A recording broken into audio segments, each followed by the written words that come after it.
Salento Audio presents Original Sin, President Biden's Decline, its cover-up, and his disastrous choice to run again. Written by Jake Tapper and Alex Thompson. Performed by Sheldon Romero. To Jennifer, Alice, and Jack, you are my everything. Jake. To Mom and Dad, thanks for putting up with me. Alex. Though much is taken, much abides. And though we are not now that strength which in old days moved earth and heaven, that which we are, we are. One equal temper of heroic hearts, made weak by time and fate, but strong in will, to strive, to seek, to find, and not yet to yield. Ulysses Alfred Lord Tennyson. They told me I was everything. 'Tis a lie. I am not ague-proof. King Lear, William Shakespeare. Author's Note. Our only agenda is to present the disturbing reality of what happened in the White House and the Democratic presidential campaign in 2023 and 2024, as told to us by approximately 200 people, including lawmakers and White House and campaign insiders, some of whom may never acknowledge speaking to us, but all of whom know the truth within these pages. Most of the information laid out in this book was shared with us after the election of 2024, when officials and aides felt considerably freer to talk. There are very few people named herein with whom we didn't speak. Our most important sources were Democrats inside and outside the White House, who were grappling with how so many of them had been so focused on convincing voters that Donald Trump was a true existential threat to the nation that they put blinders on, participating in a charade that delivered the election directly into Trump's hands. Some spoke to us with regret that they hadn't done more, or that they had waited so long to talk to the press about what was going on behind the scenes. Many were angry and felt deeply betrayed, not just by Biden, but by his inner circle of advisors, his allies, and his family. They had seen bad moments behind the scenes, but had been assured all was well. And then came the debate. Readers who are convinced that Joe Biden was little more than a husk from the very beginning of his presidency, barely capable of stringing two sentences together, will not find support for that view here, nor will this book satisfy those seeking comfort that he was, through to the end, unaddled and perfectly capable of being president 24/7, that his rumored deterioration was all right-wing propaganda. This is also false. As Biden's presidency ended, it was difficult to find many top Democrats outside his immediate circle of family and closest aides who thought he would ably serve a second four-year term. This book is not in exoneration of the candidacy or presidency of Biden's opponent, Donald Trump. Journalism about Biden does not excuse or normalize any actions and statements by anyone else, including the 45th and now 47th president. Indeed, for those who tried to justify the behavior described here because of the threat of a second Trump term, those fears should have shocked them into reality, not away from it. The lessons from this book go beyond one man and one political party. They speak to more universal questions about cognitive dissonance, groupthink, courage, cowardice, and patriotism. George Orwell once wrote that we are all capable of believing things which we know to be untrue, and then, when we're finally proved wrong, impudently twisting the facts so as to show that we were right. Intellectually, it is possible to carry on this process for an indefinite time. The only check on it is that sooner or later, a false belief bumps up against solid reality, usually on a battlefield. He was writing about World War II, but he could have been writing about any time any era. The Germans and the Japanese lost the war quite largely because their rulers were unable to see facts which were plain to any dispassionate eye. Orwell went on, "To see what is in front of one's nose needs a constant struggle. Here it is, what was in front of our noses." Jake and Alex. Chapter 1. He totally fucked us. President Joe Biden got out of bed the day after the 2024 election, convinced that he had been wronged. The elites, the Democratic officials, the media, Nancy Pelosi, and Barack Obama, they shouldn't have pushed him out of the race. If he had stayed in, he would have beaten Donald Trump. That's what the polls suggested he would say again and again. His pollsters told us that no such polls existed. There was no credible data, they said, to support the notion that he would have won. All unspun information suggested it would have been a loss, likely a spectacular one, far worse than that suffered by his replacement as Democratic nominee, Vice President Kamala Harris. The disconnect between Biden's optimism and the unhappy reality of poll results was a constant throughout his administration. Many insiders sensed that his inner circle shielded him from bad news. It's also true that for Biden to absorb those poll results, he would have had to face the biggest issue driving them. The public had concluded, long before most Democratic officials, media, and other elites had, that he was far too old to do the job. In truth, before that consequential June 27, 2024 presidential debate, many insiders, people with a much better window into Biden's condition than the wider public had, saw things that shocked them. Most of them said nothing. President Biden awoke the morning after the election sure that he was not to blame. 2.5 miles away, north on Connecticut Avenue Northwest, then west on Massachusetts, Harris walked solemnly into the dining room of the vice president's residence at the U.S. Naval Observatory. She was joined that morning by her husband, Doug Emhoff, her sister Maya, and her brother-in-law, Tony West. They were incredulous. It was real. It was a nightmare. It had really happened. They knew that they'd been running from behind, that their challenge had been considerable. They'd had only 107 days to convince America that the vice president, to a historically unpopular president, would be a change agent.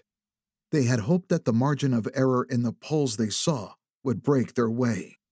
The enthusiasm they felt on the trail was tangible. They were hopeful. But overnight, the TV networks had called the race for Trump. Sitting at the breakfast table, Harris knew she would have to call the president-elect and concede. And then she would have to finish the speech she never wanted to give. Victory was 100 fathers, and defeat is an orphan. So goes an old saying President John F. Kennedy invoked after the Bay of Pigs fiasco. Few Democrats were running around claiming paternity of the political wipeout that was the 2024 campaign. No one thought that the Harris campaign had been without error. But for the most knowledgeable Democratic officials and donors, and for top members of the Harris campaign, there was no question about the father of this election calamity. It was Joe Biden.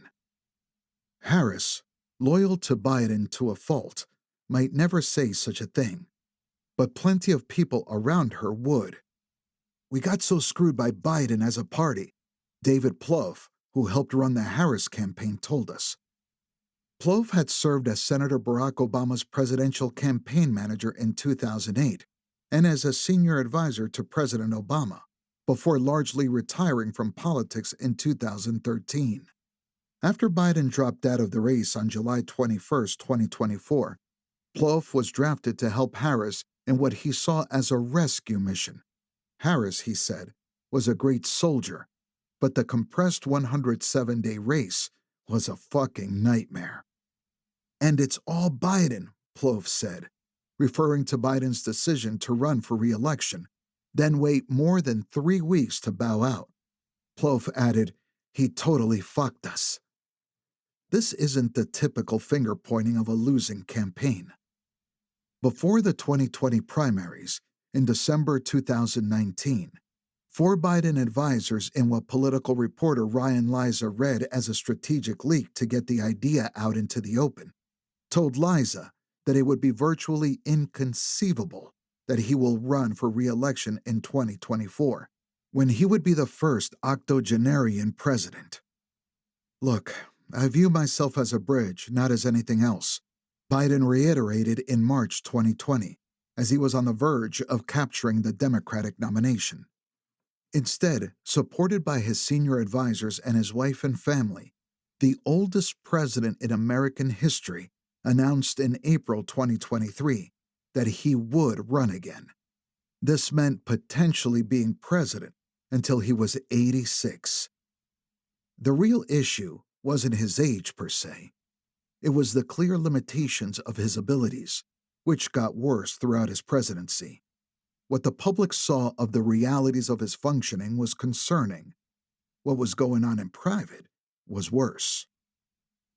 While Biden, on a day-in, day-out basis, could certainly make decisions and assert wisdom and act as president, there were several significant issues that complicated his presidency.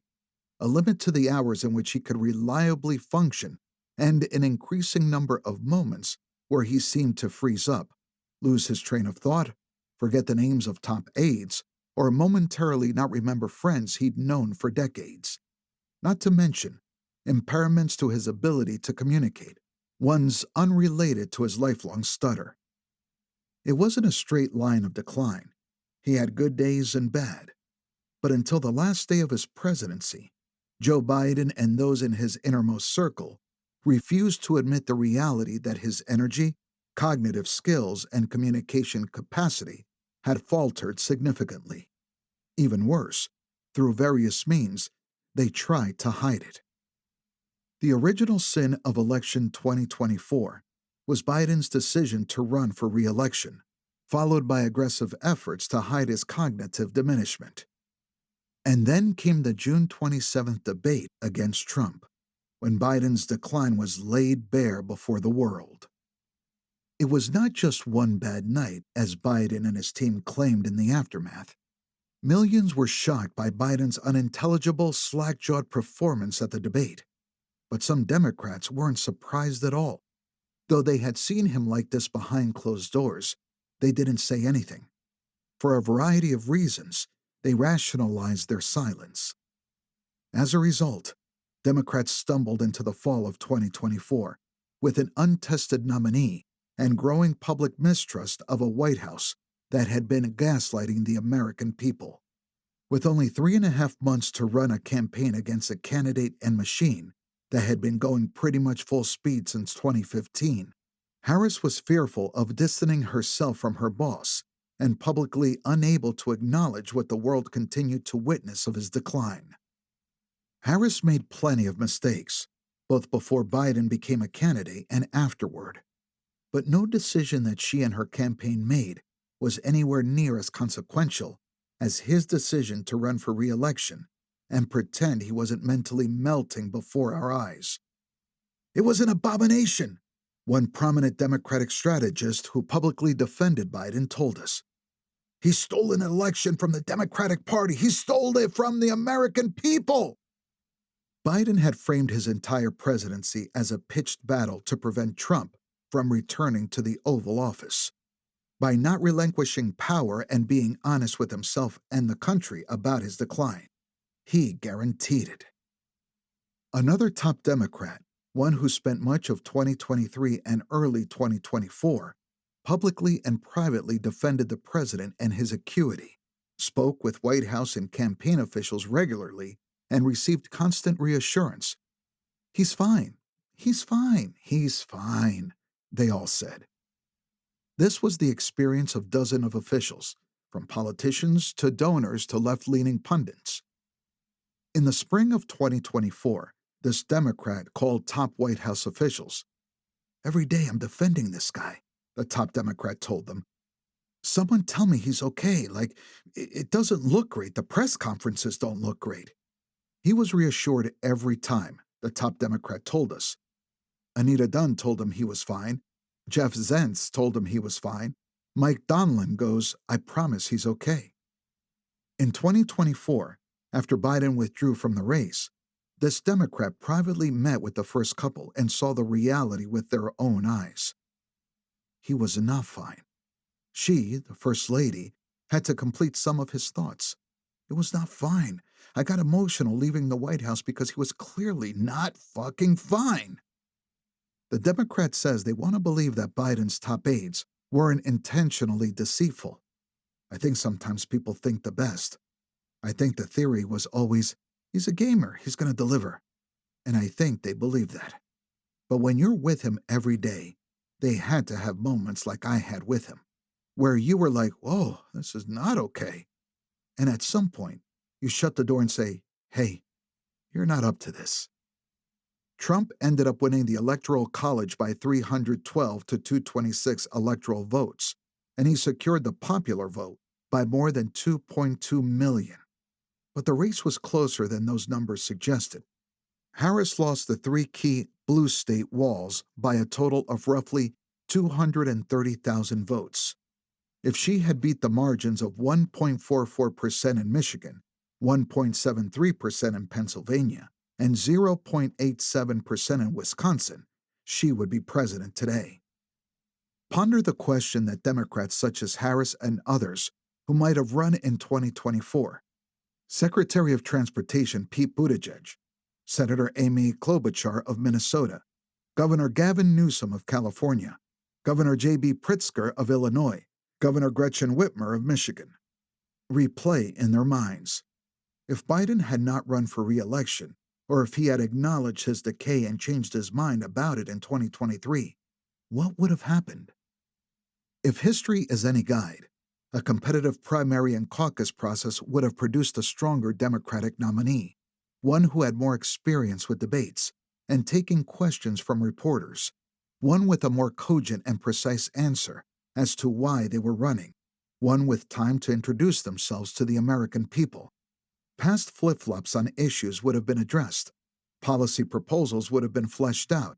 Winning messages would have been formed. The nominee would have figured out a way to respectfully but forcefully distance themselves from the unpopular incumbent president and forge a new path representing change. Would that candidate have been able to do 1.5 percentage points better in Michigan, 1.8 points better in Pennsylvania, and 0.9 points better in Wisconsin? To the Ploufs of the world, it's hard to argue no. If Biden had decided in 2023 to drop out, we would have had a robust primary, Plouffe said. Whitmer, Pritzker, Newsom, Buttigieg, Harris, and Klobuchar would have run. Warnock and Shapiro would have kicked the tires of it. Maybe Mark Cuban or a business person of some sort. 20% of governors and 30% of senators would have thought about it. We would have been eminently stronger. Once it became clear to the world that Biden needed to drop out, Obama, former House Speaker Pelosi, and others pushed for some sort of open process in July and August. Biden's refusal to budge until 2021, and then his immediate endorsement of Harris, meant that this, too, fell by the wayside. This isn't hindsight. Everyone saw it happening. Throughout 2023 and into 2024, Biden's gait grew stiffer, his voice softer. People would call Plouffe. The president looked frail and sounded weak. He would often do small fundraising events with the aid of a teleprompter and leave early. People ponying up big bucks would call Plouffe to ask if everything was okay. This wasn't normal. Plouffe asked folks at the White House and in the party if they were sure he could win.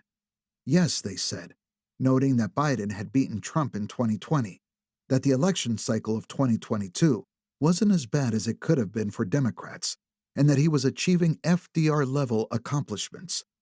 The Biden team also argued that if he didn't run, Vice President Harris would likely be the nominee, and they had little confidence in her abilities. Plouffe found that theory bizarre. No one had any idea who might win a contested round of Democratic primaries and caucuses. If, if Harris emerged victorious, that would be because of those political abilities they were doubting.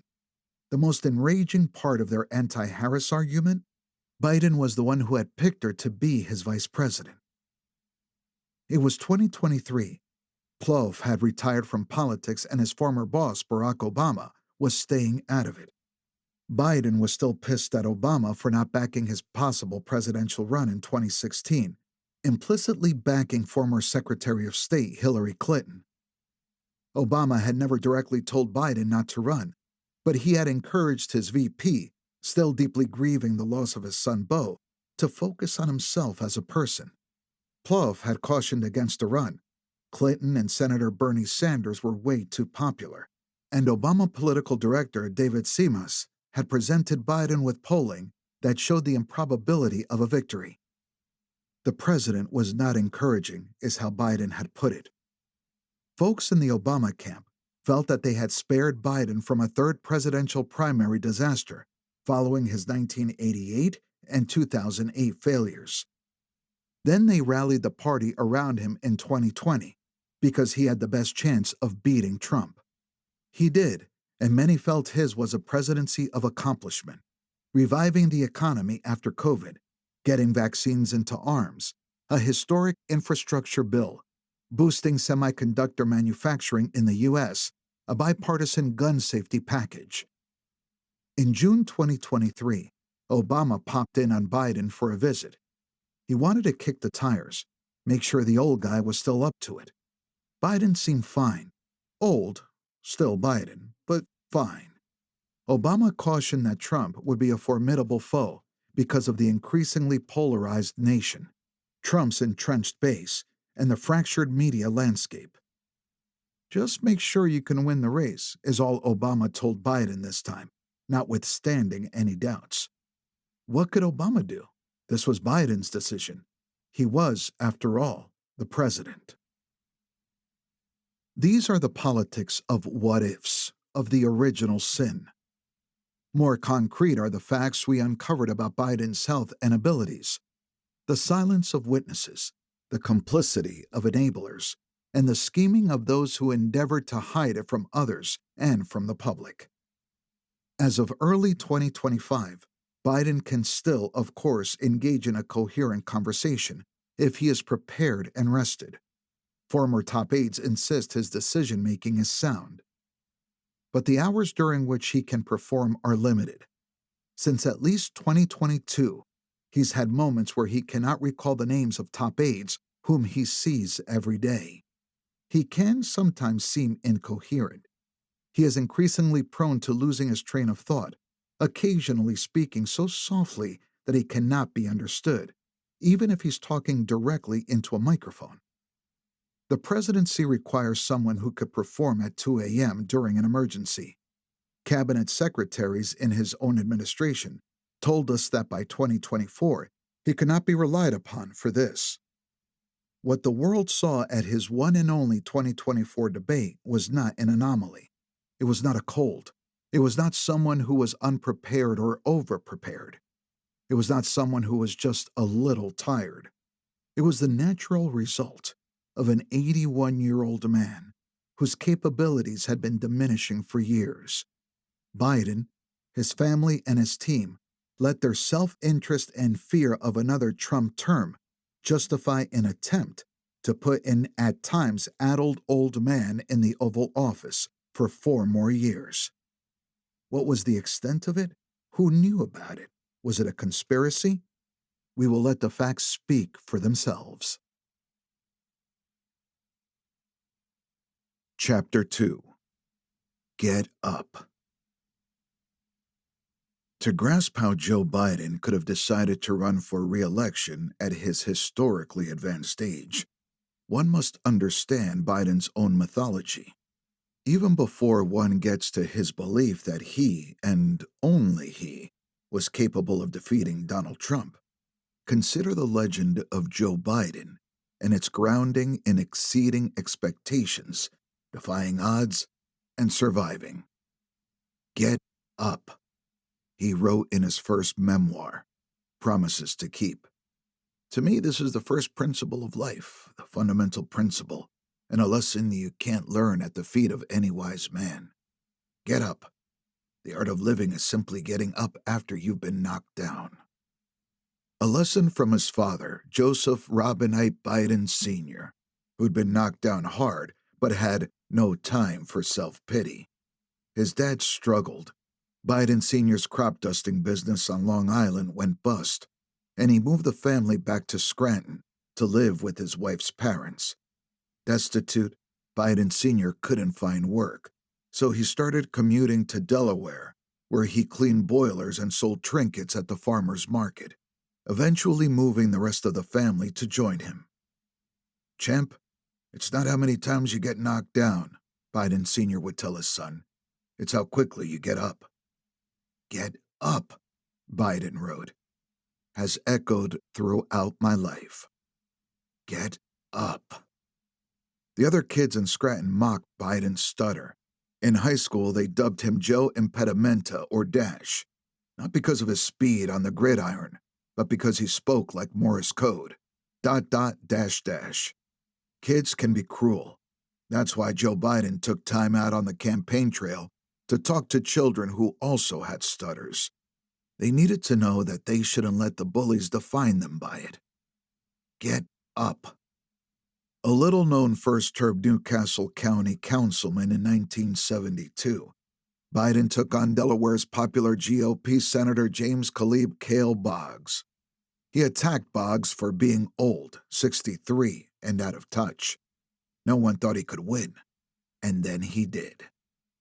Only about a month later came that horrible day when his brother Jimmy in Wilmington, Delaware, called his sister Val, who was with Senator-elect Biden, in an office that Senator Robert Byrd had lent him.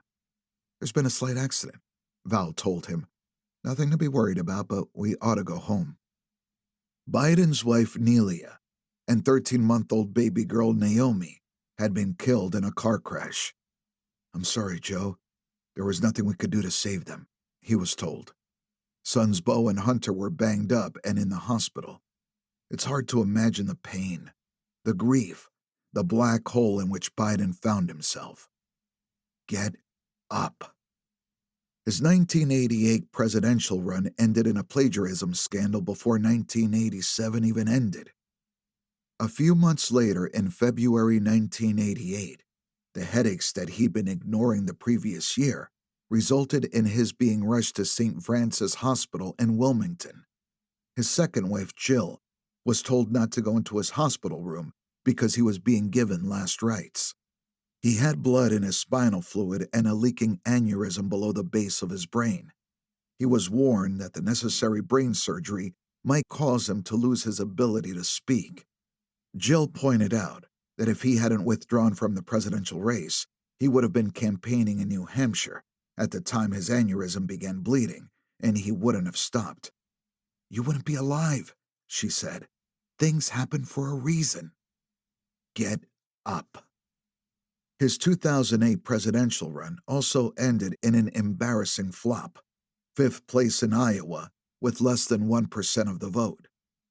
But the winner and eventual nominee, Senator Barack Obama, picked him as his running mate, and Biden became one of the most consequential vice presidents in modern history, at times more popular than Obama. Get up. In May 2015, Biden's son Beau died of brain cancer. It crushed him. His 45-year-old son Hunter spiraled into addiction and broke up his family. For the first time in decades, Biden said he didn't know his purpose. Get up. Biden ran again in 2020. Obama didn't endorse him in the primaries, and many in the media doubted him. But he won the nomination and beat Trump. He saw himself as a man of historic achievements, akin to FDR and LBJ. America was flat on its back, and he saved the economy. He would say, 15 million new jobs, 800,000 in manufacturing, unemployment under 4% for a record 2 years in a row. infrastructure projects that would be felt for decades. The critics said it couldn't be done, Biden would say. The press, the doubters, the elites, none of them ever thought he could do any of it. Get up. So to think that aging or ailment would make Biden reconsider his run is to not understand Joe Biden and the true believers with whom he surrounded himself. Fate had spent the better part of the last half-century throwing everything it could at him, the worst tragedies imaginable, and every goddamn time he got up. Every goddamn time. To family and close aides, the mythology became almost a theology, a near-religious faith in Biden's ability to rise again. And as with any theology, skepticism was forbidden. As one reporter who has closely covered Biden told us, Biden literally says, "Keep the faith," which means to say, don't allow yourself to even question it.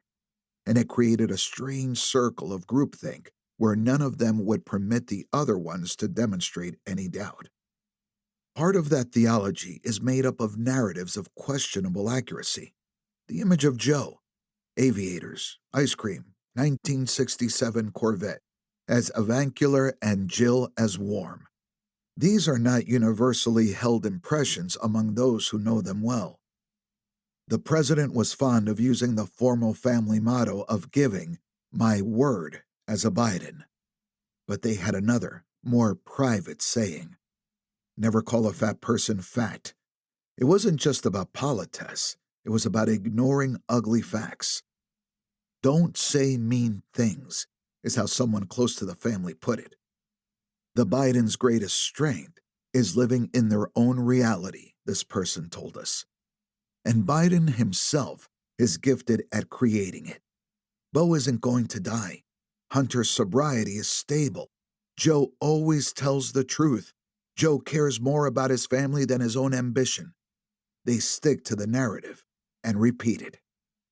From 2020 until 2024, all of this resulted in an almost spiritual refusal to admit that Biden was declining. There were some aides who appreciated the president but did not share their colleagues' religious zeal. The Biden's closest aides, they told us, initially hid his deterioration from the public and from others in the administration. One senior White House aide who left because they didn't think Biden should run again confessed to us that we attempted to shield him from his own staff. So many people didn't realize the extent of the decline beginning in 2023. I love Joe Biden, the aide said. When it comes to decency, there are few in politics like him. Still, it was a disservice to the country and to the party for his family and advisors to allow him to run again. Chapter 3. The Politburo, 2020. During an 8-day grueling bus trip in Iowa in December 2019, Biden gave his aides pause. While doing prep, he struggled to remember the name of longtime aide Mike Donnellan. You know, he said, groping for it. His aides side-eyed one another. Donnellan had worked with Biden since 1981.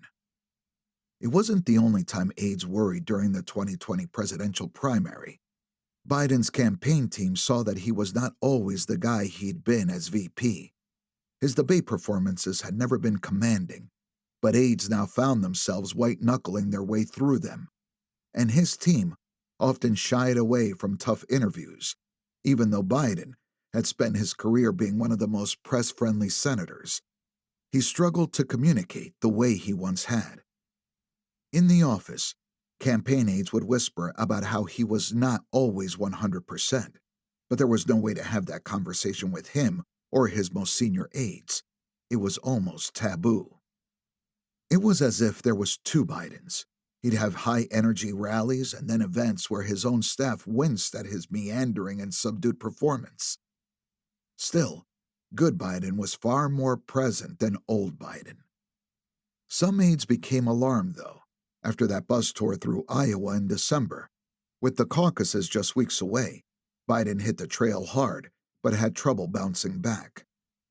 At events in Iowa in January 2020, H privately noted that voters were seeing a diminished man who was not as he had been just 2 months earlier. Voters were coming out of Biden's events less likely to support him. Precinct captains disappeared or said no thanks after attending a Biden rally.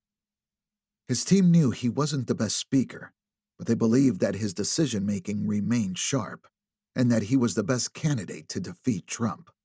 That's what mattered most in the end. Those close to him say that the first signs he was deteriorating emerged after the death of his beloved son Beau in 2015. Biden often referred to Beau, Joseph Robinette Biden III, as an upgraded version of himself. He was the heir apparent, groomed to be the Biden who would finally become president. An Army officer and veteran of the Iraq War, a husband and father, Beau lived a mere mile away from his parents. He had twice been elected Delaware's Attorney General, in 2006 and 2010, and planned to run for governor in 2016. By the end of 2012, Beau had already begun organizing for a potential White House run, hiring a national fundraiser and crisscrossing the country.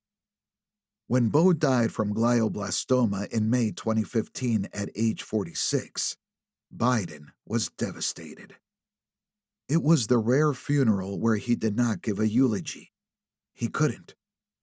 His grief seemed to break something inside him. A senior White House official at the time told us that parts of Biden's brain and mental capacity seemed to dissolve like someone poured hot water on them. Anyone who spent 10 minutes with him when it was clear Beau was going to die in those last 6 to 9 months could see it. Others close to Biden noticed it too. Beau's death aged him significantly, said a longtime Biden confidant. His shoulders looked smaller, his face looked more gaunt. In his eyes, you could just see it. Biden's torment was compounded by his younger son Hunter, spiraling into crack cocaine addiction. His and Jill's daughter Ashley also battled addiction. Biden was intensely private about what was going on with his family, but aides could hear Hunter yelling at his dad on the other end of the line during phone calls between the two. When bad news about Hunter came, and it was usually bad, Biden would grow unusually quiet. He seemed to be losing both of his sons at the same time.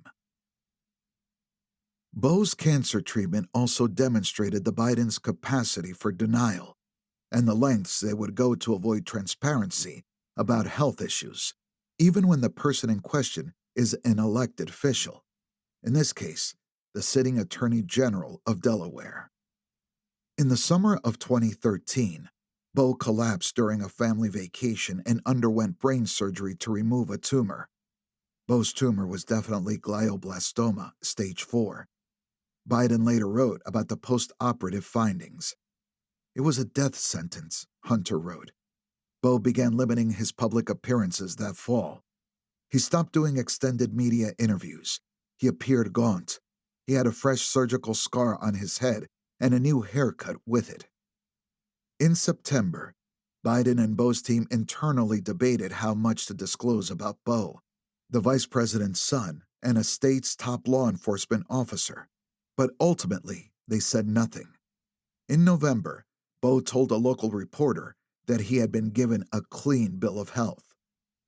In February, Dr. Wei Kwan Alfred Young released a statement to the News Journal that echoed Beau.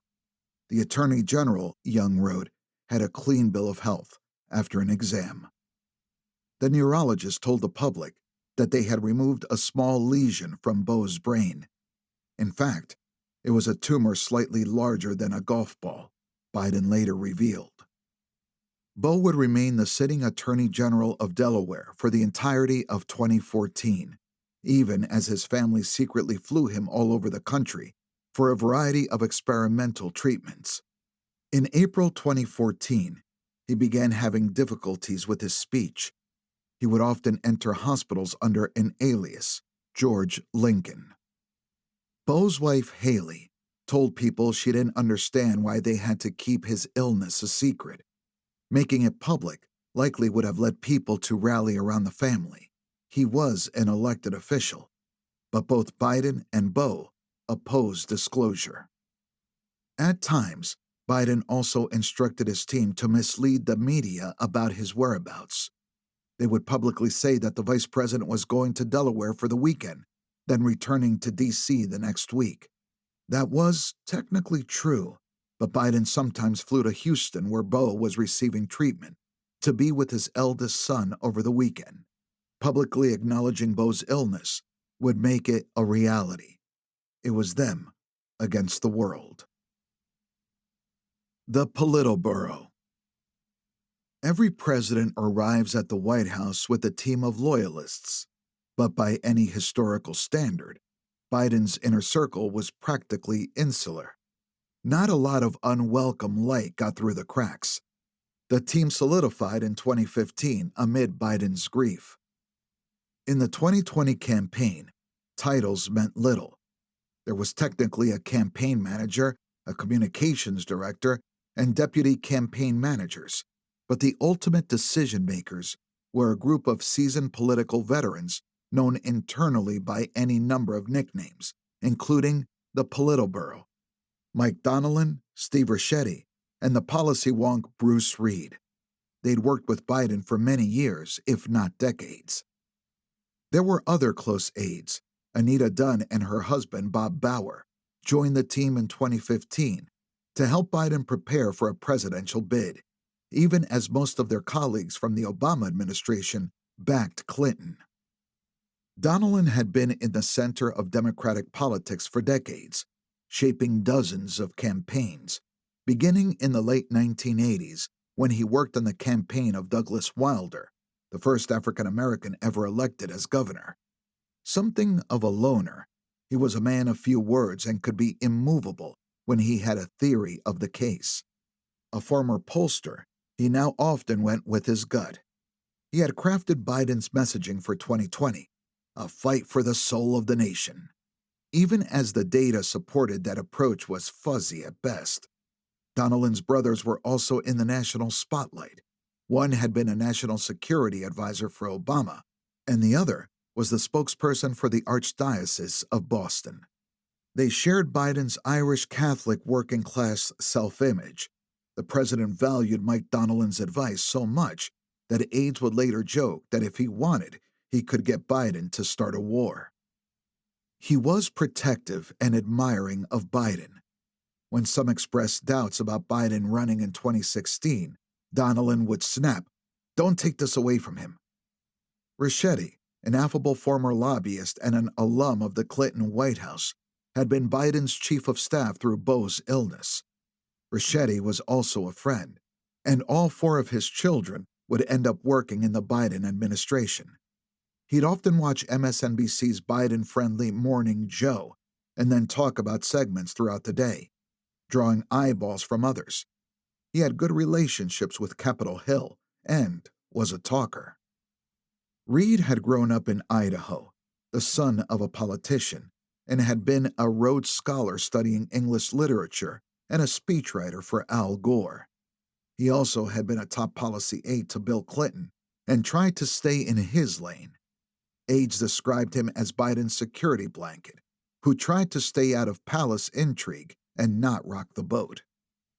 In 2019 and 2020, the Politburo mostly approached concerns about Biden's age as simply a political vulnerability, not a serious limitation on his abilities. Ricchetti floated the idea that Biden commit to serving only one term. Outside the Politburo, but in that next concentric circle, were Dunn, an expert in communications, and Bauer, a respected lawyer, who had both worked for the most powerful Democrats in Washington. They didn't have the almost familial ties that Donnellan, Ricchetti, and Reed did, but Dunn and Bauer had more credibility with the Democratic establishment, including Obama. Obama thought that too many leaders of Biden's 2020 campaign team were hangers-on and not world-class political consultants. In 2019, he expressed worry about their steering Biden's campaign.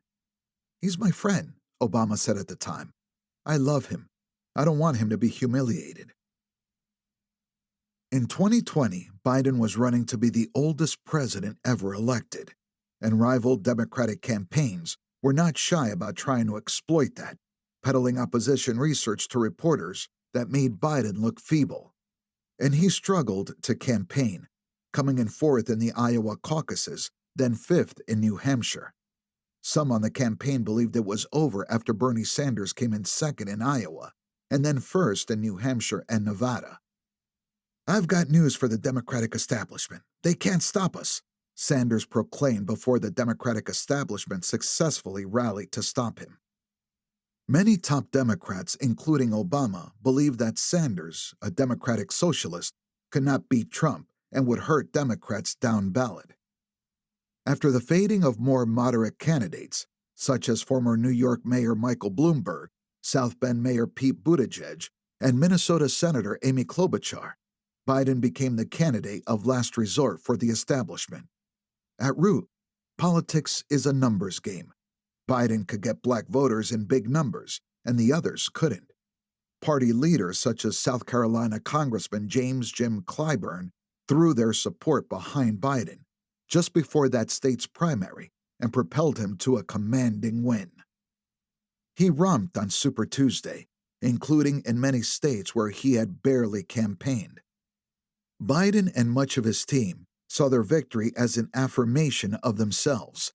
Their theory of the case had been right, and the doubters had been wrong. They bristled when someone suggested that they had also gotten a little lucky. The sweep created a new level of self-confidence that tuned out their critics. Biden was clinching the nomination, but his communication struggles continued. On March 2nd, he forgot the words of the Declaration of Independence. "We hold these truths to be self-evident. All men and women are created by the, you know the thing." In April, he struggled to explain his plan for the coronavirus outbreak. There's during World War II, where Roosevelt came up with a thing that, was totally different than he called it the World War II. He had the war, the war production board, he said, faltering. Democrats remained publicly mum. Biden, at any age, was better than Trump. The COVID cocoon. It was terrible to admit, but Biden's own aides would say that while the COVID-19 pandemic was one of the worst things to happen to the world, it was one of the best things to happen to Biden's presidential hopes. They doubted Biden could have otherwise kept up the pace of campaigning through November. As pandemic lockdowns became widespread in March 2020, Biden could avoid that grueling travel and campaign remotely from Wilmington. He could rest.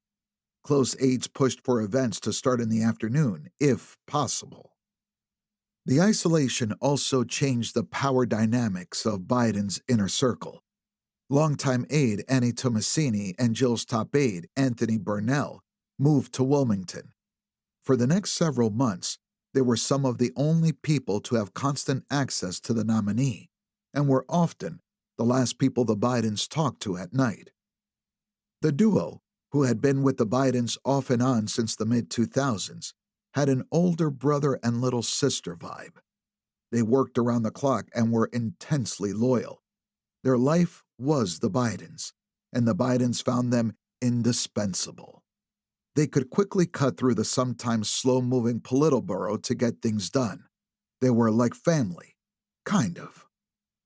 Their instinct was to protect. During the COVID lockdown, they loaded a written Q&A into a prompter ahead of a local interview, a document that the campaign had used in prep with Biden. Campaign leadership confronted them to end the practice.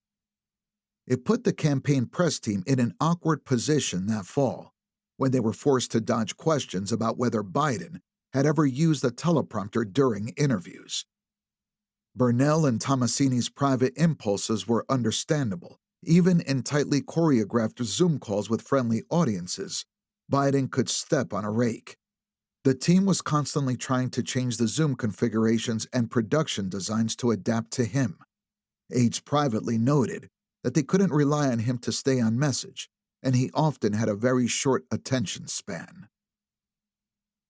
The 2020 Convention.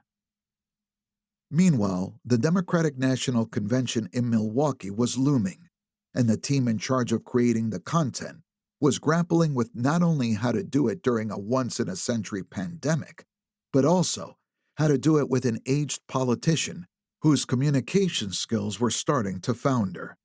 Programmers knew that one of Biden's greatest selling points, particularly in contrast to Trump, was his perceived empathy and ability to relate to regular folks in an authentic and compassionate way.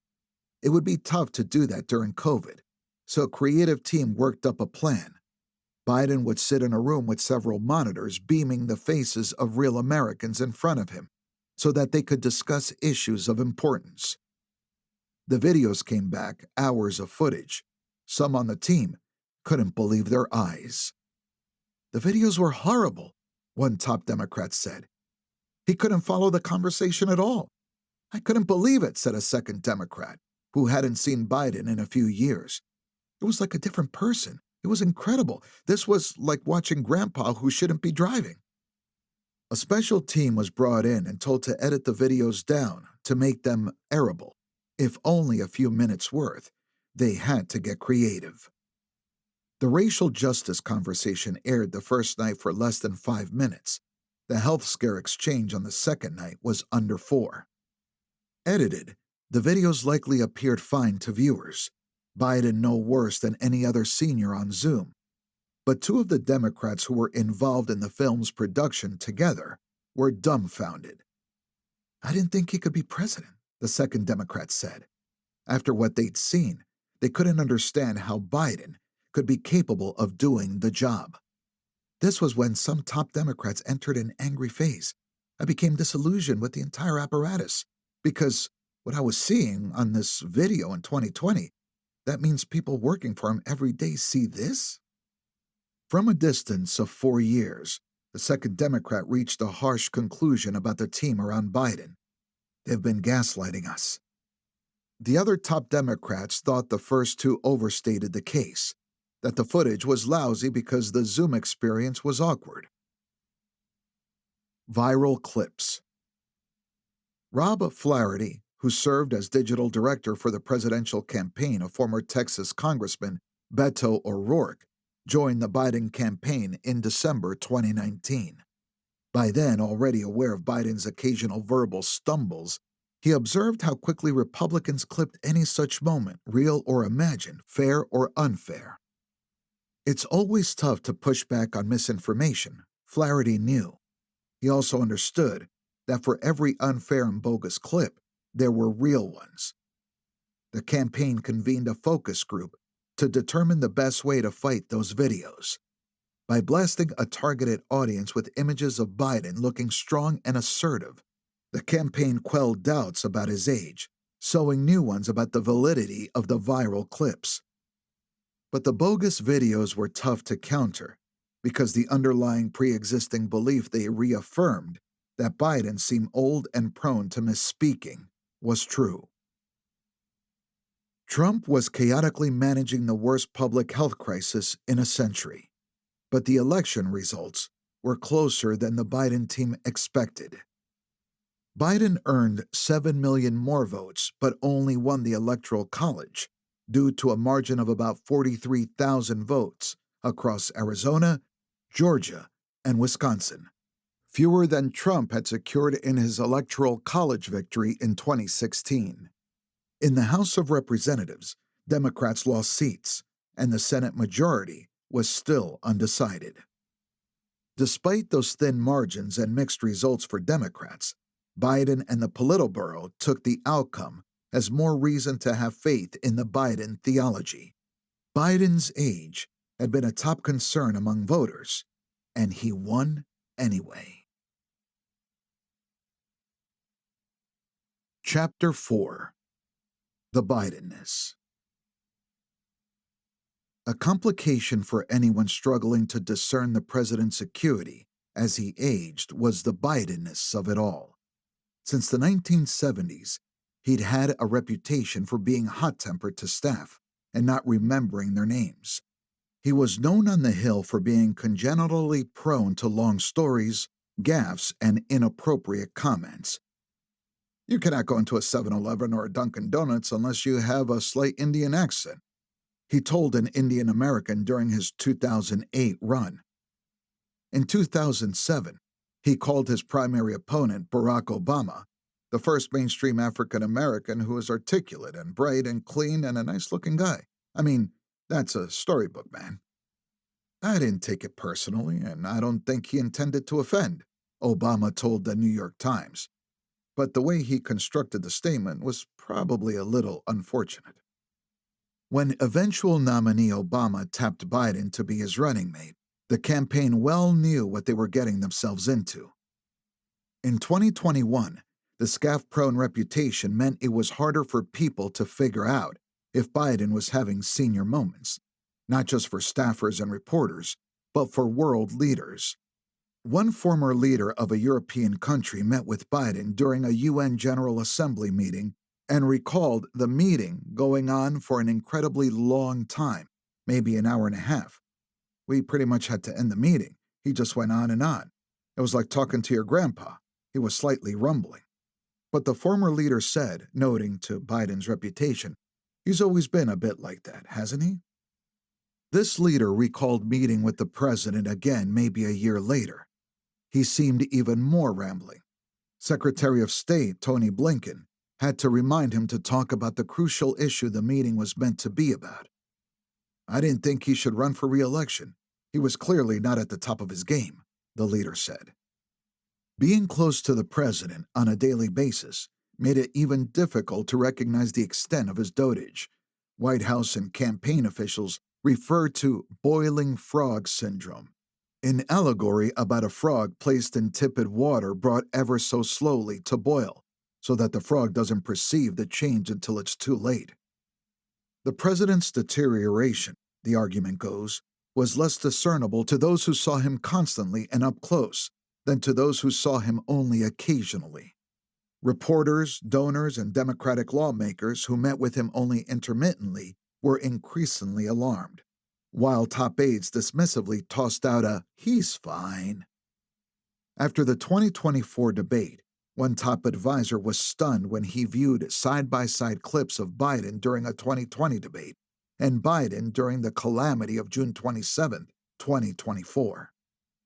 But many of these same aides and advisors made accommodations to help the aging president appear at his best, becoming accomplices, knowingly or not, in what would be, by 2024, a cover-up. It's worth noting that the boiling frog syndrome is apocryphal. When scientists tried to replicate the parable in real life, their research subjects leaped out of the pot. Confronted with unfortunate realities, people with proximity to the president had much more complicated decisions to make than did the frogs. Chapter 5. I, Joseph Robinette Biden Jr., do solemnly swear. 2021. On the afternoon of January 20th, 2021, the Politburo sat in the Oval Office, waiting for the president to descend from the executive residence. He walked in, sat down at the Resolute desk, and opened the drawer to see the letter Trump had written him, as is tradition. Biden didn't share the contents but called it shockingly gracious. Then he turned to the stack of executive orders that the Politburo had amassed for him to sign, many of them dealing with the pandemic. The country was in a bad place, and there was much to do.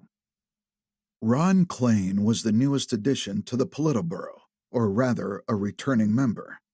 Biden's first presidential chief of staff, who had first worked for Biden in the 1980s. Klain was regarded as a turncoat by many in Biden's inner circle after working for Clinton's 2016 campaign when Biden was still thinking of running. He had done what was needed to return to Biden's good graces and had a reputation for hard work, policy chops, and Hill relationships. The rest of Politburo also filled the top rungs of the White House, along with their immediate family members. Reid's daughter started as Biden's day scheduler. Donnellan's niece worked at the National Security Council, and Richetti's children would find jobs in the White House Social Office, the State Department, the Treasury Department, and the Department of Transportation. But Biden showed a particular difference to Klain, even though his chief of staff was often more progressive. Biden had deep respect for Klain's intellect.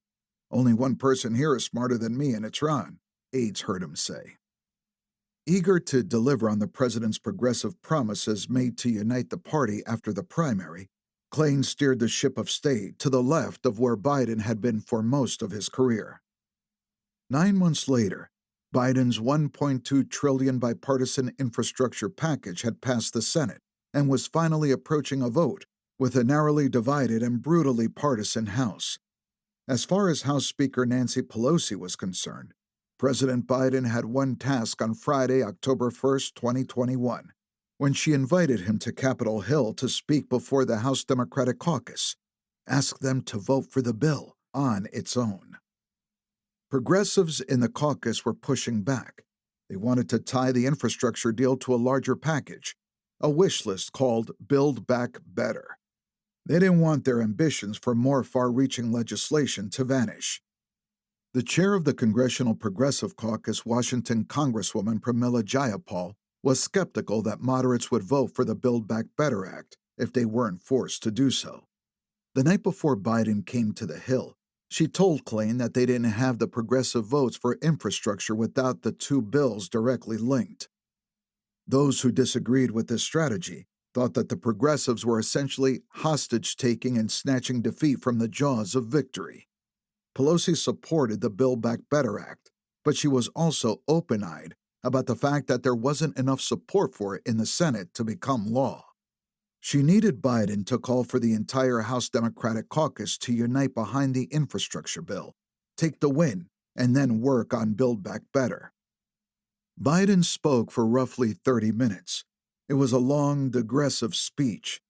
He quoted legendary Black Negro League, then Major League pitcher Satchel Paige, who had played into his 50s. "How old would you be if you didn't know how old you were?"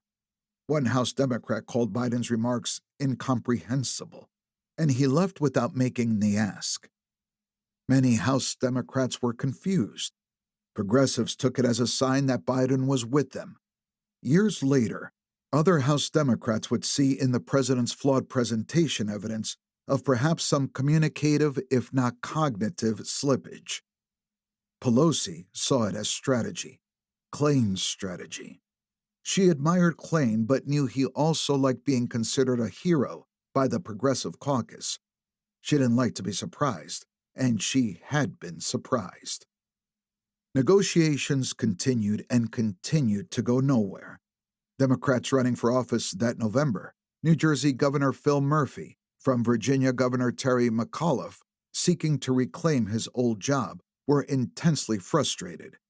Democrats needed to demonstrate what control of the House, Senate, and White House could mean, and here they were, dithering. Pelosi beckoned Biden back to Capitol Hill the morning of Thursday, October 28th. She hoped that this time he understood the job at hand. He didn't. Biden praised the progressives in the audience and thanked them for pushing to raise the federal minimum wage. It was also a curious thing to single them out, for given that almost all members of the House Democratic Caucus had been making the same push for years. Indeed, it was one of the first pieces of legislation that Pelosi had passed as the new House Speaker in 2007, and, while it was certainly in need of an update, it was hardly a controversial topic for the Democrats. She thought it a strange speech. He was meandering and incoherent, a second House Democrat recalled. "That's all I gotta say," the president concluded. "Let's get this done." Everyone looked around, the second Democrat recalled. Get what done? He hadn't asked us to do anything. He never made an ask. Then he starts walking away and Pelosi gets out of her chair. She stood at the front of the room. "Thank you for that speech," Pelosi said. "The president is leaving now, and he is going overseas, and when he lands, I want the message to be that we have passed the infrastructure bill." House Democrats laughed knowingly. A Pelosi staffer who was standing next to two aides to Klain saw one of them write to the other, "That's exactly the message Ron did not want said." Wow, that was stunningly ineffective, Congressman Dean Phillips of Minnesota said to colleagues at the time. He was bad at the caucus meetings, recalled a member of the House Democrat leadership. We wondered, did he forget to make the ask, or is this just him being a super safe politician? Between his stutter and aging, we were never clear what exactly was going on. In 2024, after Biden's communication difficulties became impossible to ignore, House Democrats would disagree about whether these October 2021 meetings reflected his confusion and decline. Many recalled meetings where he was on top of facts and figures, mucking about in the weeds of legislation. He was never a great orator, they would say. Pelosi saw these events as evidence that Biden was doing what his chief of staff had advised him to do. Klain had become one of the most powerful chiefs of staff in modern history. Republicans taunted Biden by calling Klain the Prime Minister, but people inside the White House sometimes quietly called him that too. He steered and staffed the White House in a way that seemed contrary to Biden's centrist reputation.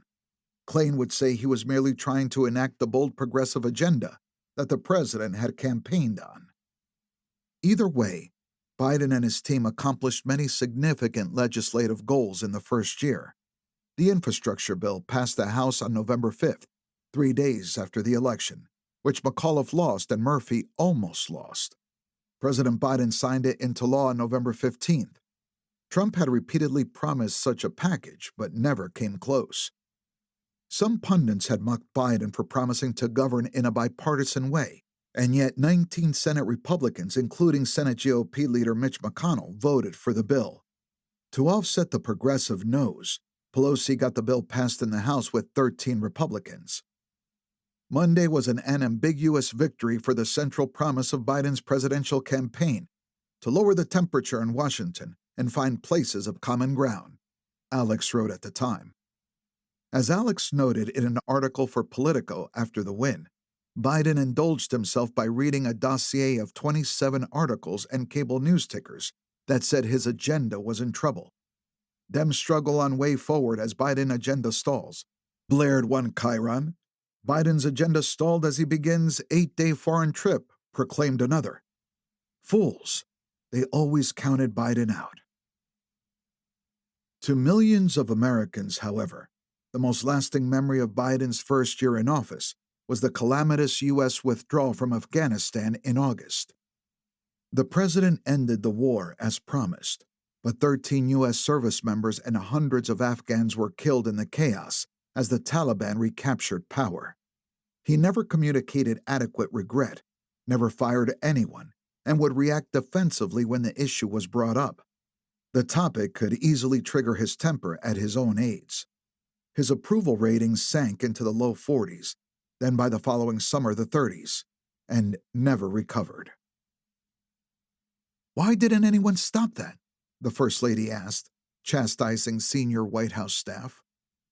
On the eve of Biden's first full year in office, January 19, 2022, the president had given a press conference.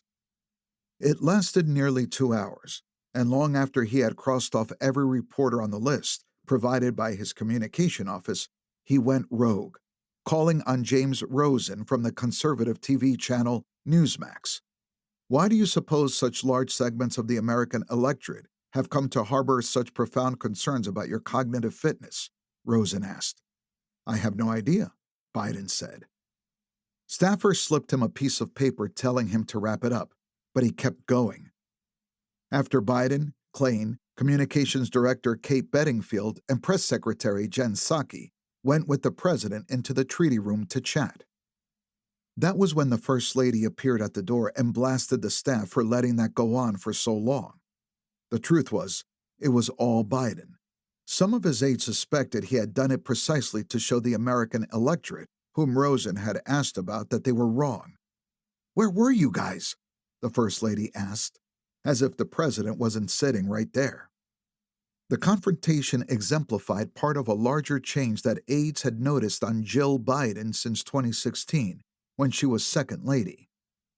In the past, she had been a reluctant political spouse. When Biden was considering running for president in 2003, she walked through a planning meeting in a bathing suit with "No" scrawled on her stomach. As Biden weighed a run in 2015 after Bo's death, she was overwhelmed by grief and couldn't muster any enthusiasm for the idea.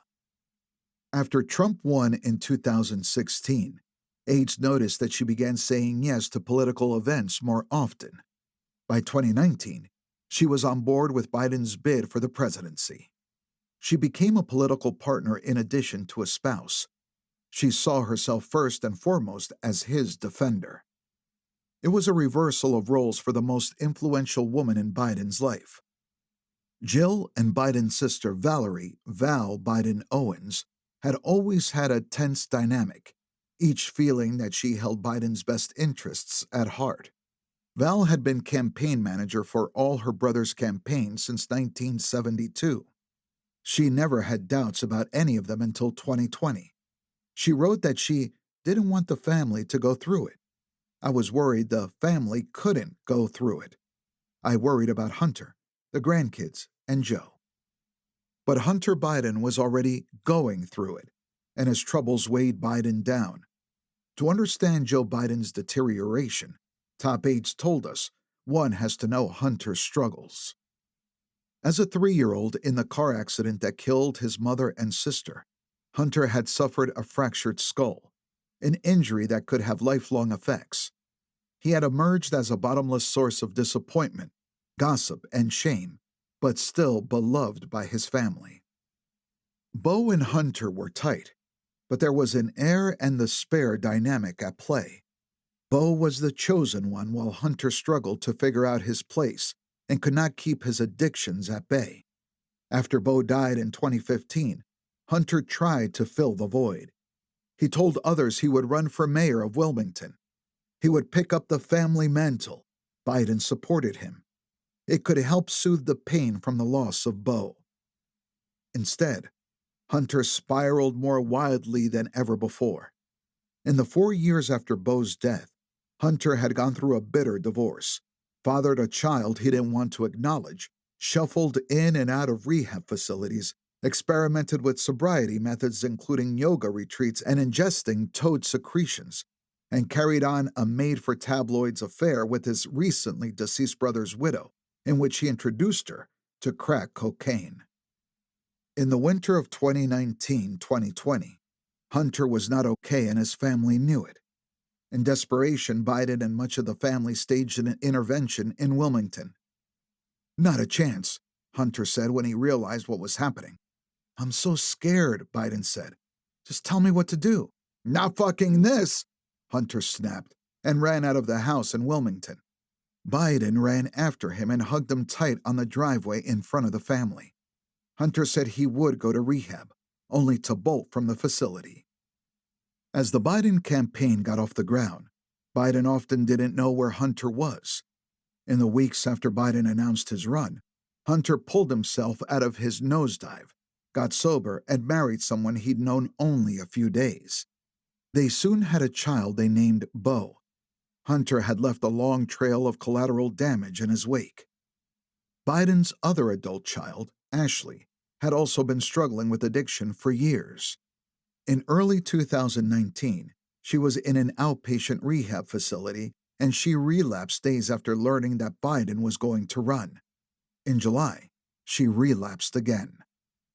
Turning to her rehab journal, later leaked online by right-wing opponents of Biden, Ashley wrote, "My dad cried on the phone saying he has the debate in a week, plus now has to worry about you," and he cried. She continued, "Maybe he knows what he's doing, and it's worked, but my feelings of guilt often are overwhelming." Hunter and Ashley stayed away from the campaign, but other members of the family picked up the slack, particularly Jill. She weighed in on potential hires and reviewed many of the campaign ads before they were aired. She campaigned hard and peppered aides with questions about how many reporters would be at her events. Anthony Burnell, Jill's top aide, had the title of deputy campaign manager, unusual for a staffer to a spouse. He had started out as an advanced man for the Clinton-Gore campaign, orchestrating events for how the candidates would look on camera, and had worked in scheduling for Gore after he became vice president. Since joining her team in 2008, he had become her closest confidant and strategist. With a sharp eye, he had worked overtime to elevate her profile and glamour. He was the only staffer who called her Jill. He felt free to criticize her looks and outfits in front of others, and she appeared to want his approval, aides noted. As Jill's power rose, so did Burnell's. Biden aides would say that she was one of the most powerful first ladies in history, and as a result, he became one of the most influential people in the White House. If Burnell made a request, the West Wing usually worked to make it happen. It wasn't worth fighting or second-guessing. Clayton counsel people. You don't fight City Hall, he'd say.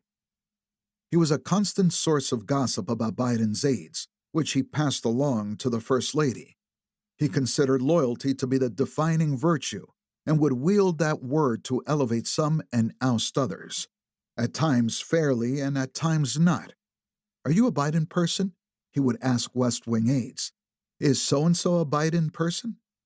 The regular interactions led some colleagues to dub him the leader of the loyalty police. The significance of Burnell and Tomasini is the degree in which their rise in the Biden White House signaled the success of people whose allegiance was to the Biden family, not to the presidency, not to the American people, not to the country, but to Biden theology. They were the Biden's eyes and ears, the keepers of the flame, the protectors of the myth.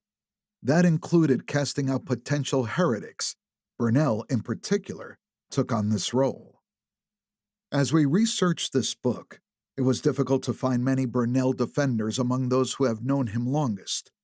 He had allies among aides he had mentored, but more detractors who resented his internal machinations. He freely trash-talked senior, mid-level, and junior aides. They thought Burnell was confiding in them, only to discover that he was insulting them to others. Some even described him as the worst person they had ever met. Burnell knew he could be unkind. He would even acknowledge acts he wasn't proud of, but he loved the Bidens. Everything he did, seemingly every waking moment, was about them. He got the job done. That's all that mattered. He would not be welcome at my funeral, one longtime Biden aide said. On day one of his administration, Biden warned, "If you're ever working with me and I hear you treat another colleague with disrespect, talk down to someone, I promise you I will fire you on the spot. On the spot, no ifs, ands, or buts." If the disrespectful behavior was on their behalf, though, the Bidens didn't seem to mind it so much. Beautiful things. Many Democrats and journalists averted their gaze from Hunter's tabloidy mess. Starting in 2021, his father no longer could. In April, Hunter, eager to recast himself by shedding the perception that he was a ne'er-do-well junkie influence peddler, published Beautiful Things, a memoir. Biden's senior team was unhappy about it. In their view, any day spent discussing Hunter and his antics was a bad day for Joe Biden.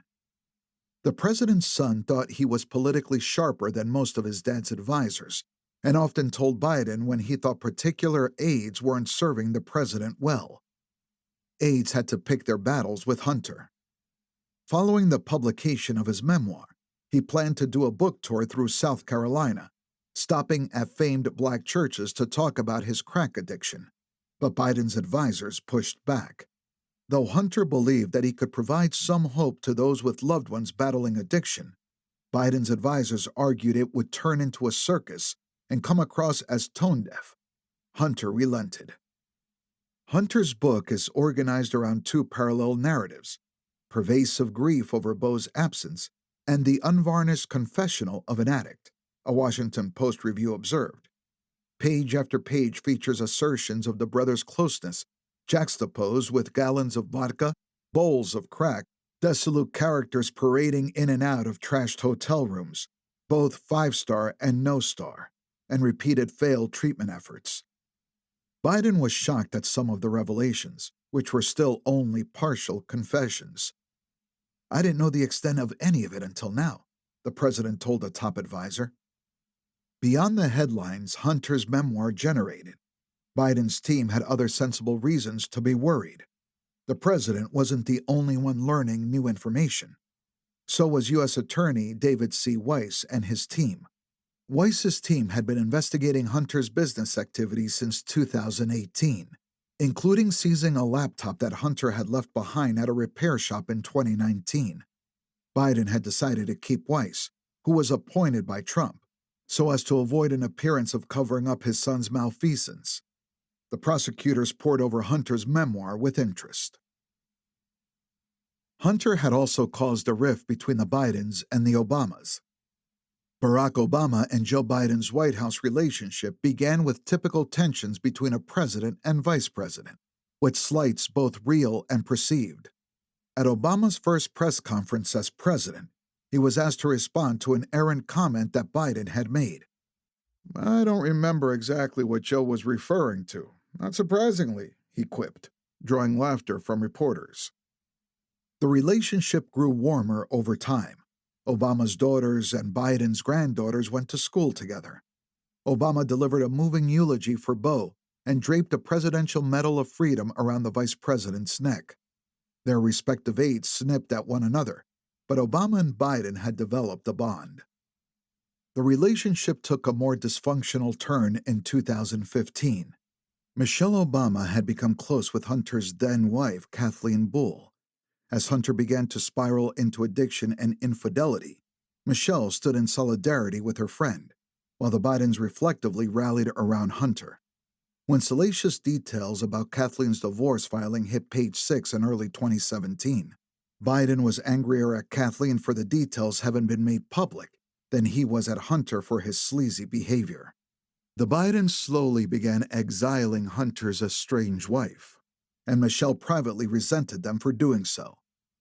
That put Obama in an awkward position. When he went to Biden-related events, he would usually go solo. In the fall of 2017, he attended a fundraiser in Wilmington for the Beau Biden Foundation, a children's advocacy group founded after Beau's death. Hunter also attended this event and appeared high or inebriated.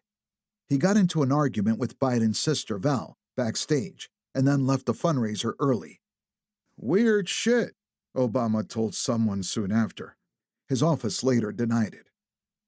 In 2020, Obama began coordinating with the Biden team early on, while Michelle resisted campaigning. She didn't like politicking, but her feelings toward the Bidens were also a factor. Democrats had to privately argue that the stakes were too high for her to sit things out. She compromised by focusing on the nonpartisan voter registration group she'd formed in 2018 to avoid partisan politics. Her relatively light campaigning schedule didn't attract much notice, given the ongoing pandemic, but the Bidens noticed. On the staff level, the resentment ran even deeper. During that first year, the pandemic made it easy to justify some of the barriers around Biden. He turned 78 after the 2020 election, and protecting him from COVID was a priority. The travel schedule was lighter. Meetings with Biden were often limited to small groups. He spent a lot of time in the White House residence. Some on the executive residence staff, the small cadre of caretakers who look after the living quarters, felt that the barriers weren't just COVID-related. Residence aides usually staffed the president's elevator. Biden's team told him that this would no longer be necessary. Many days, residence staffers would sit around twiddling their thumbs. They were often sent home early and informed that their services weren't needed. The official explanation was that the Bidens didn't like to be waited on, but the intense privacy was unusual, even for a first family. Burnell and Tomasini took on some of these roles. They had all-time access to the living quarters with their White House badges reading "Res," uncommon for such aides. Resident staffers saw age taking a toll on the president, who often seemed tired. The famously garrulous politician could be quiet and didn't make small talk. At one point, Biden mistook a badge-wearing residence aide for one of his granddaughter's friends before the president's body man intervened. It was strange. In my head, I was like, "I see you all the time." But he sometimes would look at you like he'd never seen you before. the aide recalled. White House staff treated him as very delicate. Many of Biden's own aides were also kept at arm's length from the president. Alumni of the Obama administration noticed the difference. Obama would hash it out with deputies and mid-level aides. Biden, by contrast, mostly met with Politburo and his top national security aides. Some of this was Biden's temperament. Speaking Biden was a particular skill, and some people just set Biden off. A meeting could easily be derailed, and then aides would have to reconvene without the person who had triggered the president. They noted that they sometimes spent more time in strategizing how to present the decision to Biden than on the substance of the decision itself. Some tried to find workarounds to speed up the process.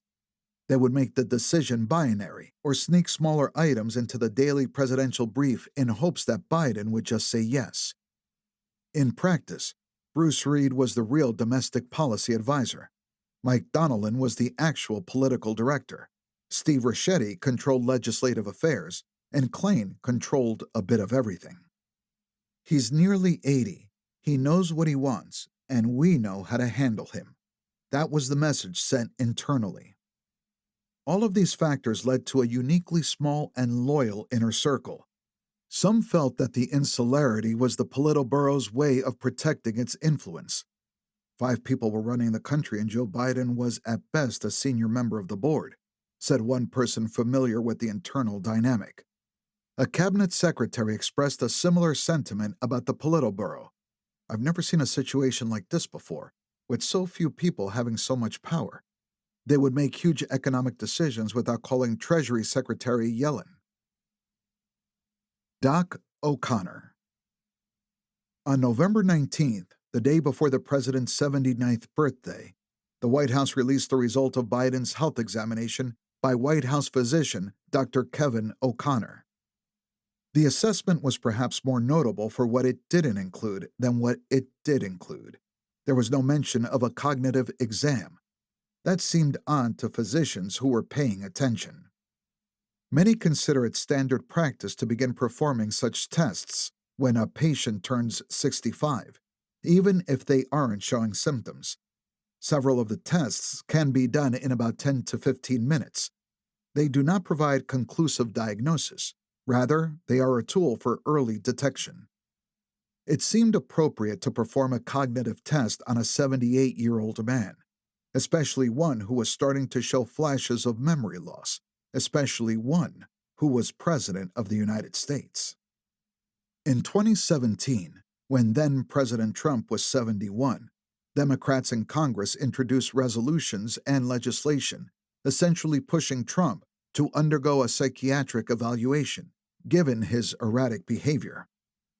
In early 2018, the White House physician gave Trump a short cognitive test called the Montreal Cognitive Assessment, MOCA, which can be used to detect early signs of dementia. Trump and his doctor, now a Republican member of Congress since 2021, claimed he aced it. The same Democrats who had earnestly voiced concerns about Trump were conspicuously silent about Biden's now taking a cognitive exam in 2021, despite obvious moments of mental slippage. O'Connor told people that the 10-minute test was for physicians who saw their patients only occasionally, and he constantly saw the president. When others suggested doing the test to make sure that Biden was capable of being president, O'Connor would sometimes point to the Oval Office and say, "Biden's already being president." He'd add that people may not like how Biden was doing his job, but that was different than being incapable. O'Connor's overall prognosis was bullish. President Biden remains a healthy, vigorous 78-year-old man who is fit to successfully execute the duties of the presidency, he wrote. Still, O'Connor detailed Biden's physical deterioration. The president's ambulatory gait is perceptibly stiffer and less fluid than it was a year or so ago, and he has experienced increasing frequency and severity of throat clearing and coughing during speaking engagements, he wrote.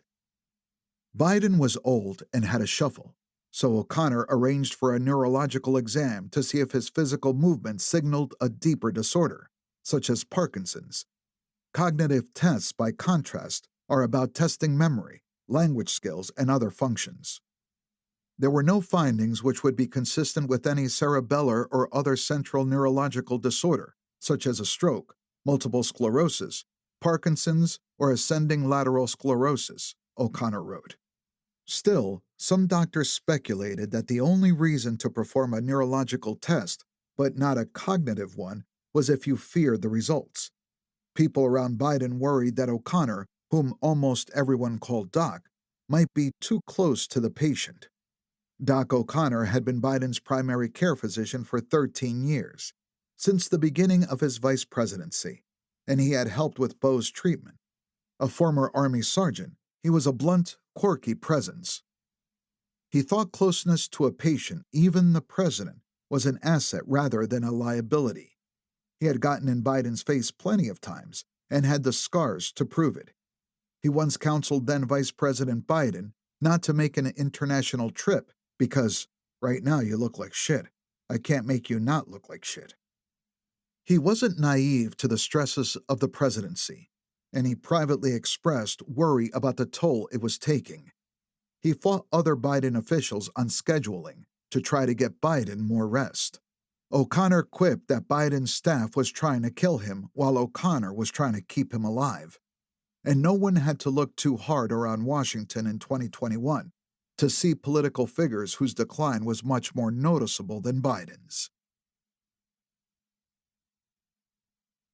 Chapter 6: The Most Privileged Nursing Home in the Country. In July 2024, Congresswoman Kay Granger, the first Republican woman to represent Texas in the House, cast her vote in Congress at 81 years old and was then secretly placed in an assisted living facility for patients with dementia. She, or her family, continued to collect her congressional paycheck. Her constituents were not officially informed, and members of Congress who knew about it kept quiet. Covering for an aging politician is commonplace in modern Washington, a town that has a long, gruesome record of powerful senators trying to obscure their obvious infirmities, with the complicity of their colleagues, families, and staffs who have turned a blind eye to these crises. This context is not excusable, but it is part of the background of the Biden story. After Senate Republican leader Mitch McConnell suffered his second moment of seeming to freeze up or glitch while speaking publicly in August 2023, former GOP Governor Nikki Haley said, "The Senate is the most privileged nursing home in the country. You have to know when to leave." A life of power, fame, and relevance is not easy to give up.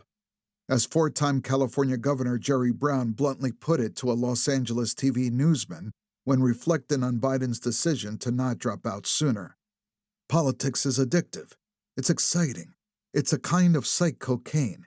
People don't want to just go back to their former boring lives. Unlike athletics or entertainment or business, there are no coaches or producers or boards of directors to intervene. Politicians are truly accountable only to their voters, who can be snookered." There may be no world in which this toxic dysfunction is as tolerated and consequential as politics. South Carolina Republican Senator Strom Thurmond was perhaps the most notorious example. Thurmond served in the Senate from 1954 until retiring a few months before his death in 2003, at age 100. The senior-most Republican senator since 1989, Thurmond was for many years the GOP's president pro tempore of the Senate, typically the senior member of the majority party, third in line to the presidency after only the vice president and the Speaker of the House.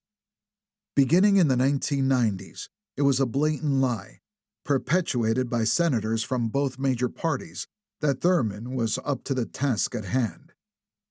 By 1996, 7 years before his death, Thurmond was at 93, referring to the Mexicans who attacked the Alamo as Russians. Many who met him questioned his basic competence and cognition.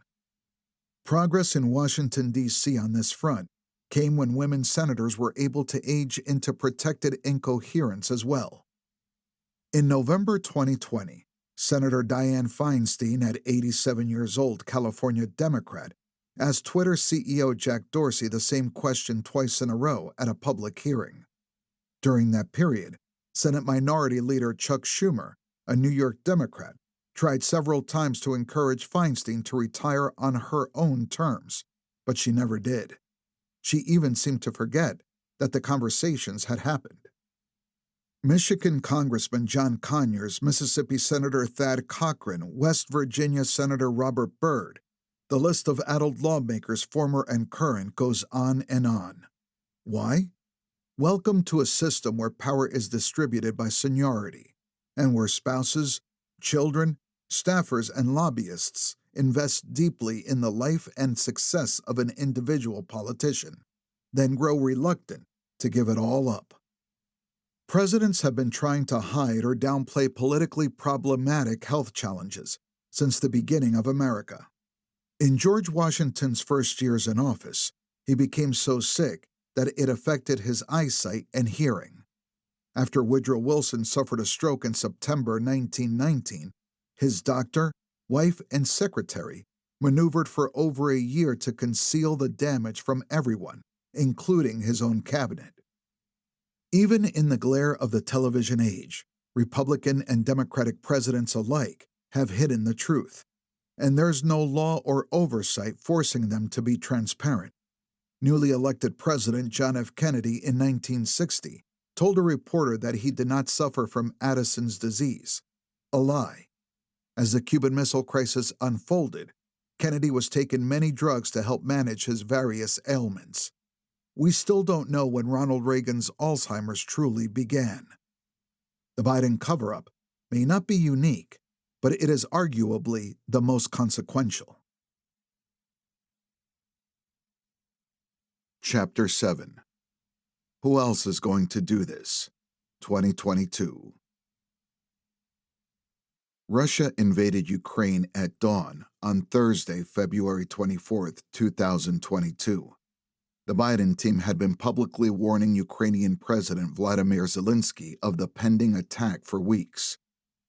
On March 26th, in the midst of rallying allied nations to support Ukraine in its defensive war against Vladimir Putin's Russia, Biden spoke at the Royal Castle in Warsaw, Poland. "For God's sake, this man cannot remain in power," he said, speaking of Putin. After talking to Ron Klain, senior White House aides rushed to walk back the comment, which seemed a clear call for regime change. 2 months later, on a swing through Asia, Biden said something that appeared at odds with the long-standing U.S. policy known as strategic ambiguity, essentially trying to keep the government of China confused as to whether the U.S. commitment to Taiwan, which China considers part of its territory, includes U.S. military intervention. Speaking alongside Japanese Prime Minister Fumio Kishida at the Akasaka Palace in Tokyo, Biden was asked, "You didn't want to get involved in the Ukraine conflict militarily for obvious reasons. Are you willing to get involved militarily to defend Taiwan if it comes to that?" "Yes," Biden said. "You are?" the reporter responded, surprised. "That's the commitment we made," Biden said. His top advisors tried hard to hold their poker faces, as if he hadn't said anything newsworthy. Aides fell back on the Biden as to explain it. "He just struggles to communicate nuance," one senior White House official told us. "First, he's not a great communicator, and second, when he feels something, he has a hard time pretending otherwise." Travel is grueling on a president, of course, all the more so when that president is pushing 80. The next month, White House aides intervened when they saw on the schedule a 10-day overseas trip, first through Europe and then the Middle East, including a stop in Saudi Arabia that was fraught with potential problems. It was too much, they ruled. The president went to Europe in June. He would do the Middle East in July. Peter Baker of the New York Times reported that an aide thought the original 10-day schedule was crazy. Senior White House officials admitted that the president's age was obviously part of the considerations, but there weren't discussions of, "He's too old to do this trip." It was more that the Saudi piece was complicated. As Baker noted in his story, This was just one of many accommodations that the White House made for the aging president. Biden had given only 38 interviews at that point in his presidency, compared with 116 for Trump, 198 for Obama, 71 for Bush, and 75 for Clinton. By July, Biden had held only 16 press conferences, fewer than half as many as Bush, Obama, and Trump, each held at the same point in their presidencies, and fewer than a third as many as Clinton held. Biden had once been one of the easiest quotes for Beltway reporters, and now he was being hidden away. As senior White House officials acknowledged to us, the first reason for this was that, yes, the president had lost a step in his communication abilities since his vice presidency. Before Beau died, he was 100% sharper, said one senior Biden White House official. Beau's death wrecked him. Part of him died that never came back after Beau died. Was he the same guy in 2009? Of course not. The second reason, of course, was the Bidenness. The third was the president's obsessive need to prep for either interviews or press conferences, a demand for data and time and details. He would demand hours and hours and hours of prep for one interview, a second senior White House official said. You had to blow up the schedule for half a day. Often the feeling was, we don't have time for this. The fourth, said the first official, was the strategic sense that the media landscape was dramatically different, and there was a lot of discussion about whether there was enough benefit to a long sit-down. Newspapers and TV news shows simply didn't reach the same massive audience they had a decade before. So when it came time to press conferences or interviews with legacy media outlets, we were not going to get what we needed out of it, and so we weren't going to do it. As the second official explained, we saw press conferences as an outdated mechanism, and he wasn't good at communicating in those forums. But foremost among the reasons was Biden's dwindling capacity to communicate, and this was only 2022. The presidency is about two things: making decisions and communicating those decisions to the American people. One senior administration official who worked closely with Biden told us, the president's decisions were always deeply solid and deeply considered, but the second part of that, communicating those decisions, that was never easy for him throughout his presidency, and in fact, it got worse. Someone else close to Biden, a senior White House official, conceded that a quick 15-minute interview Jake had done with the president in October 2022 would have been impossible for the president to pull off just 1 year later. The accommodations that were in place by 2022 and the further isolating of the president would continue as his decline accelerated the following year. Biden's staff and advisors had begun his presidency by helping to make it as positive an experience as they could for someone pushing 80, and as they continued to do so, they also began grading him on a curve compared to his former self, something many of them acknowledged they did far more often in 2023 and 2024, when matters deteriorated to an alarming degree. Speechifying.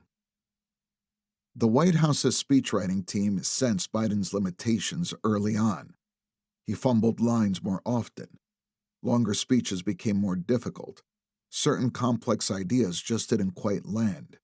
It sounded like he was simply reading the words rather than selling the concepts behind them. Everything got shorter. Speeches, paragraphs, even sentences. The vocabulary shrank.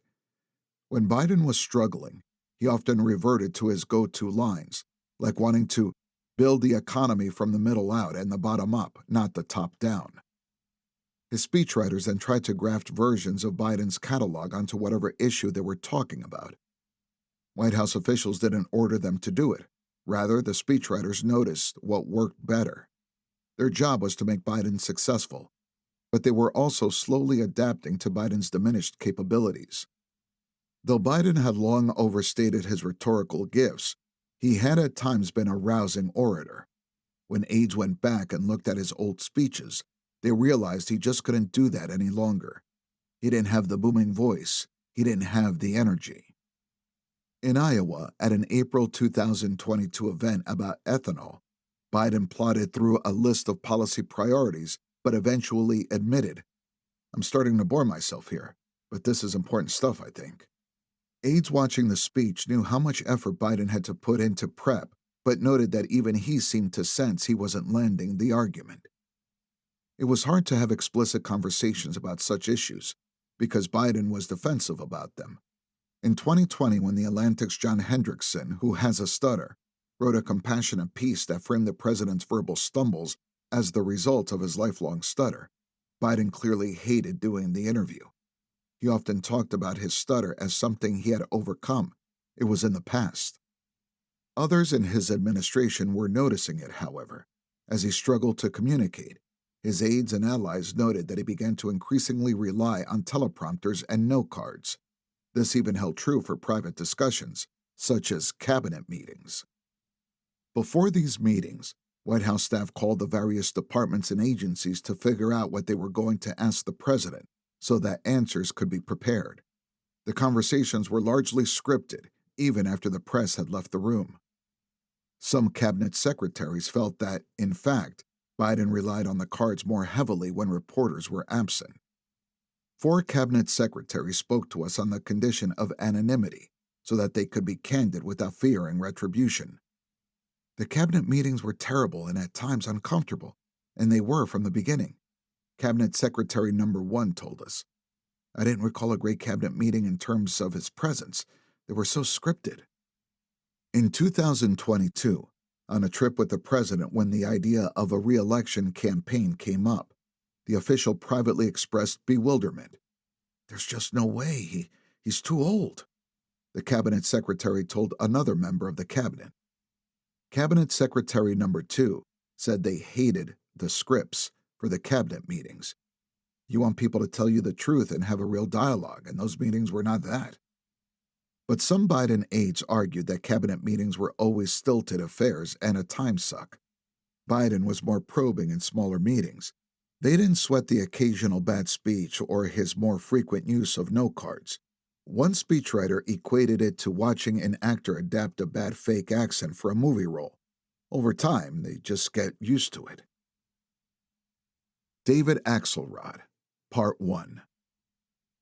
David Axelrod, a former White House advisor to President Obama, was not getting used to it.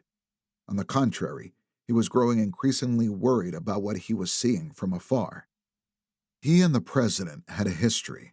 Axelrod and David Plouffe were the last 2 Obama campaign advisors to meet with Biden before then Senator Obama picked him as running mate. On a private plane, they hopped from state to state to meet with the final 3 possibilities: Indiana Senator Evan Bayh, Virginia Governor Tim Kaine, and Biden, who had run for president against Obama and dropped out after Iowa.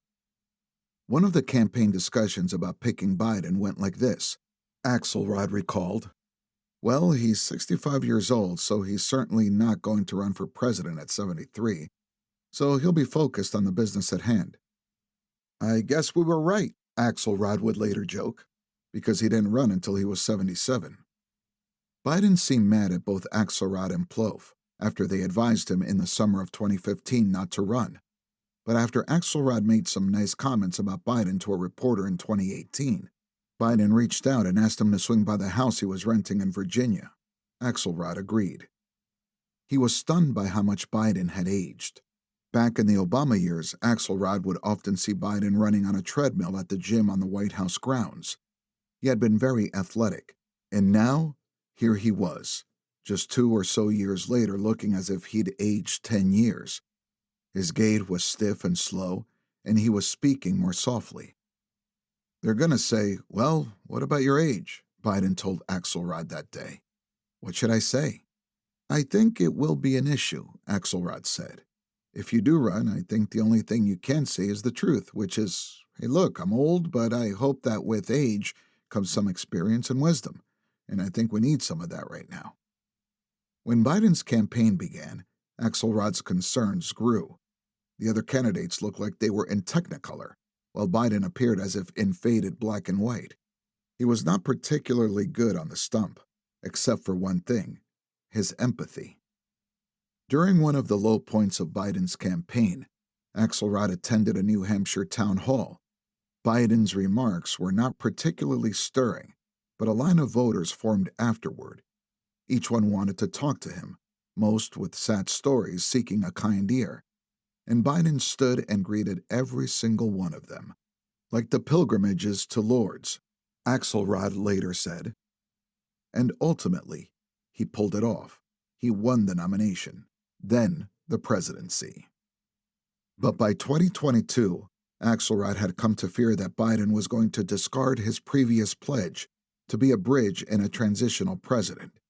He shouldn't run for re-election, Axelrod thought, and he should make the decision with enough time for the bench of potential Democratic all-stars to suit up and get in the game. Primaries are important. Primaries are how parties sort things out, how voters learn who candidates really are, and see how they perform under pressure. Obama would not have become president if he hadn't had 2 years to run and prove his mettle.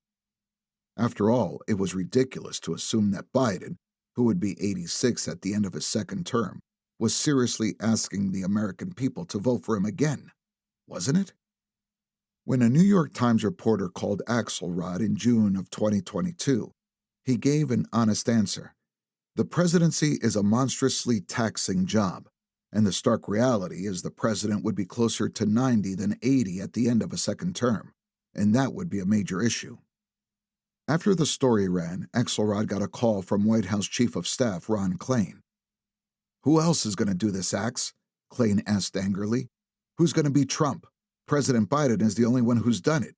You better have a lot of certainty about a different candidate before you say the president should step aside. The future of the country depends on it." Klain thought that too many strategists underestimated how difficult it was to beat Trump. The GOP had run a stellar field against him in 2016, and all of them had gotten their asses kicked.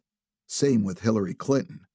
The idea that beating Trump was easy, that if you took away Joe Biden, anyone else could win, was sloppy thinking.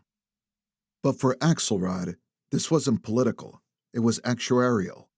Biden was old. He looked it, seemed it, and the problem was only getting worse.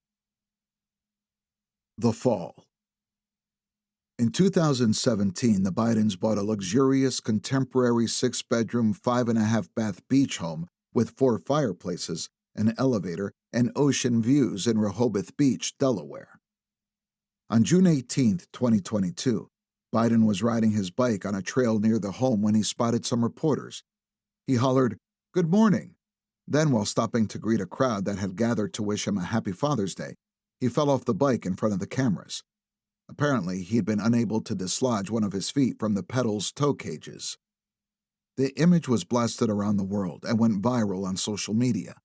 Some inside the White House pushed for there to be recognition that this bike fall was going to impact how the world saw Biden, but senior aides dismissed these concerns.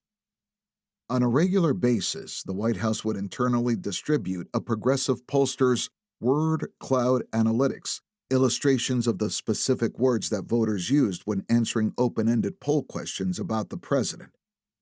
2 weeks after the fall, the bike incident filled the balloon like an ad for Schwinn. November 2022. For more than a year, Biden had been privately telling allies he intended to run for re-election, but before the midterms, in conversation with other staff, Ron Klain raised the question of whether the president should, because of his age and high disapproval ratings, announce he wasn't. His ratings would go up and buoy Democrats on the ballot. They were just brainstorming messages, but it was on the table. But the 2022 midterms ended up being not as bad for Democrats as many had predicted.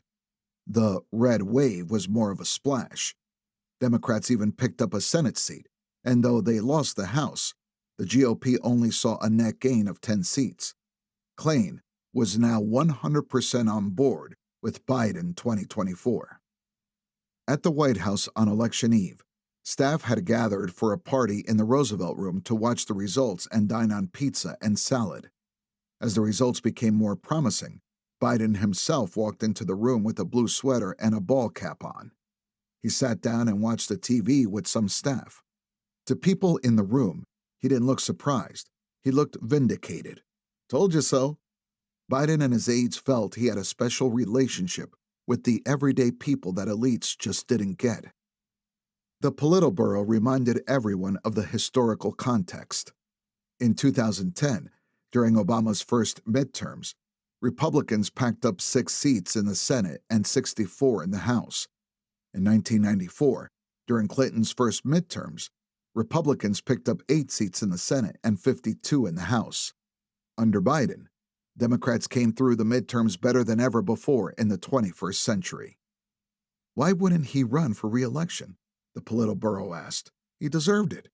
The 2022 midterm results further convinced Biden and the Politburo that he had a rationale, even a right, to run again. The truth, of course, was more complicated than the Biden view. Most vulnerable Democrats had run away from the president rather than run on his record. To them, the Republican shortfall at the ballot box seemed wrapped up in the failures of Trump-backed fringe House and Senate nominees, as well as a backlash against the Dobbs decision overturning Roe v. Wade. The general election would draw a larger pool of less engaged voters, more attuned to pocketbook issues.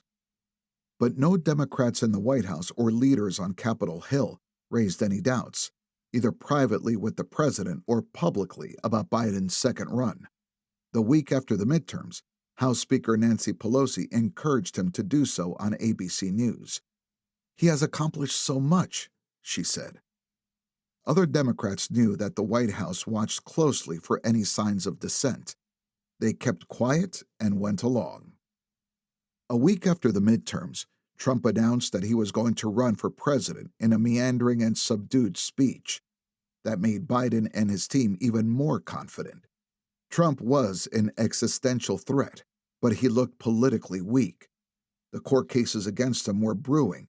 Throughout 2023, Biden and Mike Donilon expressed confidence that Trump would wind up in prison. But the warning signs were there.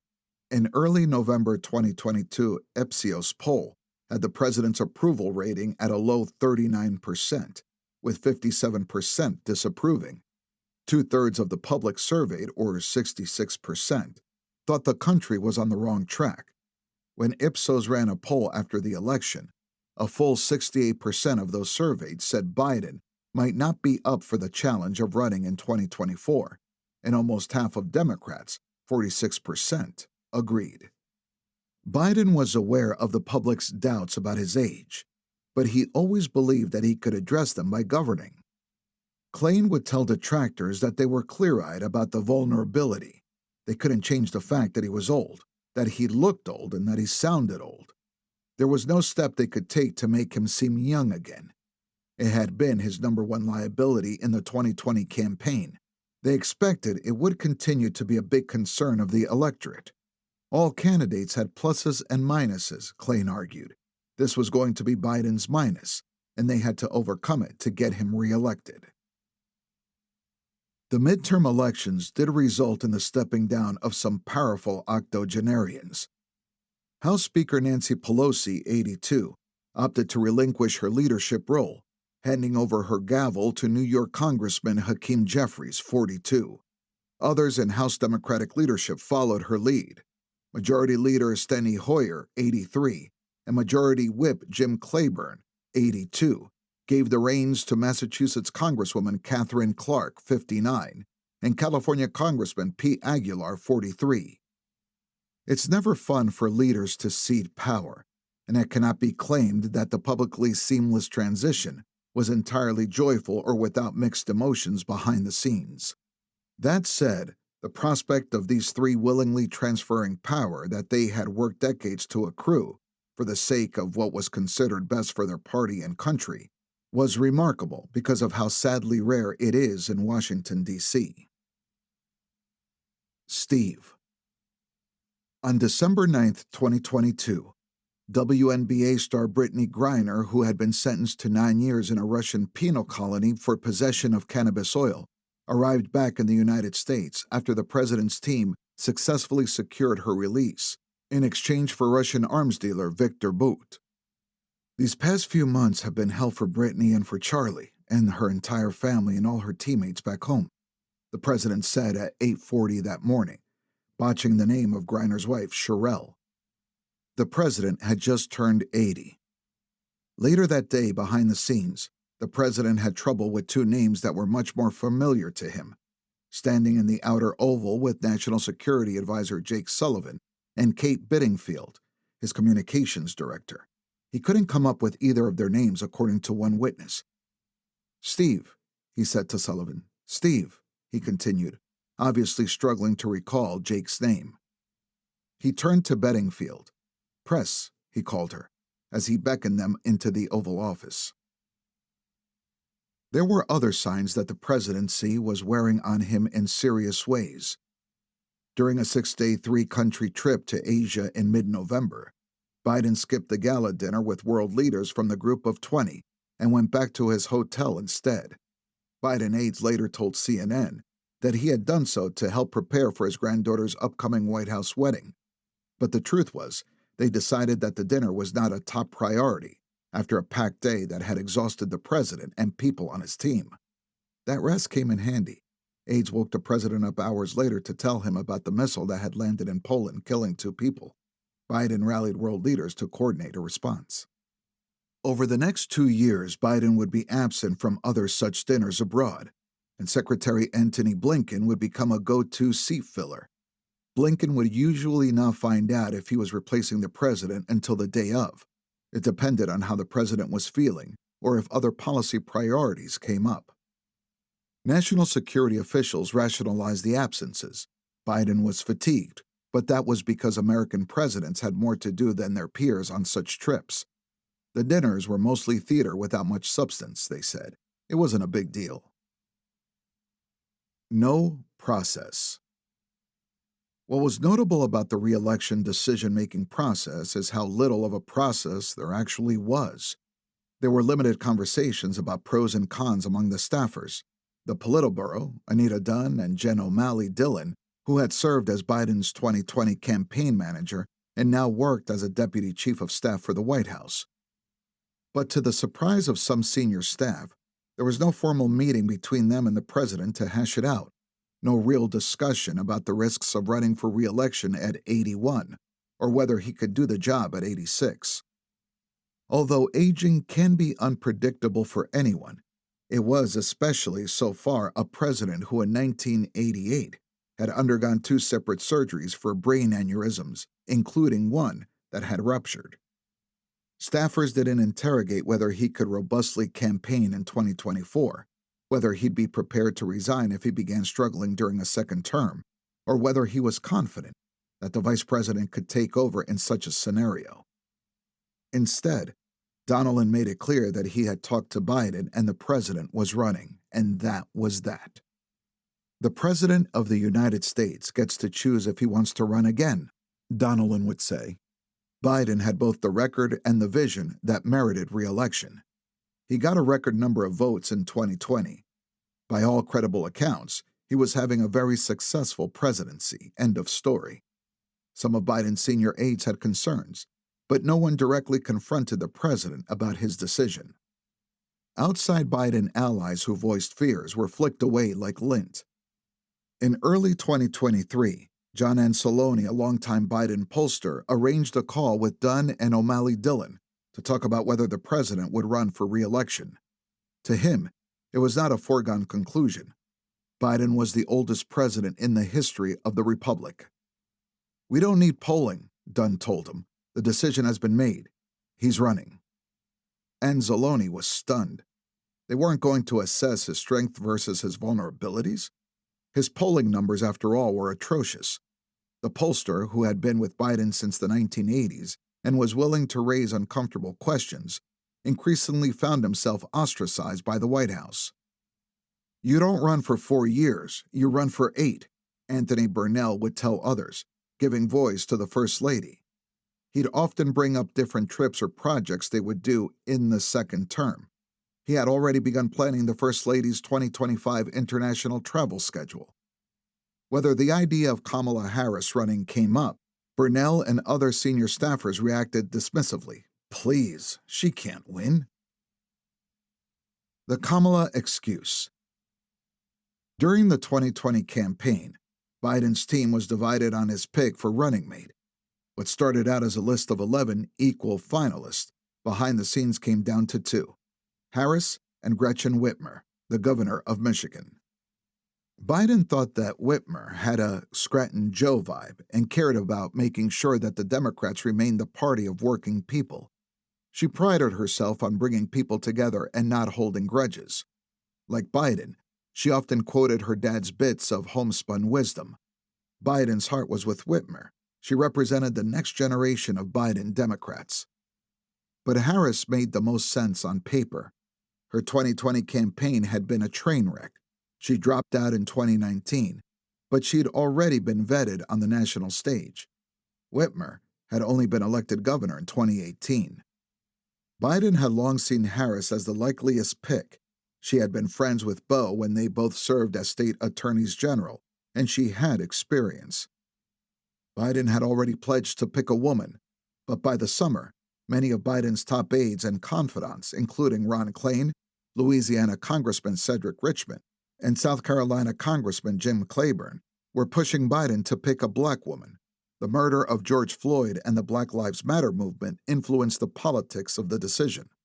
Black Americans, particularly black women, were the beating heart of the Democratic Party, and they had been key to Biden's clinching of the nomination. Richmond joked to Biden that he could pick whomever he wanted, but if he didn't pick a black woman, Richmond was going to have to go into the Federal Witness Protection Program. Public speculation had the three finalists as Harris, California Congresswoman Karen Bass, and Florida Congresswoman Val Demings. But in truth, it came down to Harris or Whitmer. Klain pushed for Harris, a senator from the most populous state in the country and a former attorney general. He also thought it would demonstrate grace because Harris had hit him hard in the first primary debate in June 2019, when she went after him for working in the 1970s with segregationist senators and opposing Department of Education mandated busing to integrate public schools.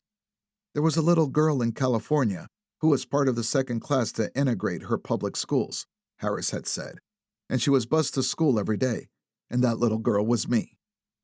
Jill particularly resented the attack, but Harris was the politically pragmatic pick, and beating Trump was too important to let feelings get in the way. Still, Biden's advisors did not fully trust her. Harris and her advisors felt it. Her aides got the impression that doing more than the bare minimum to help her was considered an act of disloyalty to Biden. Some of that culture carried over into the White House. Given Biden's age, Harris's team thought that building the vice president up should have been a priority, but many on the Biden team didn't agree. Harris aides began dividing Biden advisors between the helpful and what one called the cabal of the unhelpful. Burnell, the First Lady's office, and O'Malley Dillon, along with many in the political and communication shops, were often in the latter group. Harris sensed the Biden team's distrust and wanted to avoid giving them any reason to question her loyalty. She even tried to deploy her husband, Doug Emhoff, to try some reapproachment with Jill that later included going to a spinning class at SoulCycle together, but the chill never fully thawed. To the Biden team, Harris was a regular headache. She often shied away from politically tough assignments when Biden had accepted such assignments as vice president. She even turned down seemingly simple asks, such as headlining D.C.'s Gridiron Club dinner. She had considerable turnover, as her aides tired of what they called her prosecuting the staff style, and her cautious nature could reach the point of parody. In April 2022, Harris attended a salon-style dinner with journalists and other socialites at the home of David Bradley, an influential D.C. news mogul.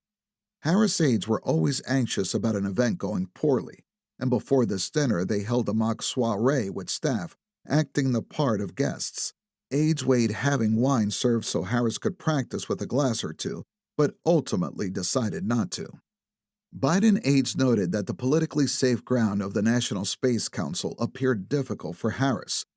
The vice president's aides internally mixed up astrology and astronomy, then drew mocking public headlines by using child actors for a video about space.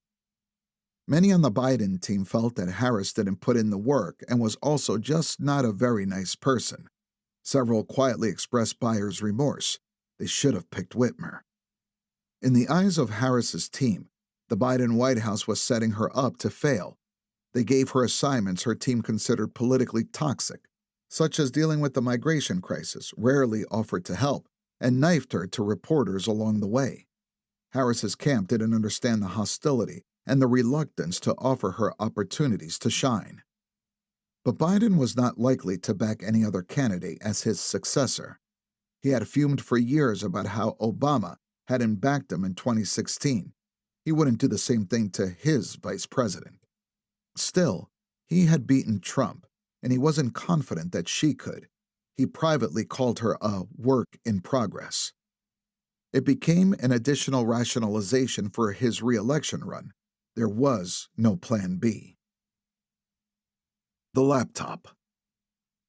In the final weeks of the 2020 election, Biden and his team had enlisted national security experts who risked their own credibility to discredit Hunter's laptop as Russian disinformation.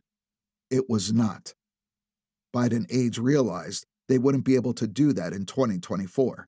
Prosecutors from Biden's Justice Department were using the very real, very scandalous evidence in their investigations. While the White House refused to acknowledge the authenticity of Hunter's laptop, Biden's team quietly had the DNC obtain a copy of the hard drive. The campaign needed to be politically prepared, and Biden needed to be personally prepared. In early 2023, Bob Bauer privately met with the president and the first lady for an hour to go through all the sordid details. Having recaptured the House, congressional Republicans seemed likely to broadcast some of the most embarrassing pictures, text messages, and emails involving not just Hunter, but the entire Biden family. Biden's brother Jimmy would get dragged into it, given his business deals with Hunter that capitalized on the family name. The re-election effort would likely take a toll on the family. Hunter, however, was on board. The Republicans would overplay their hand, he believed, and he would finally get a chance to fight back after lying low. Biden aides sensed that Hunter saw an opportunity to redeem his reputation. The delusion that this would be good for him or his father was of a piece. Don't say mean truths. The hideousness of Hunter's personal life was another unacknowledged ugliness. He seemingly brushed it all off. The influence peddling, the infidelities, the drug use, the child he had denied. He was doing so much better now.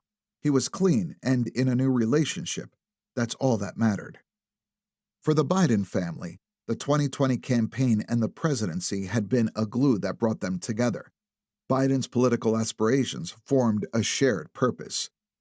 I think it's understandable from the outside to see it as a tragedy, but from the inside, it's a love story, Hunter told Alex in early 2024. And that is the story of being able to withstand tragedy and not lose yourself or your family.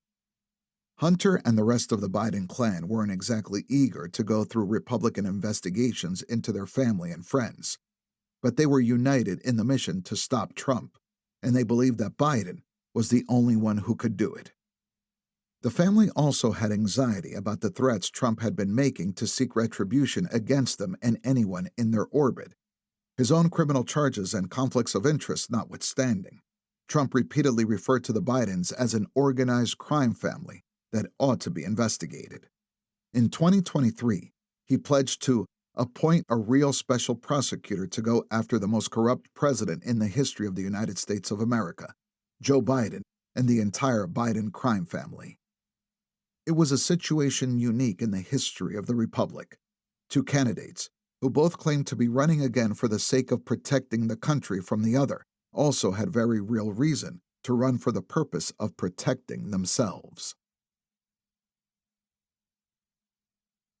Chapter 8. Dr. Biden. During a summer 2022 swing through the Northeast, Democratic donors gathered in Boston for a dinner with First Lady Jill Biden. Joshua Bekenstein, the co-chairman of Bain Capital, found the nerve to speak up about the president's potential re-election. His remarks were meant to delicately convince rather than confront. He talked about how much the Biden family had sacrificed and how they had restored faith in institutions. He urged them to bolster that legacy by turning to a new generation. If there was any doubt about what Bekenstein meant, he added that he didn't want an 86-year-old doctor operating on him or an 86-year-old pilot flying him, and he didn't want an 86-year-old president running the country either. Before the First Lady could respond, Anthony Burnell jumped in to ask if Trump's third run would change the donor's position, given that Trump was only a few years younger than Biden. Bekenstein said no. Biden's age mattered regardless of who was running against him. It was awkward. The dinner went on, but the confrontation lingered in Jill's mind. Later that evening, talking to aides, hand on her head with a glass of wine, she kicked herself for how she had responded. "I can't believe I didn't defend Joe," she said. It wouldn't happen again.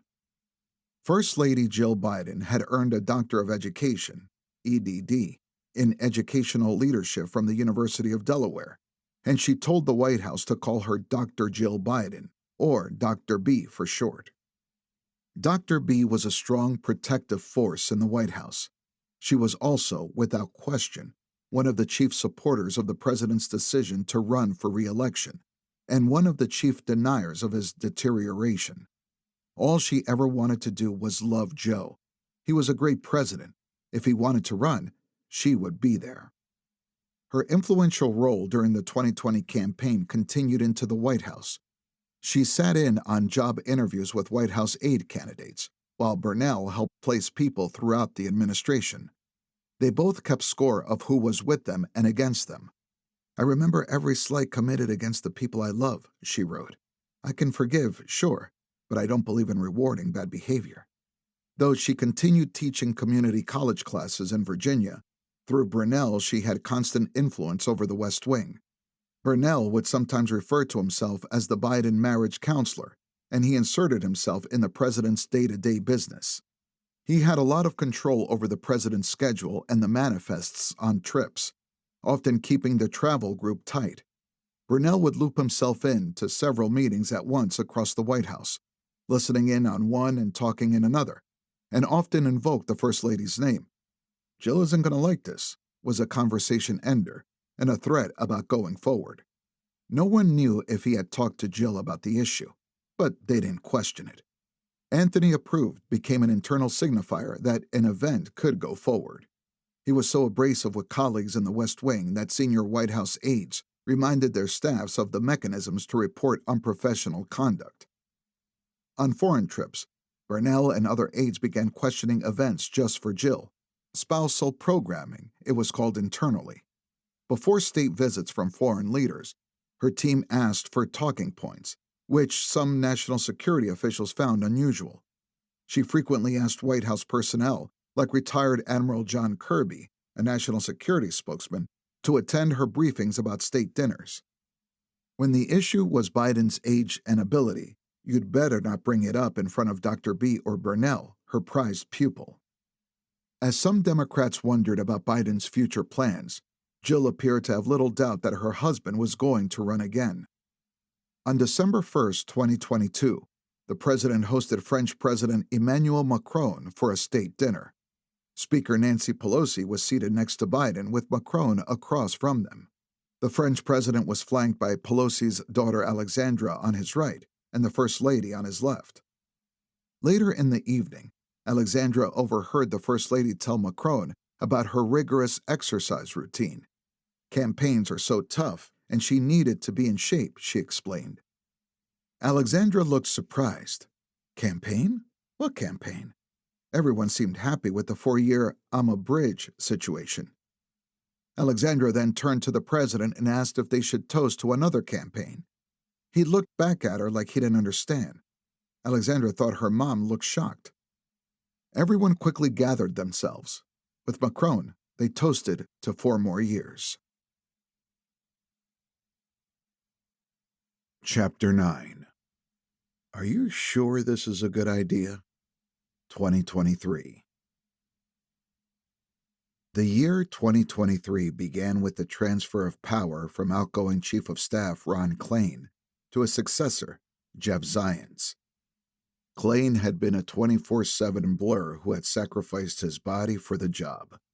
By the end of 2022, he did not look well. In early 2023, he had a health episode in his office. He was also traveling back to Indiana on weekends to visit his ailing mother. As he scanned for the exit, Klain started preparing for a replacement. He looked at COVID czar Zients, Steve Ricchetti, Anita Dunn, and Secretary of Energy Jennifer Granholm, who quickly took herself out of contention. Ricchetti was gifted at fostering relationships and dealing with Capitol Hill, but others felt that his skill set didn't necessarily meet the needs of the gig. Being able to triage problems, to hold people accountable, and to drive the team to outcomes. He was also seen as too close and too admiring of Biden to tell the president hard truths. Klain was more political and had a longer relationship with Biden, but he thought Zients met the requirements of the job in a way Ricchetti didn't.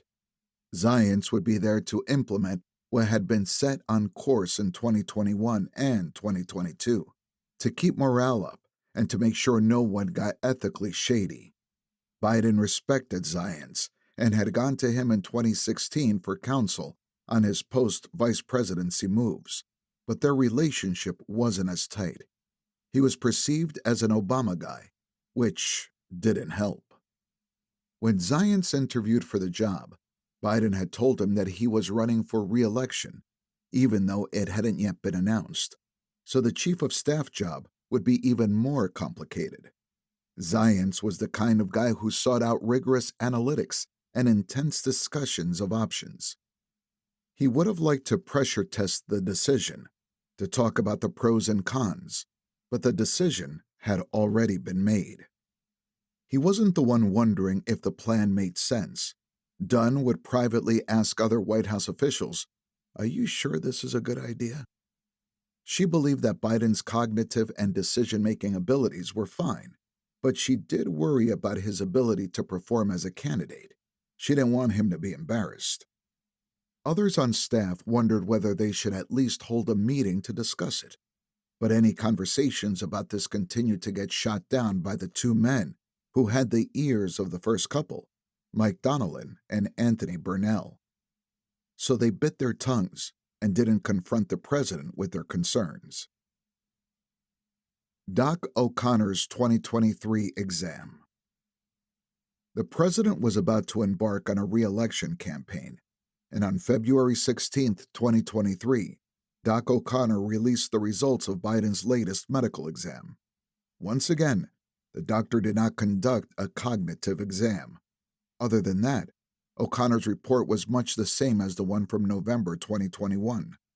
The president's gait remains stiff, but has not worsened since last year, O'Connor noted, though some of Biden's own aides thought his stride appeared worse.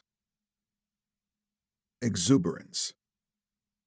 In early 2023, Biden was feeling more confident and necessary than ever. On January 4th, he made a rare joint appearance with the Senate Republican leader Mitch McConnell to tout a $1.385 billion federal grant to improve and expand the Brent Spence Bridge Corridor, which connects McConnell's home state of Kentucky to Ohio. The investment was part of the bipartisan infrastructure bill that Biden had signed. The president said the bill and the event sent an important message to the entire country. We can work together. We can get things done. We can move the nation forward if we just drop a little bit of our egos and focus on what is needed for the country. McConnell added that the bill had been literally a legislative miracle. The next month, Biden embarked on a dangerous and grueling trip to Kiev in a splashy show of solidarity with Ukraine to mark the first anniversary of Russia's invasion. Biden had secretly taken off on a VIP government plane at 4:15 a.m., ultimately landing in Poland, where National Security Advisor Jake Sullivan disembarked from the front of the plane and walked out onto the tarmac as a decoy, while Biden, wearing a hat, scarf, and COVID mask, snuck out the back. Then came a 10-hour overnight train from Poland to Kiev.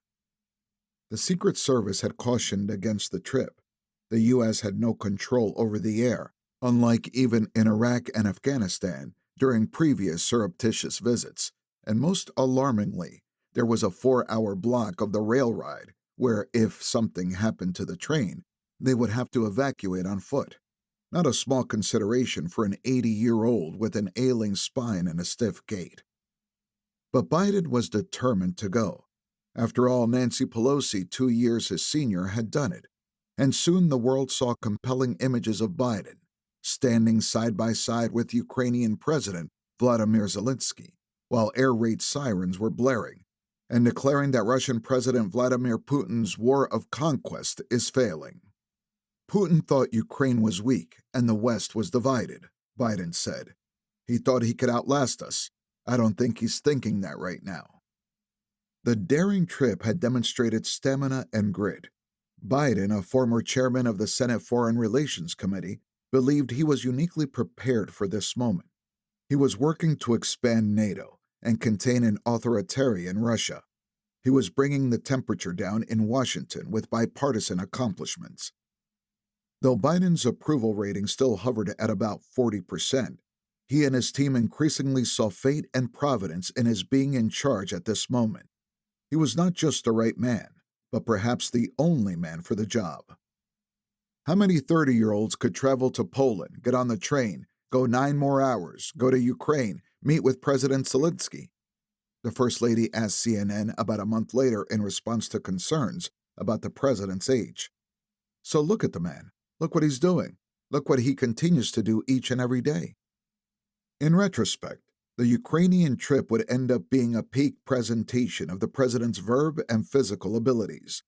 In the images beamed around the world, they appeared impressive, but they would decline significantly over the final 2 years of his presidency, at a rate far exceeding that of the first 2 years, according to top aides. March 2023. Antony Blinken had spent more than 20 years working for Biden, having been hired as his staff director on the Senate Foreign Relations Committee in 2002. Now Blinken was the Secretary of State, working closely with the president on the issues that he cared more about and knew more about than perhaps any other. In early 2023, Blinken had no concerns about Biden's ability to do the job. As he'd seen with past bosses Clinton and Obama, the presidency ages a person exponentially. Biden was 80 and showing every day of it, and they were only halfway through one term. "I'm with you 110%, whatever you want to do," Blinken said to him before the re-election was announced, "but I want to make sure you want to take this on." It wasn't just about how he felt in 2023.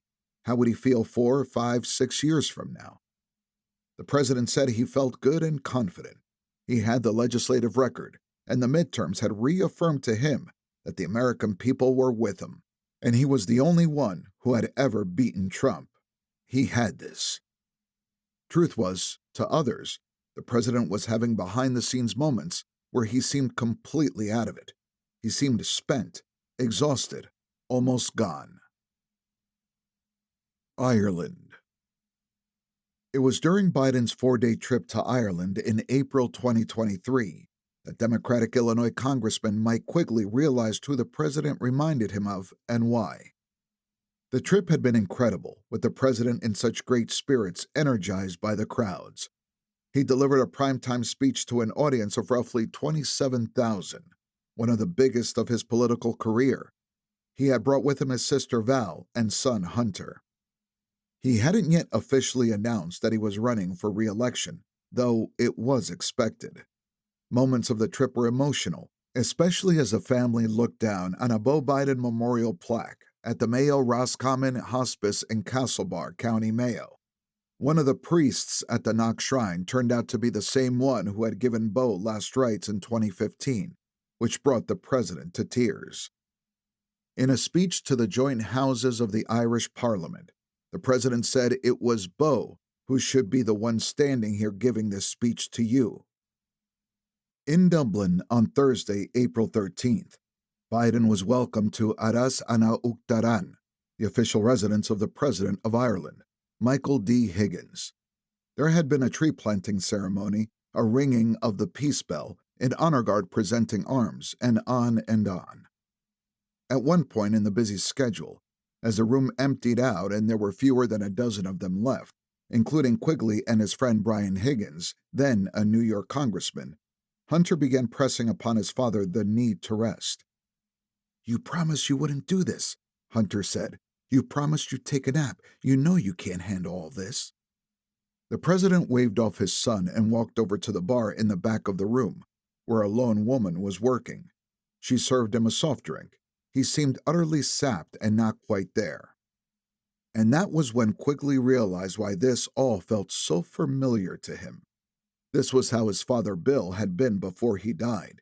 He would seem weak, but then, like Biden, gain strength from the Irish crowds. He would get an adrenaline boost when everyone showed up at a family function. When the high wore off, though, it was akin to witnessing all the air empty from a balloon. Bill, like Biden at the moment in the ballroom, would appear deflated and drained. Biden, Quigley thought, needed to go to bed for the rest of the day and night.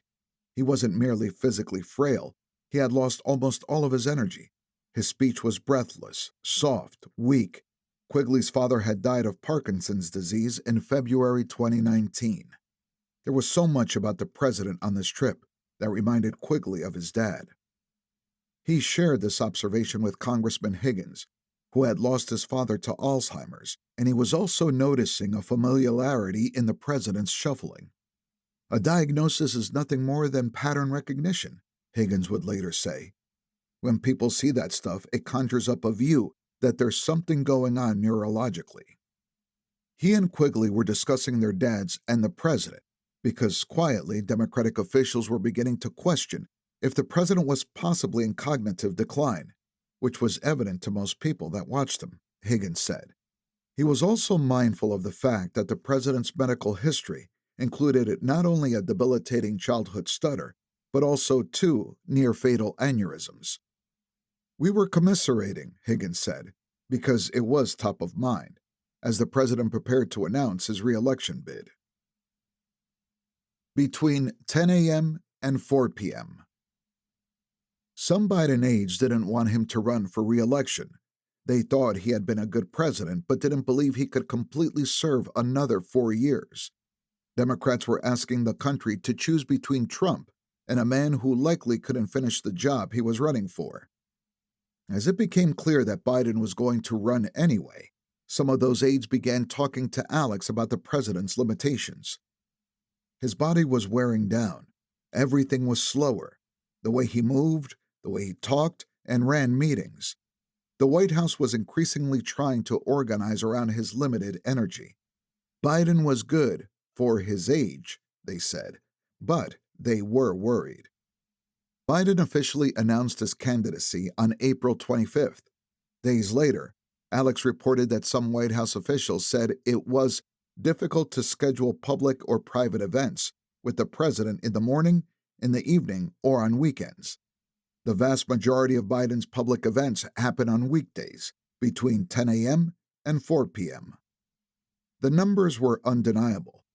From January 1st, 2023 to April 27th, Biden had only 4 public events before 10 a.m., 12 full weekends with no public events, and only 12 public events after 6 p.m., most of which were off-camera.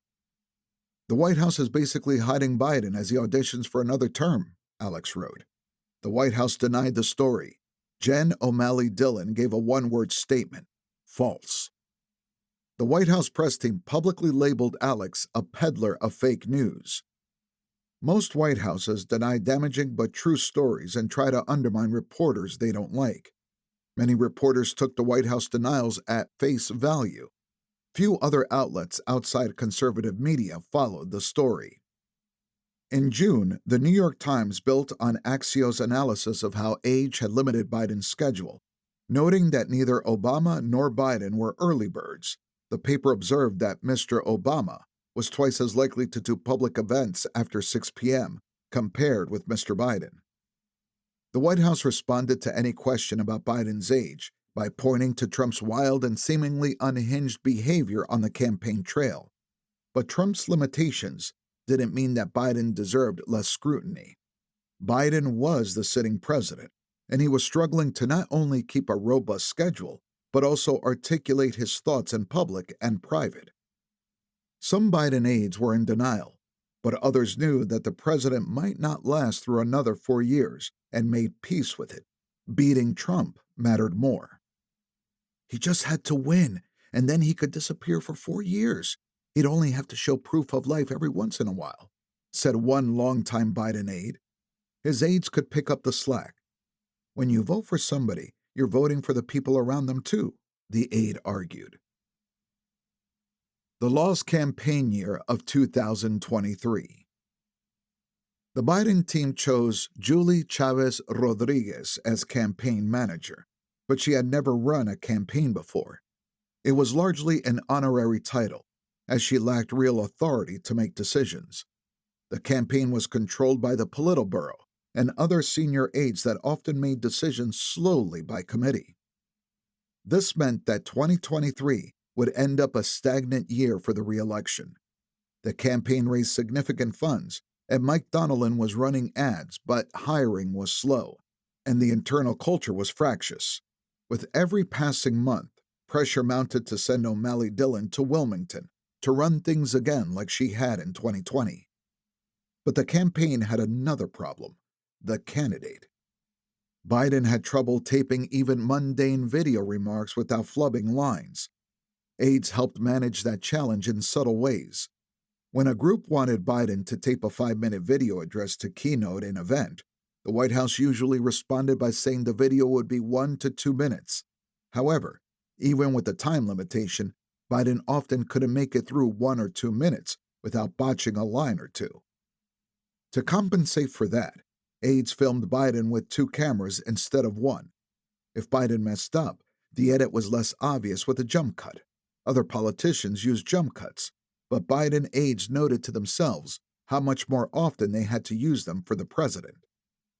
When they recorded videos, much of the footage was unusable.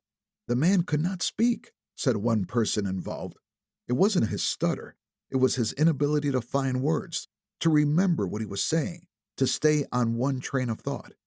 Aides would sometimes make the videos in slow motion to blur the reality of how slowly he actually walked. Every shoot was anxiety-inducing for Biden's team. If he was off, editing footage in a way that cast him in the best light would require hours of work. Doing the videos without the extra camera would have been impossible, they concluded. At times, the president had such trouble communicating that the videos were unusable, and the Biden team just opted not to release them. At other times, they released videos whose heavy editing was so obvious that they immediately regretted putting them out. In April 2024, the campaign held a staged town hall in a high school gym to film a campaign commercial. The campaign was trying to make it look like the president was out there taking off-the-cuff questions from voters in public.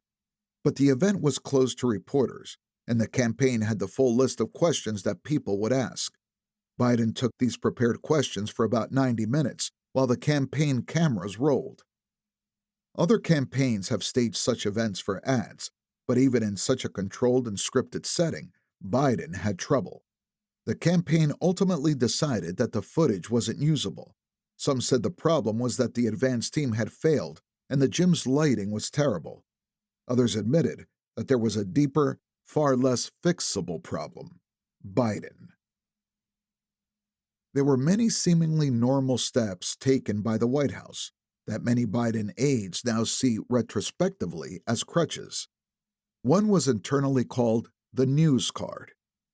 It began in late 2021 as a presidential cue card with news of the day on it. If reporters asked Biden something, he'd have responses prepared.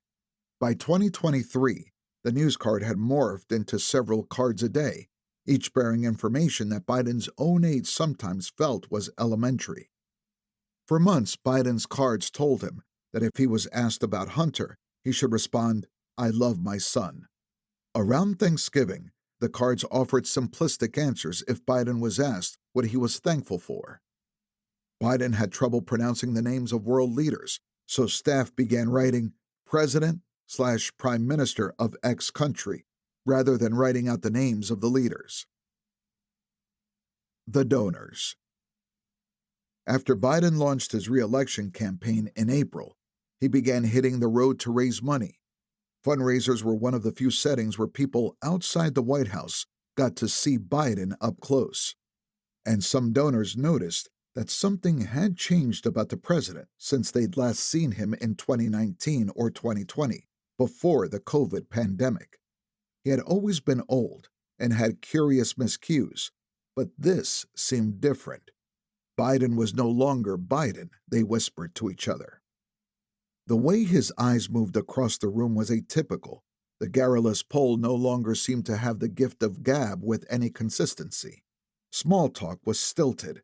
People working on the events noted that aides like Annie Tomasini and Ashley Williams were directing his every step to a degree they hadn't before.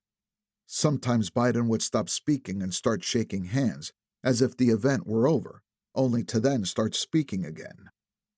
On January 20th, 2023, Biden attended a fundraiser with Governor Gavin Newsom in Kentfield, California, that went awry. He casually called Chinese President Xi Jinping a dictator, sparking outrage in China just after Secretary of State Blinken had flown to Beijing to cool down tensions. And attendees were shaken by Biden's meandering remarks. The contrast with younger, agile Newsom didn't help. I remember leaving that fundraiser thinking, "Fuck," one attendee said. "We got so desensitized to how bad it had gotten." To help hide this, over the course of 2023, Biden's top aides made changes so that fundraisers would be even more scripted and tightly controlled. Usually, there wouldn't be an open Q&A. 3 questions would be provided to Biden's team in advance. If he had traveled that day to a place with a time change, aides pushed back on having events late in the evening.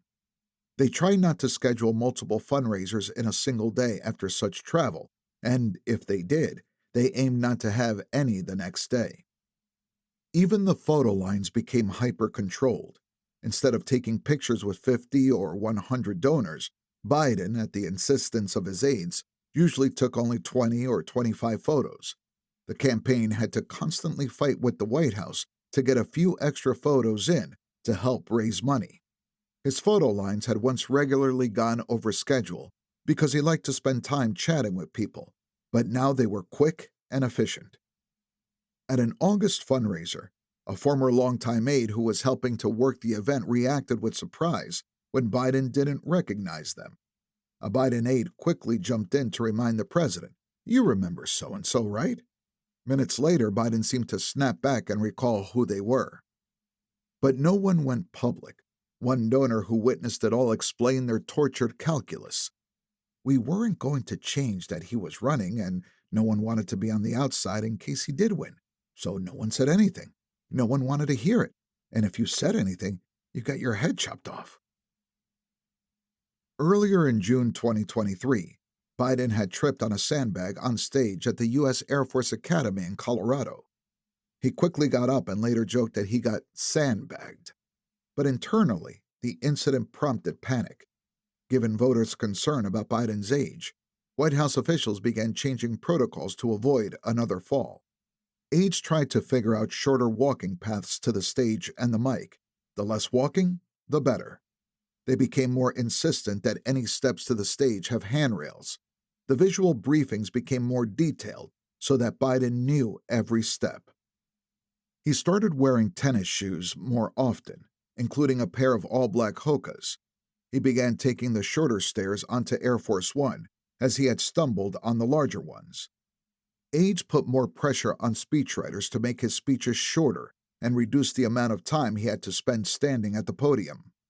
Some speeches were scrapped altogether. For a period, he stopped delivering regular remarks in response to the monthly jobs report. Aides were told that a written statement would now suffice. Accommodations such as teleprompters and note cards became lifelines. When he tried to ad-lib, it sometimes looked as if it took him a minute to form a cogent thought. Biden resisted and bristled at some of these cognitive aids. He thought he didn't need them. Special Counsel Robert Part 1. Playwrights sometimes refer to the principle of Chekhov's gun, attributed to Russian dramatist Anton Chekhov. One must never place a loaded rifle on the stage if it isn't going to go off. It's wrong to make promises you don't mean to keep. In the narrative of Joe Biden and his decline, Chekhov's gun is special counsel Robert appointed in 2023. The gun goes off in 2024. Part of the story actually began decades before, in one of the best books about American politicians and presidential campaigns, Richard Ben Kramer's What It Takes, The Way to the White House, published in 1992. It chronicles 6 of the men who ran for president in 1988, including Joe Biden. Mark Swanitzer was Kramer's researcher and worked on the book with him for 5 years. To the run-up of his second ill-fated presidential campaign in 2008, then Senator Joe Biden hired Swanitzer to write his first memoir, Promises to Keep, published in 2007. And as early as 2010, Biden began making notes for a second memoir, in which he would define his record as vice president, keeping his options open for a run for president, perhaps in 2016. He saw himself as a historical figure and wanted his career presented that way. In late 2015, shortly after Bo's tragic death, Biden began meetings to hash out his next memoir, Promise Me, Dad. He and Swanitzer decided to focus the book on the window between late 2014 and early 2016, when he was a vice president, dealing with his son's tragic illness.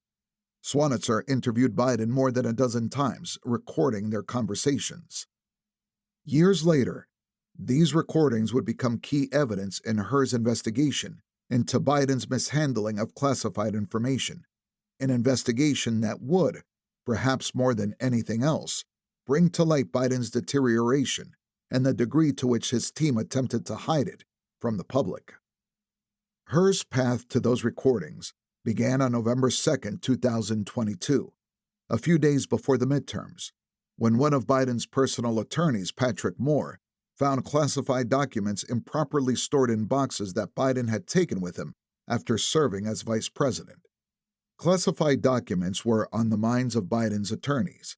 Trump was in the middle of a standoff with the Justice Department about his possession of such materials, leading to an FBI raid on Mar-a-Lago in August 2022.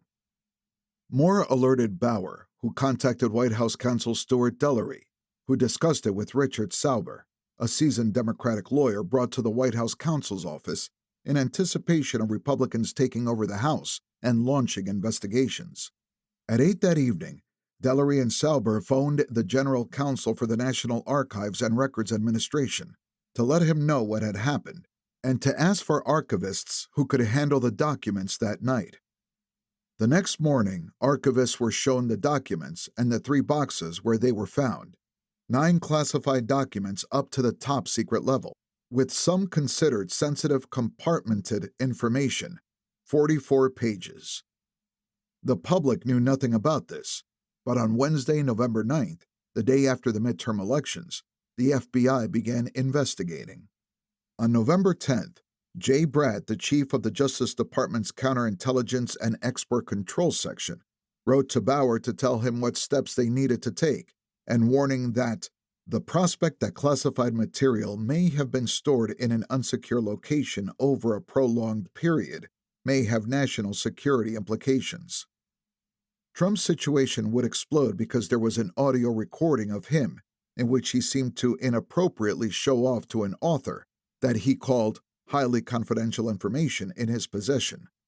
Trump had also refused to return the documents, and there was evidence that he and his team had engaged in a conspiracy to hide the documents from the FBI. Trump and his co-defendants later pleaded not guilty to the charges brought against them, which were ultimately dropped after he won re-election. In the wake of the dramatic August search of Mar-a-Lago, Biden inserted himself into the charged investigation. In a 60-minute interview, he initially demurred from weighing in on the case before chiding Trump's conduct, wondering how anyone, could be that irresponsible. Attorney General Merrick Garland saw himself as trying to be fair, despite any number of probes that were politically fraught, including those focused on Hunter. The Justice Department had ongoing investigations into not only Trump's handling of classified documents, but also his efforts to overturn the 2020 election. Once Trump became a second-time candidate for president in November 2022, Garland appointed special counsel Jack Smith to handle the Trump investigations so as to avoid any real or perceived conflicts of interest. When Biden had announced Garland's nomination, he had told him publicly, "You won't work for me. Your loyalty is not to me. It's to the law, the Constitution, the people of this nation." Garland would not have accepted the position under any other circumstances. He reminded his aides of that quite often. Public trust was a key part of his job. He was the Attorney General for the United States of America, not for Joe Biden. Biden's team had come to view the AG differently. They saw him as endlessly trying to appease right-wingers who acted in bad faith, hurting the president in the process. Garland drove the Politburo nuts. Long before the fall of 2022, Biden aides had soured on him. They would vent their buyer's remorse to reporters and allies. Should have picked former Alabama Senator Doug Jones, they huffed. Anyone but the guy they had picked. Garland's team felt that the Biden folks were in denial. It was the president and the president's reckless son who kept putting them in impossible situations. He was running a Justice Department that was investigating the president for some of the very same crimes he was building a case against Biden's predecessor for committing. He was once again saddled with upholding legal standards and trying to keep the public's trust despite the Biden sloppiness and lack of discipline. Bauer and Moore thought about other places where Biden might have stowed classified documents. The attorneys became concerned about what might be stored in the garage at Biden's 6,850 square foot residence in Greenville, Delaware, a suburb of Wilmington. Biden kept his 1967 Corvette Stingray in that garage. Also there, it proved, was a binder containing documents with classified markings and an unsealed box containing classified documents from 2009 regarding U.S. policy in Afghanistan.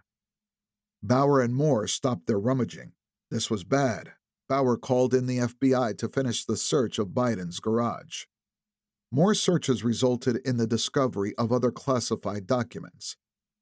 On January 11, 2023, Bauer and attorney Jennifer Miller found documents in the basement den of Biden's Greenville home, all within the pages of a notebook labeled 1612, number 2, Foreign Policy.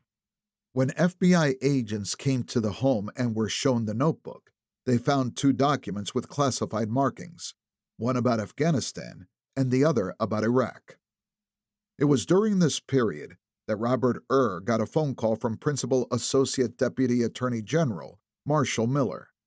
Had worked for years in the public sector, including as a U.S. Attorney for Maryland, and was now comfortably ensconced as a partner at Gibson Dunn, a white shoe firm where he represented big clients, such as Meta and the NFL, and was finally making some money to support his wife and 3 kids. Was an American success story. He was the son of refugees from the Korean War, and his father remembered American soldiers sharing their food with him when he was a boy. Born in New York City, had been taught to appreciate the greatness of America. His parents didn't talk politics, but they told and his sister to work as hard as they could, and they told him that he would go to Harvard, which he did, followed by Stanford Law, then a clerkship for U.S. Supreme Court Justice William Rehnquist. Her's phone rang one Friday in January 2023. It was Miller, who wanted to know if would consider serving as a special counsel. "Can you tell me anything else about it?" asked. "Not really. There isn't anything else you can tell me about the investigation? Who's being investigated?" "A senior government official," Miller said. Asked for the weekend. He discussed it with his wife, Kara. They speculated that it was some undersecretary of the Interior in trouble for an improper flight or something. A quick and easy matter. On Monday, he called Miller back. "I'm inclined to do it," he told him, "but it would be helpful if you told me more about it." "It's a very senior government official," Miller said. In addition to a sense of patriotic obligation, Her felt a sense of duty toward the Justice Department, which had been caught up in some very difficult cases with politically charged dynamics. Her had worked under Christopher Wray when Wray, now the FBI director, had been head of the DOJ's criminal division and had been the top deputy for Deputy Attorney General Rod Rosenstein, serving as chief liaison between the Justice Department leadership and Robert Mueller's investigation into Russian attempts to intervene in the 2016 election. Difficult stuff. But did he really have to resign from his job? Ken Starr had remained active with his law firm while serving as an independent counsel, and Special Prosecutor Robert Fisk had taken a leave of absence from his firm without resigning. But in 2023, the Justice Department took the position that Herr had to resign from his firm unless he secured a written waiver from every single client of the firm who had business before the Justice Department, which would be impossible. Herr made the rounds at work to give everyone the news. "Wow, that's a completely wrong decision," one colleague told him. "You need to get out of it," another said. "That's a mistake." On January 12th, Garland appointed Herr to serve as special counsel in the investigation of the president's mishandling of classified material. For those working on the case throughout 2023, the hours would be long and grinding. They had to be thorough in their task. Herr and his team, 7 other lawyers, 3 paralegals, and an administrator, began their investigation in earnest. Mark Swanitzer became one of their key witnesses. After reaching out to him and obtaining transcripts and audio files of his interviews with Biden from after the vice presidency, Herr's team noticed that they had transcripts for which they didn't have corresponding audio files. Swanitzer's attorneys told them that the ghostwriter had deleted some of those files for fear of being hacked, after he learned that a special counsel had been appointed. The FBI told him to hand over all his devices, anything he had used to write the book or record Biden. He did. FBI technicians recovered a trove of files and sent them to Herr's team, who went to their office's SCIF, the Sensitive Compartmented Information Facility, to listen to them. The first tape Herr listened to featured Biden talking to Swanitzer and his sister Val, saying, "I just found all the classified stuff downstairs." It was recorded in McLean, Virginia in 2017, when Biden was no longer vice president. To Herr, Biden was clearly acknowledging that he knowingly possessed classified materials, discussing them with others, on tape. The moment was something like the twitching gauge of the New York Times needle, that infamous digital prognosticator that displays real-time estimates of election outcomes. The needle had been hovering on one side, and a prosecutor would have been unlikely to bring criminal charges against Biden, based solely on finding classified documents in his possession. Then the prosecutors heard the tape. "I just found all the classified stuff downstairs." Suddenly, the needle shot in the other direction. Herr and his team listened to every one of the Swanitzer tapes. Repeatedly, Biden referred to classified material that he seemed to share with his ghostwriter. Beyond how damning they were, the tapes revealed something else important to the case. Biden sounded very old and quite diminished in 2017.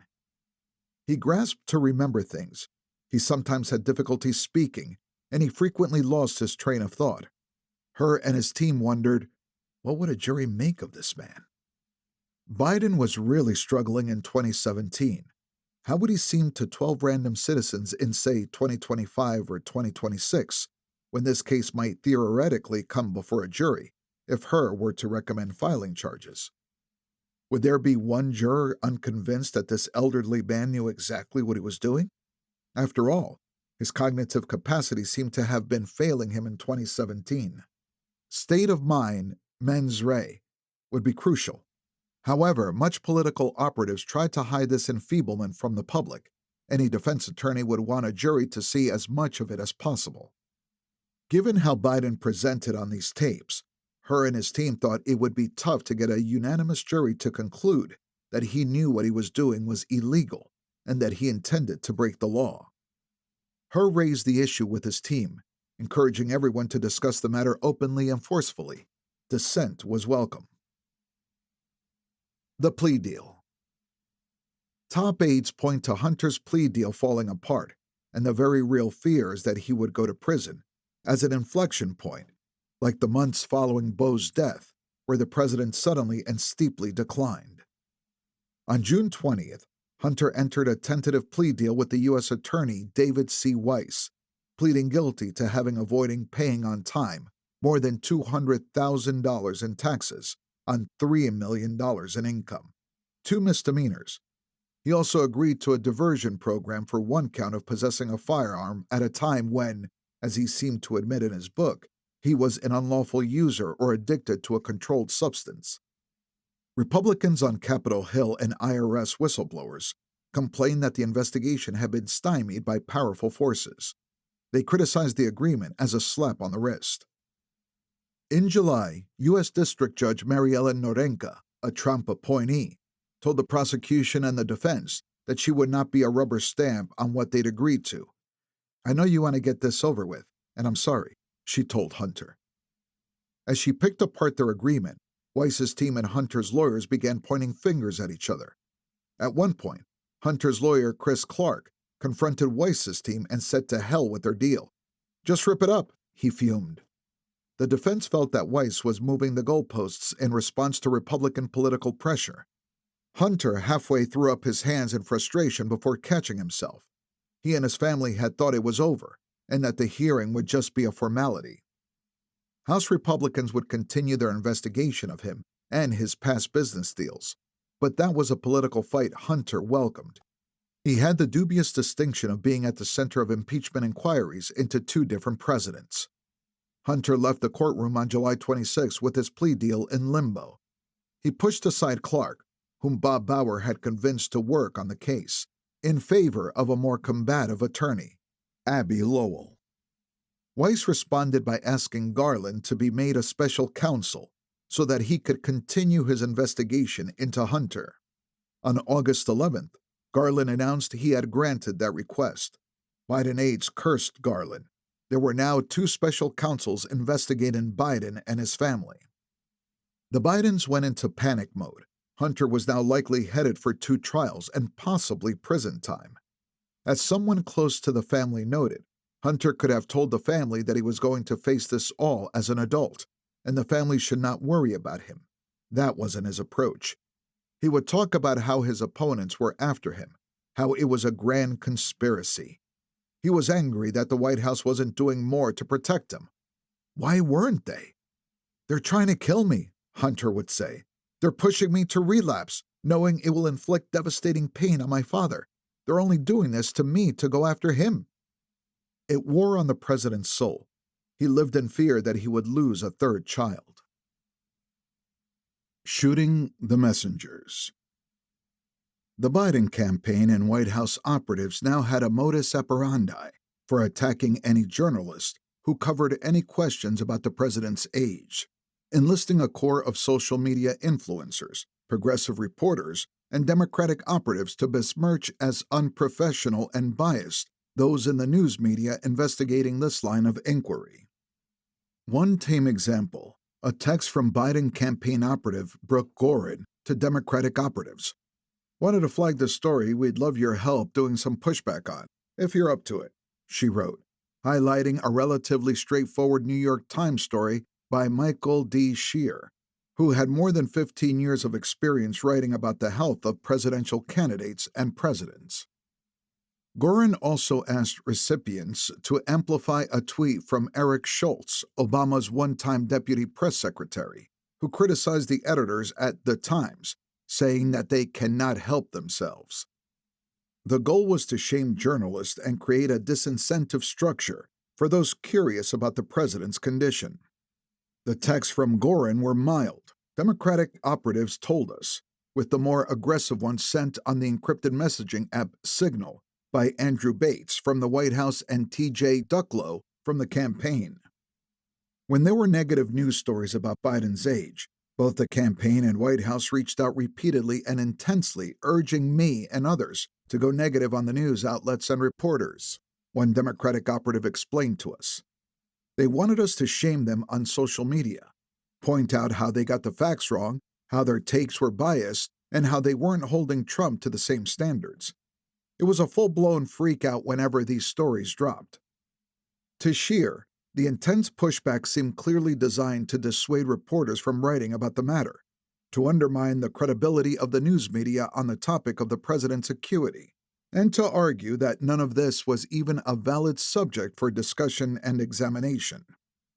Even mentioning Biden's age in the lead of a brief story on his COVID infection resulted in a White House official screaming at Scheer, demanding that the Times remove his age because it wasn't relevant.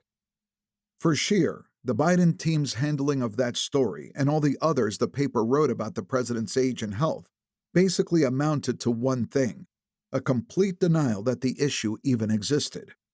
Every conversation with a Biden official went like this: "He's exactly the same person he always was.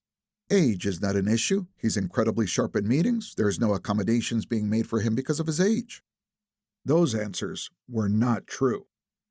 Shortly after 4 p.m. on Wednesday, September 20th, 2023, for example, Scheer was among the small pool of White House reporters permitted to attend a Biden fundraiser at the Manhattan home of Carrie Fowler and Amy Goldman Fowler. Before a crowd of roughly 24 donors, Biden stumbled through remarks reading from note cards. He referred to the January 6th insurrection as happening on January 8th and had some trouble making basic arguments. But the biggest shock came when he told his campaign origin story. He wasn't planning on running for president after the Obama administration, he said. But then along came, in August of 2017, Charlotte, Virginia. You remember those folks walking out of the fields literally carrying torches with Nazi swastikas holding them forward, singing the same vicious anti-Semitic bile, the same exact bile that was sung in Germany in the early 30s. And a young woman was killed. A young woman was killed. Then Biden said he heard Trump's response. You also had people that were very fine people on both sides, Biden told the donors. And I mean this sincerely, from the bottom of my heart. That's when I decided I was going to run again. Next, Biden went through a story about his family meeting to discuss whether he should run. And after describing some of that conversation, he said, "You know, you may remember that, those folks from Charlottesville, as they came out of the fields and carrying those swastikas, and remember the ones with the torches and the accompanied by the Ku Klux Klan. And in addition to that, they had their white supremacist. Anyway, they were making the big case about how terrible this was, and a young woman was killed in the process." Biden then noted, "My predecessor, as I said, was asked what he thought. He said there are some very fine people on both sides. Well, that kept ringing in my head, and so I couldn't, quite frankly, remain silent any longer, so I decided I would run." The president had just told the exact same story 3 minutes earlier. The room, Scheer noticed, was stone-cold silent. 2 days later, when the White House press secretary was asked about the president repeating the same story mere minutes apart, Karine Jean-Pierre said the president was making very clear why he decided to run. She added that he was speaking from the heart, and doing so in an incredibly passionate way. By late 2023, Biden's staff was pushing as much of his schedule as possible to midday, when Biden was at his best. Months of Biden's internal schedule in late 2023 and 2024, also known as the block, show how Biden's staff would try to lighten the president's day. On October 3, 2023, for instance, Biden had prep and meetings with officials from 9 a.m. to noon, then lunch from 12:15 to 1:15 p.m. The rest of the day was desk time from 1:30 to 2:15 p.m., then POTUS time from 2:15 to 4:15 p.m., and then he ended his day with dinner at 4:30 p.m. POTUS time could mean many different things. At times, it was a stand-in for something that Biden's aides wanted only a few to know about. Other times, it was just to carve out a chunk of the schedule for the president. When Biden was in Washington, many of his days would end with his going to the residence at around 5:15 p.m. He would take calls, but he rarely came back down. Navy Joan Roberts. In July 2023, shamed into action by the New York Times columnist Maureen Dowd, President and First Lady Biden finally acknowledged one of their grandchildren existed. She was already 4 years old. A DNA test in 2019 had proven Hunter was the father of London Roberts' baby girl. Hunter denied this reality. Even after the DNA test, he told people that he believed it could have been tampered with by the Republican-dominated state of Arkansas, where Roberts was living.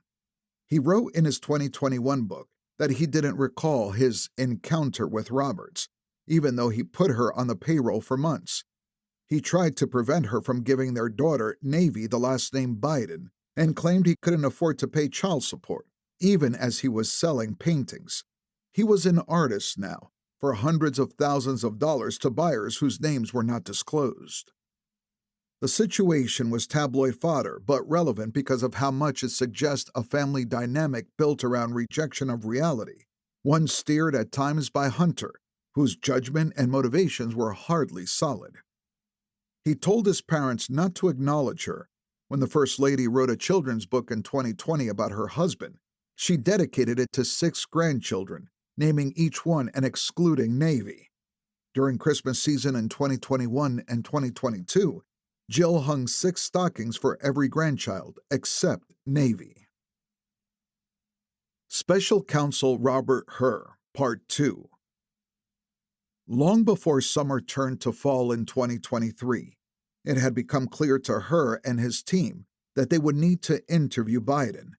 There was substantial evidence that he had willfully and knowingly kept both marked classified documents and unmarked classified handwritten notes recklessly stored.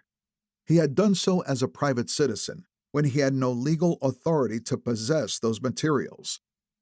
Hur informed Garland of his intent to interview the president. Garland, as always, granted the special counsel what he felt he needed. There were negotiations. Bauer and Ed Siskel, the new White House counsel, did not want the interview to be recorded on video. Hur wanted there to be audio at least, so that no disagreements would arise about content based on notes or even a real-time transcript. They agreed on audio and 5 hours total over 2 days. Hur and his team were willing to do it anywhere, Wilmington or Camp David, for instance, but they were invited to the White House. The first interview began early in the afternoon on October 8, 2023. The day before, the terrorist group Hamas had invaded Israel, slaughtering more than 1,100 Israelis and other foreign nationals, including Americans, and taking more than 250 other hostages. The attack had deeply upset the president. Hur and his team offered to reschedule, but the White House said the president wanted to proceed. Hur brought his deputy, Mark Crickbaum, 2 FBI agents, and 1 other person from the special counsel's office. They entered the China room, with its collection of china from various presidencies, and took COVID tests. Then they were beckoned into the map room, where the team was surprised to find Biden already seated, Bauer to his right, Siskel to his left. Others from the White House counsel's office were there, Richard Sauber and Rachel Cotton, as well as David Laffman, one of Biden's attorneys. It took Hur a couple of minutes to set up, with his binder and exhibits to show the president. "I know there's a lot of other things in the world going on that demand your attention," Hur acknowledged. "I just got off the phone with Bibi Netanyahu," Biden noted. "Yes, sir," Hur said. "So I also wanted to say that we know that you have provided significant cooperation with our investigation, and I wanted to personally recognize that and thank you for it." "The FBI knows my house better than I do," Biden quipped, drawing laughter. His voice was so quiet throughout the interview that the FBI agents kept moving the microphones closer and closer to him. Biden was just shy of 81 and seemed every day of it. The interview was alarming. Biden forgot words, trailed off in the middle of thoughts. His answers would jump around. Tales would ramble, then end abruptly, and he would rely on "anyway" and "all kidding aside" to try to end the stories when he lost his train of thought. Asked if he had brought classified material from the West Wing or the Naval Observatory to the Greenville home, the president pointedly joked about the FBI spending 99 hours there with 375 people searching the place, then noted, "I'm teasing you." "You left everything in place," Biden said. "I just hope you didn't find any risque pictures of my wife in a bathing suit, which you probably did. She's beautiful. But all kidding aside, I have a library, and the library has two filing cabinets in it, and it has built into the walls. When I built that home, built into the walls, a space for a copy machine, or what do you call it when they send these, fax machine, Siskel broke in, quickly supplying the term that Biden couldn't find. Fax machine, the president echoed. Some of his files, he said, contain speeches. I just warn you all, never make one great eulogy because you get asked to do everybody's eulogy, he added to laughter. You think I'm kidding? I'm not. How many people you know did eulogize Teddy and Strom Thurmond, you know? Anyway, all kidding aside. Departing senators could purchase their chairs, Biden noted. His was in the library. Then he was describing the house he had purchased in Delaware. Then he was detailing the rental in Virginia and the desk I had as a lawyer. The first big case I won. I went out and bought a beautiful desk in credenza. The guys may have done something similar, and I had that in there, a couch and book shelvings and a television in there. And there's a file cabinet in there, plus the file cabinets on the credenza behind that open with two big file drawers. Nominally still in the topic of classified documents, Biden then returned to other furniture, a television and a drafting board. I also had, because I'm a frustrated architect, my gift was a drafting board that I got for Christmas a long time. I'm sorry, Her interrupted. Drafting what, sir? A drafting board, you know, Biden said. You sit and draft designs, and so I have more stuff stacked up there now. And what happens is, as vice president and as president, a photographer takes hundreds of pictures of you. And if you, on the way out, just so you know what we're talking about, you got to walk them by just so they know what I'm talking about, there are pictures that are put on, what kind of board is that called? Anyway. Poster board, Siskel said. A poster board or a sticker, Biden said. The poster board had great pictures of all kinds of different things, Biden said. And so I have them hanging on the walls all over the downstairs, the television room, and some in the library. Because they tell stories like I went to Mongolia and great pictures. I unfortunately embarrassed the hell out of the leader of Mongolia. They were doing what they would do at times on the invasion of the Mongols into Europe in the 800s. Was Biden running out the clock? The White House had only agreed to give her 5 hours. Was he being wily, or was this something else?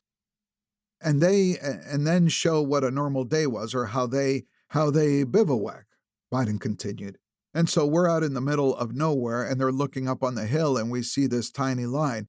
You know, it's a 20-mile horse race with all these kids under the age of 16 on bareback racing to come down. And, there are sumo wrestlers doing everything they do. And so they walked over and they had a target with bales of hay 100 yards away. And these gorillas were, taking shots. And I don't know if it was to embarrass me or to make a point, but I get handed the bow and arrow. I'm not a bad archer. Biden mimicked firing an arrow. So in pure luck, I hit the goddamn target.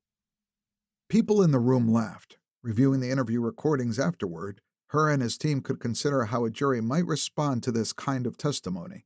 Many might be overcome with sympathy, and even those who were impatient would be reluctant to convict this man of a federal crime and send him to prison. No, I really did, Biden insisted. Bales of hay that were like 20 bales of hay with a big target in the middle of the bale of hay. And so I didn't mean anything by it. I turned to the prime minister and handed it to him, and the poor son of a bitch couldn't pull it back. I was like, oh God. There was laughter again. Anyway, so I have pictures like that, that are up against the wall, and down here they're all over in the West Wing. Anyway, a lot of those pictures that you remember seeing them piled up, I know there must be 50 of them. I don't know what to do with them, So there's a lot of stuff in that attic that is material and some of it is, I think some of it is notebooks of mine. I'm not sure, but anyway, that's the totality of where things would be. They were close to the 1 hour mark already. An hour later, Her was showing Biden images from the Delaware home. I just wanted you to know I picked out the walnut tree that got cut down, Biden said. I found the guy who did Winterthur Museum Library. I picked out the craftsman to come do this. This room cost 1/3 of the entirety of my entire home, swear to God. Her tried to refocus the president on the set of drawers where some of the classified materials had been found.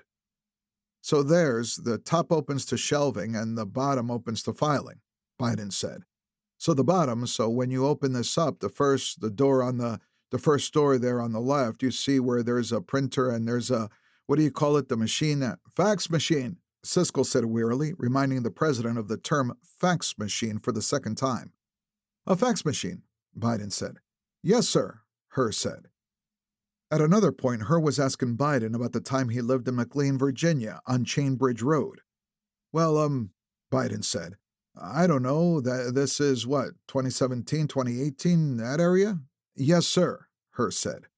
Remember, in this time frame, my son has either been deployed or is dying, Biden said. That wasn't accurate. Beau had been deployed in Iraq from October 2008 to September 2009, and he died in May 2015. And by the way, Biden went on, there were still a lot of people at the time when I got out of the Senate that they were encouraged me to run in this period, except the president. I'm not, and not a mean thing to say, he just thought that she had a better shot of winning the presidency than I did. And so I hadn't at this point, even though I'm at Penn, I hadn't walked away from the idea that I may run for office again. But if I ran again, I'd be running for president. And so what was happening, though, what month did Beau die? Oh my God, May 13th. 2015, Cotton clarified for him. Was it 2015 he had died? Biden asked. It was May of 2015, Biden was reminded. It was 2015, Biden said. Or I'm not sure the month, sir, but I think that was the year, Bauer said. And Trump gets elected in November 2017, Biden asked. 2016, he was reminded. Though Herr had not even remotely raised it, Biden was now on the topic of Beau's tragic death, and he was off and running. Beau was like my right arm and Hunt was my left, he said. These guys were a year and a day apart and they could finish each other's sentences. And Beau, I used to go home on the train and in the period that I was still in the Senate. Anyway, after an indiscernible utterance, he continued. There was pressure. Not pressure. Beau knew how much I adored him, and I know maybe this sounds so, everybody knew how close we were. There was not anybody in the world who wondered whether or not. Anyway. Herr was growing concerned for the president, who seemed confused and had landed on an emotional topic. He felt bad for him. Sir, I'm wondering if this is a good time to take a break briefly, Herr suggested. Would that be? No, Let me just keep going to get it done, Biden said. Anyway, here's the deal. Beau, I used to go home when Beau was from Penn. I used to go home on the train on Fridays, and always Jill and I would go as the crow flies. Beau and his family lived a mile from where we lived in Delaware. And then he was off on a 6-minute story about the promise that Beau, as he was dying, insisted his father make to him in the horrific white supremacist rally in Charlottesville, and a Biden family meeting, and on and on. None of it had anything to do with the question about the house on Chainbridge Road. Ari Emanuel and the Weekend. For months now, Ari Emanuel, CEO of Endeavor, a talent and entertainment company and a major Democratic donor, hadn't been able to believe what he was watching. President Joe Biden was quite obviously deteriorating before the nation's eyes, and Democrats seemed to be in complete denial about it. Emanuel would call governors and encourage them to run. He would talk to his brother Ram, a former Obama chief of staff and then an ambassador to Japan. He would discuss it with anyone who would listen. In late September 2023, at his annual Power Play retreat known as The Weekend, Emanuel sensed an opportunity to directly challenge the Biden team.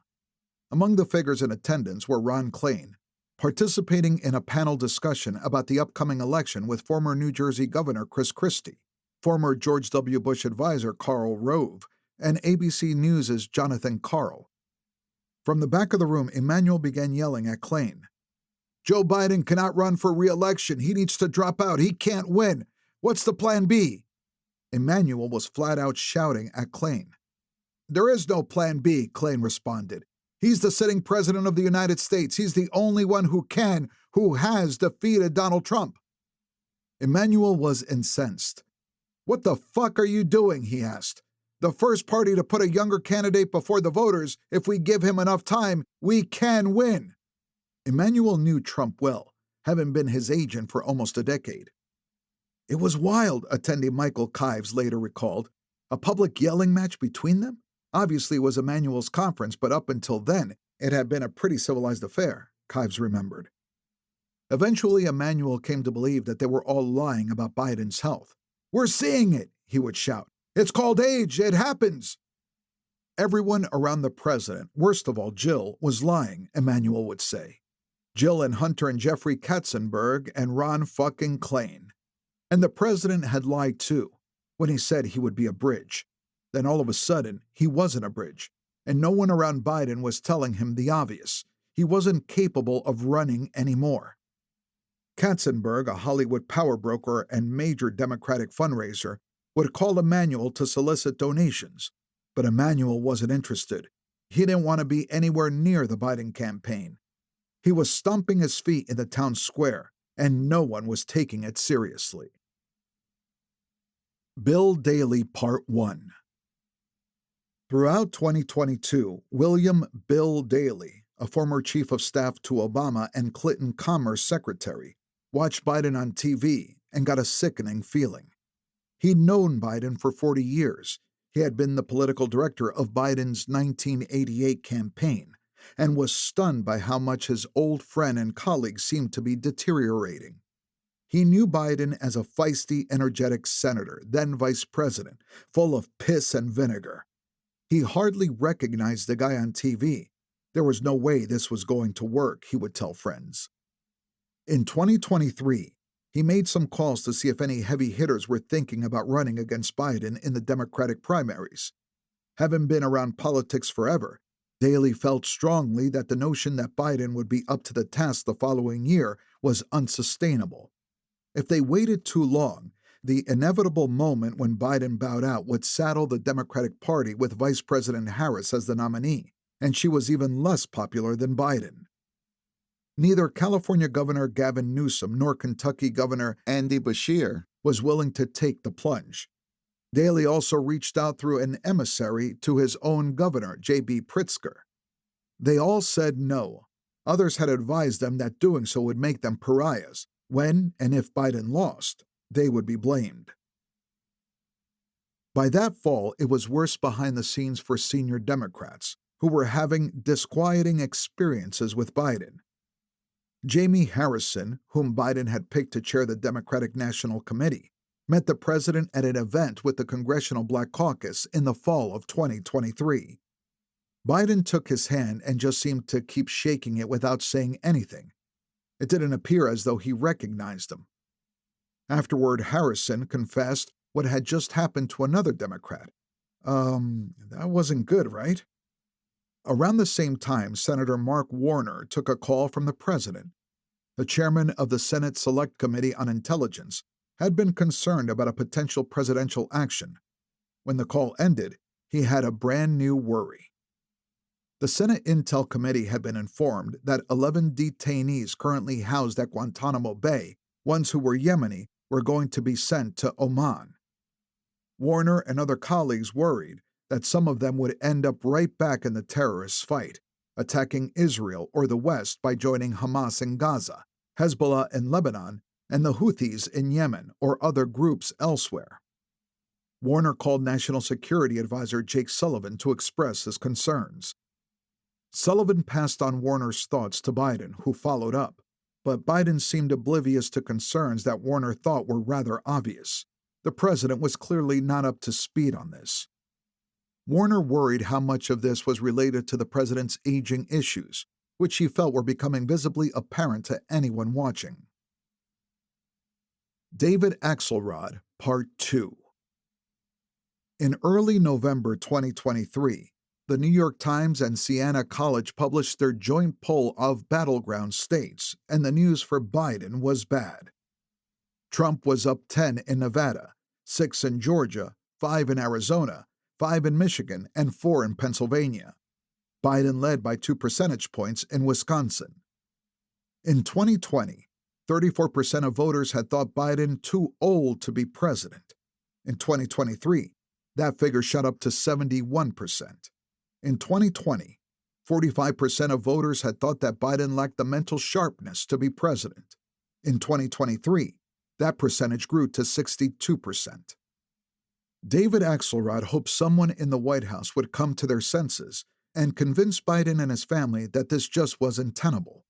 There was still time for viable Democratic candidates to throw their hats into the ring, though practically speaking, only a few hopefuls could launch a race so quickly: Harris, Klobuchar, Pritzker, Whitmer, Newsom, and Buttigieg. Biden wasn't just projecting as old, he was projecting as out of touch. In June 2023, the White House launched a campaign taking credit for how Bidenomics was working. At a time when Pew had the president with a 35% approval rating, 62% disapproval, in a month when 65% of those surveyed thought that inflation was a very big problem, in an era when 7 out of 10 Americans were worried that the economy was getting worse, Biden was taking a victory lap, branding with his name an economy that people hated. Axelrod thought the strategy completely missed the fundamental point. Most people judge the economy through their own lived experience, and here was a guy whose empathy was supposedly his superpower. Yet he was telling people that what they were feeling about the economy based on what they were paying at the grocery store and the gas pump and so on was wrong. Biden was burnishing an image for himself as the voice of discredited Washington institutions, as someone who just didn't know what was going on. Trump was out there saying that the world had spun out of control and this guy was not in command. And Axelrod could see that to a lot of people, it was a very powerful argument. Axelrod wondered if maybe the Biden family could be encouraged to have a serious chat with the president about what he was truly capable of doing as he prepared to turn 81. He copied a link to the battleground poll graphics and typed out on X, "It's very late to change horses. A lot will happen in the next year that no one can predict, and Biden's team says his resolve to run is firm. He's defied CW before, but this will send tremors of doubt through the party. Not bedwetting, but legitimate concern." Axelrod continued, "Only Joe Biden can make this decision. If he continues to run, he will be the nominee of the Democratic Party. What he needs to decide is whether that is wise, whether it's in his best interest or the country's." The response was fast and furious. "Man who called Biden Mr. Magoo in August 2019 is still at it?" Ron Klain remarked in a repost.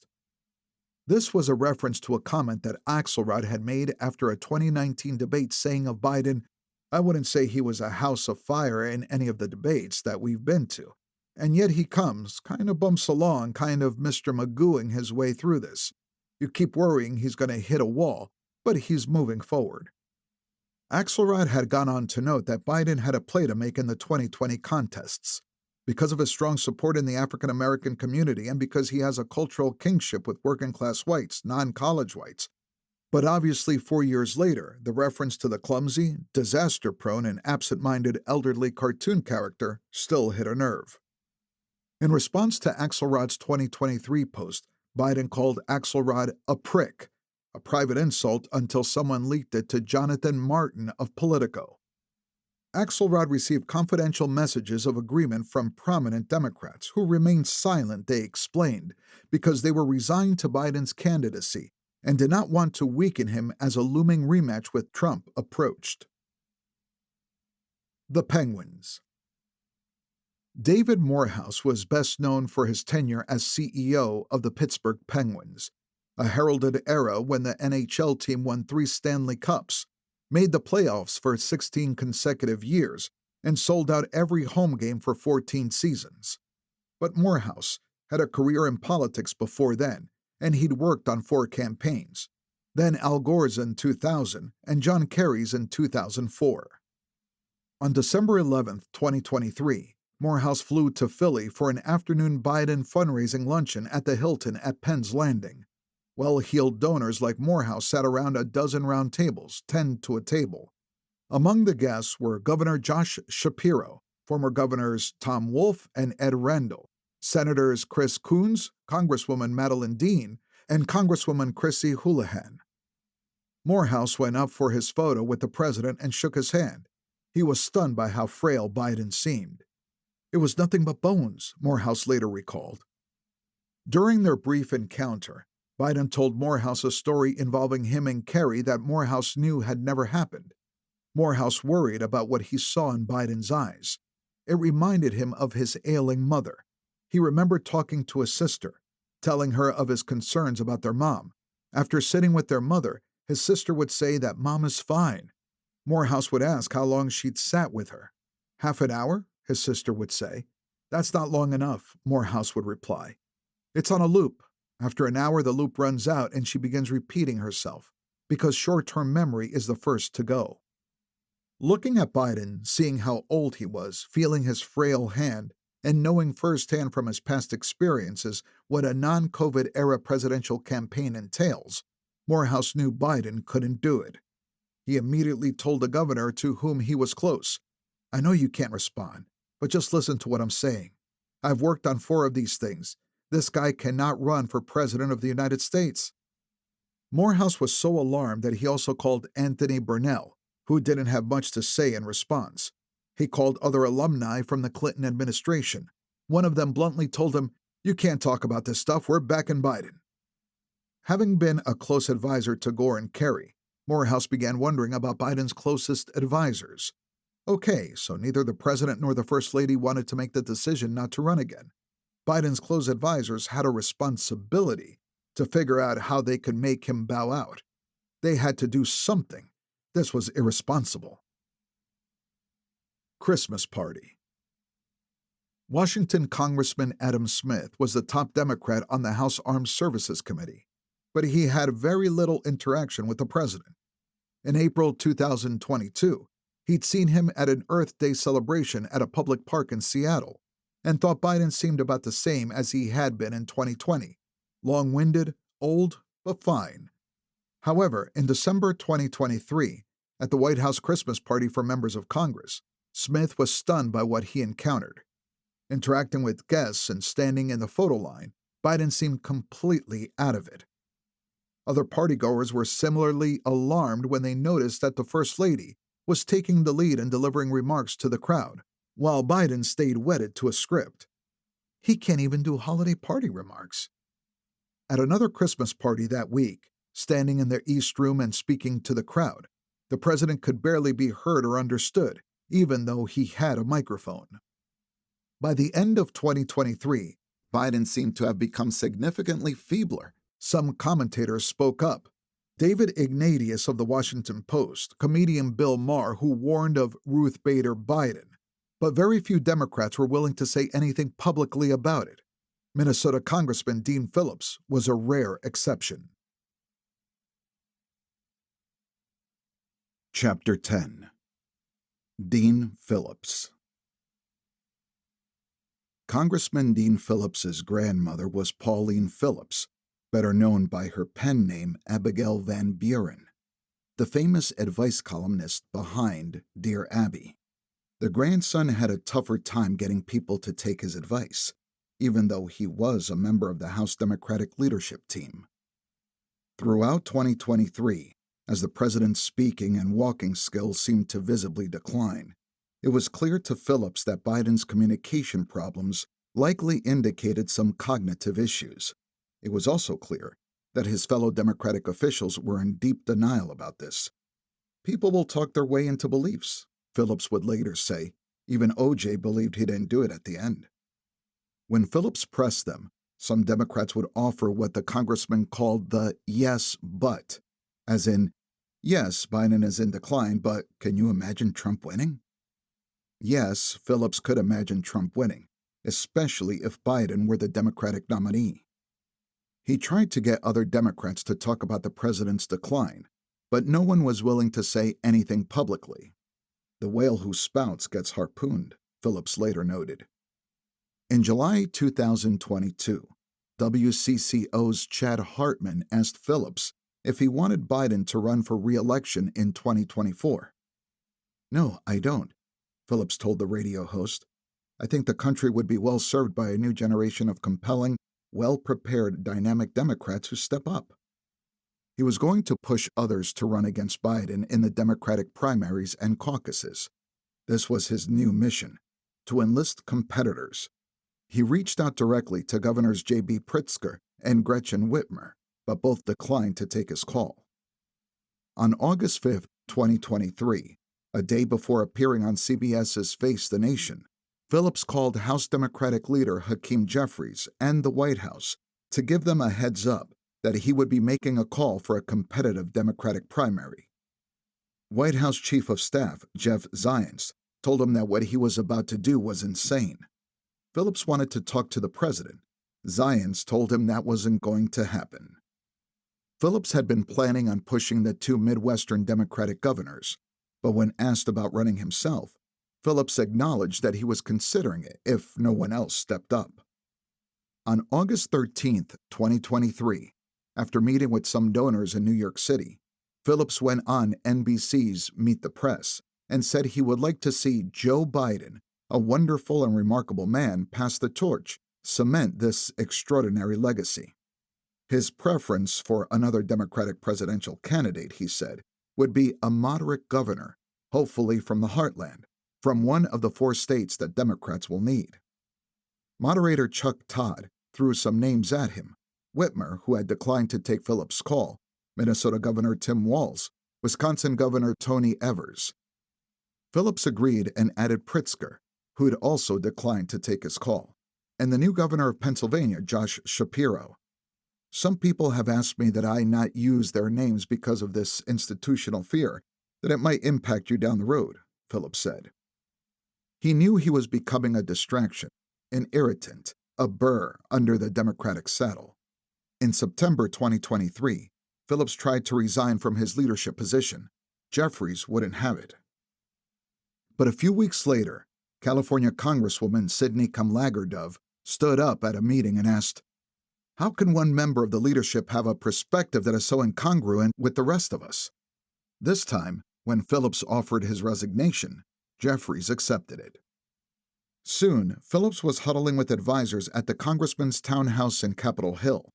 They sat at his dining room table and tried to envision and plan an insurgent campaign focusing on the New Hampshire primary, where other insurgent candidates, Eugene McCarthy in 1968, Gary Hart in 1984, Pat Buchanan in 1992, John McCain in 2000, had found friendly terrain. They were weeks away from the October 27th filing deadline. Even after Biden's approval rating sank to a disastrous 37% by the end of October 2023, whatever argument Phillips was trying to make would not be heard by most voters. Phillips announced his campaign on October 27th.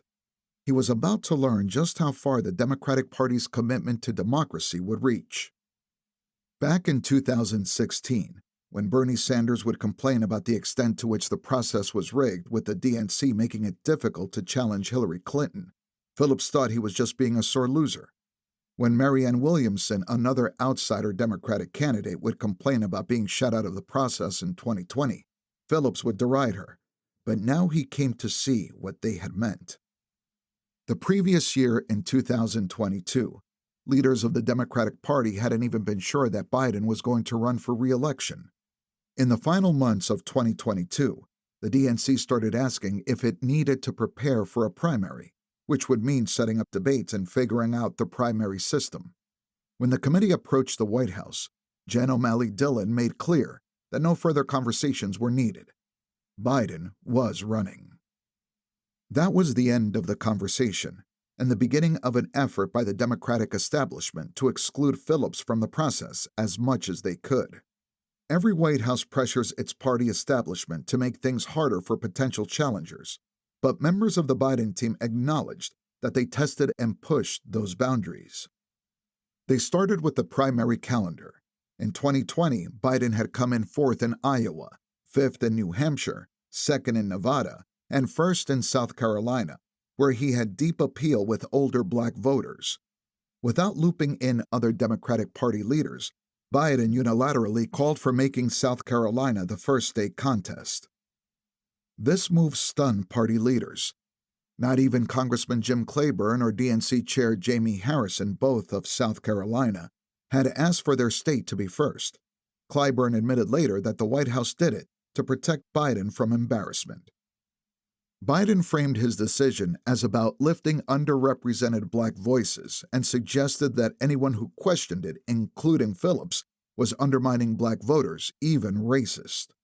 That claim was undercut by the fact that he called for the calendar change to be for only one presidential cycle, the one he was running in, and the calendar would be revisited in 2028. Internally at the White House and the DNC, Age privately admitted that the main motivation was helping Joe Biden, not uplifting black voters. The DNC also made clear that there would be no party-sanctioned debates, challengers notwithstanding. It was machine-style politics to ensure that Biden would be the nominee, even as millions of Democratic voters were making plain their serious concerns about his ability to do the job. Most Democratic would-be rivals were deterred. Robert F. Kennedy Jr. and Marianne Williamson challenged Biden but struggled to gain traction.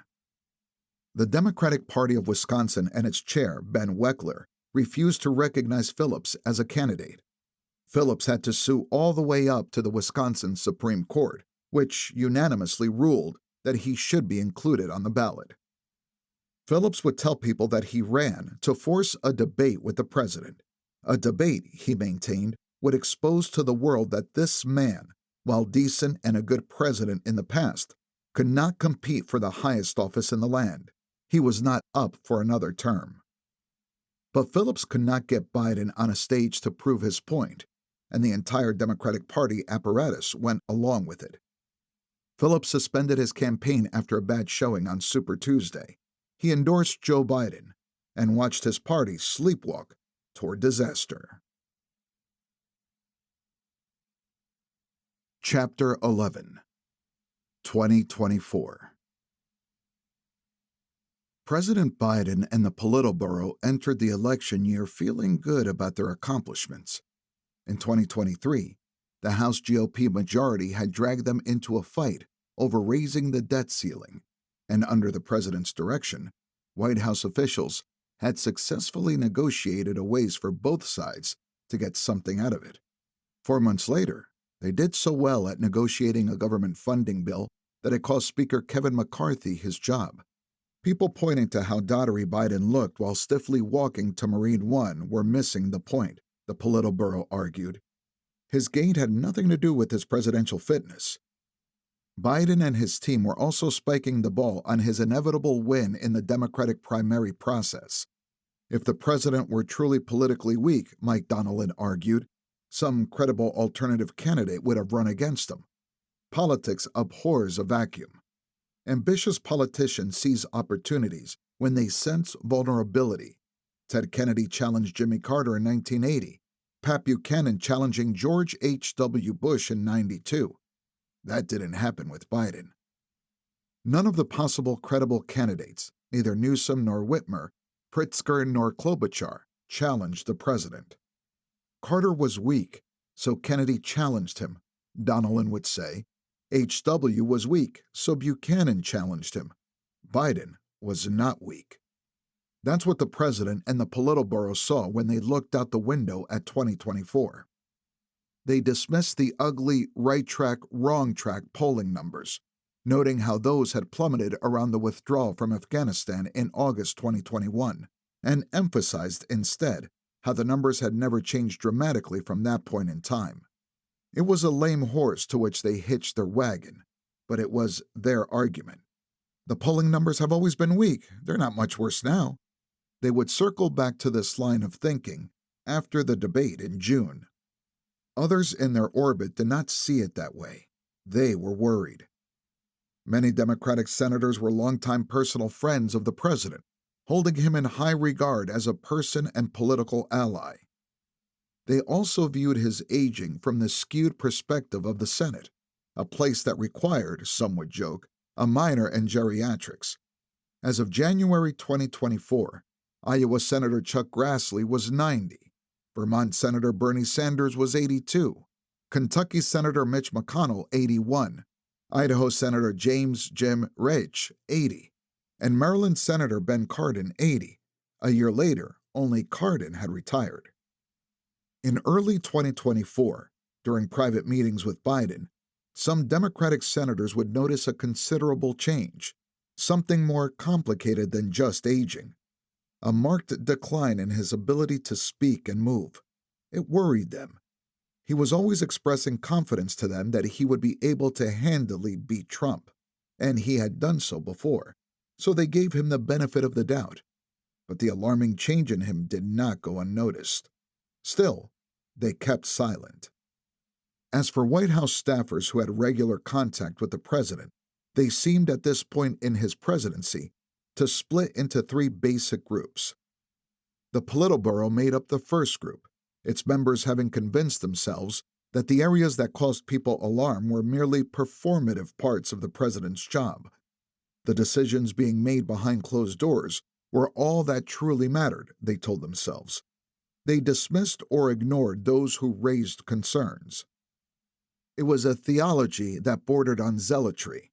In January 2025, Donilon continued to hold the viewpoint that while Biden might forget and mix up names, when the president decided what the proposal should be for a peace deal between Hamas and Israel, he was pretty damn smart.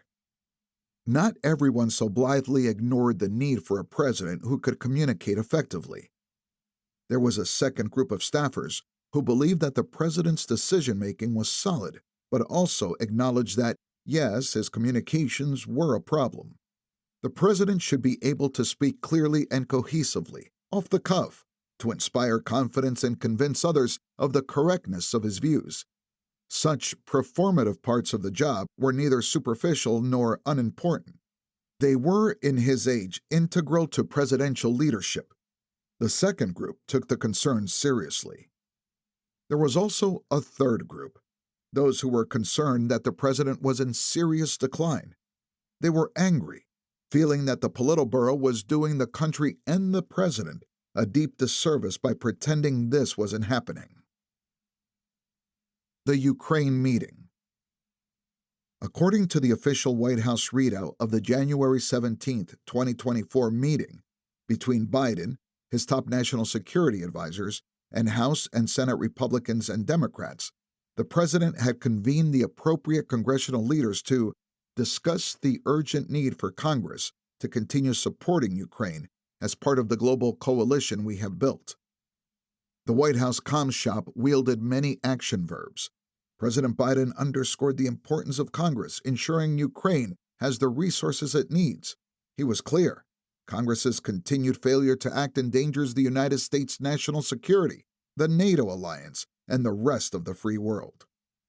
Months later, when Wall Street Journal reporters began hearing that the official readout didn't reflect reality, the Biden White House circled the wagons and enlisted allies to push the narrative that in the meeting, Biden was incredibly strong, forceful, and decisive, as leader Hakeem Jeffries insisted. After reading Jeffries' quote, a House Democrat who'd been at the meeting responded, "That's not true." Said a second House Democrat who was also there, "It was a disaster. It was a shit show." That Wednesday afternoon, they all sat around the table in the White House Cabinet Room. For the first 20 minutes of the meeting, the president listlessly read bullet points out of a binder. For many at the table, he was difficult to hear. He stumbled over words. He started sentences and then stopped abruptly. He trailed off. When it was time to go around the table so that congressional leaders could ask questions, the president deferred to National Security Advisor Jake Sullivan and National Intelligence Director Avril Haines, asking them to weigh in with answers. He was clearly not capable of making a strong, forceful argument, said the first House Democrat. Biden would start talking and get going for a bit before he'd segue to another topic, and then all of a sudden, he would realize that he was drifting and abruptly stopped, often hastily ending the digression by saying, "Anyway." The second House Democrat pointed to an interesting moment when Republican leader Mitch McConnell, who's hard to understand too, starts talking about something and all of a sudden the president gets interested. It's like the man has woken up. He was like, "Oh yeah, Mitch, you remember when we negotiated with that guy?" All of a sudden, he was a totally different person because he got engaged. As the second House Democrat recalled, he left the meeting with a flicker of hope where I thought, the guy's not comatose. The first House Democrat noted that Republicans took advantage of the president's limited communication abilities, to slow walk the vote on aid to Ukraine. It's been one of the dodges that Republicans have used to excuse their lack of support for Ukraine. They say President Biden just hasn't made a case to the American people. And they were really wrong about that, in terms of Biden's getting out there and making a strong case, though that was no excuse for abandoning Ukraine. The aid bill would ultimately pass in April after months of delay. This was yet another area where Biden's diminishment may have had a real impact. For new House Speaker Mike Johnson, a Louisiana Republican, the Ukraine meeting marked the first time, other than a quick meet and greet after Johnson's election in October 2023, that he had been at a meeting with Biden. Though he was sitting directly across from the president, he found it difficult to hear him. It was disconcerting, but he also knew that anything he said about it would be discounted by Democrats as partisan snipping. "What the fuck are you guys doing?" The senior administration official was direct with their White House colleague.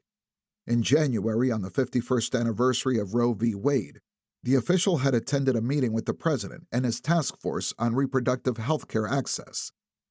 Biden had started the meeting, held in the state dining room, by reading remarks from a teleprompter. To the senior administration official, the high stakes of the subject matter, abortion bans and extreme restrictions, were undercut by the president's weak, slurry presentation. He mixed up Homeland Security Secretary Alejandro Mayorkas, who was in the room, and Health and Human Services Secretary Javier Becerra, who was participating via Zoom. Then when the cameras went away and the private meeting began with the roughly 24 attendees around the table and more than a dozen more around the perimeter, it got worse. He confused Texas and Alabama, even though they had just been talking about Alabama. He was barely audible and swallowing his words. "This is crazy," the official thought. "What's going on? I don't understand." The official left the meeting shaken and called the White House the next day. "I don't get how this guy can do any campaigning to run for re-election," the official said. A year later, that official told us, "I blame his inner circle and I blame him. What utter and total hubris not to step aside and be a one-term president, as he said he would, and have an open primary when there was time to let the process play out. Even though he did so many good things for this country, I can never forgive him." The deal. In early 2024, Donnellan and O'Malley Dillon left the White House for the campaign in Wilmington. Before he agreed to head north, Donnellan negotiated with President Biden what he needed to be paid. His work would cost a significant amount. Donnellan had been paid a great deal in 2020 as well, making a commission on paid advertisements with no caps. It was an agreement that frustrated others in the campaign, who thought it was malpractice for Biden to have agreed to that. Biden agreed to a new arrangement for 2024. To leave the White House and advise the 2024 campaign, Donnellan wanted approximately $4 million. He wouldn't budge. The president told the campaign, "Pay Mike what he wants." Senior campaign staff were outraged when they heard about this arrangement. $4 million to work from February until November? The most highly paid person after him was the campaign chair, O'Malley Dillon, who was paid a fraction of that, $300,000, plus a $100,000 bonus after Biden won the nomination. Fumble. Barack Obama set the tradition for the Super Bowl pregame interview, and it's a pretty smart one. A president gets a shot to talk football and a few pressing issues before one of the largest audiences in the world. And given that audience's general mood and disinclination toward buzzkills, matters tend not to get too intense. In addition to chatting with more traditional news anchors, Scott Pelley on CBS and Savannah Guthrie on NBC, Obama was even willing to mix it up twice with conservative Bill O'Reilly when the big game ran on Fox. Biden had eschewed the opportunity to go on Fox for the 2023 Super Bowl. The network was in the midst of being sued by software company Dominion Voting Systems for platforming myriad lies about the 2020 election over months and months, casting Biden as illegitimate. But when it was CBS's turn again on February 11, 2024, with the Chiefs taking on the 49ers, Biden again opted out. The opportunity being offered wasn't what it had been in the past. CBS Sports didn't want to air an interview with the president at all, preferring ratings-friendly content, and the offer to the White House was for a 15-minute taped interview, only 3 minutes of which would air during the pregame. The rest would go to CBS Evening News and CBS Mornings. If one did not know all the machinations going on behind the scenes, it looked as though the White House was foregoing an opportunity for exposure, because advisors knew that the president wasn't capable of an exchange. Without question, Biden's capacity to communicate was worrisomely diminished, and the White House was putting him out for serious news interviews less and less. But there was another reason to refuse the opportunity. The White House knew that Special Counsel Robert Hur's report on Biden's mishandling of classified information was going to drop any minute.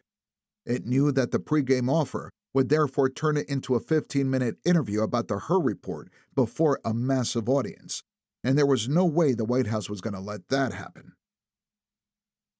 Special Counsel Robert Hur, Part 3. In February 2024, the president and his loyalists took denial of his deterioration to a new level.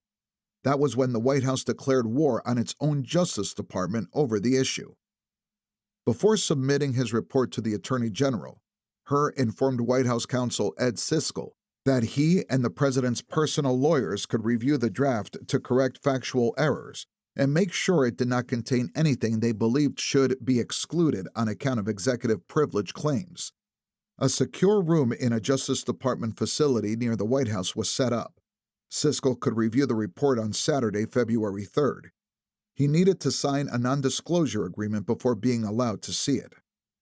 The next day, the special counsel's team was annoyed but perhaps not all that surprised to read an Axios story by Alex, titled, "Biden's Team Bracing for Special Counsel's Report on Classified Docs." In it, Alex reported that Biden's aides don't expect criminal charges in the case, but they believe Hur's report will include embarrassing details, possibly with photos, on how Biden stored documents. Some in Biden's orbit had unflatteringly compared Garland to former FBI Director James Comey and his handling of the investigation into Hillary Clinton's email server, Alex continued. Comey ultimately cleared Clinton of criminal wrongdoings, but damaged her election campaign against Trump in July 2016 by making a public statement that she had been extremely careless in her security protocols. The White House war against Garland and Hur was just beginning. The Hur report was officially delivered to Garland on February 5, 2024. It had 3 main points. First, that Biden had almost certainly knowingly mishandled classified information. Our investigation uncovered evidence that President Biden willfully retained and disclosed classified material after his vice presidency, when he was a private citizen.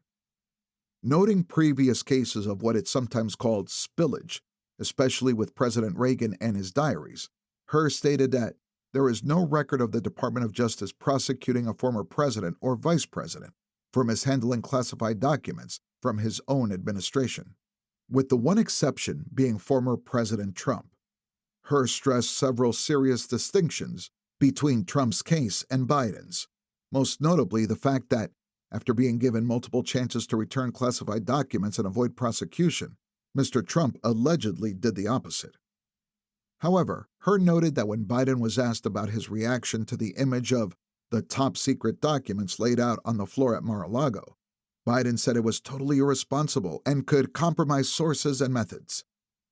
Biden's emphatic and unqualified conclusion that keeping marked classified documents unsecured in one's home is totally irresponsible because it may compromise sources and methods applies equally to his own decision to keep his notebooks at home in unlocked and unauthorized containers, Hur wrote. The second point was that Hur had concluded that no criminal charges were warranted in this matter. Points 1 and 2 would seem to be contradictory. The explanation could be found in point 3. The prosecutors believed that a jury would see Biden as a sympathetic, well-meaning, elderly man with a poor memory. Prosecutors make calculations all the time about whether they can get a conviction. Some witnesses seem uncredible, some victims might seem heartless, and some criminals might seem so addled that they're entirely sympathetic. Painting a portrait of a man in decline, The report noted that Biden's memory in the Swanitzer tapes in the spring of 2017 had significant limitations. Biden's recorded conversations from that time were described as often painfully slow, with Mr. Biden struggling to remember events and straining at times to read and relay his own notebook entries. Flash forward to the fall of 2023, when Biden had his interviews with the special counsel's office. Summing up their impressions, Her concluded, Biden's memory was worse. Biden seemed to have difficulty grasping the fact that his vice presidency lasted from January 2009 until January 2017. Once, trying to understand a point in time in 2013, he asked, well, if it was 2013, when did I stop being vice president? 2017, a White House lawyer reminded him. So I was vice president, he said. So it must have come from vice president stuff. That's all I can think of. At another moment, asked about a fax first file with documents related to Afghanistan from 2009, Biden asked, I'm at this stage in 2009. Am I still vice president? Her noted that Biden at one point did not remember even within several years when his son Beau died, an uncomfortable but accurate assessment. Her noted these moments and explained that while he would have to prove at any potential trial that Biden kept those documents knowing he was breaking the law, he expected that the president's attorneys would emphasize these limitations in his recall. The case just wasn't winnable, Her concluded. While he is and must be accountable for his actions, he is, after all, the President of the United States. Based on our direct observations of him, Mr. Biden is someone for whom many jurors will want to search for reasonable doubt. It would be difficult to convince a jury they should convict him, by then a former president who will be at least well into his 80s, of a serious felony that requires a mental state of willfulness. There were career prosecutors who read the special counsel's report and thought to themselves, holy crap, the president clearly broke the law, the same law that special counsel Jack Smith is going after Donald Trump for breaking. There's even an audio tape of Biden talking about possessing classified information, much like the audio tape of Trump discussing the same thing. But this was not part of the report that upset Team Biden. Privately, in a February 5th letter to Her from Bauer and Saber, and then in a February 7th letter to Garland signed by Bauer and Siskel, Biden's lawyers said parts of the draft report, which had not yet been released to the public, violated Department of Justice policy and practice by pejoratively characterizing uncharged conduct. Primarily, Bauer and Siskel objected to the multiple denigrating statements about President Biden's memory, which painted a picture of a president with a failing memory in a general sense, an allegation that has no law enforcement purpose. The pejorative judgment that Biden had poor powers of recollection was uncalled for and unfounded. Many legal observers thought odd the decision by the two Biden lawyers to focus on the part of the report describing the president's memory and not the part that compares Trump's actions unfavorably with Biden's, or the essential exculpatory nature of their conclusion. Siskel repeatedly called DOJ leadership to argue that Her shouldn't have written those pages, implicitly arguing for them to be edited out. The White House team was furious, and word of their ire was spreading. They were mad at the recusal of Deputy Attorney General Lisa Monaco, who had worked with Biden when she worked for the Obama White House. They wanted her to protect Biden, but she didn't do it. The implications of their objections were confounding. The White House wanted Garland to remove those pages before the report was released to Congress and the public. Beyond the fact that such an action was not in Garland's makeup, he gave deference to his special counsels. Garland was arguably obligated by regulation to alert Congress anytime he directed the special counsel to take any action such as making a major edit. Did they somehow think that cutting comments about Biden's age wouldn't be scandalous? That a simple Freedom of Information Act filing might not reveal those words to the world? Or were they more broadly pushing for the entire report to be squashed? The previous August, when he had appointed Weiss to investigate Hunter Biden, Garland had made a pledge. As with each special counsel who has served since I've taken office, I'm committed to making as much of his public report as possible, consistent with legal requirements and department policy. Would the White House have preferred it if the special counsel had concluded that Biden would not present as sympathetically impaired to a jury, and had therefore proceeded with prosecution? The task of responding to the Biden attorneys fell to the top career prosecutor, Associate Deputy Attorney General Bradley Wensheimer, who said that the language they found objectionable was neither gratuitous nor unduly prejudicial because it is not offered to criticize or demean the president. Rather, it is offered to explain Special Counsel Hur's conclusion about the president's state of mind in possessing and retaining classified information. Garland released the report to Congress, then to the public, on February 8th. The previous afternoon, the president said that at the 2021 G7 summit, Helmut Kohl said, "Joe, what would you think of if you picked up the phone, if you picked up the paper tomorrow and learned in the London Times in the front page that 1,000 people stormed the parliament, broke down the doors of the House of Commons, killed 2 bobbies, and in the process ended up trying to stop the election of a prime minister?" Kohl, German chancellor from 1982 until 1998, died in 2017. Angela Merkel was the German chancellor who attended that G7 summit.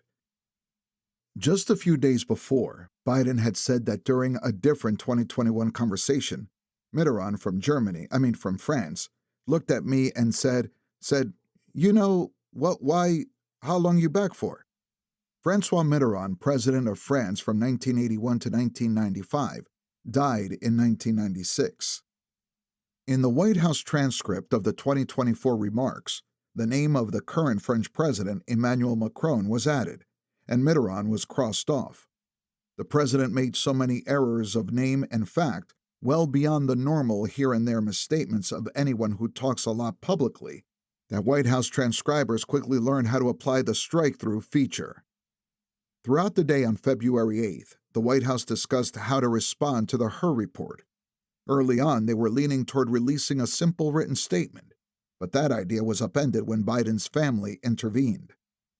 Hunter and Val Biden were furious at Biden's team.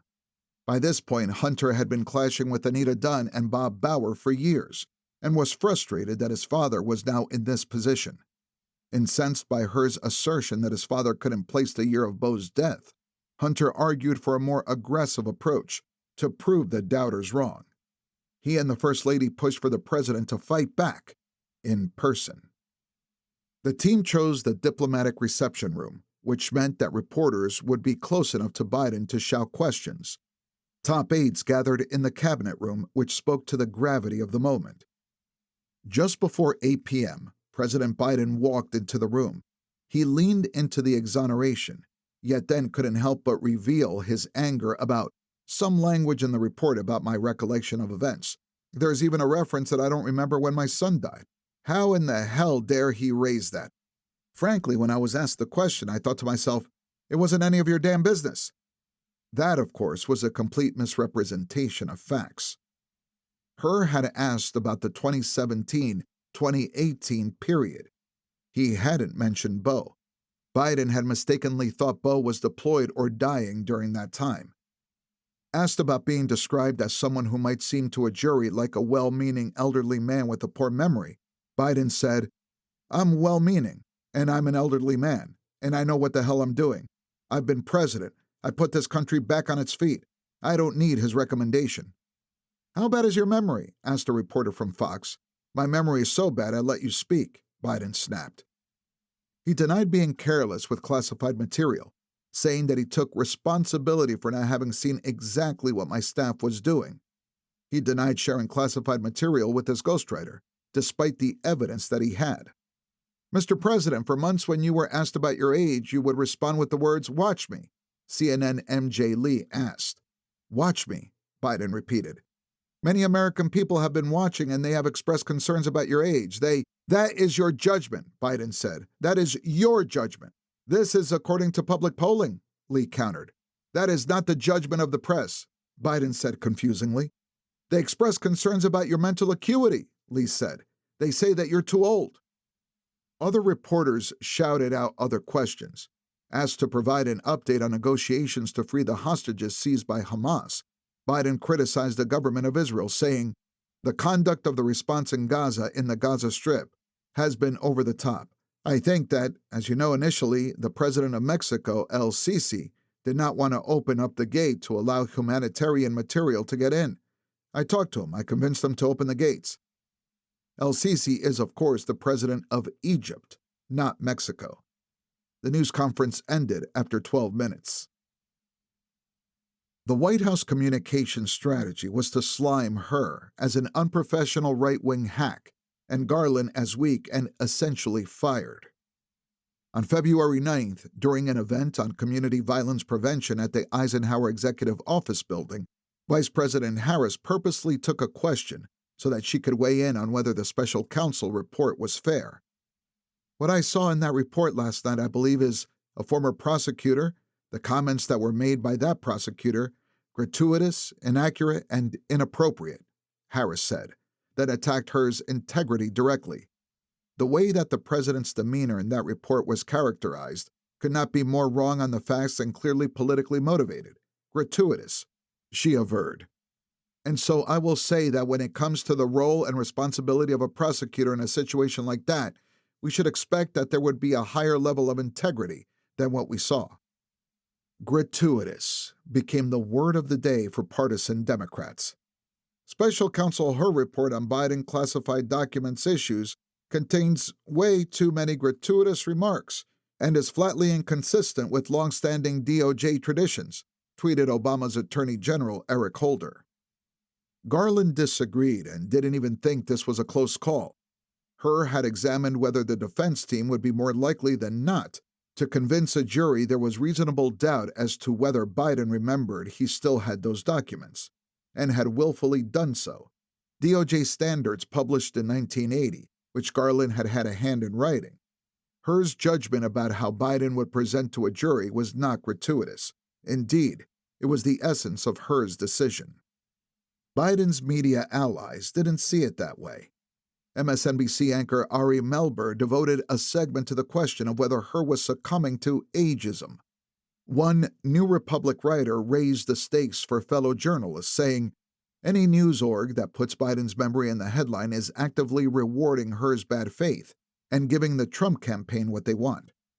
Then the White House went after Garland.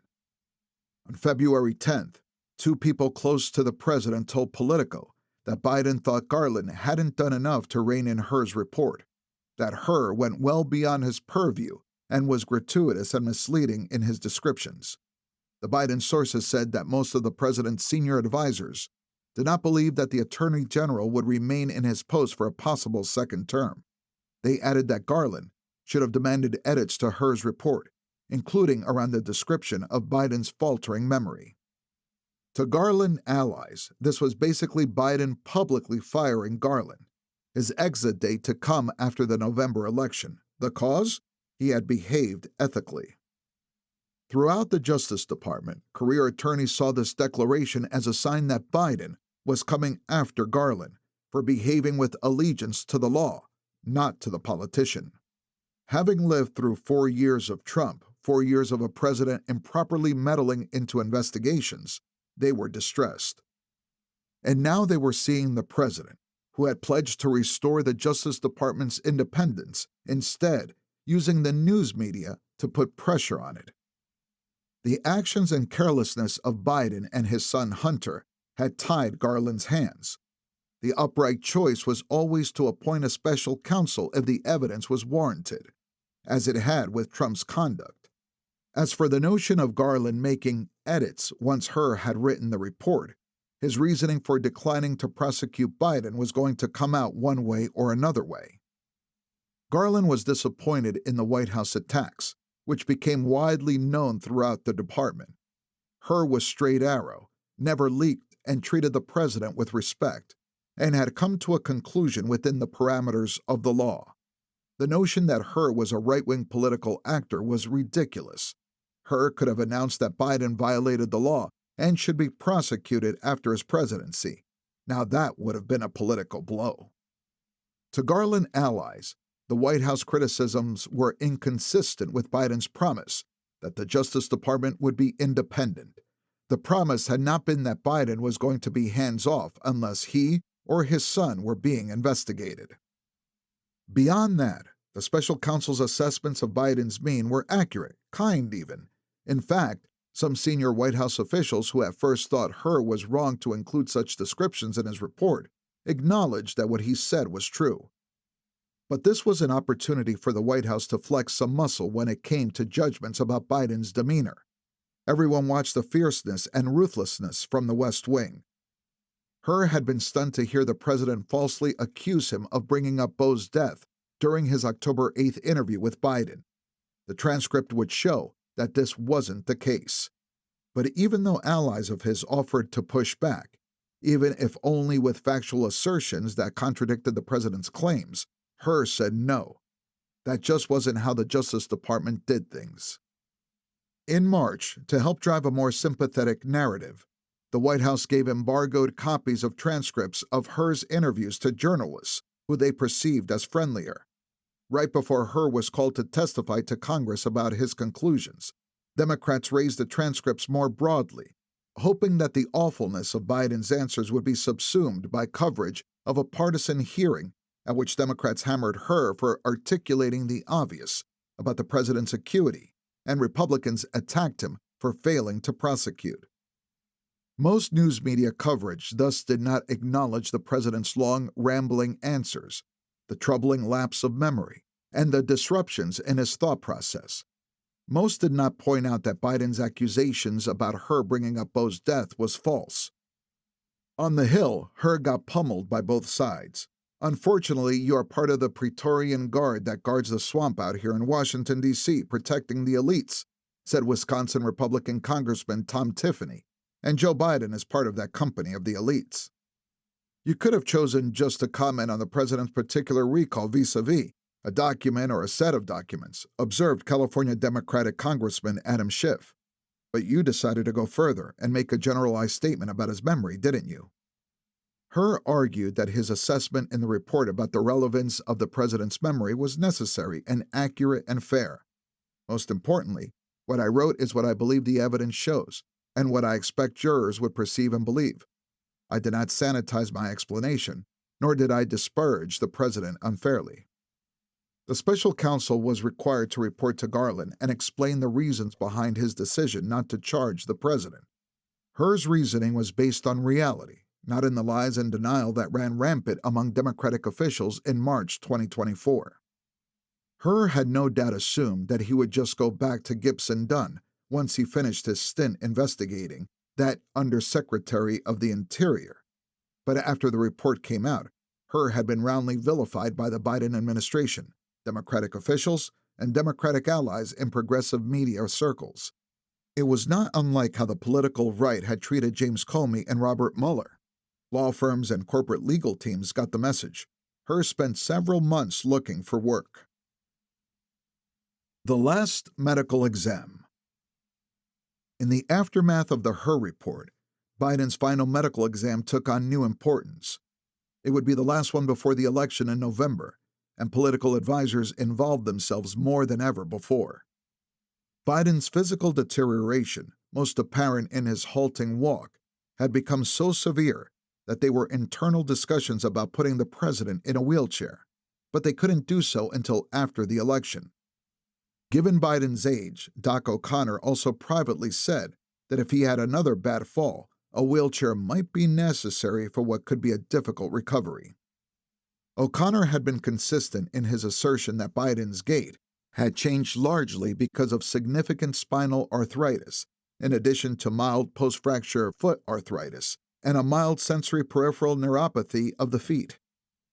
Biden's team was offering some new explanations that were more politically palpable. On February 10th, the New York Times reported that multiple people close to the White House explained that the president's walk was partly because of his refusal to wear an orthopedic boot after suffering a hairline fracture in his foot before taking office. This contradicted what O'Connor had said at the time.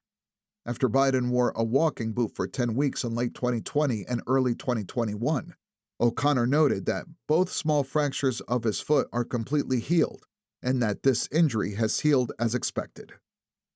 Biden's political advisors discussed whether he should finally undergo a cognitive exam to blunt questions about his mental fitness.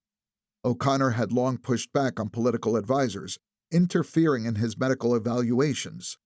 He told others that he did not believe the science required him to do a cognitive test. He saw the president frequently, and if he had reason for concern, he would have performed one. Ultimately, Biden's political advisors agreed. They had also boxed themselves in with their own public insistence that Biden had not lost a step and was as sharp as ever. Finally, doing a test would be an admission that there were reasons for concern. And even if Biden did do a test, his aides believed that his critics would still not be satisfied. There was also the risk of an unknown, of what such a test might reveal. On February 28th, O'Connor released his final medical summary, which listed degeneration of Biden's spine and the new use of a nightly breathing machine for sleep apnea. But Doc declared Biden fit to successfully execute the duties of the presidency. Citing O'Connor, Press Secretary Karine Jean-Pierre said at the briefing that Biden had no need for a cognitive test. He passes a cognitive test every day. A weird period. Over 2023 and 2024, the circle of people with access to the president grew smaller and smaller. Even the majority of Biden's cabinet members weren't in it. Access dropped off considerably in 2024, and I didn't interact with him as much, said Cabinet Secretary Number 1. I didn't get an explanation. Instead, the secretary would brief other senior White House aides and then brief the president. Cabinet Secretary Number 1 thought it strange and asked if it was a way of filtering out particular information so that his closest aides could brief him in the way they preferred. Yes, the president is making the decisions, but if the inner circle is shaping them in such a way, is it really a decision? Are they leading him to something? Cabinet Secretary Number 1 wondered. I don't think he has dementia, said Cabinet Secretary Number 2. But the thing is, he's an old man. The president can give you 4 to 6 good hours a day. Then he got tired. Sloppy isn't the right word, but his guard was down. I think the people around him had their own agenda, and they didn't want more people around him, Cabinet Secretary Number 2 said. Not because they were protecting him, but because they didn't want people to give him contradictory information. Cabinet Secretary Number 2 added of the Politburo, it's hard for an advisor to be honest with the principal. If he had asked me, I would have told him, do 1 term and you're done to preserve your legacy. A third cabinet secretary observed that, with the general expectations of those in the national security portfolio, such as Secretary of State Antony Blinken and Defense Secretary Lloyd Austin, from October 2023 on, the cabinet was kept at bay. This was a weird period, Cabinet Secretary Number 3 told us, of 2023 through 2024. For months, we didn't have access to him. There was clearly a deliberate strategy by the White House to have him meet with as few people as necessary. At one rare meeting during that time, Cabinet Secretary Number 3 was shocked by how the president was acting. He seemed disoriented and out of it, his mouth agape.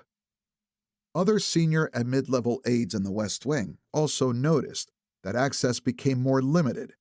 Aides who had once seen the president regularly would now go months without seeing him. Others noticed that at some meetings, Biden would occasionally be mumbling and not making much sense. Then there were preparations for events on his schedule. They shielded him in every meeting, Cabinet Secretary Number 3 recalled. They always wanted to keep him happy. They would say, "No, don't say that. Don't tell him that." They always wanted to shield him from bad news.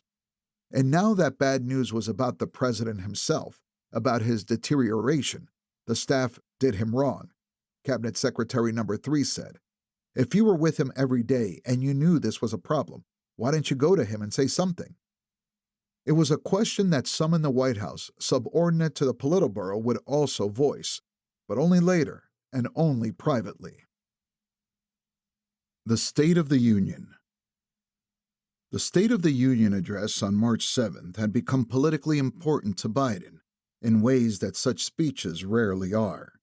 It had become a de facto acuity test.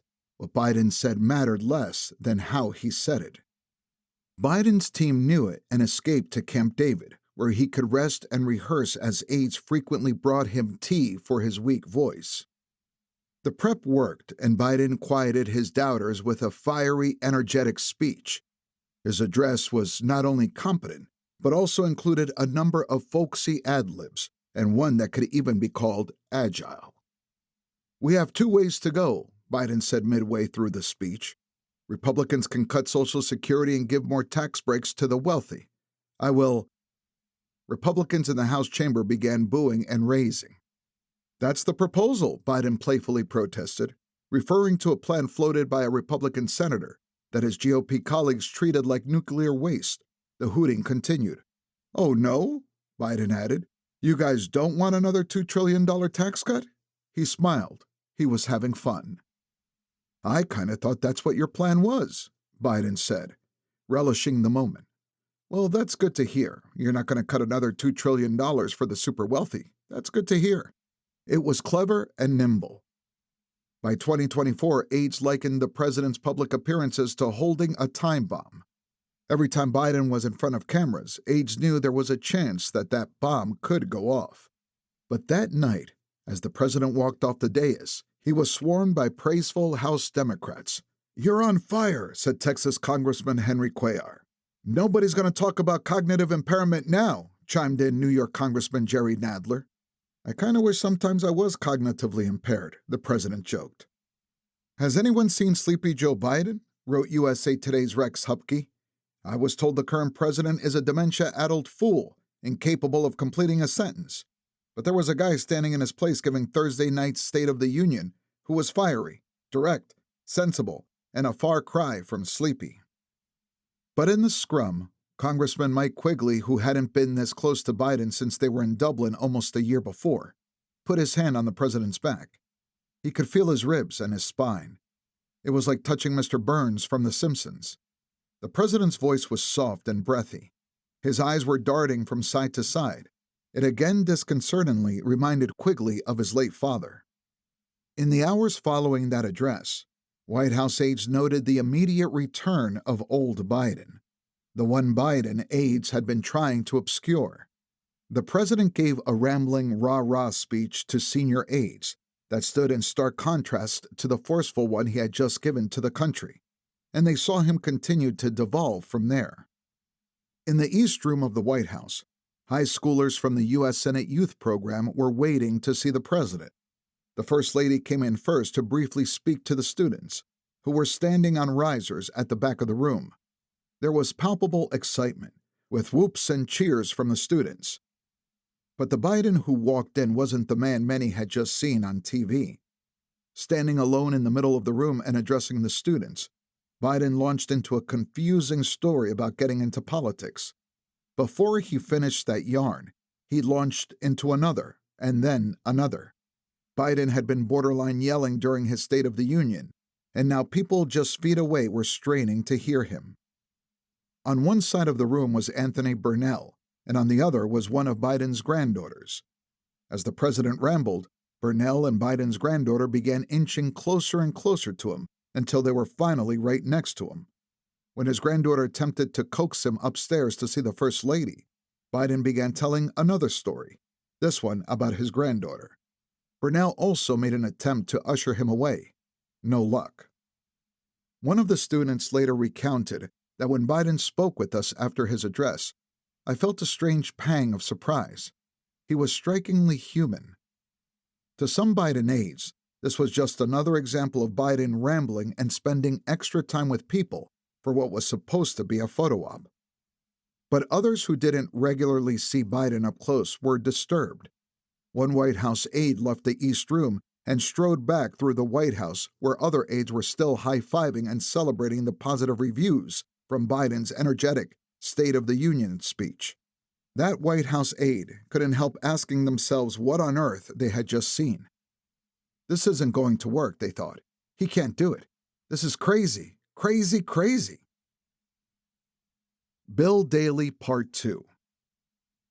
In April, at the Chicago home of Michael and Carrie Sachs, Bill Daley attended a small fundraiser for the Biden for President operation and the Democratic National Committee. Biden did a photo line and then, when it was time to speak to the crowd, read from a teleprompter. Daley had never seen such a thing for casual remarks in a room of roughly 50 people. In fact, the hosts had balked. but the advance team told him that the teleprompter was non-negotiable. Immediately after the remarks, the president left the fundraiser. It was wild, Daley thought. Were you surprised at that? A younger couple in their 30s asked the season poll. At how he presented himself? What do you think? Daley asked them. They expressed shock at how feeble the president seemed, both physically and mentally. Daley wasn't surprised. Meanwhile, the Biden campaign was growing suspicious that other Democrats were quietly trying to sabotage the president. It wasn't paranoia. Lawmakers, donors, and strategists finally got an opportunity to see Biden up close, after many months of not seeing him in person. Quiet but urgent discussions were already beginning about what the party was going to do, including putting up another candidate like Whitmer. In the spring, campaign chair Jen O'Malley Dillon started calling some governors' offices to get more information and tamp down any such plotting. She'd heard that Massachusetts Governor Maura Haley had previously talked up Whitmer as a possible candidate. Whitmer swore she would not consider challenging the president, but warned that the Biden campaign had a real political problem and needed a solution. Katzenberg. Hollywood mogul Jeffrey Katzenberg had been helping the Democratic Party with resources, money, and connections since the early 80s, back when he was an executive at Paramount Pictures and a student of the leadership of the legendary Lew Wasserman. He'd backed candidates for state and local office and some members of Congress, but Katzenberg's first real foray into the world of big donor politics came in 1990, when he and David Geffen flew to Arkansas to meet a young governor named Bill Clinton. Since then, he had become one of the top, if not the top, fundraiser for Democratic presidential candidates. Katzenberg had known Biden since the late 1980s and was on board with his presidential run as early as October 2018, when he hosted a meet and greet for the former vice president at his Wilshire Boulevard office, after which the two men dined at Madeo in West Hollywood. Katzenberg told Biden that he would support his campaign, that he thought him best positioned to beat Trump. For the rematch in 2024, Katzenberg was even more dedicated. He didn't want anything from him, he told the president. He might be the only one who didn't. He just wanted him to win. Katzenberg had known other presidents and was well acquainted with their commonly held feeling that they were always correct. He also knew how to deal with talent, handling and stroking and cajoling some of the most popular movie stars in the history of the medium. He felt like he knew how to talk to Biden. "I want Joe Biden back," he told the president, as was later relayed to top campaign staff. "What do you mean by that?" the president asked. As long as he and the voters had known Joe, Joe's flubbing was an essential characteristic of his, Katzenberg said. And yes, he would get teased for it, but it was authentic, and it was him. And people liked him, flaws and all, and that's who they voted for. Since he had been elected, people only saw him as the president, in a suit and tie behind a podium. Joe Biden had disappeared. It was true that as president, Biden was less accessible, less able to talk to voters, less in his element of chatting with regular folks. The Secret Service was part of the reason why, but whatever the reason, Biden had drifted farther and farther away from his ability to be the great retail politician he was, Katzenberg explained. Katzenberg saw Biden's communication struggles and thought he could fix them. He even enlisted the help of showbiz friend Steven Spielberg. They worked on lighting and a better microphone to amplify his voice when he would oddly speak in barely a whisper. Biden didn't always like getting notes on his delivery but would listen to someone like Spielberg. The famous director would also coach the president before speeches, like the State of the Union. Katzenberg hoped that voters' age concerns about Biden could be assuaged with a little Hollywood magic. The Pollsters, Part 1. For the three outside pollsters, Jeff Garin, Molly Murphy, and Jeffrey Pollack, the campaign was generally a joyless, unpleasant experience. The fourth pollster, David Binder, who did focus groups for Biden, was less harsh in his assessment, though he also had lower expectations. Garin and Murphy had been hired in 2023. Their first poll was the Blue Wall Battleground States, Michigan, Pennsylvania, and Wisconsin, and the Sun Belt targets, Arizona, Georgia, and North Carolina. Biden was down, but within the margin of error, anywhere from 2 to 4 points, bad but theoretically fixable.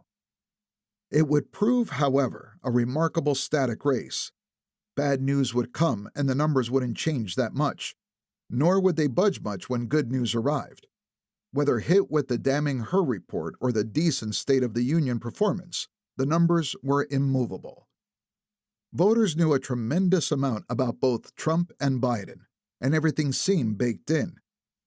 The campaign's prevailing assumption was that the problem came down to Biden losing some of the voters who had pulled the lever for him in 2020, but were now supporting a third-party candidate, or just not voting at all. The campaign assumed they would migrate back to Biden, said one of the pollsters. There was no data supporting this. Even if you brought them all back, that wouldn't be enough, the pollster noted, because there would of course be new voters, and Trump generally did better with new voters. The pollsters knew why those 2020 Biden voters were holding back. They had the actual data, not hunches, not gut instincts. Those 2020 Biden voters were holding back because they had concerns about two issues: Biden's age and inflation. The pollsters found themselves largely siloed off from the campaign, the top aides at the White House, and the president himself, and were rarely brought in to discuss strategy or weigh in on what the data suggested the campaign needed to do. What the pollsters saw in their data was that the campaign's messaging, or lack thereof, was not working. It was clear early on that President Biden needed to acknowledge that prices were too high and needed to come down, one pollster said. But Donlin and others at the White House would refuse. They said if we acknowledged it, no one would remember anything else. This instruction came from Biden himself, they were told. The pollsters thought this was cognitive dissonance. The president had to acknowledge the economic pain. Not doing so was insulting to voters. They're not hearing a fucking thing you're saying, one of the pollsters thought. You're in fantasy land. You're saying the economy's great, and voters are like, on what planet? But Mike Donilon's sense of mission, they felt, was twofold.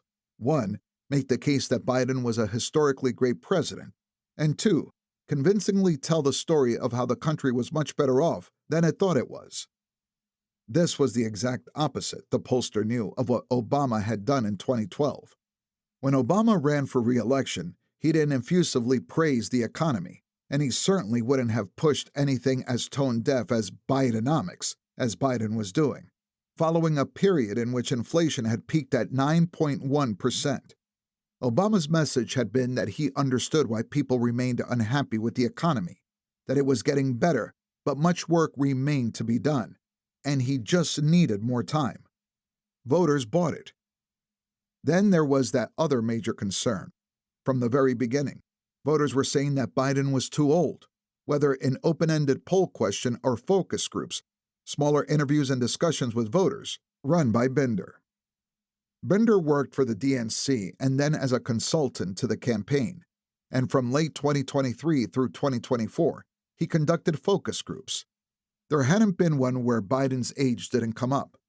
Trump was only 3.5 years younger, but voters just didn't see him the same way. The pollsters would read about or hear of voters regularly denigrating Biden, doddering, incoherent, unable to complete sentences, in ways that the pollsters felt in early spring were unfair. Bender's job was to challenge these respondents, to see if there was anything that might convince them their opinions were wrong. He would play a video clip of the State of the Union or of a different public moment where Biden seemed energetic and engaging. Some of the respondents didn't buy it. They would say that Biden was reading from a teleprompter or note cards, and some would repeat the unproven theory that Biden had taken some sort of stimulant before the State of the Union address. Many of them were worried that if an international crisis unfolded in the middle of the night, they had seen what happened to their grandparents or parents. They were well aware of the tolls of aging. Bender believed that Bidenland knew Biden's age was a huge problem, but simply thought that it would end up secondary to the threat of 4 more years of Trump once the campaign played this out. The pollsters wanted better polling to glean more data on the issue, how to combat it, how to neutralize it. They wanted more ways to ask voters about his age and fitness, and whether Biden was up to the job. but the campaign wouldn't let them ask the question they wanted to ask on the topic. They were allowed to approach only the outer circle of these issues. In an early May poll of Michigan voters, the pollsters asked the question, "What is your biggest concern about Joe Biden?" The second most important concern was inflation. 23% were worried about that. Their number one issue, by far, was that Joe Biden did not seem mentally fit enough to be president. 38% of Michigan voters said that that was their number one concern about Biden. It wasn't clear to the pollsters if any of their information was making its way to the president, but it was clear that Politburo was hoping Biden could turn this around with a big moment: a debate. To debate or not to debate? The campaign would internally discuss how to combat voters' concerns that Biden was too old to be president. They learned that being defensive was not persuasive, nor was noting that Trump was only 3 years younger. Some on the campaign would argue that they had only a select set of tools for showing that the president was up to the job. They wouldn't win unless they changed something, which was why Biden, in the view of many on the campaign, had to debate. And the earlier, the better, to put this age issue to rest. He has to debate, Ron Klain would argue. Donilon thought highly of Biden's debate performances. Both of the 2020 debates had worked well for the president, and any notion that they could avoid a debate was unrealistic. Biden was going to have to get on stage with Trump. The pressure would build for him to do it. Steve Ricchetti disagreed.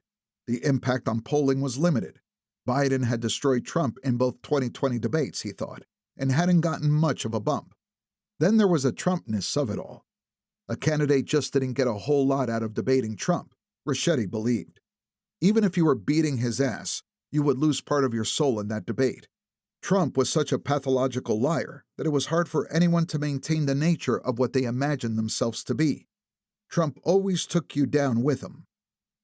Anita Dunn also didn't think Biden had to do a debate. The Biden team was still mad at the Commission on Presidential Debates for not enforcing its own COVID rules at the height of the pandemic. Trump had made a mockery of the commission in 2020, then avoided all the GOP primary debates in 2024. Why should Biden risk getting on stage with him? But then came the Hur report, which brought questions of Biden's age and acuity into the mainstream. Okay, Dunn thought, he has to debate now. O'Malley Dillon was pushing for an unprecedented early debate in June, months earlier than any other televised presidential debate. Grassroots fundraising was hurting, and they needed a moment to drive it, she believed. That sounded fine to Dunn and Donilon, who were eager to see the presidential race become a choice between Biden and Trump, not a referendum on Biden. A June debate also meant that if it wound up a disaster, the campaign would have time to recover. The top aides also were able to acknowledge the president's declining ability to communicate, knew that this was a high-risk scenario. They'd seen the shift. It was happening rapidly. Biden would be dramatically worse in 2024 debate prep than his State of the Union prep earlier that year. It's true we were grading him on a curve every day, a top aide admitted. Things that would have been considered a disaster in 2023 by 2024, we would have said, okay, we got through that. Donilon would assure colleagues, he's going to get elected again with people thinking he's too old. After all, he had done it once before. Chapter 12. D-Day. At 9 p.m. on June 4th, the White House went to war. Against a newspaper. The Wall Street Journal had just published an investigation with the headline, "Behind Closed Doors, Biden Shows Signs of Slipping." Citing 5 sources, the Journal reported that in the meeting with congressional leaders about Ukraine in January 2024, Biden read from notes to make obvious points, paused for extended periods, and sometimes closed his eyes for so long that some in the room wondered whether he had tuned out. At another meeting, Speaker Mike Johnson left and told others that he was concerned about the president's memory, the Journal wrote, citing 6 sources. The Journal interviewed more than 45 people over several months, but the only ones who went on record and their worries about Biden's age were Republicans. The reporters wrote that regarding meetings with the president, Most of those who had said Biden performed poorly were Republicans, but some Democrats said that he showed his age in several of the exchanges. The story was true, but the Biden team attacked the reporters for having relied on Republicans. Ben LaBolt, the White House communications director, insinuated with zero evidence that the piece was ordered by Rupert Murdoch, the founder of the Journal's parent company News Corp and the Fox Corporation, which owns Fox News, to help Trump win the election. The story's origins were actually much more mundane. After the Her report came out, Washington coverage chief Damian Paletta and Washington deputy coverage chief Janet Adamy called the Journal's White House reporting team together to brainstorm ways to do more reporting on Biden's age. No reporter was even assigned. White House reporter Annie Linsky decided to poke around and got some tips that Biden's lapses described by her may have not been isolated incidents. She looped in congressional reporter Siobhan Hughes, and Adamy told them to pursue the story. The White House attacked the story relentlessly, with White House Deputy Press Secretary Andrew Bates going on the record to The Journal to deny its reporting. The Deputy Press Secretary was loyal and a bulldog for the president.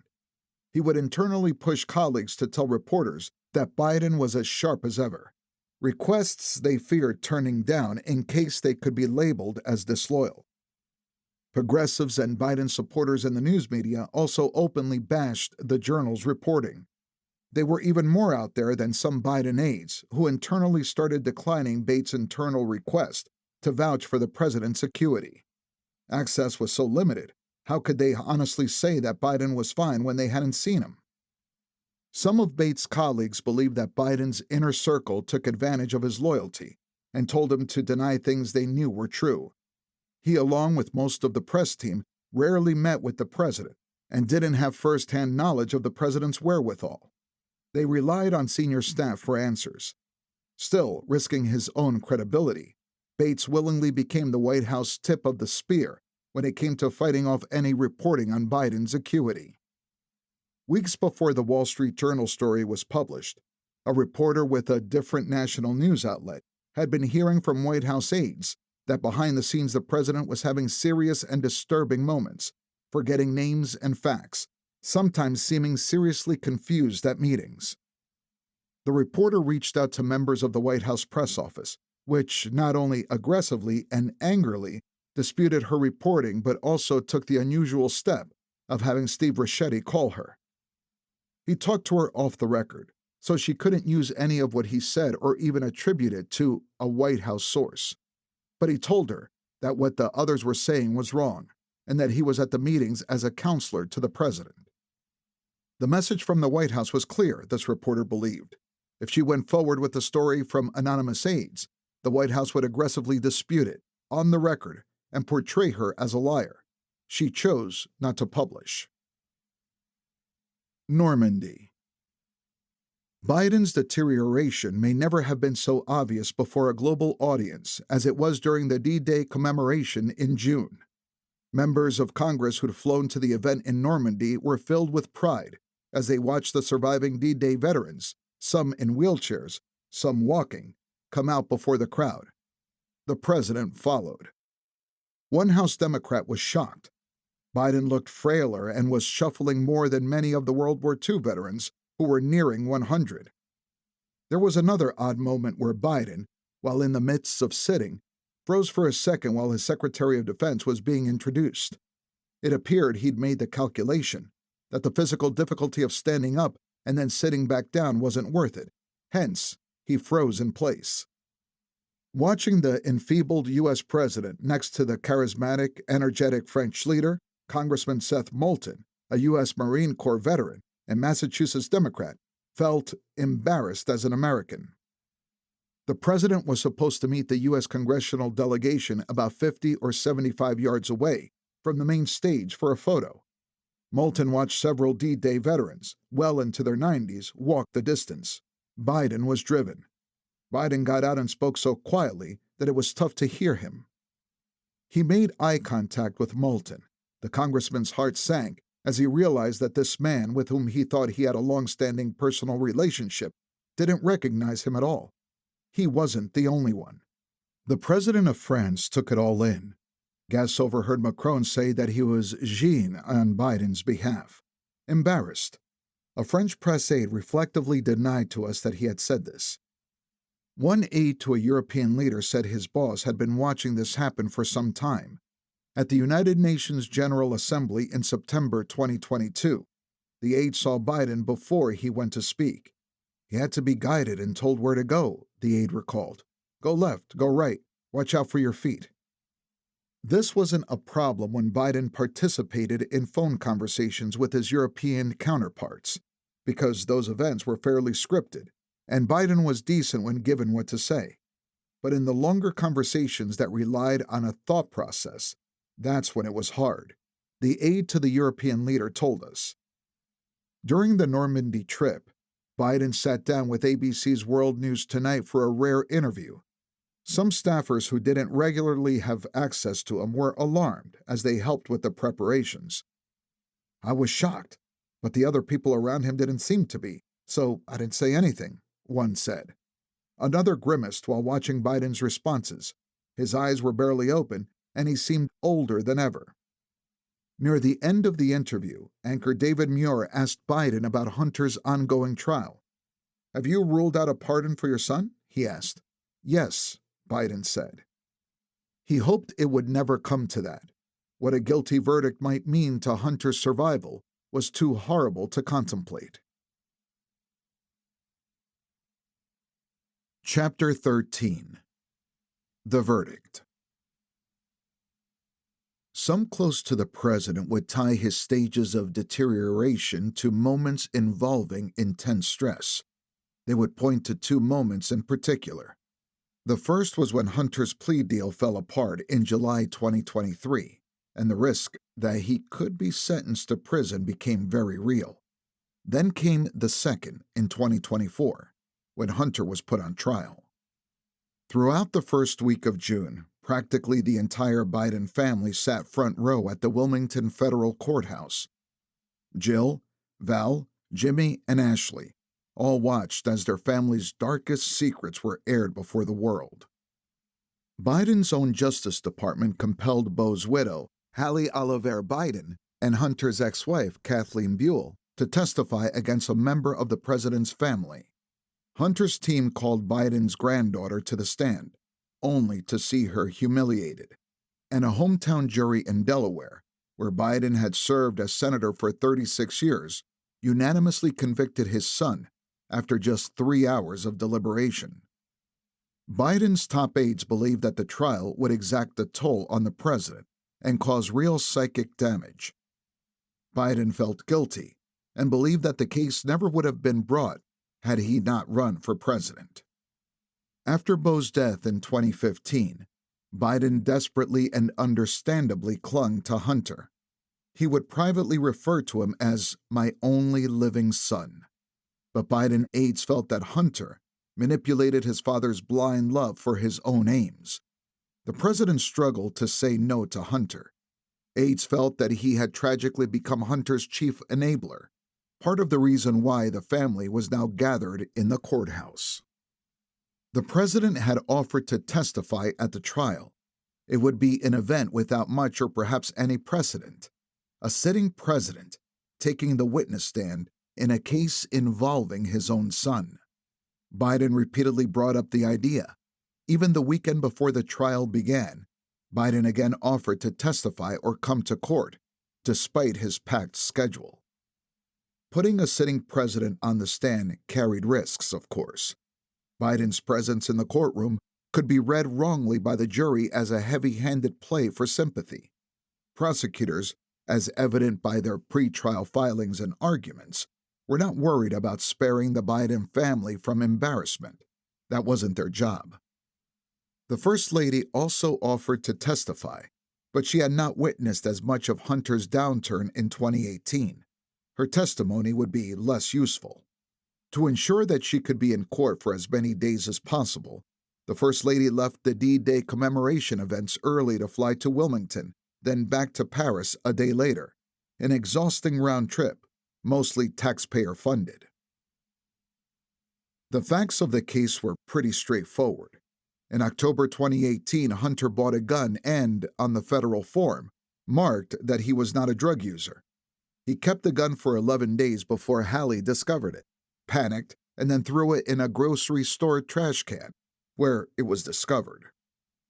The prosecution had ample evidence that Hunter had been using drugs in the months before and after he purchased the gun. The defense conceded that Hunter had used drugs in the past, but argued that Hunter did not believe himself to be an addict when he bought the gun, given his time in rehab in August 2018. The trial would hinge on whether the mostly working-class Delaware jury related to Hunter and his addiction struggles or resented him as a scion of privilege who had squandered it. This meant delving into the Biden family melodrama of the past decade. No longer relegated to the tabloids, it was testimony under oath in a felony trial. Biden's family members confessed it all. After Bo's death, Hunter began having an affair with Bo's widow Hallie, hiding it from Kathleen, to whom he was still married. Hunter introduced Haley to crack. She too became addicted. Hunter also had a relationship with a young stripper and designer, whom he would have shop for his daughters, since they were around the same age. After years of denying or sidestepping questions about it, Hunter now watched prosecutors bring out a laptop with a serial number matching his Apple account that had been left behind at a repair shop. The FBI had confiscated the MacBook, and now witnesses confirmed the authenticity of much of the content on it. Hunter's ex-wife, Kathleen, told the jury she found a crack pipe at their home weeks after Bo's death. Hunter confessed he was using it. Prosecutors played hours of the self-narrated audiobook version of Hunter's 2021 memoir, which they now framed as a partial confession to his drug use around the time he bought the gun. As his voice filled the courtroom, his sister Ashley, who had struggled with her own addiction, began to cry. The gut punch for the family came when Hunter's eldest daughter, Naomi, took the stand. Hunter and his team had asked her to testify. She was eager and proud to help her dad, attesting that he was a reformed man.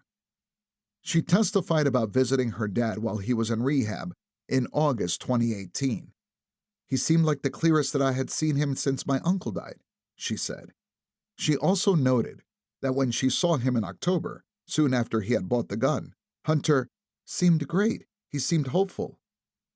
But during her cross-examination, the judge unexpectedly allowed the prosecutors to submit into evidence text messages between Hunter and Naomi that told a different story about that week in October. He was erratic and distant, firing off late-night texts and requests.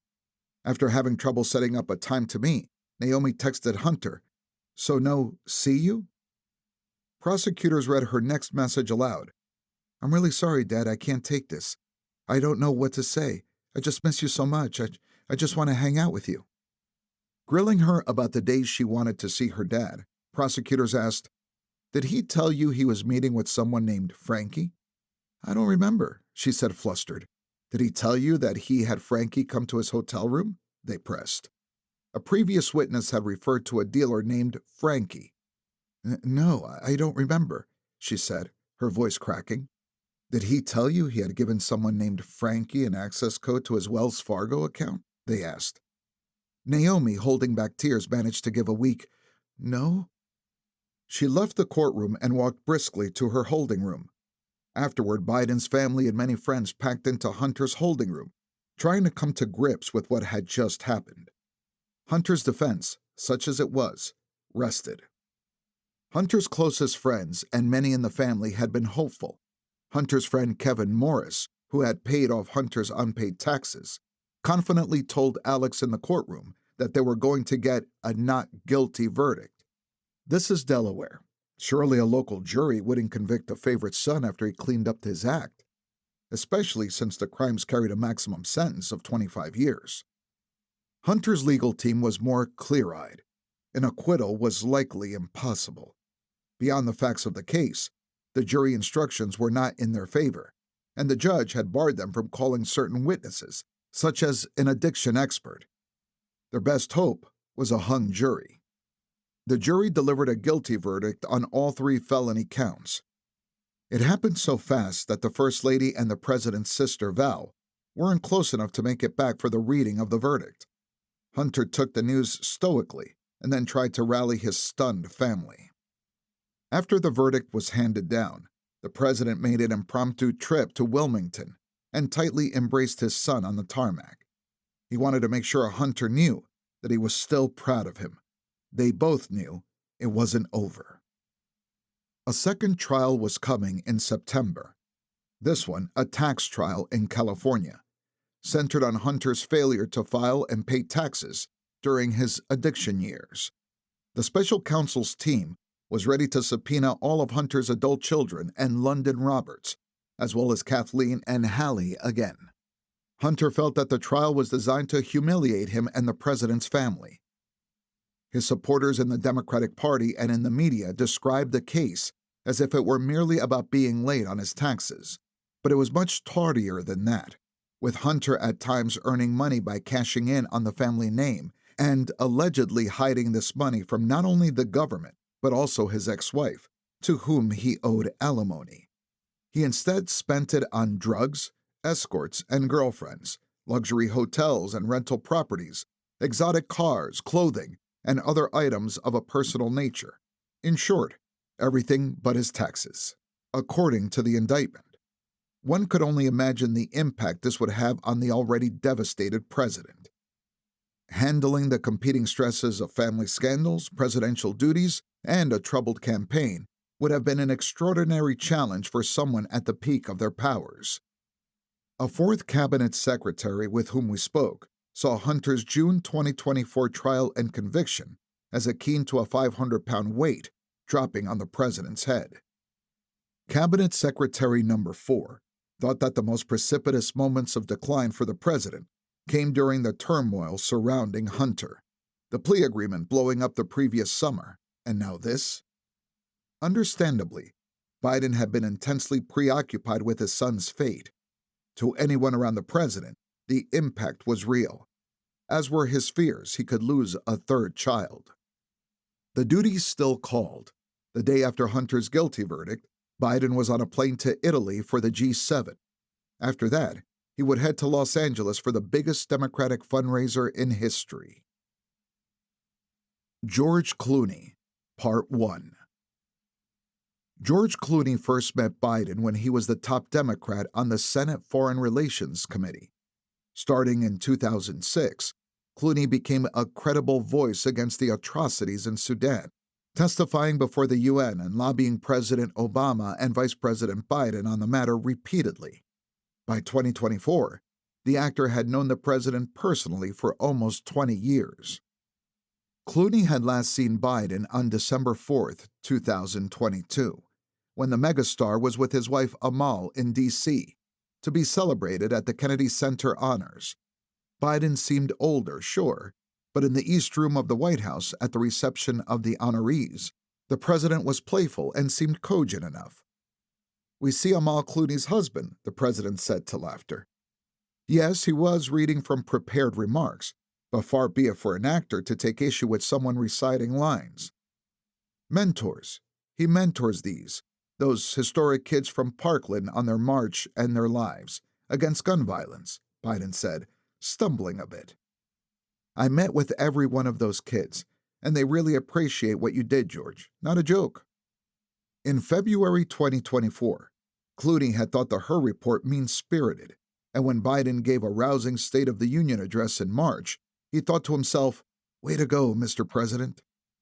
For the rematch in 2024, everyone involved with the campaign knew that beating Trump would be difficult and would require a record-breaking amount of money. Jeffrey Katzenberg led the charge. He worked on a spectacularly successful March fundraiser held at Radio City Music Hall and headlined by 3 Democratic presidents, Bill Clinton, Barack Obama, and Joe Biden. It raised $26 million, the most ever at a single event for a Democratic presidential candidate. In early April, they discussed when they could bring Biden out to California. Katzenberg told the campaign that he wanted to try to hit another record number.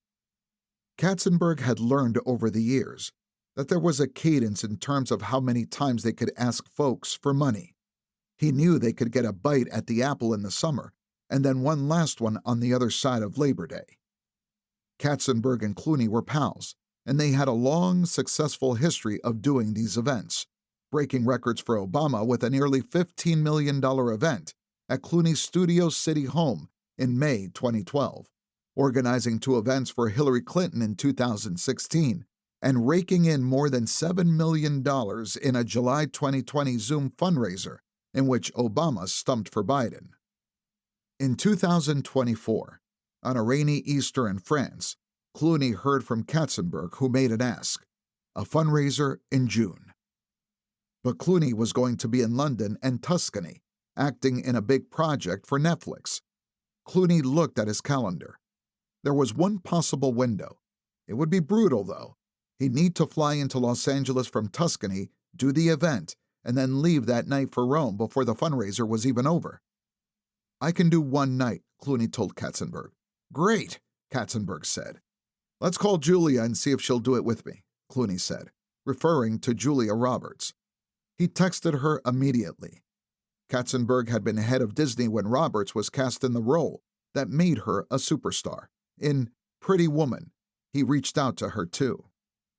Coordinating it all was wildly complicated. Roberts was starting production on a film and also needed to get on a plane before the fundraiser was even over. Not to mention the president's schedule. He was going to be in Italy for the G7, right after honoring Allied veterans in France for the 80th anniversary of D-Day, in between which he'd be in Wilmington with Hunter. They tried to figure out 6 different ways to move things around, but everyone ultimately agreed on June 15th. Jimmy Kimmel would interview Biden and Barack Obama on stage. All Clooney and Roberts needed to do was pose for photos with big donors before the event, then open the show. Afterward, they could fly to their sets, and God willing, another fundraising record would be set. On Thursday, June 13th, Clooney landed at a private airfield in the Los Angeles area. On Saturday, he rolled to the Peacock Theater. Capacity, 7,100. Roughly 4 hours before the event was set to begin.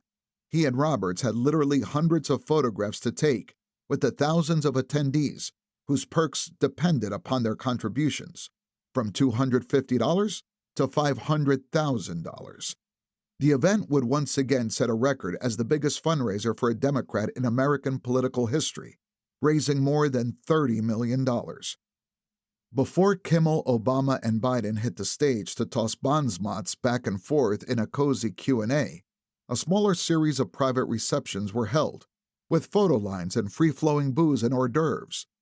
Clooney and Roberts were doing the work of charming the attendees and posing for pictures when they heard the crowd starting to murmur. Clooney looked to the side and saw Obama walking in, grayer but still spry and electric. A few minutes later, Secret Service agents entered the room and announced that President Biden had arrived. Biden hobbled out from around the corner. Clooney knew the president had just arrived from the G7 Leaders Summit in Apulia, Italy that morning, and might be tired. But holy shit, he wasn't expecting this. The president appeared severely diminished, as if he had aged a decade since Clooney last saw him in December 2022. He was taking tiny steps and had an aide guide him by his arm. It was like watching someone who was not alive, a Hollywood VIP recalled. It was startling, and we all looked at each other. It was so awful. "Thank you for being here," the president said to guests as he walked past them. "Thank you for being here." Clooney felt a knot form in his stomach as the president approached him. Biden looked at him.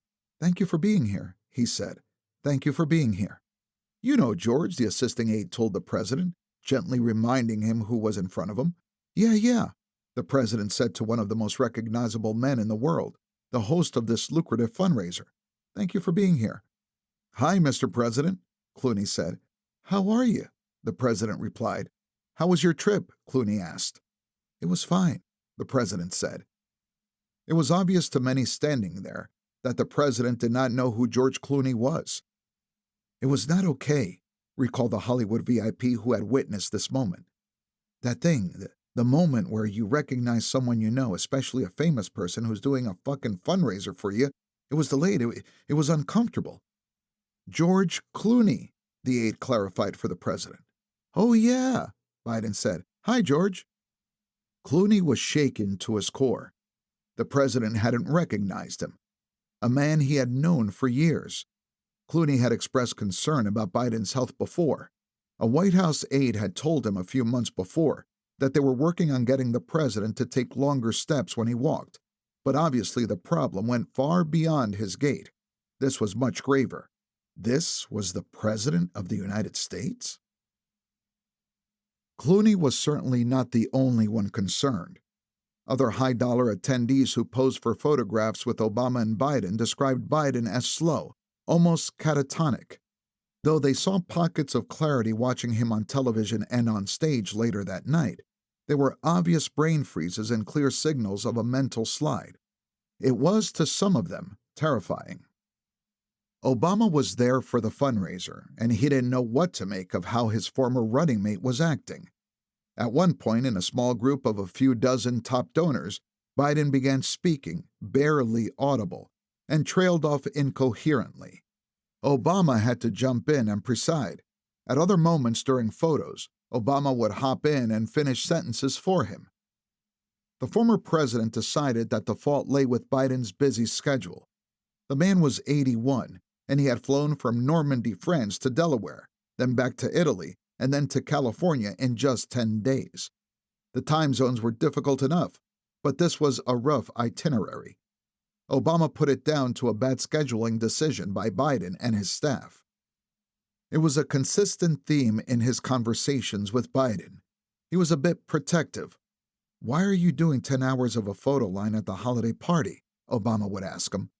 But Obama came to realize that scheduling was not the fundamental problem.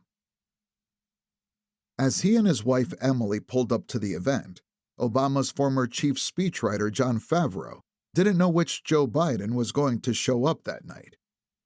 The official goal for the event was to raise $30 million for the president's reelection campaign, but there was a secondary goal of reassuring donors that Biden was fine and well up for the presidential race. Favreau had reason to wonder. He'd had 2 personal meetings with Biden in the previous 2 years, and 2 wildly divergent experiences. The first was in December 2022, when he, Emily, their son Charlie, and Emily's parents, Marnie and Tim Black, visited the White House. Favreau took a moment to check in with Biden's chief speechwriter, Vinay Reddy, and when he rejoined his family in his old office, he was delighted to find Biden there, engaging them all with stories infused with his stodgy Irish poll charm. Stunningly, Biden had recognized Marnie from an event in California years before, and said so as he regaled them. The president invited everyone up to the Oval Office, where he was as sharp and garrulous as ever. To Emily's dad, a federal judge, he offered a detailed recounting of the failed confirmation hearings for Supreme Court nominee Judge Robert Bork, though his staff's willingness to indulge his windbaggy nature in the middle of a Wednesday afternoon disturbed Favreau a bit. It seemed a bit much, and his staff seemed a little too eager to let him waste the time in the midst of a crisis, a major railway strike. The second encounter came a year and a half later, on Friday night, April 26, 2024, the evening before the White House Correspondents' Association dinner. Favreau, one of the hosts of a wildly successful podcast called Pod Save America, was among the influencers invited to visit with the president at the White House, as were his co-hosts, Dan Pfeiffer and John Lovett. That night, Joe Biden seemed to have aged 50 years and 16 months. He was incoherent. His stories were meandering and confusing. Something about Iraq. What exactly was the point of this? He even told one story twice. After the president left the group, Favreau asked a staffer about his demeanor. "Oh, no big deal," the staffer said. The president must have just been tired. It was nighttime at the end of a long week. Lovett, Pfeiffer, Favreau, and Emily left the White House that night deeply disturbed. Biden seemed okay the next night at the dinner. capably reading from a teleprompter and projecting as aged but present. And now here they were at the biggest fundraiser in the history of the Democratic Party.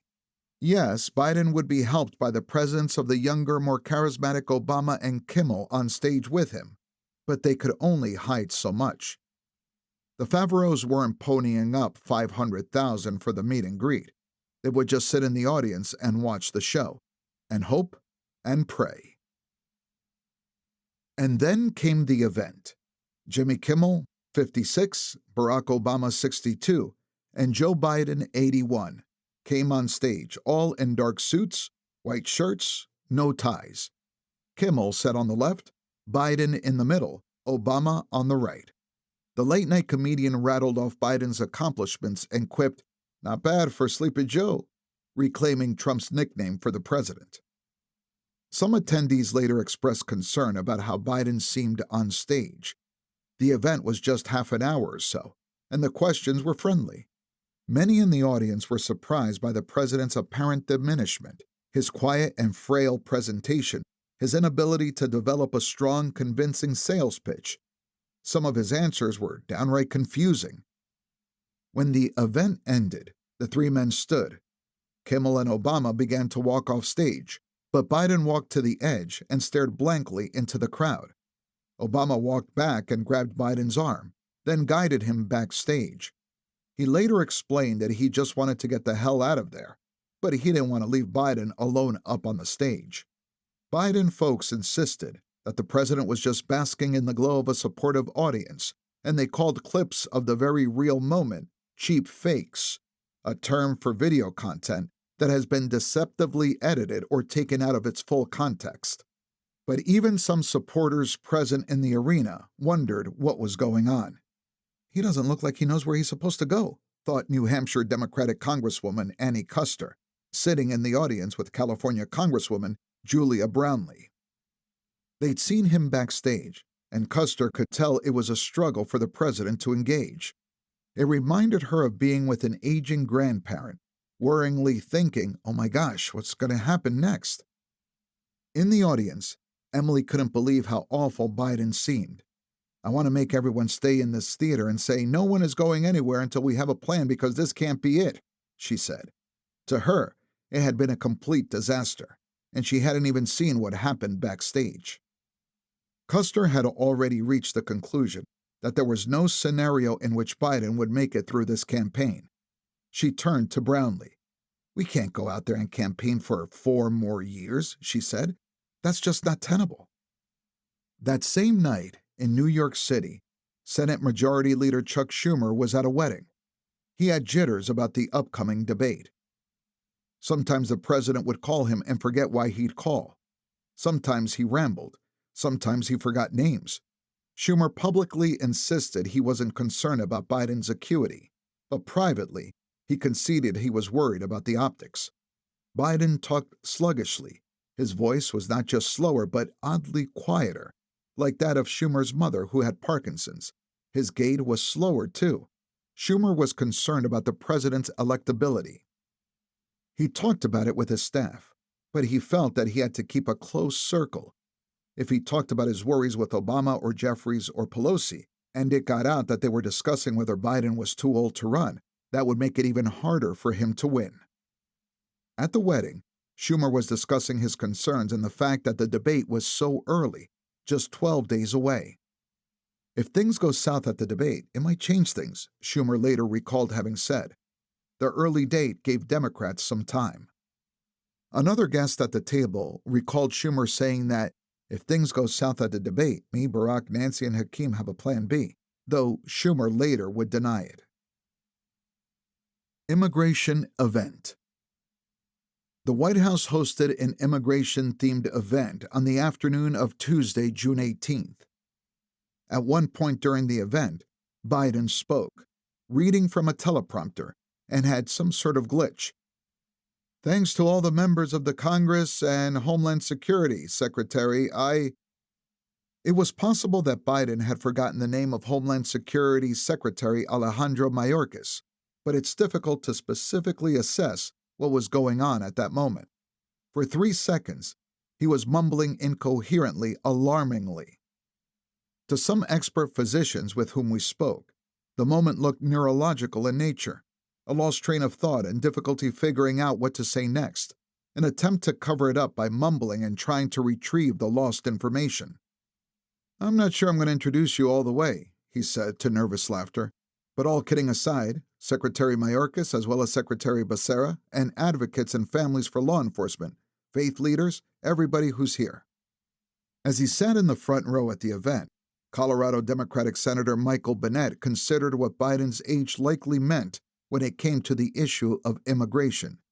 He never felt as if the White House had a coherent policy. It seemed like there were two competing sides of the debate within the administration, one pushing for tougher border regulations, another opening the country to new immigrants without any real process. But no one had publicly articulated the president's view on the matter. In early June, Biden had instituted an effective ban on asylum requests from undocumented immigrants who crossed the U.S.-Mexico border, putting them on a fast track to deportation. But here they were 2 weeks later, Biden signing off on a policy to allow the undocumented family members of U.S. citizens who lived here in the United States for a decade or more to file paperwork for legal status. Bennett had come to believe that Biden's inability to mediate between the people in his administration with different political viewpoints had led to an incoherent overall position on the issue. It actually mattered, he felt, whether there was an elected official, elected by the American people, who could navigate and arbitrate disputes. It mattered if there was someone at the helm who could push back and say to policymakers, "Have you really thought this through?" Biden's advisors, however capable and intelligent, had never run for office, so they lacked a certain grasp of the politics of it all, Bennett thought. Was Biden able to play the role that Obama had played in these debates, play the role that Trump had played, or was it just a bunch of senior staff capitulating to various advocacy groups and capitulating to one another? It was a fair question.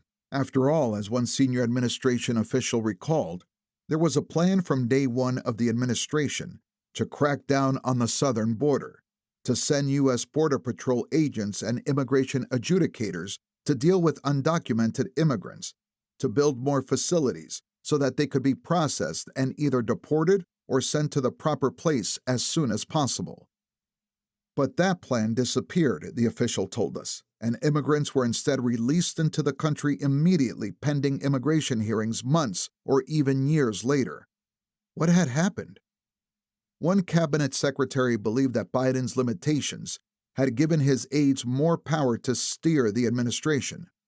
"If you had a 20 years younger Joe Biden, I think he would have been up on top of the issues and what was going on," the cabinet secretary said. When Bennett went back to his Senate office, he told his staffers, "We're in trouble." Debate prep. Biden's team knew the stakes. After weeks of travel and the emotionally draining Hunter trial, they blocked out substantial time to prep over several days at Camp David. Once they began, Ron Klain was disappointed with the president. He'd been assured that Biden had been reviewing his prep materials before he arrived at Camp David, but he hadn't. He was rusty and exhausted when he arrived, essentially sleeping that whole first day, and even after that taking lots of naps. Most of the more intense prep sessions occurred with just a few people.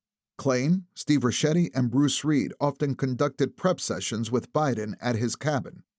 Biden usually had open time in the afternoons, during which he often dozed off in his quarters in Aspen Lodge. The mock debate sessions were alternately held in a small auditorium and in a more open area with a replica of the stage. Biden's performance ranged from bad to passable, with Anita Dunn playing CNN's Dana Bash, Ben LeBolt playing Jake, and Bob Bauer playing Trump. The Biden team tried to prod and prick Biden on every topic. Katzenberg attended a few sessions to advise Biden on his optics. Spielberg video called into a few of the prep sessions, too. Biden's answers were serviceable but not great. His voice was hard to hear, his delivery was halting, and his answers were all over the place. Advisors also told him that his mouth was agape when he wasn't speaking and urged him to close it. His voice got raspier as the week went on, to the point that aides couldn't hear him during mock sessions. Biden kept asking for more cough drops. The fundamental problem, Klain believed, was that in 2023, the president had been kind of locked down in the White House, not much engaged in domestic politics, and focused on two things: trying to drum up funding for Ukraine and going around the country to talk about bridges. It had diminished his ability to talk fluidly about a broad range of domestic political issues. "You have to decide if you're running for president of Europe or president of the United States," Klain had told him in early summer 2023. The president shrugged. "I'm doing what I have to do on Ukraine," he said. It was a year later, and Klain thought his focus on Ukraine and since October 7th on the Middle East too was a debacle for the president politically. He'd spent more time talking to European parliamentarians than American ones. He knew a lot more about what was going on in Europe than about what was going on in America. His communication skills had also deteriorated, which Klain felt was due to lack of practice. He'd never fully embraced the performative aspects of the presidency, Klain thought. He always believed that if he delivered results, that's all that would ultimately matter. Biden had the mindset that what Trump was saying was so outrageous and so stupid that if the American people saw them side by side, they would realize Trump was unfit. He just had to step aside and let Trump step on himself. Debate prep was further undermined because the president was sick, having come down with a cold so bad that he was twice tested for COVID. His voice sounded awful, so Annie Tomasini pushed for him to rest it. The windows for prep time narrowed to make sure that he had a chance to recover. But most of Biden's team left debate prep feeling good. Some even predicted that it would be boring. Time and again, aides had seen Biden be bad in prep and then better on stage. As Katzenberg said when they left Camp David, "Okay, well, our guy is a game day performer." Chapter 14. The Debate. He was late. It was 8 p.m. and President Joe Biden had yet to arrive at CNN's Atlanta studios for the highly anticipated face-off between him and Donald Trump, which would begin at 9 p.m. CNN had initially agreed with the campaigns that Trump and his team would be offered a walkthrough at 3 p.m. in the Atlanta studios, while the Biden team would get one at 5 p.m. Both candidates arrived later. Shortly after 6 p.m., Trump arrived with his campaign managers, Chris LaChavita and Susie Wells, and a small entourage of top aides. They hung out in his green room before he was taken for a professional photo and then escorted into the studios for his walkthrough at around 7 p.m. Sir Mark Thompson, CNN's new president, gave him the tour. Trump, a creature of television, had plenty of questions. Which one was his camera? What would CNN be showing when it was Biden's turn to speak? How could he get permission to speak if he wanted the opportunity beyond the question-and-answer rebuttal response rules? An hour passed, and Biden still had not arrived. A CNN executive called Anita Dunn. Where was the president? Dunn explained, Biden didn't feel as though he needed to be there. He had done plenty of debates. He really should see the stage and setup, the CNN executive told her. Biden finally arrived and did the walkthrough between 8:32 and 8:50 p.m., 10 minutes before airtime. Jake moderated the debate, along with his CNN colleague Dana Bash. After the two moderators explained the rules, Jake said, "Please welcome the 46th President of the United States, Joe Biden." "How are you?" Biden said as he walked to his lectern. For those who hadn't paid much attention during the previous few years, the president's gait was recognizably stiffer and more limited. In April, Alex and an Axios colleague had reported that Biden advisors were concerned that the images of the president, walking and shuffling alone, especially across the grass, have highlighted his age. Aides started joining him from the broadcast walks to and from Marine One. This obscured Biden's rigid gait and allowed aides to be nearby in case Biden stumbled or needed help for balance. "Great to be here," Biden said when he arrived at the lectern, his voice raspy and thin. Thank you." Then Trump was introduced, and he walked out to his lectern from the left side of the television screen for the tens of millions watching at home. At this point in his presidency, Biden's resting face could take on a frozen, slightly haunted expression, which may have been disconcerting to those who hadn't seen him in some time. His first answer came 3 minutes and 25 seconds into the event. If one hadn't heard Biden speak in years, his voice was unquestionably readier, weaker, softer, and less energetic. He was a far less effective communicator than he'd had been in 2020. As even top Biden aides would admit, the split screen of Biden in 2024 and Biden in 2020, a man more assured with a deeper voice, speaking extemporaneously with more confidence and alacrity, was shocking. Still, for those not on YouTube comparing this presidential nominee with the one he'd been 4 years prior, the June 27th debate was fine for the first few minutes. Biden's first answer and Trump's response about inflation and economic hardship weren't particularly unusual. Biden sounded a little more phlegmy and was coughing a bit. He had a few stumbles here and there, but nothing out of the ordinary for Biden, let alone an 81-year-old version of himself. The first sign of trouble came with this Biden non sequitur. When he was president, we still found ourselves in a position where you had a notion that we were the safe country. This was an odd sentence. Then came this one. The truth is, I'm the only president this century that doesn't have any, this decade doesn't have any troops dying anywhere in the world like he did. After the debate, much would be made about the number of audacious lies told by Trump, and rightly so.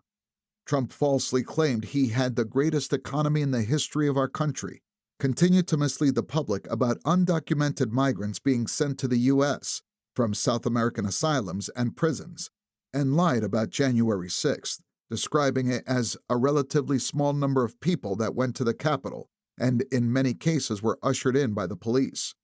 But the notion that Biden had not had any troops die anywhere in the world was also jarringly false.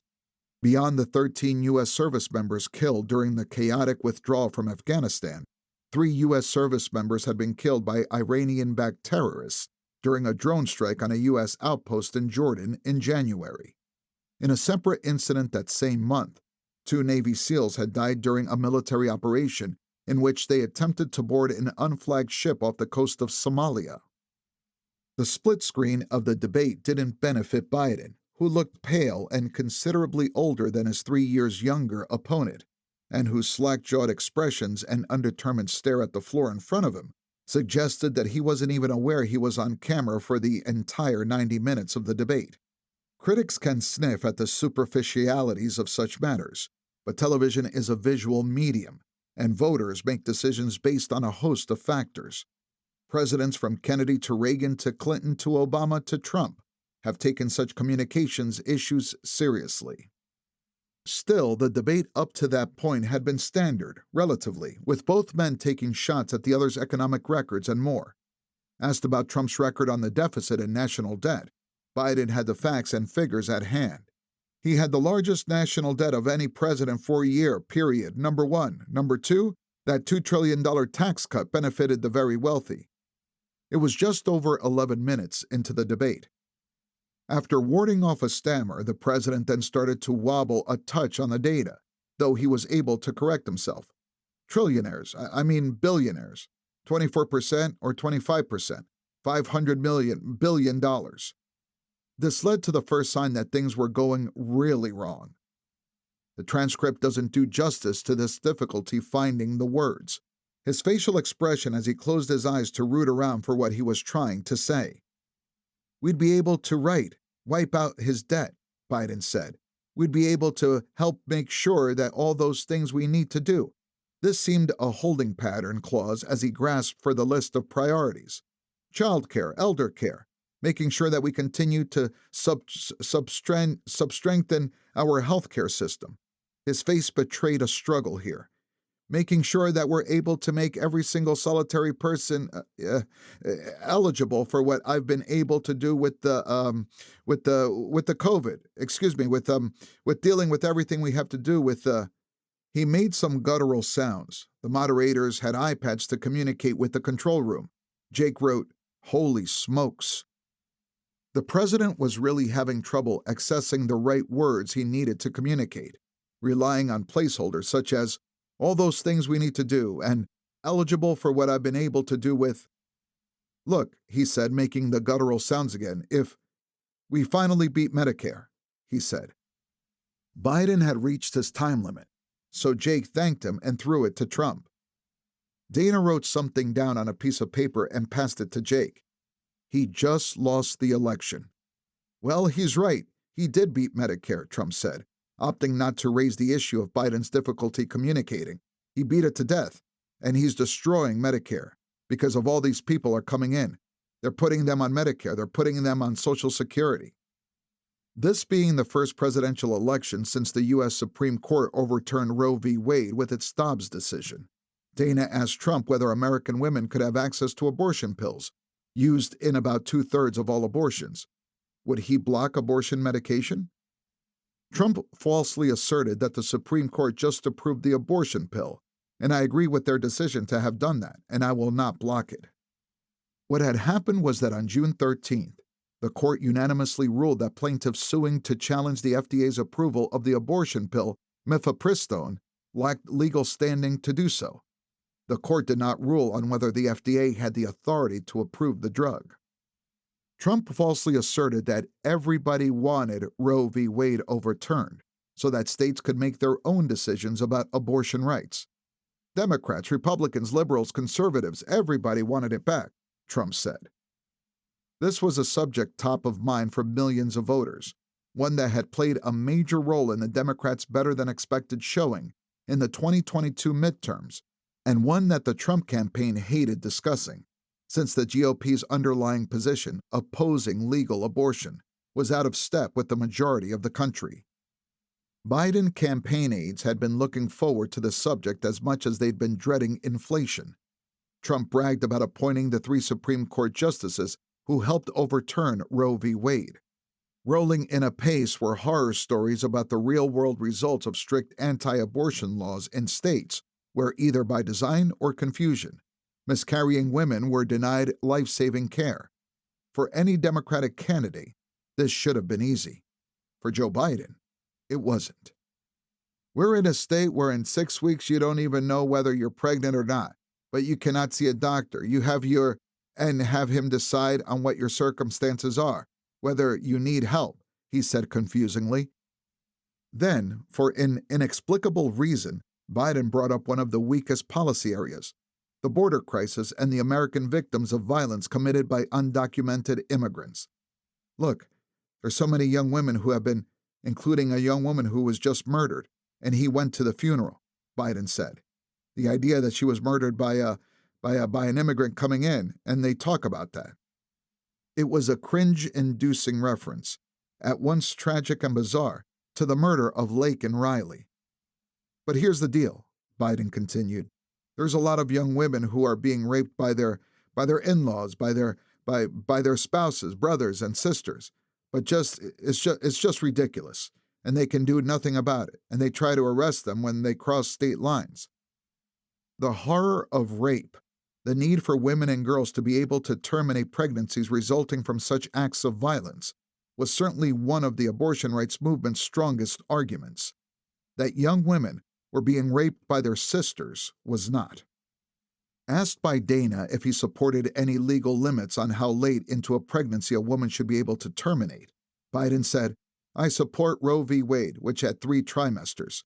First time is between a woman and a doctor. Second time is between a doctor and an extreme situation. A third time is between between the woman and the state." On immigration and the border, Biden talked up a bipartisan border agreement that Trump had helped kill. "Since I've changed the law, what's happened?" Biden asked. "I've changed it in a way that now you're in a situation where there are 40% fewer people coming across the border illegally. It's better than when he left office." He struggled to find the right words, and here came another horrible moment. "And I'm going to continue to move until we get the total ban on." Here's where he lost his train of thought again. The total initiative relative to what we're going to do with more Border Patrol and more asylum officers. He seemed to be grabbing words in his arsenal. but it was difficult to discern any articulation of an actual idea. It was President Trump's turn to respond. "I really don't know what he said at the end of that sentence," Trump said. "I don't think he knows what he said either." Biden turned to Trump, mouth agape, a painful moment of split screen. It wasn't even 22 minutes into the 90-minute debate. Each candidate had brought his top advisors to the CNN studios. In the Biden campaign holding room on Zoom with other Biden people sat Mike Donnellan, Steve Ricchetti, Jen O'Malley Dillon, Jeffrey Katzenberg, Ben LaBolt, Bruce Reed, Ron Klain, and Jake Sullivan. In a holding room outside the spin room were Quinton Folks, Rob Flaherty, and Michael Tyler. Others were zooming in from Wilmington. Some knew from the first answer that something was off. The question was on inflation, the topic they had rehearsed the most. But Biden's answer was completely different from what he had recited over and over. Klain thought it was a disaster. They had a very serious problem on their hands. They had to figure out how to respond, what to say, what to do. Donnellan thought it was bad, but nothing they couldn't handle. At the first commercial break, the Zoom resumed, and O'Malley Dillon said the obvious. "Look, this isn't going well, but we'll obviously see how the rest of it goes." Becca Siegel reported on the dials, a reference to the focus group testing the campaign was doing that night in which viewers registered their approval or disapproval on dials, recording the impact of key moments. The dials had already thought Biden was old, Siegel said, so these voters weren't learning anything new. The dials also indicated that they were remembering what they had disliked about Trump. In the Trump holding room, Chris LaChavita turned to his co-manager, Susie Wells, and pollster Tony Fabrizio. "Oh, fuck," LaChavita said. "He's not going to last. Biden wouldn't make it to November." The Trump campaign had been attacking Biden on his frailty, on his aging, on his missteps real and torqued and imagined. But they never thought it would be this bad. "Guys, he's not going to make it," LaChavita said. "There's just no way." Biden's two worst moments of the debate came up top, when viewership is traditionally highest. Most of his performance was not as poor as those two moments, but as a matter of history, those were two of the worst moments, if not the absolute worst, for any major party candidate since televised American presidential debates began in 1960. Yes, the viewpoint that policy matters more than style is perfectly legitimate. And yes, for those inclined to intensely dislike Trump on substantive and/or stylistic grounds, nothing in his performance was particularly convincing.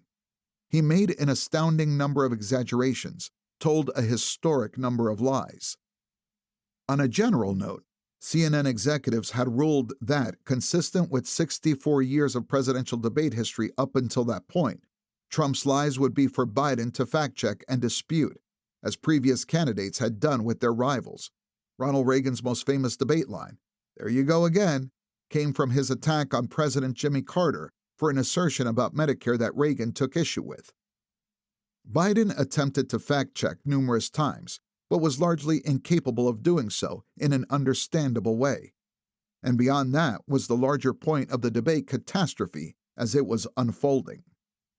The election was going to be decided by voters who were unsure if Biden was capable of being president, voters who were unhappy with the direction of the country and displeased with Biden's economic performance, but also unsure about Trump's stability. Biden needed to reassure those voters that he was indeed up to the task, and his debate performance, worse than all those other disconcerting moments caught on camera, achieved the exact opposite. There was, of course, a political case to prosecute against Trump, but Biden proved unable to do it. Biden wanted to attack Trump for saying at a February 2024 rally in South Carolina that his message to any NATO member country not meeting the pact's commitment to military spending was that he would encourage them, the Russians, to do whatever the hell they want. You gotta pay your bills. It came out like this. We found ourselves in a situation where, if you took a look at what Trump did in Ukraine, he's this guy who told Trump, do whatever you want. And that's exactly what Trump did to Putin, encourage him, do whatever you want. And he went on. After the second and final commercial break, each candidate was given 2 minutes for his closing argument. Not even a minute into his, Biden struggled to explain one of the biggest accomplishments of his administration, allowing Medicare to negotiate with pharmaceutical companies on drug prices. What I did when, for example, he wants to get rid of the ability to Medicare to, for the ability to, for the us to be able to negotiate drug prices with the big pharma companies. Well, guess what? We got it. We got it down to $35 for insulin instead of $400. No more than $2,000 for every senior, no matter how much prescription they need. The first half hour of the debate had those worst 2 moments, but Biden was weak throughout. Not necessarily on the substance, but on his ability to communicate at all, and at times on his ability to follow what he himself was saying. The president's ability to communicate is a vital part of the job. Beyond that failure, Biden had projected such weakness it raised questions about his ability to even serve as president. When it was over, the Bidens approached the table to say hello to the moderators. To Jake and Dana, it didn't seem as if Biden had any idea how bad his performance was, though he did say, "Sorry about my voice, I have a cold." He remarked on the wild claims Trump had made, then said he would go see what the commentators were saying. Jake didn't know what to say and attempted to make small talk with the First Lady by showing her that he was wearing Phillies cufflinks.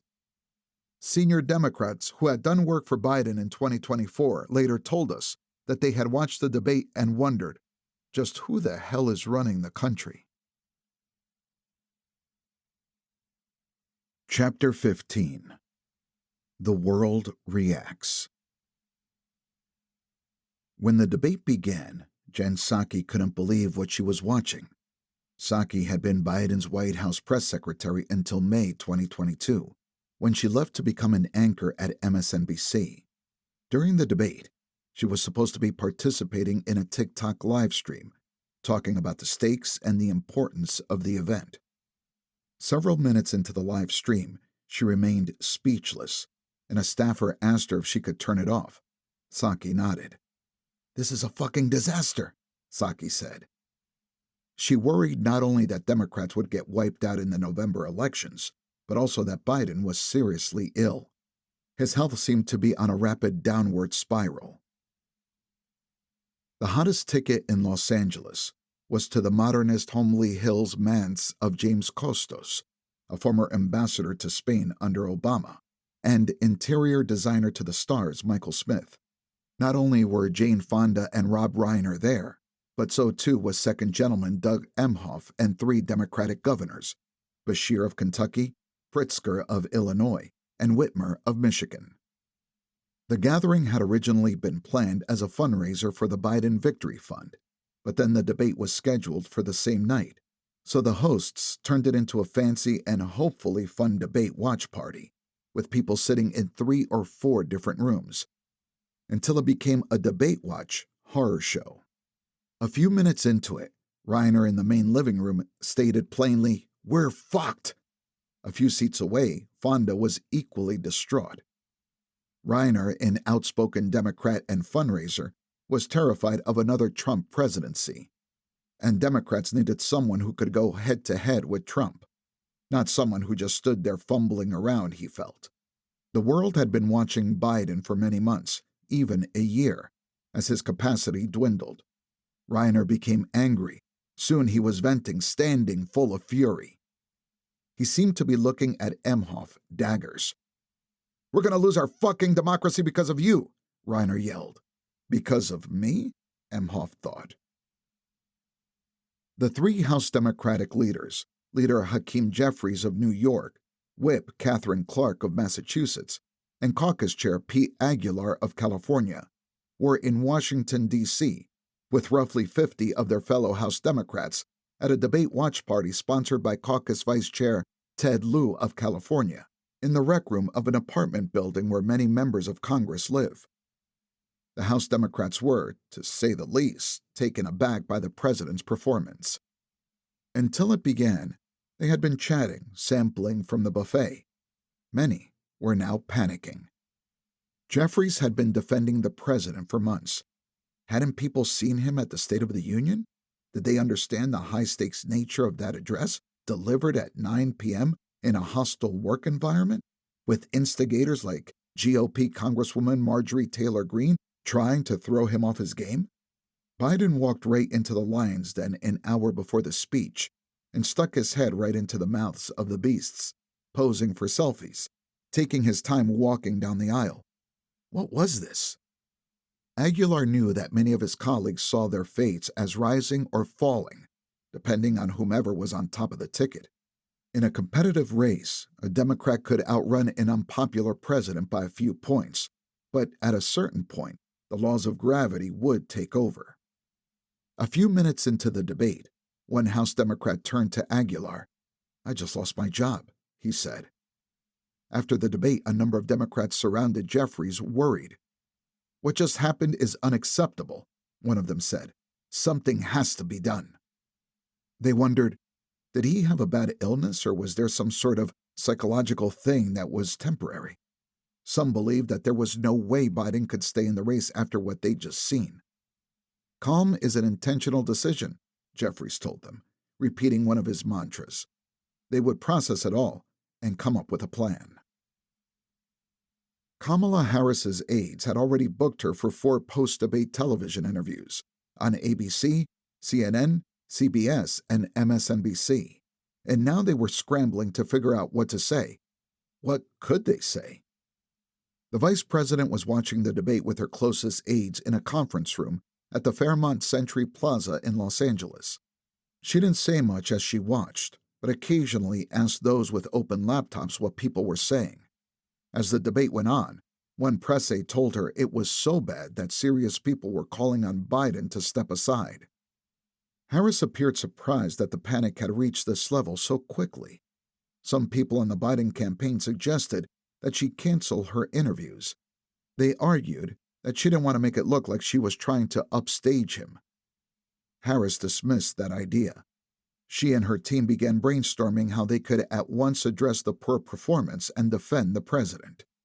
They debated so long that they missed Harris's interview with CBS and were late for the next one. 5 minutes before going on CNN, Harris herself landed on the line she would use, acknowledge the slow start, but then point to the strong finish. But CNN's Anderson Cooper kept pushing Harris to go beyond that talking point.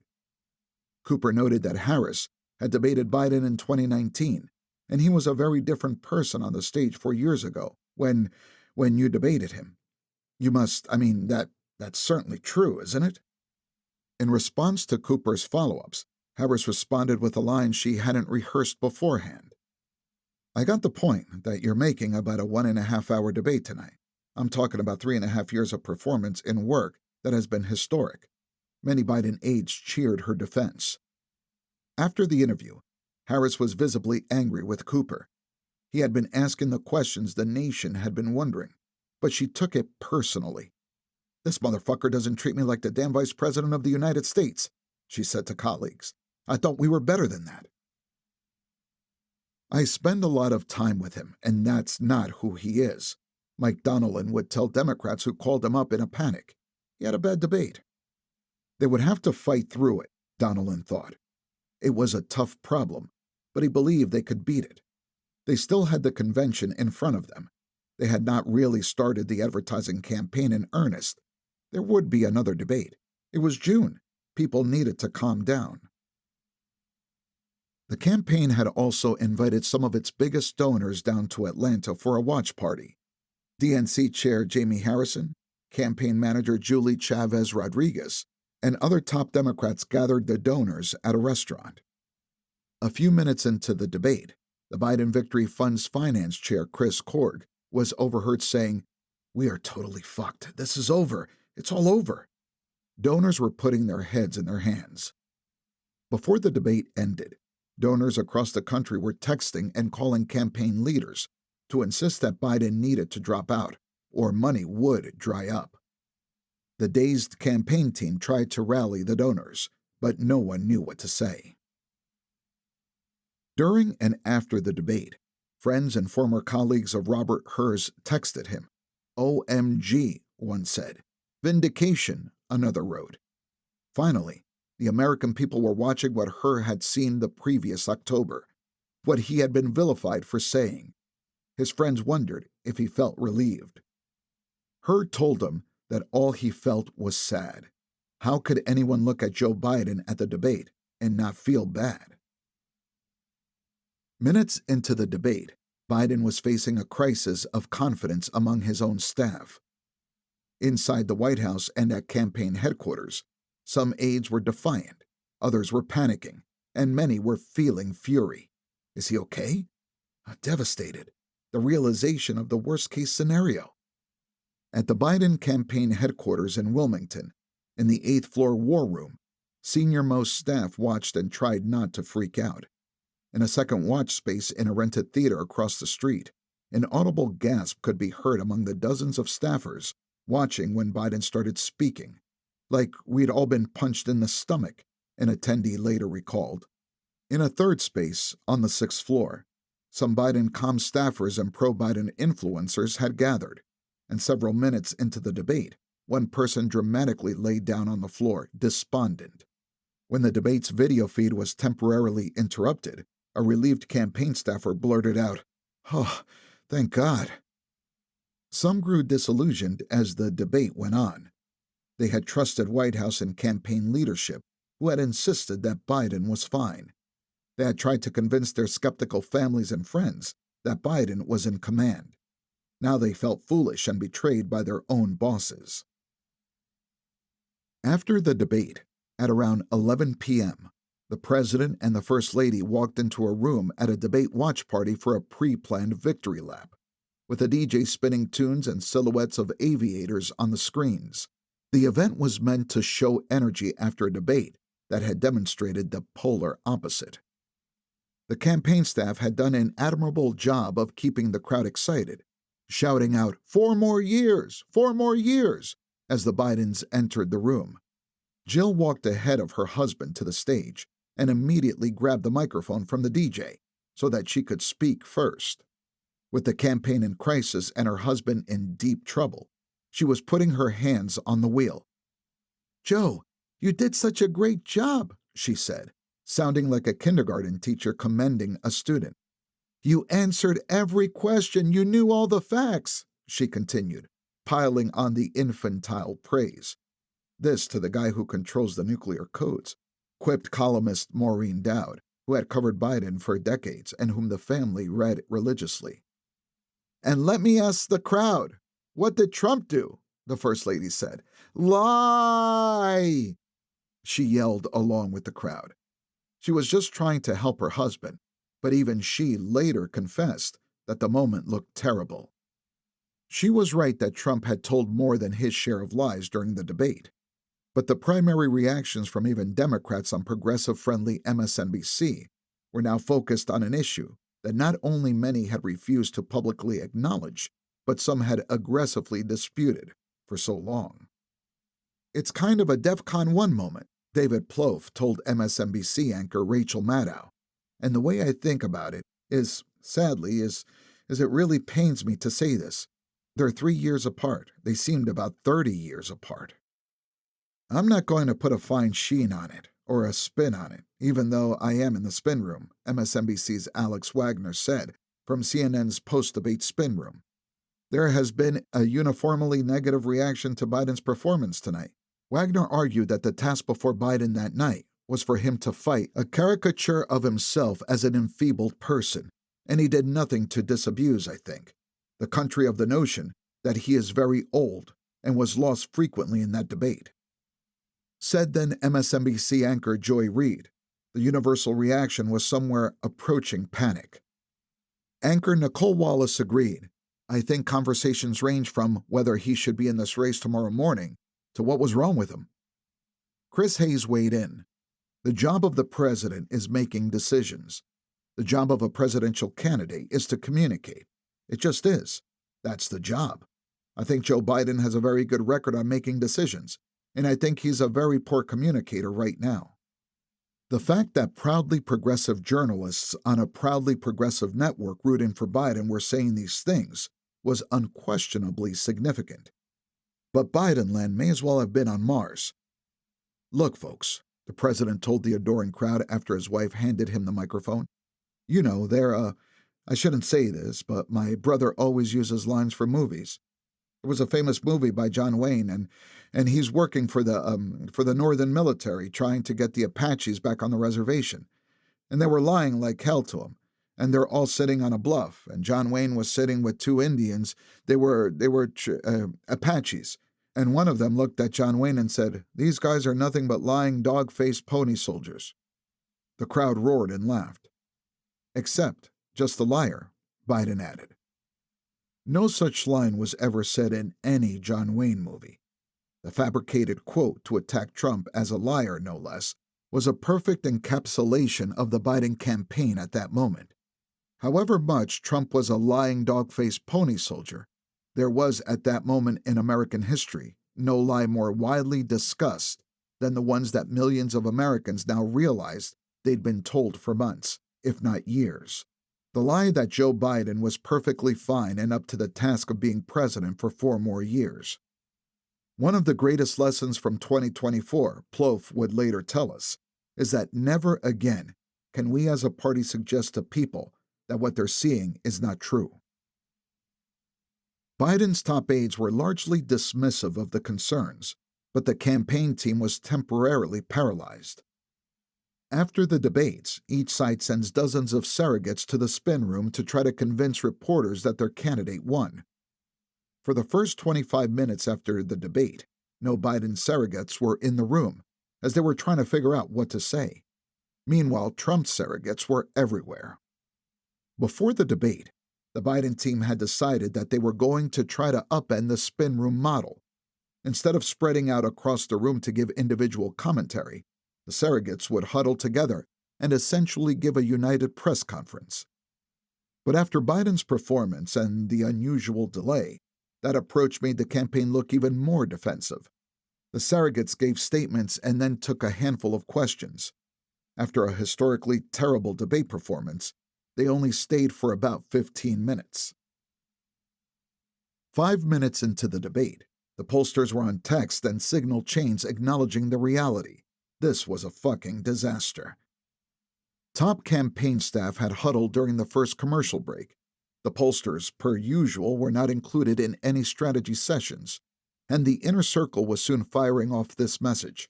From campaign aide, the president had a cold, but he warmed up as he went and really had some very tough lines against Trump. Ultimately, substance over style is what matters to voters on the issues that affect their lives. On Roe, immigration, economy, democracy, we got off key contrasts what we needed.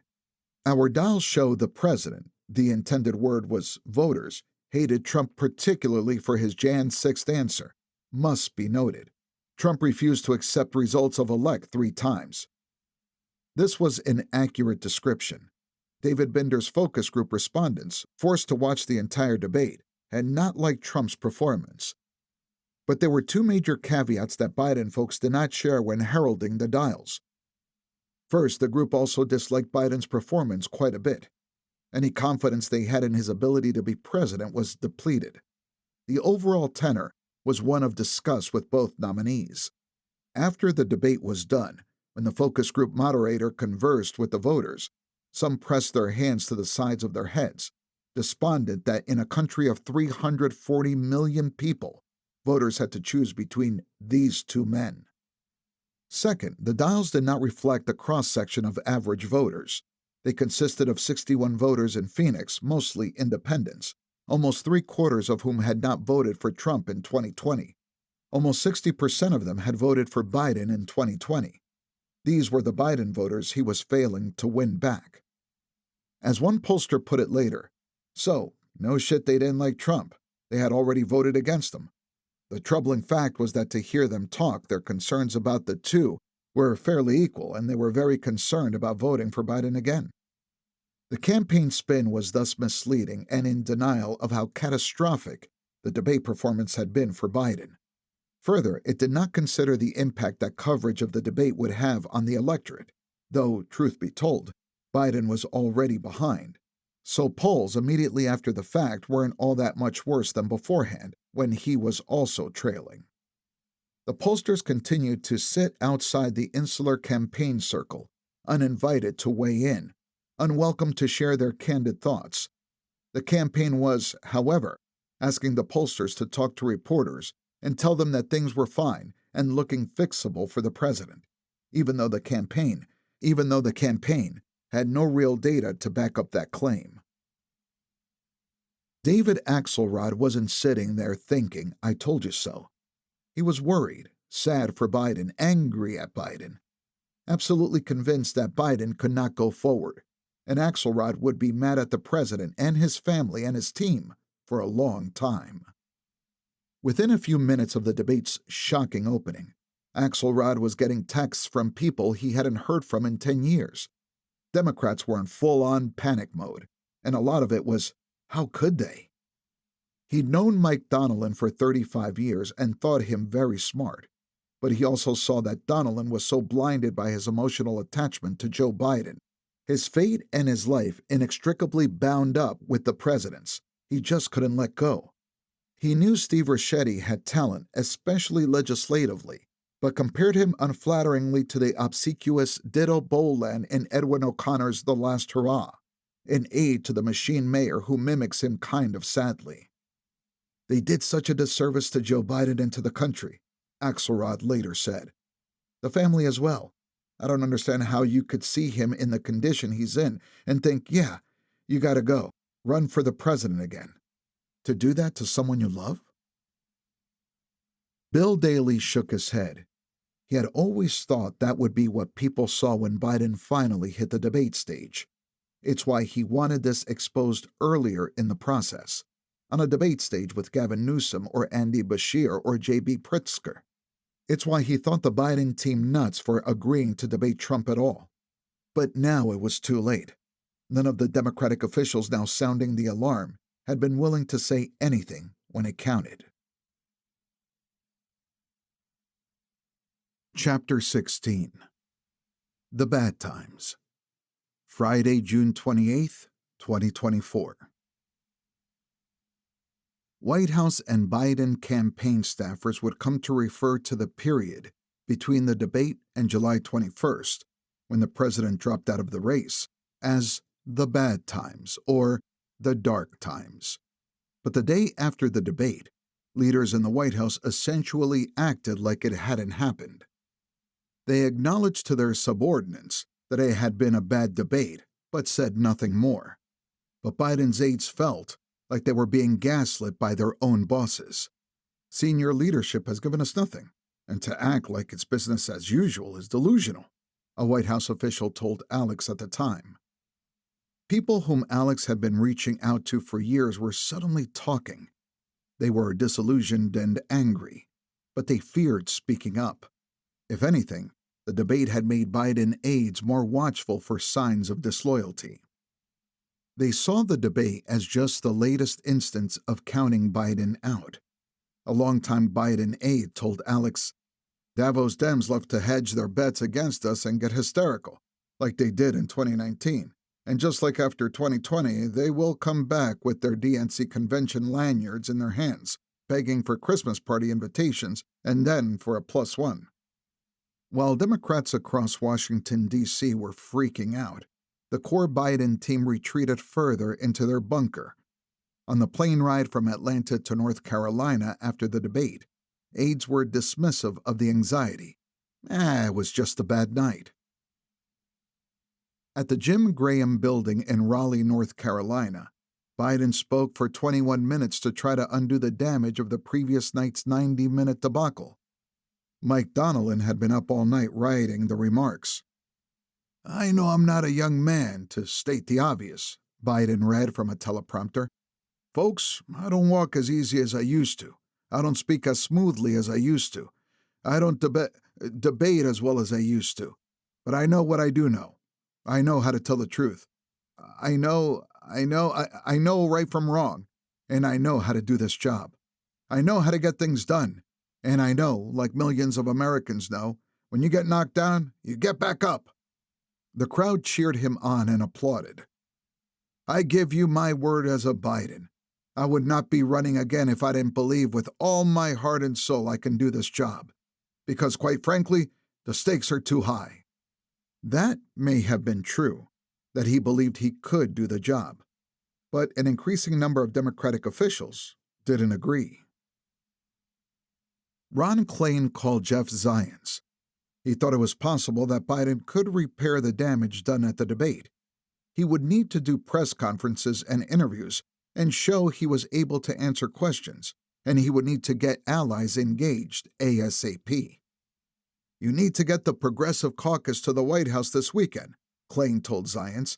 They need to meet with him face to face. That Klain was focused on progressives was not a surprise. Some of Biden's senior advisors saw that as Klain's go-to move, always running to the left, even if that meant running away from discussions about serious border security enforcement during his time as chief of staff. I agree that he's got to get out there, Zients replied. Progressives are important, but that's not our whole strategy. We're not going to bring progressives to the White House this weekend. The president was headed to Camp David with his family. They were scheduled to do a photo shoot with Annie Leibovitz. Klain was very disappointed to hear that.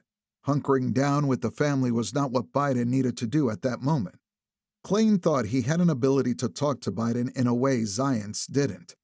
First, he was unafraid of offending the president, which he believed was part and parcel of being a good chief of staff. Second, he had a very long-standing relationship with Biden and a deep foundation of trust. Third, he had a strong political perspective, while Zients seemed to view himself more as a neutral broker of various political opinions. Klain wanted Biden to do a press conference, to throw himself into interviews, to show he could handle tough questions. He urged Biden's staff to get people into the White House to meet with him. He watched and waited. At a previously scheduled meeting, leader Hakeem Jeffries heard from members of the Blue Dog Coalition, a small group of more moderate Democrats, many of them from battleground districts who often broke from the party. Its members were not in a full-fledged panic, Jeffries thought. But then again, Biden had already been losing their districts. They were, however, concerned. As were most of the House Democrats, constantly calling, texting, and approaching Jeffries. People were still processing what they had seen. If Biden stepped down, who would be next? Vice President Harris? What might that look like? In his brief tenure as House Democratic leader, Jeffries had weathered a few challenges, through which he'd learned how to hold his caucus together. Ukraine funding, preventing the U.S. government from defaulting on its debt, the House GOP leadership crisis. He'd learned what he called maximum engagement, so that he could represent his caucus in as candid and clear-eyed way as possible, talking and listening to everyone. He was going to keep his opinion to himself, at least for now. Congresswoman Annie Kuster called Louisa Terrell, the White House former legislative director, who remained in the Biden orbit. That was malpractice, Kuster said. Who sent him out there? Did he have a stroke on the way out there? She thought the campaign should have done everything it could have to avoid putting Biden on the debate stage. How did you not find a positive COVID test? She joked. Kuster was relieved to hear that the Biden family was going to Camp David for the weekend. She thought, whew, surely the family will arrive at the conclusion that it's not possible for the president to continue. Instead, the Associated Press reported that Biden family members continued to think he's the best person to beat the Republican presumptive nominee. They also believe he's capable of doing the job of president for another 4 years. Among the most vocal family members were Jill and Hunter. The family questioned how was he prepared for the debate by staff and wondered if they could have done something better, sources told the AP. Hunter privately talked about it as being the family against the world. People sensed a more manic quality in him post-debate. He was determined to save his dad. It was journalist Tina Brown's good fortune that she was scheduled to interview Ari Emanuel at the Aspen Ideas Festival the next day, June 28th. Democrats are jumping out of the window, Brown said. What are you thinking? She did not need to provide any further context. Well, I'm pissed off at the Founding Fathers, Emanuel said. They had the start date of 35. They just didn't give us the end date. Emanuel had been obsessed with this train wreck he'd seen coming for a year or more and was ready to discuss it. Here's what Biden did, Emanuel said. He, said he was going to run for one term, and he's doing it to restore democracy. He now runs for a second term. First bit of malarkey, as he would say. Emanuel noted that Biden's cohorts have told us that he's healthy for over a year. Pointedly, he added, I had a father who died at 92, but at 81, I took away his car. I promised myself I wasn't going to swear, Emanuel said, struggling to contain himself. This is a pickle. If this is, as Biden says, the fight for our democracy, he gave us a bunch of malarkey, and I'm really pissed. We all should be really pissed. Emanuel continued. I cannot believe we're in this situation. Finally, the famously profane Emanuel couldn't hold it any longer. We're in fuck city. Emanuel's brother Ram, the ambassador to Japan, put it differently in a call with National Security Advisor Jake Sullivan. This is not a recoverable moment, he said. The president confirmed people's worst fears and made it the only issue that will be debated in the campaign from now on. Barack Obama thought his former vice president might need him to express some support publicly. Bad debate nights happen, Obama posted on X at 2:36 p.m. ET. Trust me, I know. But this election is still a choice between someone who has fought for ordinary folks his entire life and someone who only cares about himself. Between someone who tells the truth, who knows right from wrong, and will give it to the American people straight, and someone who lies through his teeth for his own benefit. Last night didn't change that, and it's why so much is at stake in November. Obama's bad debate night, his first showdown with former Governor Mitt Romney in 2012, was nothing like Biden's, of course. Obama had seemed aloof and annoyed, not addled, not unable to do the job. A few hours after posting on X, Obama was scheduled to do a fundraiser with leader Jeffries at the New York Historical Society, now the New York Historical, on Central Park West.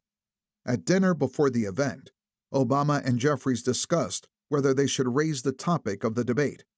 Let's just address it at the top, because it's what people are thinking about, Obama said.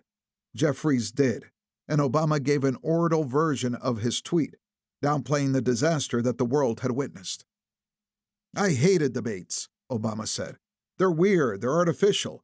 I was never that comfortable with them, partly because I just talked too long and I talked too slow. There's a clock. I would just be about to make my good point, and then they're like, I'm sorry, your time is up. And I'd be like, oh, damn. The crowd laughed. House of Cards. Obama's phone was blowing up with texts and calls from panicked Democrats. So too were the phones of Democratic senators. Senator Majority Leader Chuck Schumer heard from Mark Warner and many others, all of whom said they needed to talk about this as a group. Schumer shared their concerns. Warner reached out to maybe 30 of the 50 colleagues who caucused with the Democrats. He didn't bother with those who were running for re-election and had tough decisions to make that involved their political viability. He also didn't bother with the two independents who were retiring, Joe Manchin of West Virginia and Kristen Sinema of Arizona. Warner wanted a group of senators to meet with Biden, to express their appreciation for him. Yes, but also to make it clear that they didn't think he could win. I know this guy, Schumer said. If we do something public, he'll get his backup. He told Warner and other Democrats, certainly call the White House or the campaign if you're concerned, but don't go public right now. The air needed to clear, Schumer thought. The polling needed to come in, and the ugly reality of how bad it was had to set in for Biden. But it was going to take a little time. And if people called for Biden to step down, he'd get his Irish up, Schumer would say. Schumer called Donnellan and Ricchetti, who seemed in complete denial. Don't worry, they told him. We're going to have this big speech at the end of the NATO summit. He's going to set everything straight. That ain't good enough, Schumer said. Even if he gives a good speech, people think he can give a set speech. He needs to go do everyday town halls, unscripted, town hall meetings unscripted, where he throws himself in and handles himself well. and that's the only way to do it. Schumer would push them, but they seemed completely oblivious to the moment. They thought one speech would be the elixir. The Biden folks called Schumer's office and asked if there were any senators in particular who needed reassuring. Who should they call? Schumer's team told them to go down the list of Democratic senators, to start at the top alphabetically and call every single one of them. It was that bad. Texas Democratic Senator Lloyd Doggett and his wife Libby had watched the debate at their residence off Capitol Hill and had been astounded. Doggett hadn't seen Biden in person in months, and what Doggett saw on the debate stage was evidence of a debilitating turn for the worse. On the floor of the House the next morning, June 28th, Doggett approached every fellow Democrat he could find. Nancy Pelosi, those in leadership, everyone. "We need a new candidate," he told them. No one pushed back. Washington Congressman Adam Smith agreed, while others were pointing fingers at Biden's staff for agreeing to the debate. Smith blamed Biden. He, after all, had made the decision to run. He should have seen where he was at. He should have known the moment. The morning after the debate, Smith phoned Shawanza Goff, Biden's head of legislative affairs. "He's got to step aside," Smith said. "He's got to go." Goff pushed back. "Look, it's better if he makes the decision," Smith said. "I'm not going to push." Others sure were pushing. In an op-ed titled, "To Serve His Country, President Biden Should Leave the Race," the editorial board of the New York Times made their case that day. The clearest path for Democrats to defeat a candidate defined by his lies is to deal truthfully with the American public, acknowledge that Mr. Biden cannot continue his race, and create a process to select someone more capable to stand in his place to defeat Mr. Trump in November. Writing from a hotel room in Portugal, Times columnist Thomas L. Friedman said the performance had made him weep. "I cannot remember a more heartbreaking moment in American presidential campaign politics in my lifetime," he wrote, "precisely because of what is revealed. Joe Biden, a good man and a good president, has no business running for re-election. He clearly is not any longer up to the job," Friedman concluded. Saturday, June 29th. At the campaign headquarters in Wilmington, Deputy Campaign Manager Rob Flattery felt the need to push back against the news media and the Democratic officials. He wrote and issued a memo attacking the Democrats' bedwetting brigade and arguing that Biden was the strongest Democrat to take on Trump. Top campaign staffers were eager for Biden to hit the campaign trail, to prove his get-up-and-go with town halls and public interactions. The only way to counter the old narrative was to show him performing as a younger man would. They waited for the plan, for Biden to make 100 panic-quelling calls to Democratic officials, to do a bunch of interviews, to Zoom with his staff, but none of that was happening. Saturday came and went. They wondered, where's the plan? Why is he silent? We're getting killed. The plan never arrived. Some in Biden's circle tried to explain the night through the lens of Biden's stutter. John Hendrickson, the Atlantic writer who lives with a stutter himself and who had written movingly in the past about Biden's struggles, found it disingenuous and offensive. What alarmed viewers, he thought, was everything else on display: his frailty, his freeze-ups, and his occasional vacant stare. Hendrickson would tell anyone who asked that stuttering is a stigmatized, misunderstood disability, but it's not a catch-all or a get-out-of-jail-free card. The Biden he interviewed up close for an hour in August 2019 was very different from the Biden who walked onto the debate stage in June 2024. The Biden team, convinced that they would prove critics wrong once again, acted like it was just another bump in the road. Donilon retreated to Rhode Island the weekend after the debate. DNC Chair Jamie Harrison tried to reassure state party chairs and then jetted off for a Disney cruise with his family. Steve Ricchetti told a nervous aide that the debate wasn't a big deal.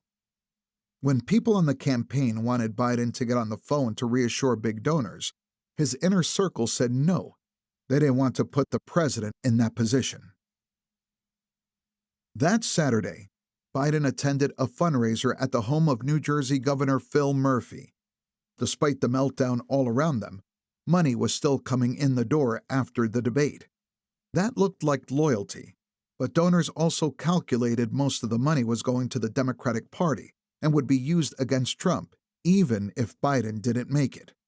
One donor arrived determined to go up to Biden and plead with him to drop out, but was talked out of it at the last second. Still, Biden did little to reassure attendees.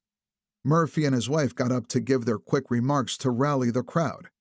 They spoke without notes, but then Biden appeared flanked by conspicuously large teleprompters that worried attendees. He rambled, and his voice was barely audible. During a Q&A session, Biden would start answering the question but then lose the thread. He couldn't finish his thoughts. A Biden aide later said that the president just looked like he needed to go home. During one of President Biden's post-debate trips, a campaign advisor discussed plans with him on Air Force One. "What are we doing here?" the advisor thought as the president spoke. "This guy can't form a fucking sentence." The president seemed so tired and weak. "What do you think we should do?" the president asked the advisor. The advisor and the president discussed tactics that would allow him to perform well in front of friendly audiences, maybe continuing to hold smaller, more intimate rallies. "I don't want to tell him we can't get more than 2,000 people to show up," the advisor thought. "This is so sad." They continued speaking. "Man, this is really rough," the advisor thought. "If I had a conversation like this with someone who wasn't the president, I would be worried about his health. And here he is, the sitting president of the United States." The advisor later brought this all up with others on the campaign. "We can't live in this purgatory," the advisor said. "We can't stay in this situation where we're pretending everything is fine and it's not." And for one thing, the campaign was running out of money. Monday, July 1st. Then it got worse. On July 1st, the U.S. Supreme Court granted Donald Trump broad immunity from prosecution for official presidential acts, which raised the stakes even further, Doggett felt. How do we stop Trump from ushering in a long, dark authoritarian era? Doggett wondered. He was convinced that if Biden stayed in the race, it would only open the door for such a calamity. But despite an onslaught of public criticism from the media and a torrent of private panic among the Democrats, no one in elected office would say what needed to be said. Someone needs to act, Doggett thought, and it looks like that someone will be me. He phoned the White House. He wanted to talk to the president. He wanted to ask him to step aside. The White House took the message. No one called him back. As Barack Obama prepared to phone the president that day, he understood that his relationship with Biden had become so emotionally fraught. Any advice he gave risked sparking the opposite reaction from Biden and his team. Obama's North Star in these conversations was to preserve his ability to serve as a sounding board. He wanted to be a source of support and wisdom, someone Biden could call to discuss whatever tough decisions he would make. Obama wouldn't suggest that Biden take one course of action or another. He knew that Biden still harbored resentment toward him over his non-support of Biden's plan to run for president against Hillary Clinton in 2016. Long before the debate, whenever donors and polls had raised the question of whether Biden should run for re-election, Obama had demurred. "He's still pissed at me about Hillary," Obama would say. Minnesota Governor Tim Walz, chairman of the Democratic Governors Association, convened a Zoom where governors shared their thoughts. Governor Maura Haley shared how she'd called Jeff Zients and told him, "Anyone who watched that debate, the images are irretrievable." The consensus seemed to be that Biden was losing in states he'd won in 2020, and many wondered if the president knew that, if he had seen the real polls and heard about what was happening on the ground. There had been talk of the White House maybe putting the vice president on a call with them, but that wasn't going to be good enough. They needed to speak to the president. First Lady Biden appeared on the cover of Vogue alongside the quote, "We will decide our future." The August cover had been in the works for months, Though not only did her team not attempt to delay the article going up early online, the First Lady provided an updated post-debate note of the defiance, that they will not let those 90 minutes define the 4 years he's been president. We will continue to fight. It struck many longtime Biden aides as tone-deaf. It was her third Vogue cover in 4 years. It was a beautiful image, but a terrible look, aides felt. Delaware Democratic Senator Chris Coons went on CNN's The Lead that Monday to defend the president and try to staunch the bleeding. Coons was Biden's most ardent supporter in the Senate. After Jake ran a clip from the debate, Coons put up his defense. "You just took what was probably the most difficult moment to watch of the entire 90-minute debate, but you didn't share what I found the hardest moments to watch, which was when Donald Trump was unleashing a torrent of lies of invective of vengeance." Jake argued that Biden could settle the whole issue right then by doing a 2-hour press conference. The fact that Biden hadn't done so, he added, was quite telling. "That is what I am arguing and recommending," Coons said. "It didn't matter whether it's a 60-minute interview or something at the podium at the White House or a town hall. That's not up to me to decide, but that's what I've been encouraging our president to do."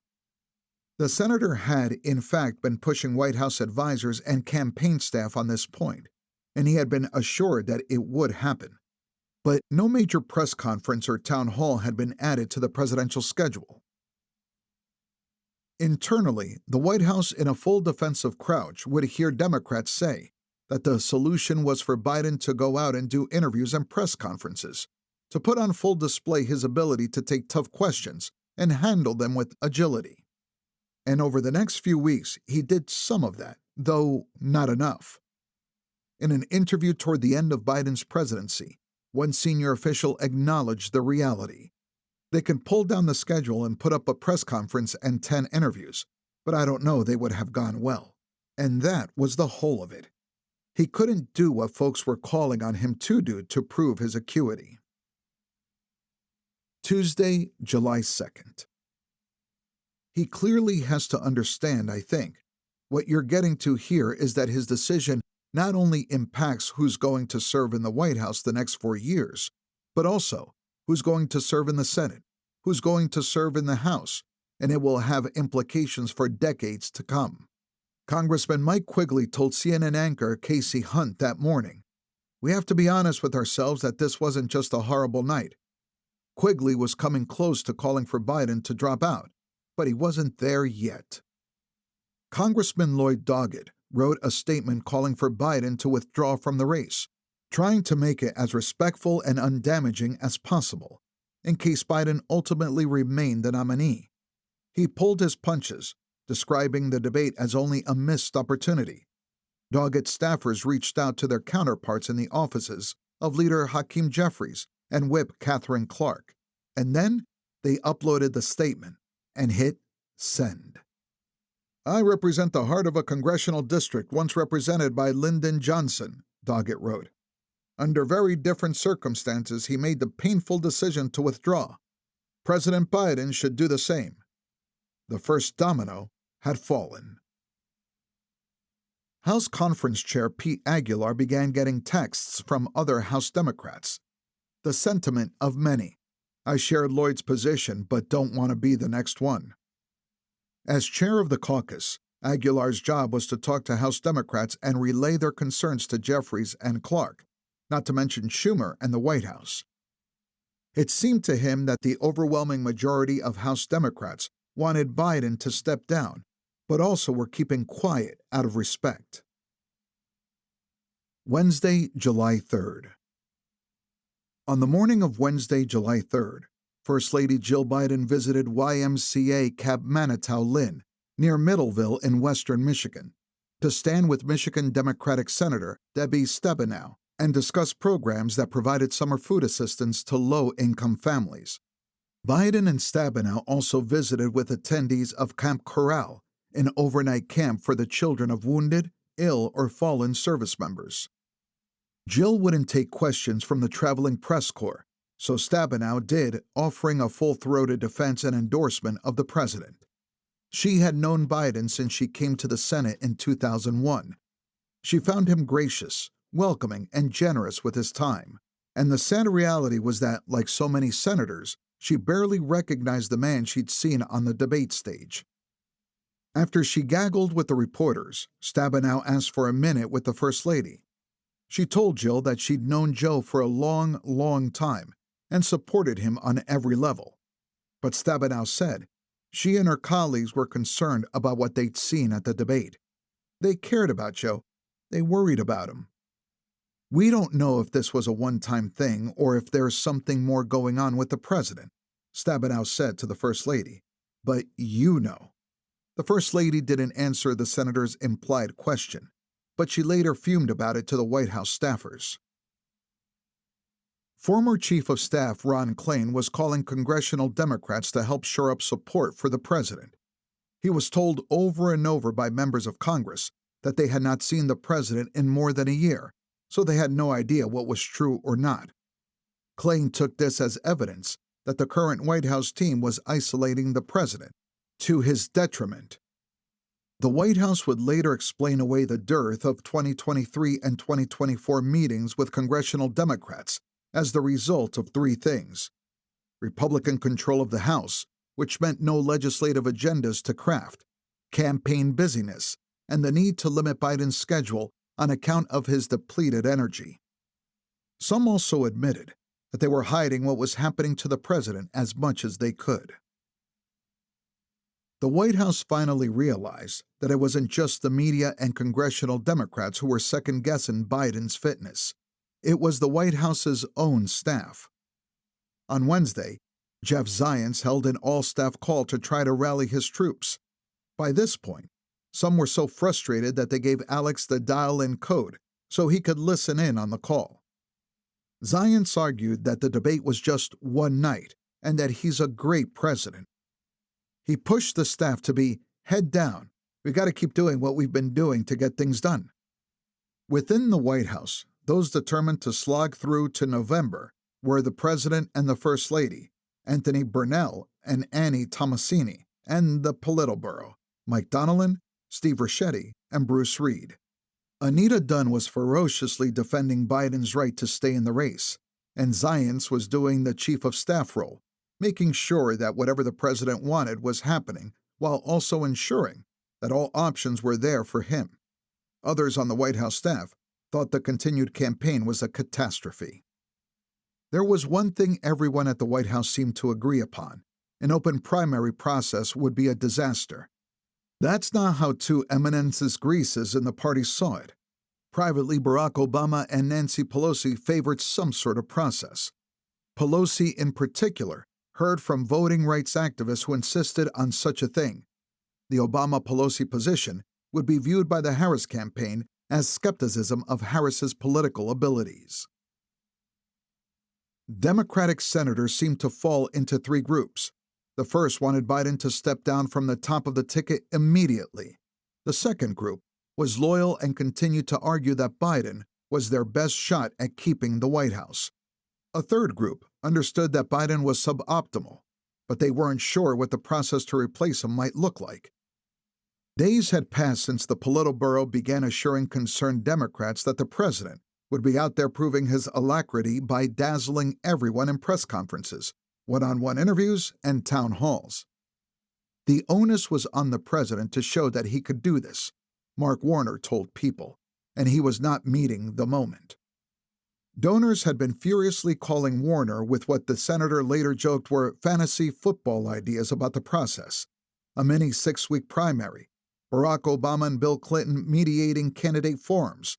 It had become evident, Warner believed, that Vice President Harris would have to be the nominee, not least because the most loyal Democratic voters were African Americans, particularly African American women. The senior Democratic African American constituency in Congress was making that very clear. That same day in Tucson, Arizona, Democratic Congressman Raul Grijalva got on the phone with a reporter from the New York Times and became the second House Democrat to officially say that Biden needed to get out of this race. Massachusetts Congressman Seth Moulton was next. He had first really noticed the president's deterioration at a naturalization ceremony in Gloucester in September 2023. The welcoming video that was played showed Biden looking and sounding great. It took Moulton a second to realize that the video had been taped in 2021, and that what he was recognizing was, in fact, how much Biden had aged over the previous 2 years.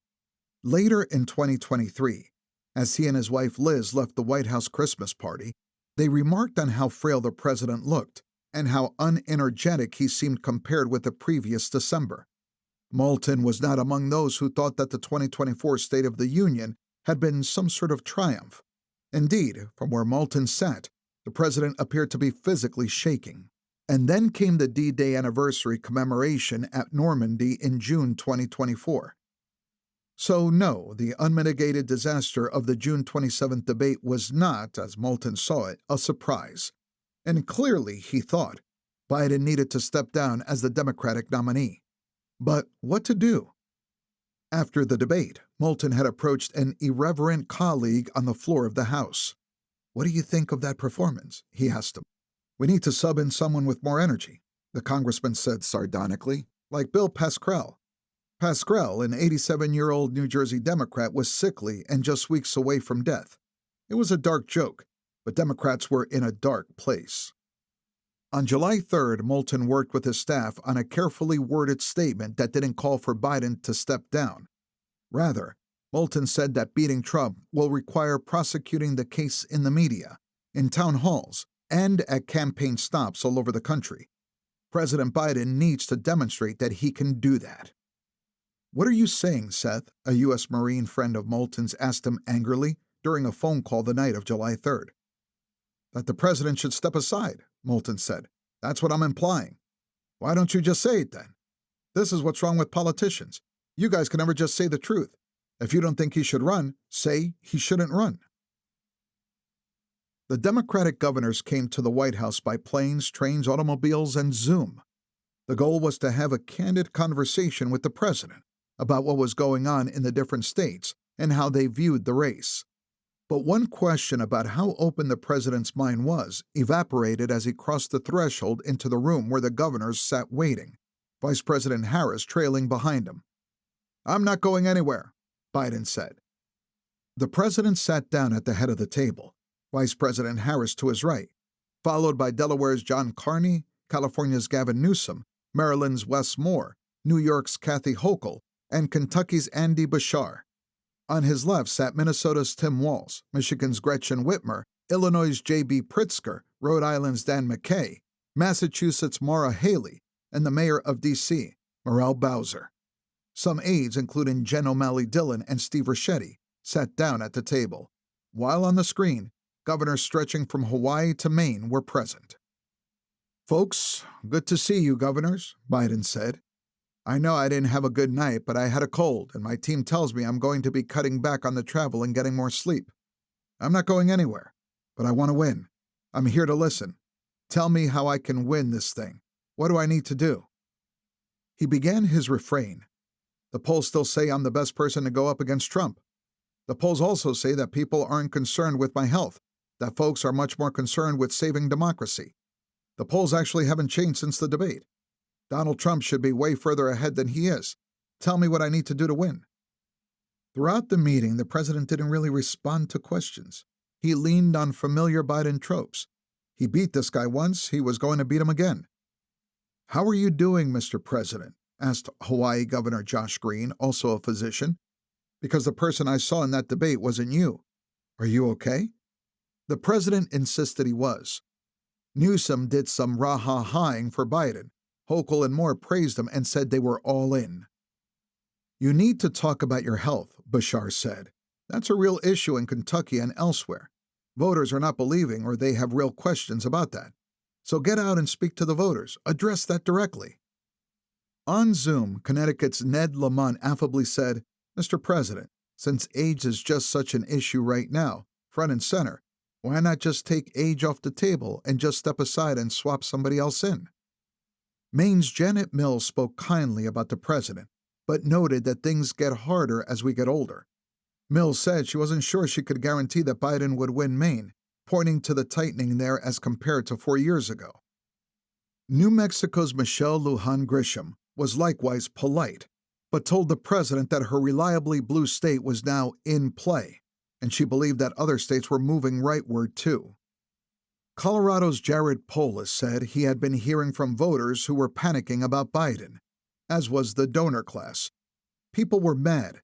They felt they had been lied to about the president's health and condition. Before everyone got a chance to speak, the vice president wrapped up the meeting. "We have to have the president's back," Harris said. "It's our fucking democracy at stake." And with that, the meeting adjourned. As governors and staffers milled about the room and greeted one another, Governor Haley approached the president. One of the first ever lesbian governors in the nation's history, Haley had, as head of the Civil Rights Division of the Massachusetts Attorney General's office, successfully sued the Obama-Biden administration over the Defense of Marriage Act, which outlawed federal recognition of same-sex marriage. It had been not only politically but legally significant when, in May 2012, then Vice President Biden told Meet the Press that he was absolutely comfortable with the fact that men marrying men, women marrying women, and heterosexual men and women marrying one another are entitled to the same exact rights, all the civil rights, all the civil liberties. Only the year before, the Obama-Biden administration had opted to not appeal the case, and not long after Biden's statement, the federal government began recognizing same-sex marriages. Haley grabbed Biden's hand in both of hers, looked him square in the eye and said, "I have loved you as president. I loved you before you were president." She genuinely thanked him for his comments back in 2012, which had helped turn the tide on same-sex marriage. "You don't need to do this," she told him. Then Haley left the room, bumping into Steve Ricchetti, whom she'd never met before. "The president's referencing polls where he's leading," she said to him. "What polls is he referencing? Because they're different from the polls that governors are seeing in our states." Ricchetti looked at her. "I've been doing this for 30 years, he said. "I know polls." There began to arise real concerns that the money was going to dry up. Behind the scenes, donors were sounding the alarm, venting, screaming. Many felt that they had been lied to. Hollywood producer and writer Damon Lindelof had attended the June fundraiser hosted by George Clooney, and he penned an op-ed for Deadline. "I know what my eyes and my ears and my heart tell me," he wrote. "I've been asleep at the wheel and it's time to wake the fuck up. Our president's debate performance has been characterized in many ways, disappointing, upsetting, terrifying. But for me, it was simply game-changing." Lindelof proposed a dembargo, no money to any elected Democratic official until Biden left the ticket. In the following days, similar expressions of discontent with Biden at the top of the ticket came from other donors, including real estate billionaire Rick Caruso, former PayPal CEO Bill Harris, who called Biden's exit from the race inevitable, and Netflix's Reed Hastings, who told ABC News that Biden is unfortunately in denial about his mental state. The fundraising impact was real. Despite a good amount of cash on hand, Biden campaign aides told leadership that they couldn't guarantee making payroll in the coming weeks if this continued. Almost an entire week had passed since the debate, and Biden still hadn't called the Senate Majority Leader. But his fellow Senate Democrats sure were calling. They were all wondering why the president hadn't immediately gone out to prove he wasn't addled. Not by reading from a teleprompter, but by demonstrating actual acuity. The president finally called Chuck Schumer on July 3rd. Schumer doled out the same advice he'd been giving. "Mr. President, you've got to get out there," he said. "You've got to be in unscripted situations where people can see that you can respond just the way you did at the State of the Union. People need to see that the debate was a one-off, and the only way you can do that is getting out there and proving it to the public. Not to me, not to senators, but to the whole public." Schumer felt that he was offering Biden the chance to get out there and show he was okay, since no one was certain whether this debate was a one-off. Schumer was starting to worry, though. Maybe the reason why Biden wasn't taking his advice was simply because he couldn't. That evening, the House Democratic leadership held a virtual meeting. Many members expressed serious concern about Biden staying at the top of the ticket. There was also serious confusion about the White House reaction. They were all acting as if House Democrats hadn't witnessed what had happened on the debate stage. Thursday, July 4th. In pre-recorded interviews, President Biden appeared on a few radio shows with predominantly black audiences. "I'm proud to be, as I said, the first vice president, first black woman to serve with a black president, proud of the first black woman in the Supreme Court," he told Philadelphia's WURD. "There's just so much that we can do because together there's nothing. Look, this is the United States of America." Beyond the president saying he was proud to be the first black woman, in an interview designed to prove his ability, the radio host later revealed that the Biden campaign had given her a list of 8 questions to ask him. In the Biden campaign's efforts to demonstrate to the world that the president was sharp as a tack, it felt the need to feed questions to the hosts for a pre-recorded call-in radio segment with a sympathetic interviewer. The next morning, on the Boston NPR affiliate, Seth Moulton said of Biden, "Now is the time for him to follow in one of our founding father, George Washington's footsteps, and step aside to let new leaders rise up and run against Donald Trump." Adam Smith was watching the White House and the Biden campaign dig in. He became convinced that the only way to get Biden to leave the ticket would be to aggressively and publicly force him out. He called White House Chief of Staff Jeff Zients and told him he was going to publicly call for Biden to step aside. "Give us a few days," Zients said. Smith gave him until Monday. On July 4th, someone from the Bernie Sanders camp asked Washington Congresswoman Pramila Jayapal, chair of the Congressional Progressive Caucus, if the caucus would issue a statement of support for the president. It was an awkward moment for Jayapal, one of Biden's fiercest defenders. Jayapal initially estimated that about 60% of the 97-member CPC was riding with Biden, including 2 of its most famous members, Sanders and New York Congresswoman Alexandria Ocasio-Cortez. But as the days went on without Biden putting to rest people's fears about him, that backing began to erode. So when she was asked to get a statement of support from the caucus, Jayapal had to deliver some bad news. "We don't have the numbers to do that as a caucus," she told the Bernie emissary. Governor Haley was distraught by how everything had gone down. She felt deflated and despondent about the state of democracy and government. "This is what we work our asses off for," she thought, "and it comes down to the decision of one person." People thought that there was some big Democratic Party apparatus making moves, putting people in, setting things up. But it wasn't a chessboard. It was just one old man and his enablers carrying out his every wish. She issued a statement calling on Biden to carefully evaluate whether he remains our best hope to defeat Donald Trump. She was on a 4th of July vacation with her family and trying not to get too depressed about the decline of the country and the inevitable reelection of Trump. Secretary Antony Blinken arrived at the White House for lunch with the president. Before the debate, he had witnessed moments of forgetfulness behind the scenes. Mostly, it was fine. Nothing unusual for anyone over 70, let alone 81. And Blinken continually witnessed the president fully able to meet the moment, particularly when it came to the foreign policy and national security portfolio. He would be immersed in the details of an issue, asking good, hard questions and arriving at solid, well-considered judgments. But whatever the reason behind it, the president's inability to project energy at this juncture meant that he was unable to convince the nation of the very real accomplishments of his administration, the uniting of NATO, the challenge to Putin.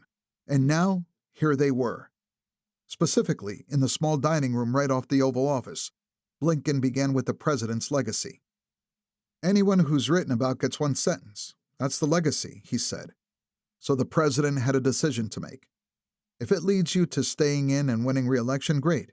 If it leads you staying in and losing re-election, that's the sentence. And again, Blinken asked the president what he had asked him in March 2023. "Do you really want to do this for another 4 years?" As long as the election hinged on the question of Biden's ability, it would be hard to win, Blinken told Biden. "This is not about today," Blinken said. "It's about when you're 86. Biden agreed that that was the right question. and at that moment, he didn't seem able to answer it to his own satisfaction.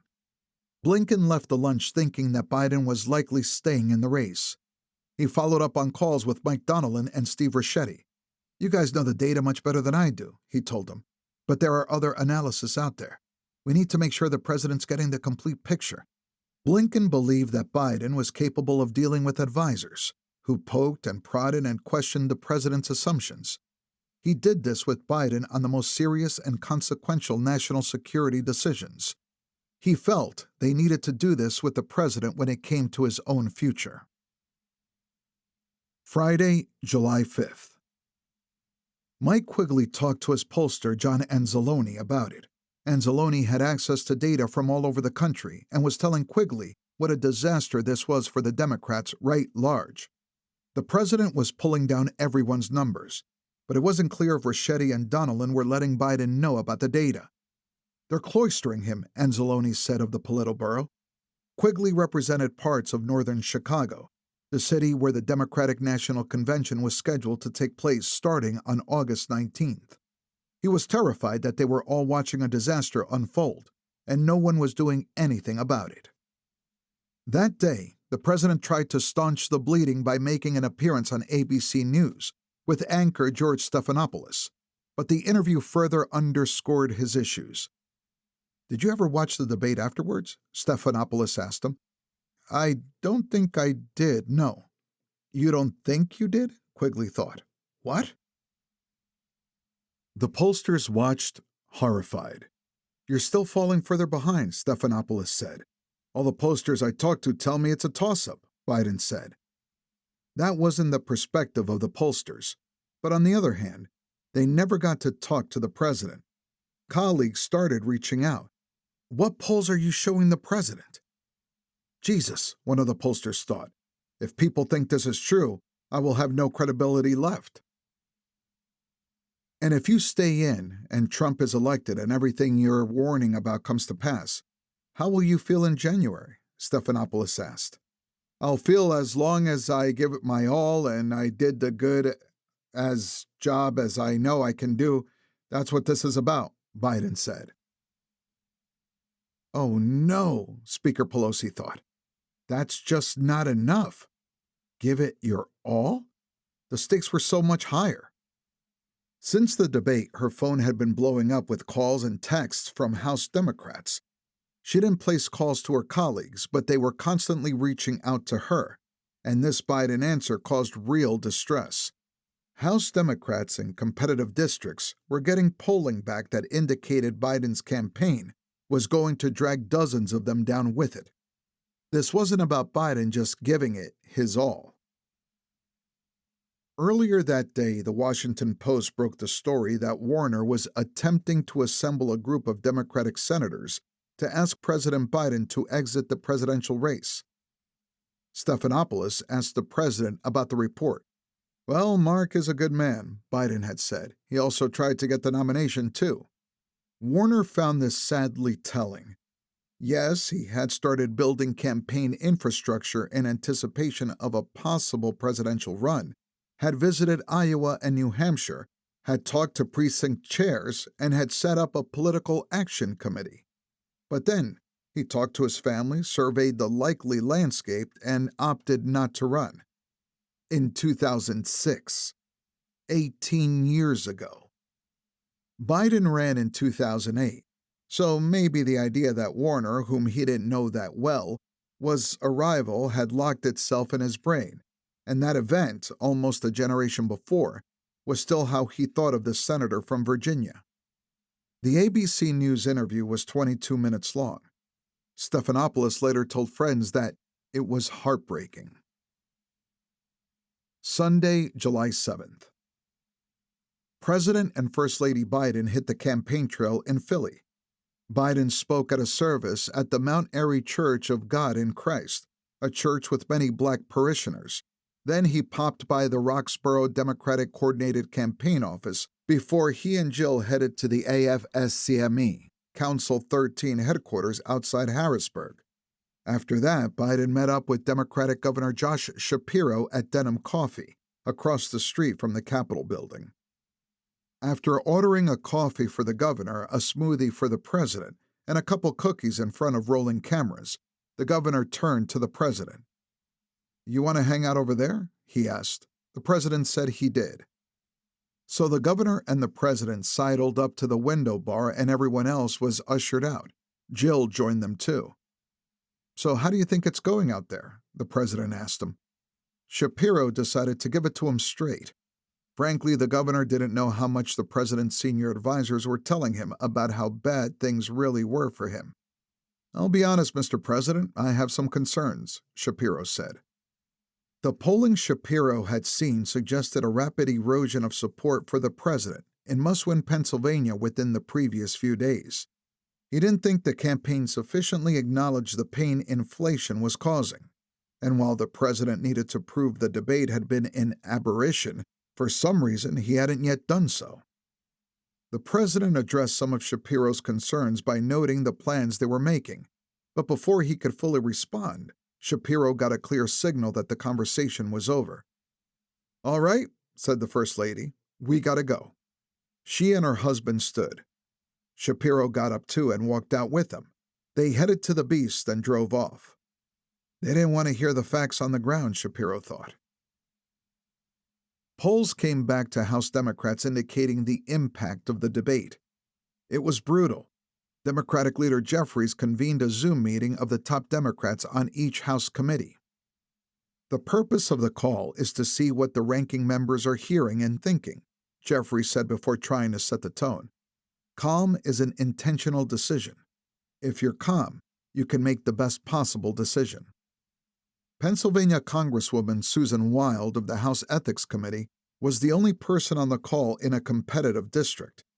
"I'm the only face on this Zoom that stands to be harmed by leaking from this meeting," she interjected. "So can I please beg people to keep this as a confidential meeting?" Everyone agreed.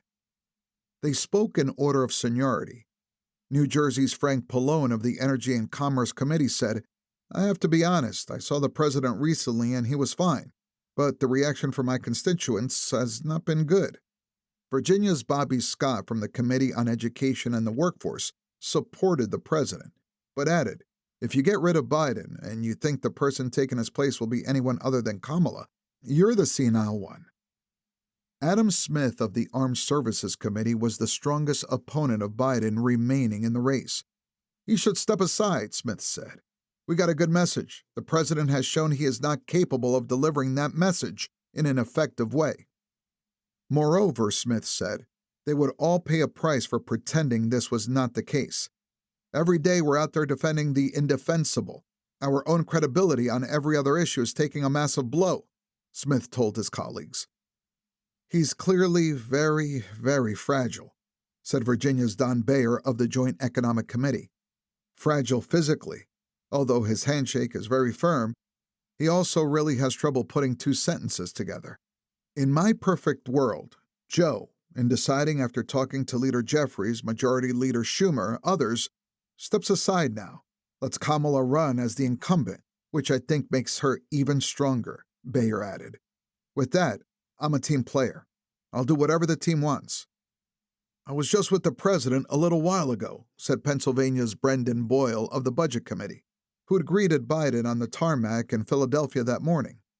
"He seemed in pretty good spirits. I'm sticking with him. I understand that people have made good arguments on both sides. I think that ultimately this is a decision he's going to make. He has won the Democratic nomination." Wild had just received an alarming text from a staffer. "Don Bayer's comments just got leaked," she interrupted, "to a reporter from Punchbowl News. I don't know whether Don cares, but I can remind everyone that I need an assurance this stays among us." "We're at a precarious point," said Maryland's Jamie Raskin of the Oversight Committee. Raskin had been attending 4th of July parades and barbecues, and by a ratio of 25-1 or 50-1, voters were asking for Biden to bow out. "We need to make a decision soon." "If he wants to come to my district," Wild said, "and he needs to come to my district. It's the third largest region in Pennsylvania. It's the biggest swing district and the fastest growing. He needs to come here. But I have to tell you, I'm not going to be able to show up with him. I cannot campaign with Joe Biden. If I defend the president, I lose my integrity. How do we go after Trump for lying if people see us as liars? Monday, July 8th. On Monday, Biden sent a letter to shut the skeptics up. The question of how to move forward has been well aired for over a week now, Biden wrote, and it's time for it to end. We have one job, and that is to beat Donald Trump. We have 42 days to the Democratic Convention and 119 days to the general election. Any weakening of resolve or lack of clarity about the task ahead only helps Trump and hurts us.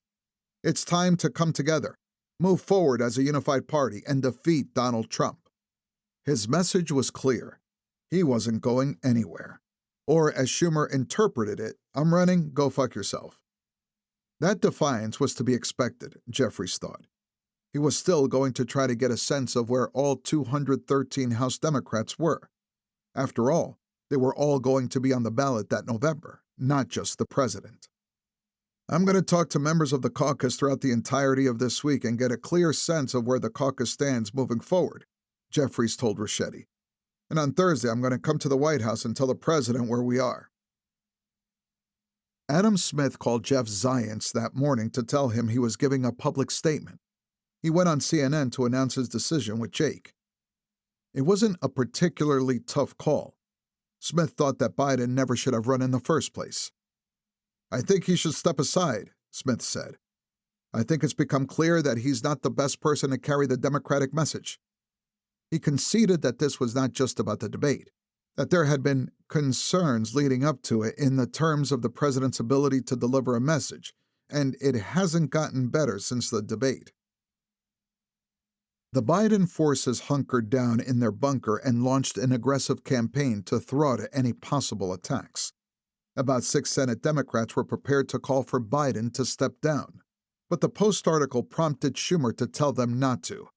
The Biden team did a full-court press to stop any apostates. That week was particularly tough for Mark Warner, weighing on his mind his anger since 2015, with Republican senators who fumed about Donald Trump privately, but dared not to say a word publicly. It felt hypocritical for him to stay silent now, as if he were saying, "Oh, look, the emperor has perfect clothes on." And yet some argued they couldn't just abandon the president, that it was a matter of decency and respect. Warner felt horrible. Tuesday, July 9th. A dark cloud hung over House Democrats as they huddled in the Wasserman Room of the Democratic National Committee Tuesday morning and worried about their future. I lived through the 2010 bloodbath. We lost 63 seats, Illinois Congressman Bill Foster told his colleagues. That could happen again. Another House Democrat discussed the tragedy of his father's painful struggles with physical and cognitive decline. This wasn't a normal political issue, he said. Whenever we discussed his father's decline, everyone has a story like that in their family. When people discussed Biden's age, it got real personal, real quick. The White House had been effectively lobbying members of the Congressional Black Caucus and progressives to stick with Biden. The night before, Biden had Zoomed with the CBC and told them, "You've had my back, and I'll continue to have yours."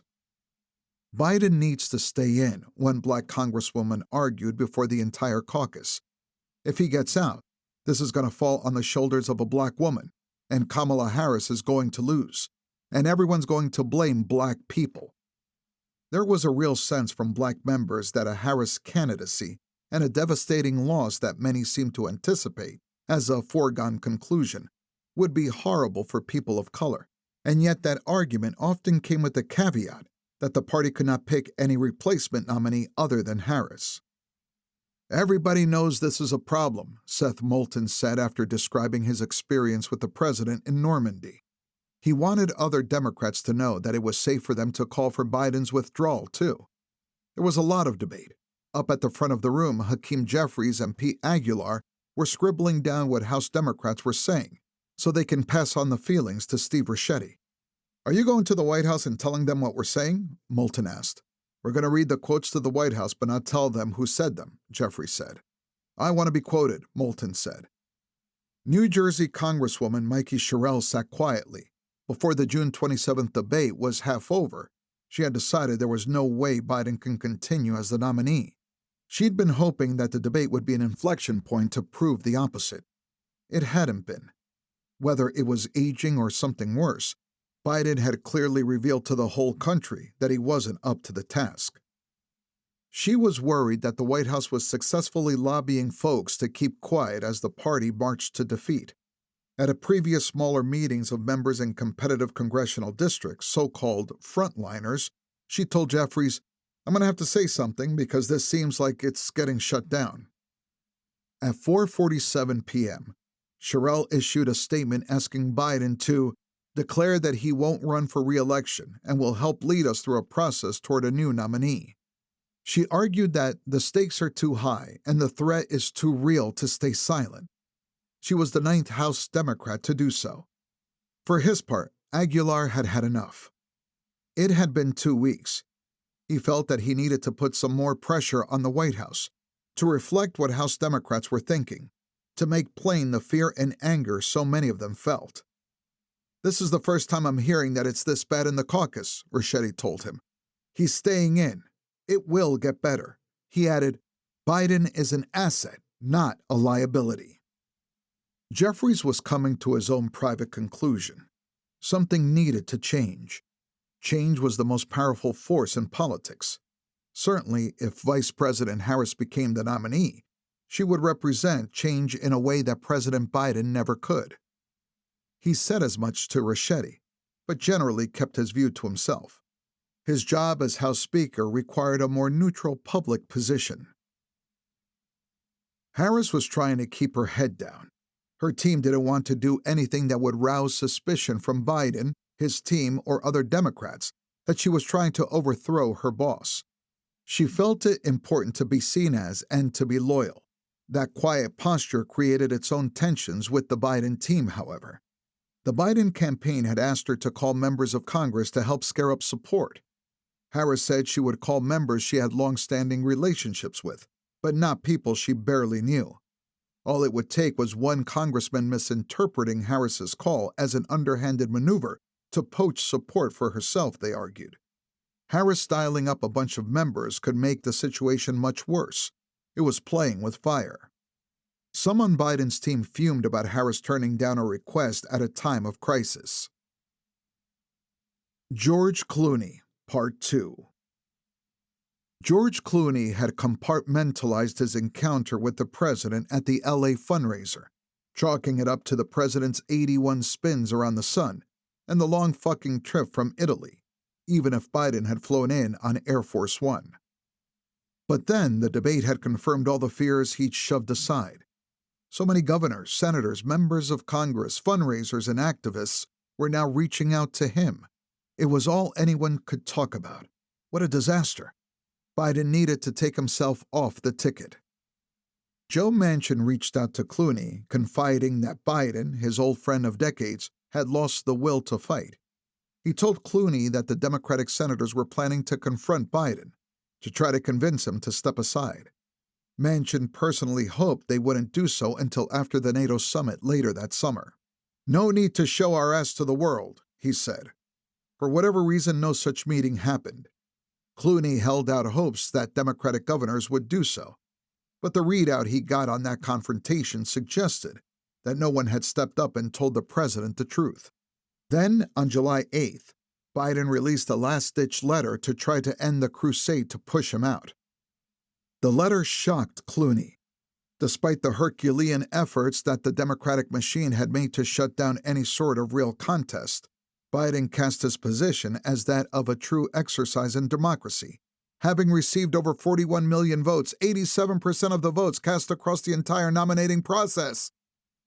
"This was a process open to anyone who wanted to run," he wrote, which was not true.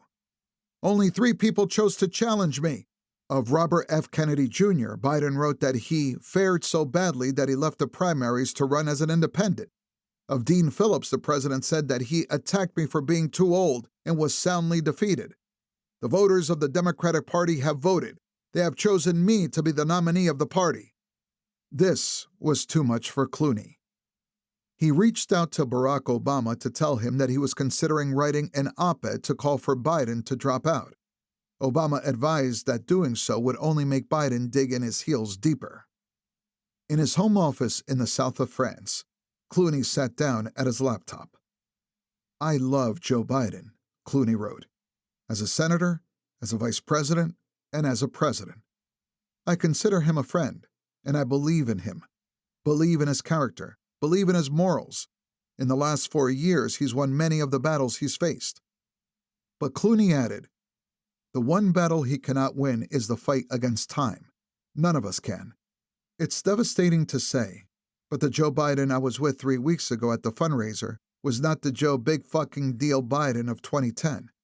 He wasn't even the Joe Biden of 2020. He was the same man we all witnessed at the debate." Clooney got down to the point. "We're not going to win in November with this president.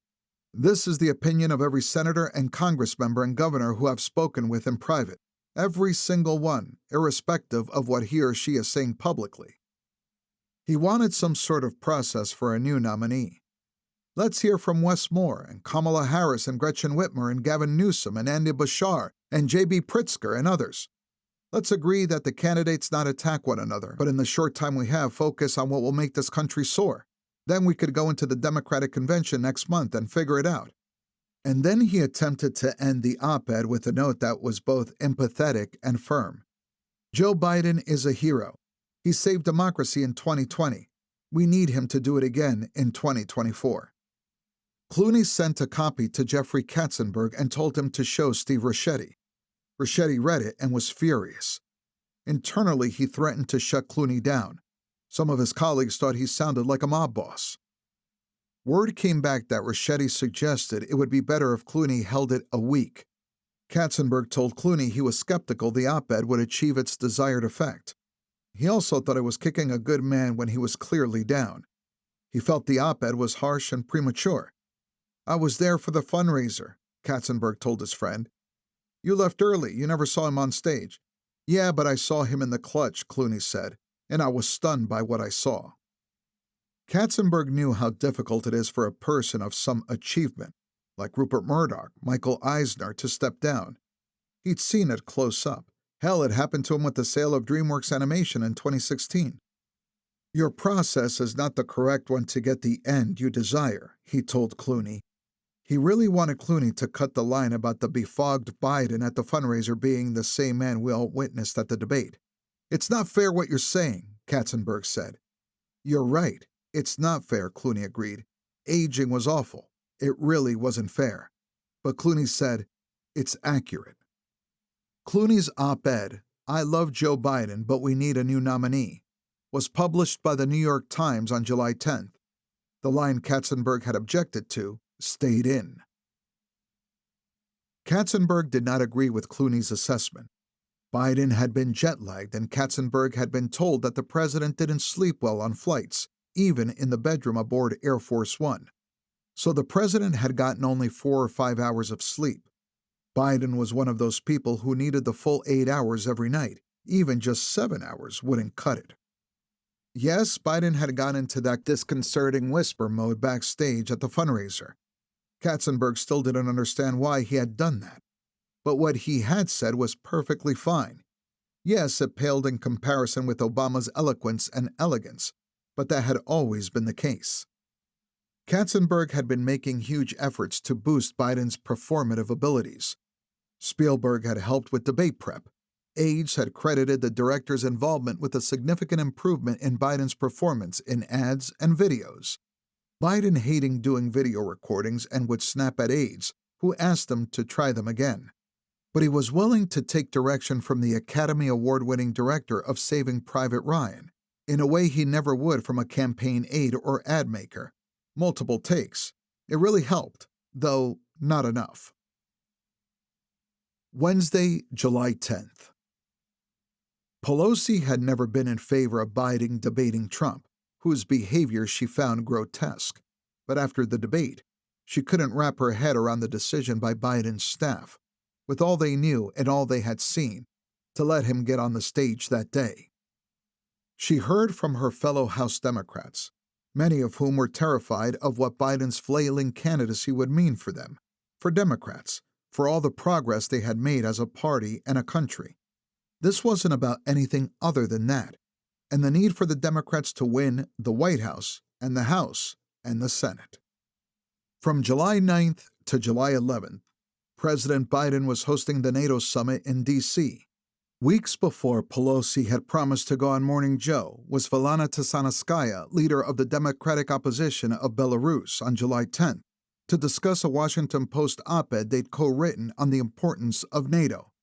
Asked on the air if the president had her support, Pelosi said, "It's up to the president to decide if he's going to run. We're all encouraging him to make that decision, because time is running short." Some viewers may have felt a bit of disconnect, because of course Biden had been making it very clear that he was going to run, and that he had made his decision. And here was Pelosi, talking as if that hadn't happened. Pelosi seemed to be urging him to reconsider. "It's not for me to say. I'm not the head of the caucus anymore. But he's beloved, he's respected, and people want him to make that decision," Pelosi said. "I want him to do whatever he decides to do." When Pelosi stepped down as the speaker, she got such overwhelming praise and support. It was truly moving. Biden might get the same. She thought to herself, "You can't imagine what awaits you. You're just going to get overwhelmed with appreciation." She knew that she was not, right at that moment, making a wholehearted endorsement of the president. She saw the CBS News poll for that month suggesting that 72% of the American people did not think Biden should run or serve. That included a lot of Democrats, and to her, it was a staggering figure. Pelosi thought she was serving her fellow House Democrats by being out there like that, in her oblique but effective way, providing them with the cover they needed to make the decisions they wanted to. She was in a unique position, unafraid, undeterred, and someone who genuinely loved Biden and had for decades. She had nothing to lose, but the party and the country had a lot to lose. Inside the White House, the president and his aides were furious at Pelosi's comment. The Politburo felt that the momentum of this whole thing was finally shifting in Biden's favor. They thought they were rounding the corner until that moment. House Democratic leaders were confused by the White House reaction to Pelosi's comments on Morning Joe. The White House seemed to think that the tide had been turning, but Jeffries saw no evidence of that. He was still planning on meeting with the president on Thursday, and Chuck Schumer was planning to do the same shortly thereafter. Caucus Chair Pete Aguilar thought Pelosi was creating a permission structure, with House Democratic leaders assuming a position of neutrality. House Democrats needed direction, and she was opening the door to Biden's exit. Later that morning, Aguilar was at a House Appropriations Committee markup when Ricchetti reached back out to him. Aguilar ducked into a colleague's hideaway to take the call. Things were bad, he told Ricchetti. Someone had to tell the president that the party was risking everything by proceeding as it was. Aguilar had scrolled down his thoughts to organize a fair and comprehensive take on where he and his fellow House Democrats were. He shared this with Ricchetti. "Steve," Aguilar asked, "has anyone walked into the Oval and told him we could lose everything?" "We know people feel that way," Ricchetti said. No, Steve," Aguilar continued, getting a bit frustrated. "Has anyone walked into the Oval and told him it could all go down?" "No," Ricchetti conceded. "I would have some big concerns about who he's talking to," Aguilar said. Later that night, when Aguilar gave a readout of this call to Leader Jeffries and Whip Clark, they were floored. No one had told the president that there were serious concerns about a Democratic wipeout? Aguilar wondered if Biden was being told the truth about anything. Discussing the insanity of the situation with a House Democrat, Aguilar remarked that folks like Ricchetti and Donnellan, they're living the first line of their obituaries right now. People don't give that up. Those who really knew politics understood that Nancy Pelosi was one of the most skilled tacticians of her era. Elected House Democrat leader in 2002, she had met with Apple's Steve Jobs, who imbued in her a respect for market share and data to achieve electoral victories. So when Pelosi surreptitiously arrived at the White House residence later in the day on July 10th, she had one question for Biden. What data were they looking at that made them think this race was winnable, as the president kept saying? "I want you to listen to Mike Donilon and what he has to say about the polls," the president told her, then phoned him up and got him on the line. Donnellan thought the narrative about the debate was worse than the debate itself. Reagan had a bad debate, he would say, Obama too. It was just that people didn't lose their minds afterward. They were within the margin of error, maybe a little outside the margin in the battlegrounds. They still had the convention ahead of them, and more than $1 billion in advertising to spend, and it was only July. Donnellan's message to Pelosi was simple. According to the polls, the president could still win the election. That's interesting, Pelosi said, and that may all be true, but it's not the complete truth now. Let's hear from other pollsters. Maybe they have different demographics, maybe they have different methodologies. Whatever it is, pollsters are arriving at different results in my members' districts. She encouraged them to seek the view of other pollsters and experts. One of Pelosi's biggest concerns about the data was the lack of support for Biden among young voters, who agreed with him on climate change, abortion rights, LGBTQIA+ rights, and more. Beyond the data, friends who were leaders of the state parties would tell her, "I don't know that I can get my children to vote." She heard it over and over from friends and associates who had progressive adult children. The future belonged to them, and they had voted before, but they were sitting out the 2024 presidential election. It was happening across the country, and it was a phenomenon she had never seen before. That evening, Senator Peter Welch became the first Democratic senator to publicly call for Biden to step down. When one reporter noted that it didn't seem like Biden was getting the message, Welch said, "Well, I hope he's listening." But the Biden campaign was loudly sending the signal that it disagreed. Senator Welch didn't get any public reactions from the Senate Democratic leaders, but one of them privately pulled him aside and walked him down the hall to a secluded spot. "What you did was significant," the senator told him, "and it will be very helpful." Thursday, July 11th. Chuck Schumer had gotten an earful from his fellow Democratic senators at their weekly lunch. Those up for re-election in competitive states, John Tester of Montana, Sherrod Brown of Ohio, Bob Casey of Pennsylvania, Jackie Rawson of Nevada, were all being dragged down by the unpopular incumbent, and they feared the debate would be like an anvil. The White House had done nothing to assuage fears. In fact, Biden's refusal to engage in an active schedule for the sake of calming jitters was serving as proof of his inability to do so. The Democratic leader called the White House and demanded that Mike Donnellan, Steve Ricchetti, and Anita Dunn, he would privately call them the Palace Guard, come meet with the Democratic senators. "You need to hear from them and answer their questions," Schumer said. "And if you don't do it, 10 senators are going to send a letter to the president calling for him to drop out." A meeting was put on the schedule. On Thursday, Donnellan, Ricchetti, and Jen O'Malley Dillon came to a conference room at the Democratic Senatorial Campaign Committee's headquarters. The senators packed into a crowded room where they were offered boxed lunches.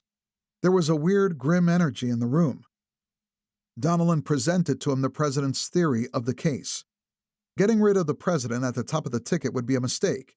He had won 81 million votes in 2020, more than anyone in history, and ran better with seniors and male voters than most Democrats. The problems they were facing were with voters who would likely come home to the Democrats. Moreover, walking away from a completely known incumbent president would be a big mistake, giving the nomination to someone far less known. Basically, the race was between two incumbent presidents. If Biden got out, those seeking a comfort level would shift to Trump. Donnellan also made the case that the polling remained competitive, within the margin of error, or just outside it. They were down maybe 3 points nationally, 5 points in battlegrounds.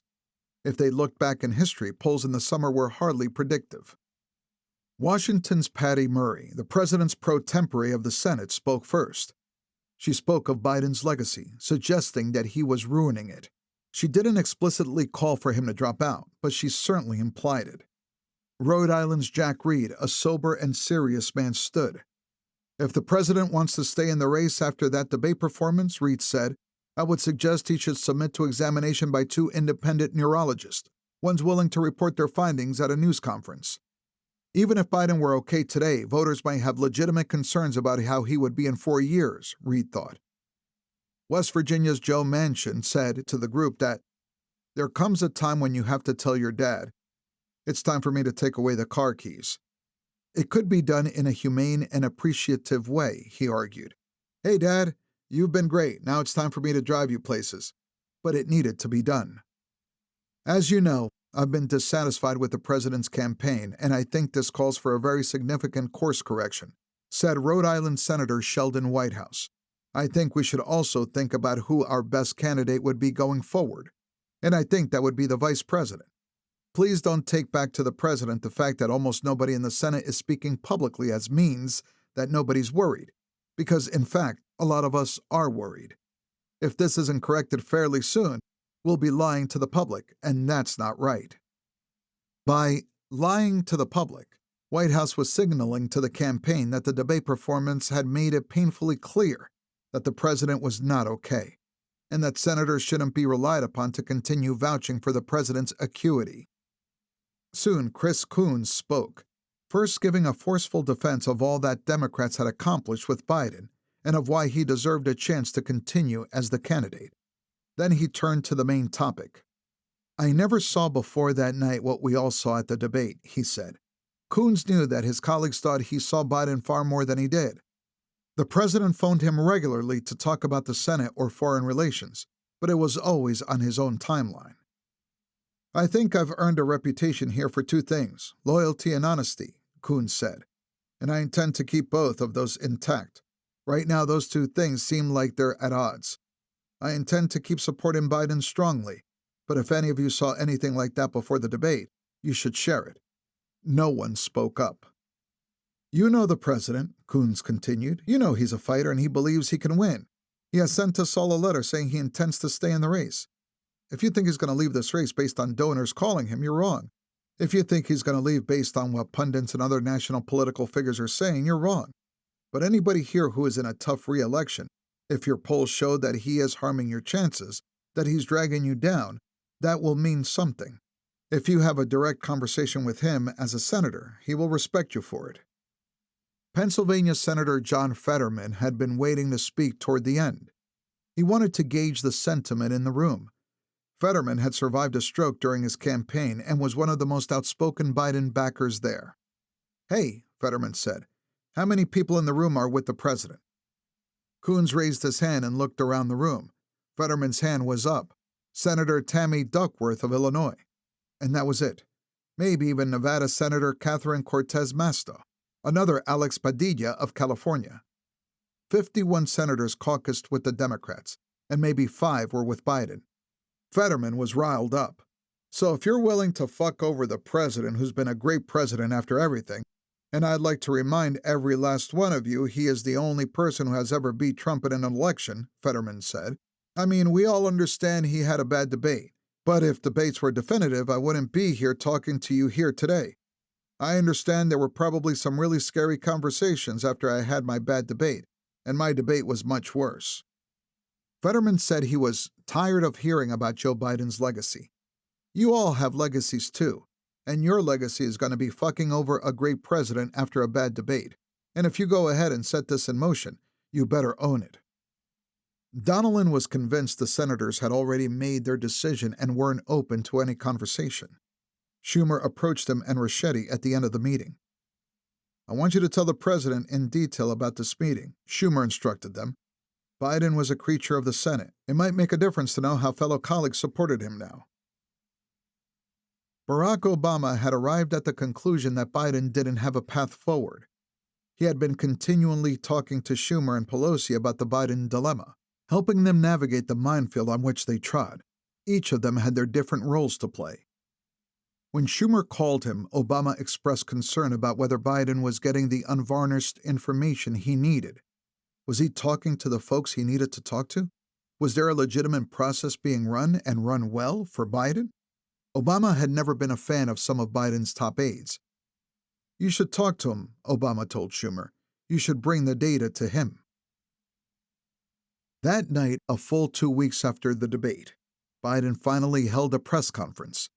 The occasion was the end of the NATO summit, during which he had accidentally introduced Ukrainian President Zelensky as President Putin, though he corrected himself. Biden read ably if softly from the teleprompter, a robust defense of the NATO alliance and withering criticism substantively of Trump on the issue. These were issues that animated him. ones he cared about deeply. He knew the substance, and for sure he knew it better than his opponent. Then he took questions.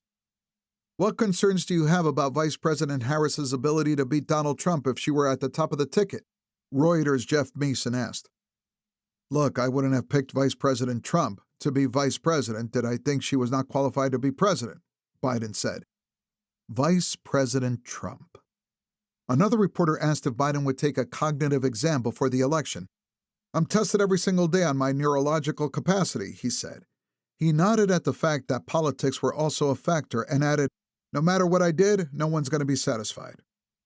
When another reporter asked if he would reconsider his decision to stay in the race if his team showed him data that Harris would fare better against Trump, Biden said, no, unless they come back and said, there's no way you can win. Me. Then for emphasis, he whispered, no one's saying that. No poll says that. This ends tonight's press conference, Biden's press secretary said. Sir, a reporter shouted. Respectfully, earlier you misspoke in your opening answer. You referred to Vice President Harris as Vice President Trump. And right now Donald Trump is using that to mock your age and your memory. How do you combat that criticism from tonight? Listen to him, Biden said. The press conference ended at 8:26 p.m. Deputy Press Secretary Andrew Bates had already posted on X at 8:10 p.m. To answer the question on everyone's minds, no, Joe Biden does not have a doctorate in foreign affairs. He's just that fucking good. The remark reflected the views of the Politburo, but among professional Democrats it became an instant legend for his sycophancy and tone deafness. Minutes after the press conference ended, Congressman Jim Himes, ranking Democrat on the House Select Committee on Intelligence, posted in part, I hope President Biden will step away from the presidential campaign. What led Himes to come to this conclusion? The debate, combined with the realization that the Democrats had so lowered the bar that when Biden strung 4 sentences together in a cogent way, they all celebrated. Biden campaign leaders also had a problem with their own staff. On Thursday, campaign leadership organized an all-staff call. In a sign of how aides had soured on campaign leadership, they immediately shared a recording with Alex. Jen O'Malley Dillon urged staffers to tune out crazy fucking gossip land world about the president and continue the work. We had 2 very, very, very hard weeks, very bad weeks, she acknowledged. I told you I'd level with you. They've been bad fucking weeks. This 2-week window has really sucked, and it's hard, there is no doubt about it. She added that Donilon kept saying in meetings that he's never seen a presidential candidate have more thrown at him than Joe Biden. And do you know what Joe Biden does every day? He gets up and he keeps fighting. That evening, Jeffries met with President Biden at the White House residence, just the 2 of them. Jeffries brought data with him, polling showing how difficult it would be for Democrats to recapture the House if Biden remained at the top of the ticket. The word that he, Clark, and Aguilar had agreed on was irretrievable. Overall, he told the president, among most of my members there is a lot of concern about your ability to continue at the top of the ticket. The consensus view is that you should step down. The president said he would take it under advisement. To Jeffries, it seemed sincere. The president seemed to be listening and trying to find the right path forward. Friday, July 12th.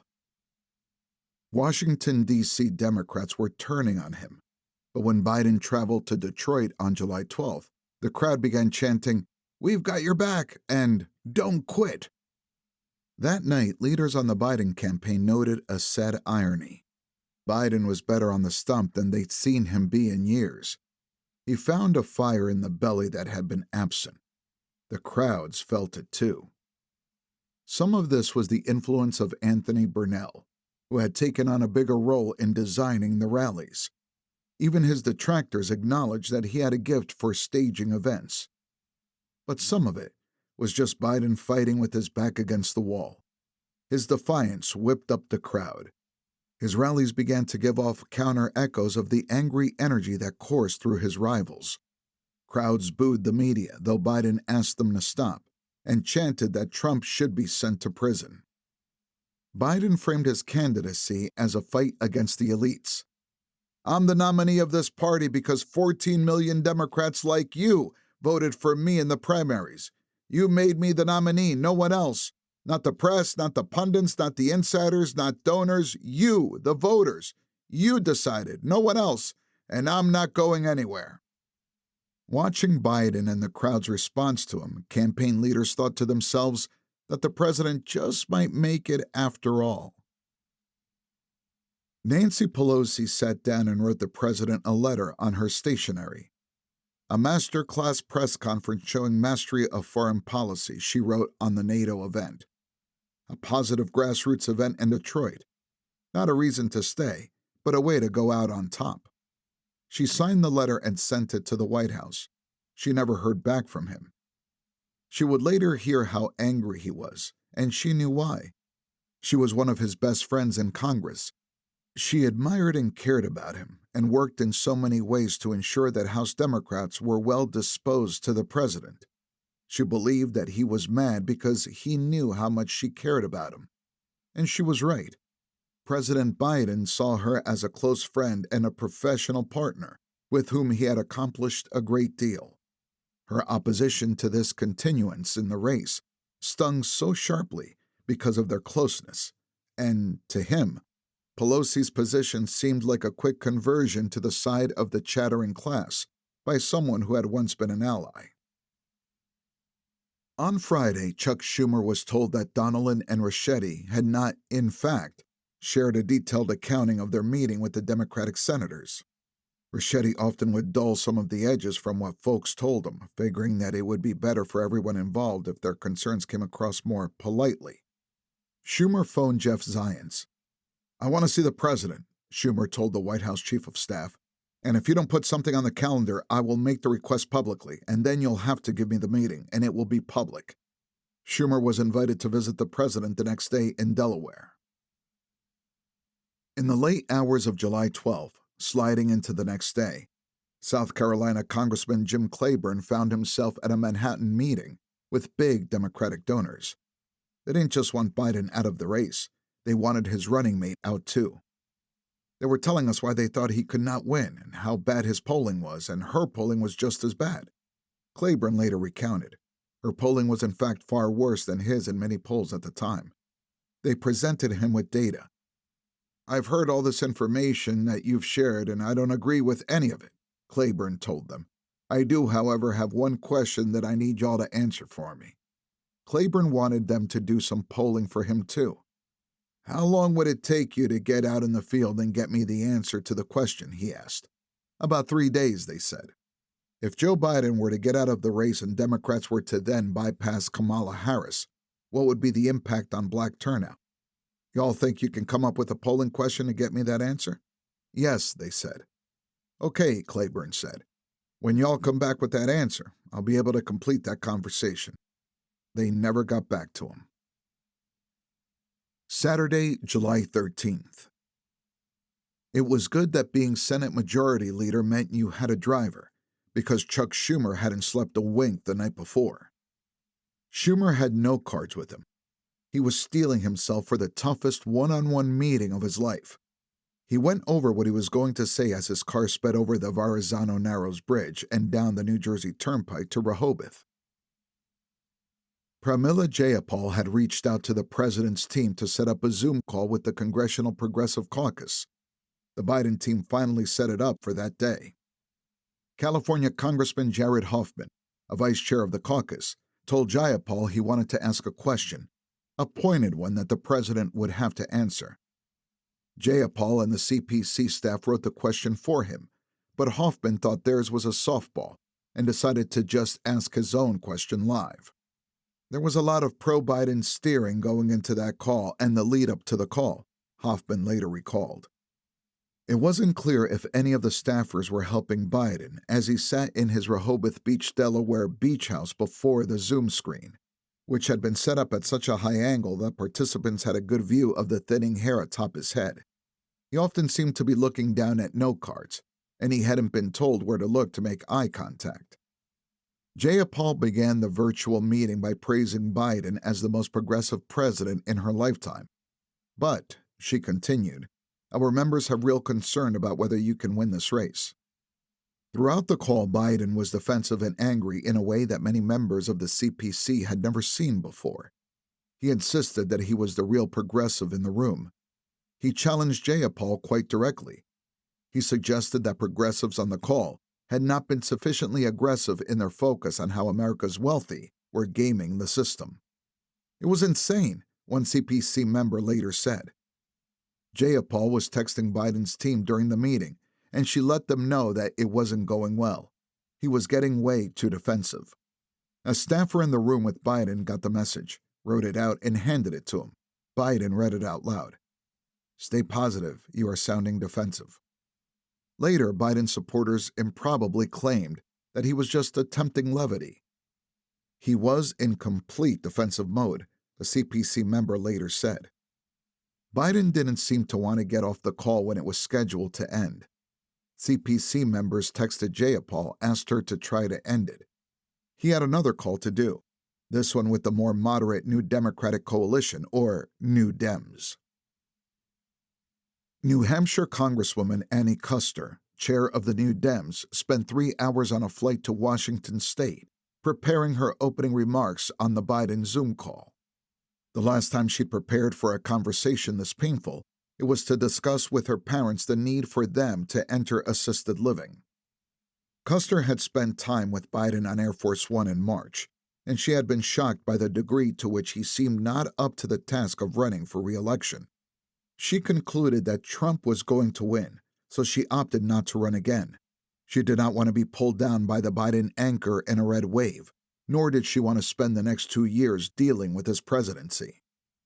While she didn't have to worry about her job security, House Democrats were terrified that they might lose 40 seats or more. Early in the week, Colorado Congressman Jason Crow had approached her and told her he was going to call for Biden to step aside.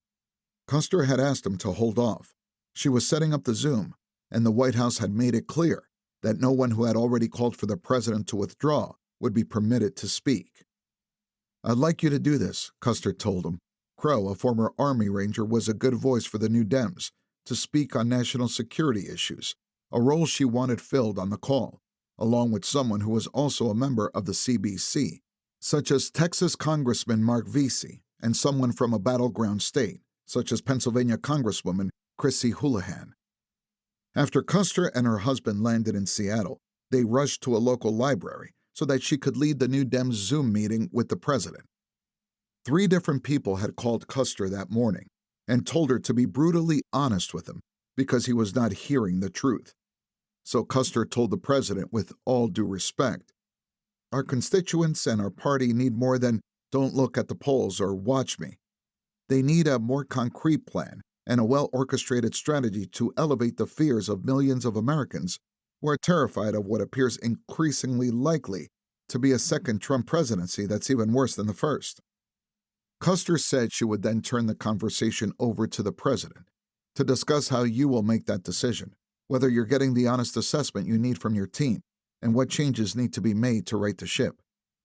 Biden's tone was one of annoyance. Kuster later likened him to the irascible old man played by Clint Eastwood in Gran Torino. "The polling data hasn't changed at all," Biden said. "In fact, it shows me up in some polls." The comment made many on the call wonder how much information was being kept from the president. Trump had been leading Biden in the polls for 10 months, almost without interruption, and that lead had expanded since the debate. VC spoke next. "Mr. President, 25 polls taken before the debate showed you down," he said. "Post-debate, they're even worse. What's going to be done to turn this around?" In response to VC, Biden said, "Trump has been on the hunt for so long that he's just a flat liar, and we've not exposed it, and I think it's important to do that." He meandered on. "If the folks in tough districts show me their polling and I know any way I can help in terms of money and or getting out of the way, I'll campaign for you or against, whatever helps you the most. But the point is, the polling data we're seeing nationally and on the swing states, it's been essentially where it was before. You notice the last 3 polls nationally, they had me up 4 points, but I don't have much faith in the polls at all, either way, because they're so hard to read anymore." Tell me what you need and see if I can help. And I'm not going to get you run your districts. I never go into a district and tell another member what they should be doing. But I'm not sure I'm answering your question. But we have to focus on a fair tax system. We have to focus on taking on corporate greed. And the biggest thing is, in my view, although we have the best economy in the world, that didn't trickle down to most kitchen tables, at least not in that neighborhood I was raised in. And so we got to focus on corporate greed. That's why, for example, I think it will stick an issue with an executive order that corporate rentals can't raise more than 5% a year. That we're going to make sure that we're in a situation where we change the way in which we build housing and make it available. That's why, for example, look what's happening in the Black community. Look what I've been able to do in the Black community. More home ownership, more debt forgiveness, more ability to buy. I mean, across the board, you have a whole range of things, but I think I have to focus on that cadre of people that I used to represent in Delaware when it was the red state that, in fact, demonstrate that I know what they're up against and that we can work for them. But I'm not sure that answers your question. There's a lot more to talk about, but I'm talking too long already, I think. To VC, it was all very strange. Biden had rejected his premise, insisting that he was doing fine in the polls, and that he'd gone on to tell VC about all these things he'd done for Black people, which VC hadn't asked him about. Yes, VC was Black, but this was a New Dems call, and his question was about polling. Biden's short temper was the biggest shocker. To VC, the president was very angry that day, personally offended, and he didn't mind showing it. If this call was intended to reassure House Democrats that the president would be able to deliver a clear and crisp message to bring the case to the American people, it failed spectacularly. He was rambling, long-winded, and at times incoherent. Jason Crow was next. National security is a major issue in this campaign, Crow said. Americans want a commander-in-chief who can project strength, vigor, and inspire confidence at home and abroad. Despite your many successes and the danger of Donald Trump, many of us are seeing overwhelming evidence, not just in polls but in our districts, that voters are losing confidence that you can do this in the second term. It's not fair, but it's true. New Dems had run some of the toughest races in the country, and we know that without a major change, we're facing a loss in November. The status quo won't work. Focusing just on Trump won't work. Focusing on policy accomplishment the last 4 years won't work. We need a major shift. We need a major change. What change to your campaign do you propose? Biden was not happy. First of all, I think you're dead wrong about national security, the president said. You saw what happened recently in terms of the meeting we had with NATO. I put NATO together. Biden continued. Name me a foreign leader who thinks I'm not the most effective leader in the world on foreign policy. Tell me who the hell that is. Tell me who put NATO back together. Tell me who enlarged NATO. Tell me who did the Pacific Basin. He then got personal with Crow, a veteran. Tell me who did something that you've never done with your Bronze Star like my son. And I'm proud of your leadership. But guess what? What's happening? We've got Korea and Japan working together. I put AUKUS together. Anyway. I put AUKUS together. Look what happened. Look at what's happening around the world. Things are in chaos, and I'm bringing some order to it. And again, find me a world leader who's an ally of ours who doesn't. I don't think I'm the most effective person they've ever. Crow said, It's not breaking through, Mr. President, to our voters. You ought to look at it, Biden said. You know it. Talk about it. Talk about how I built NATO. Talk about how I enlarged NATO.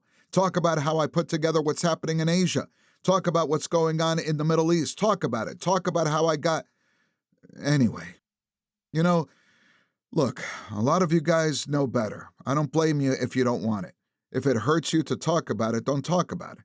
But let's get things straight. Our national security. Nobody has been a better president than I have been. Name me one, Biden said. Name me one. So I don't want to hear that crap. That was the moment we all went, oh, fuck, one of the New Dems later said. Crow was stunned. He interjected one last time. And I do want to be for you, Mr. President. And that's why we're all on the Zoom, trying to figure out the path forward. I think that's why we asked the question in that spirit. Thank you very much. Congresswoman Houlihan, another veteran, tried to articulate the same basic thought, the idea that it is fundamental that the president needs to make the American public confident that he's— Biden cut her off. He was still angry and in denial that the polling wasn't fine. "Please, sir," Houlihan said, "have a look at the Pennsylvania polls." At that point, the president said his staff was making him end the call so he could go to Mass. "We can't get out there and say 4 more years," Custer remarked. "I don't know if we could say even 4 more months." Schumer could hear the president shouting as he walked into the president's Rehoboth home. Later, he would be told that Biden was yelling at the New Dems.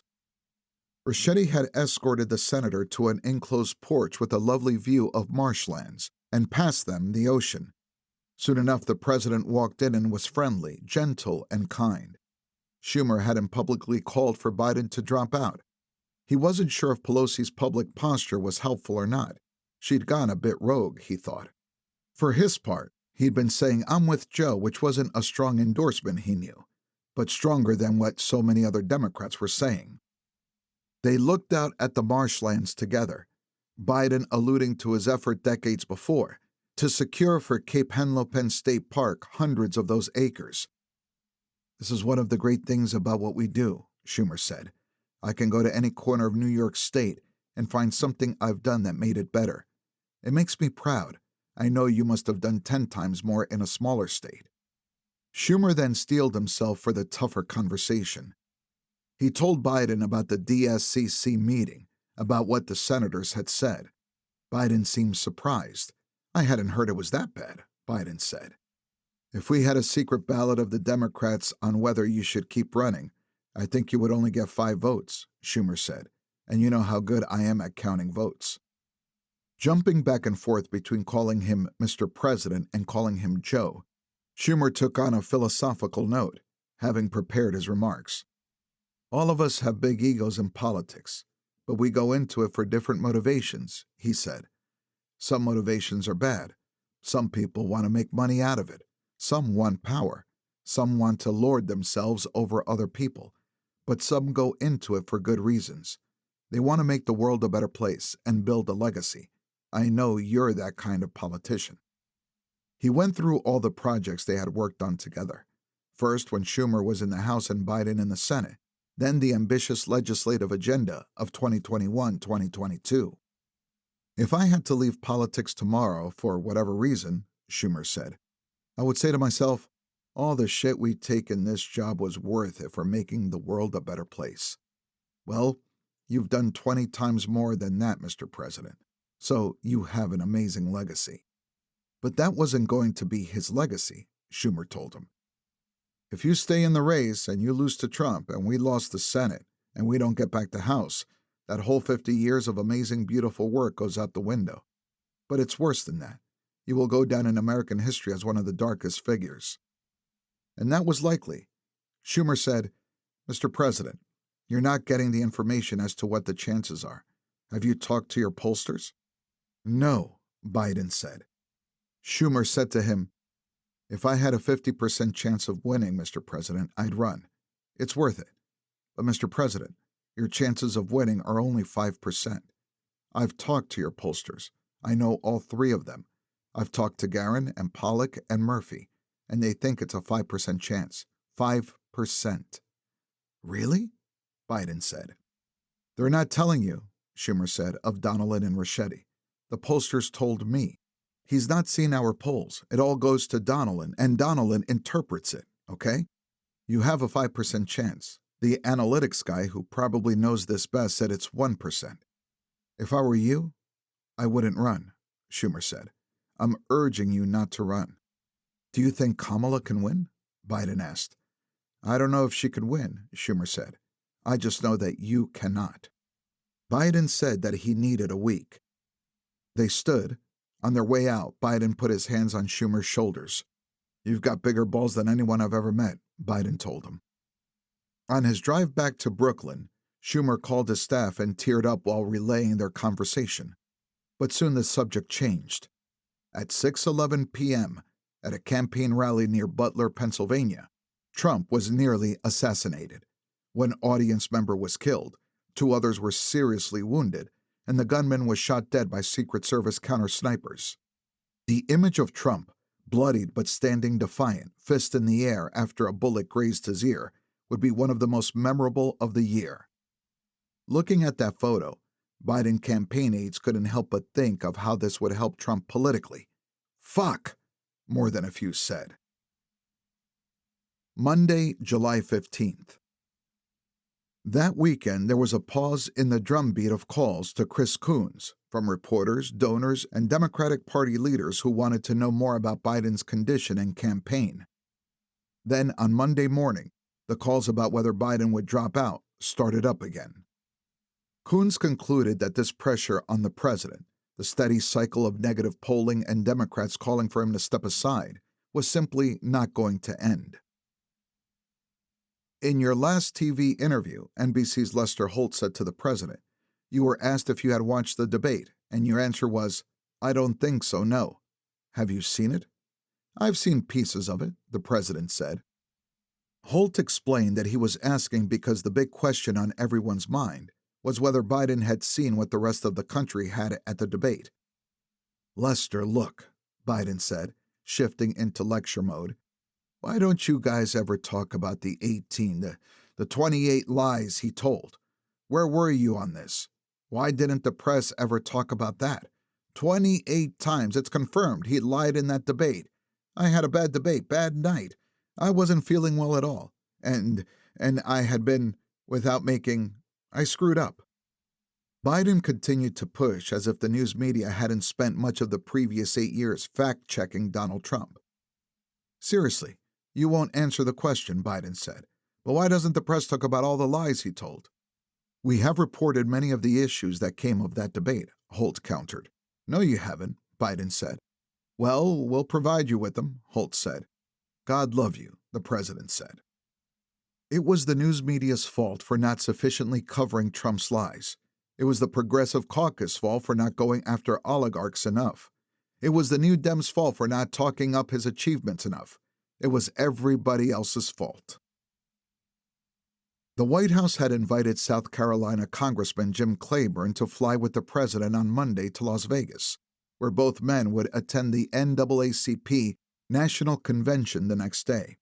During the plane ride, the congressman noticed that the conversations taking place on board didn't have much to do with politics or the campaign, or the dire reality of the president's situation. White House staff seemed more focused on policy and legacy issues. Clyburn's sixth sense went off. He's going to drop out. Wednesday, July 17th. On Wednesday morning, Jeffrey Katzenberg flew to Las Vegas from California and met White House Communications Director Ben LaBolt for breakfast, then headed up to the president's suite at the 47th-story Waldorf Astoria. There, Katzenberg went to a small conference room where Annie Tomasini was also waiting. When Biden walked in, he hacked out a deep, phlegmy cough. His eyes were watering, his nose running, he looked awful. Katzenberg made his speech for the campaign to launch a high-risk, high-reward strategy that would get him out and about and vigorously answering questions. In the early afternoon, Biden went to do a Univision radio interview at the original Lindo Michoacan restaurant downtown, Latinos for Biden-Harris signs decorating one wall. A pool reporter thought the president's shuffle was pronounced, and he looked exhausted. I'm standing there, the pool reporter said, and I remember thinking, I can't diagnose this guy. I don't know if he's sick, but he does look slower. Journalists had seen that Congressman Adam Schiff, in the midst of his own Senate run, had now called for Biden to drop out. A second Trump presidency will undermine the very foundation of our democracy, and I have serious concerns about whether the president can defeat Donald Trump in November, Schiff had said. Those journalists tried to get Biden to respond, but were escorted out of the restaurant. Biden was supposed to travel to the MGM Grand to speak to Unidos US, a Latino advocacy organization. But the motorcade remained in place. Then the chief executive of Unidos US stepped to the microphone. I was just on the phone with the president, and he shared his deep disappointment at not being able to join us this afternoon, she told the crowd. The president's been at many events, as we all know, and he just tested positive for COVID. Local police prepared to rush the president to a hospital. For everybody on the radio right now, POTUS is 421, one officer said, using the code for someone who is sick or injured. Officers were then instructed to meet at the Valley Hospital ER parking lot. They talked about shutting down roads and intersections in preparation for the president's arrival. Ultimately, the president ended up being rushed instead to Air Force One. The plane zoomed to Delaware in 3 hours and 40 minutes. At one point, a flight attendant fell over. "This is faster than this plane has ever gone," the attendant said. "It was intense," the pool reporter recalled. President Biden struggled to get off the plane. 2 steps, stop. 2 steps, stop, down the rest of the stairs, then labored to sit down in the car on his own, taking 30 seconds to do so.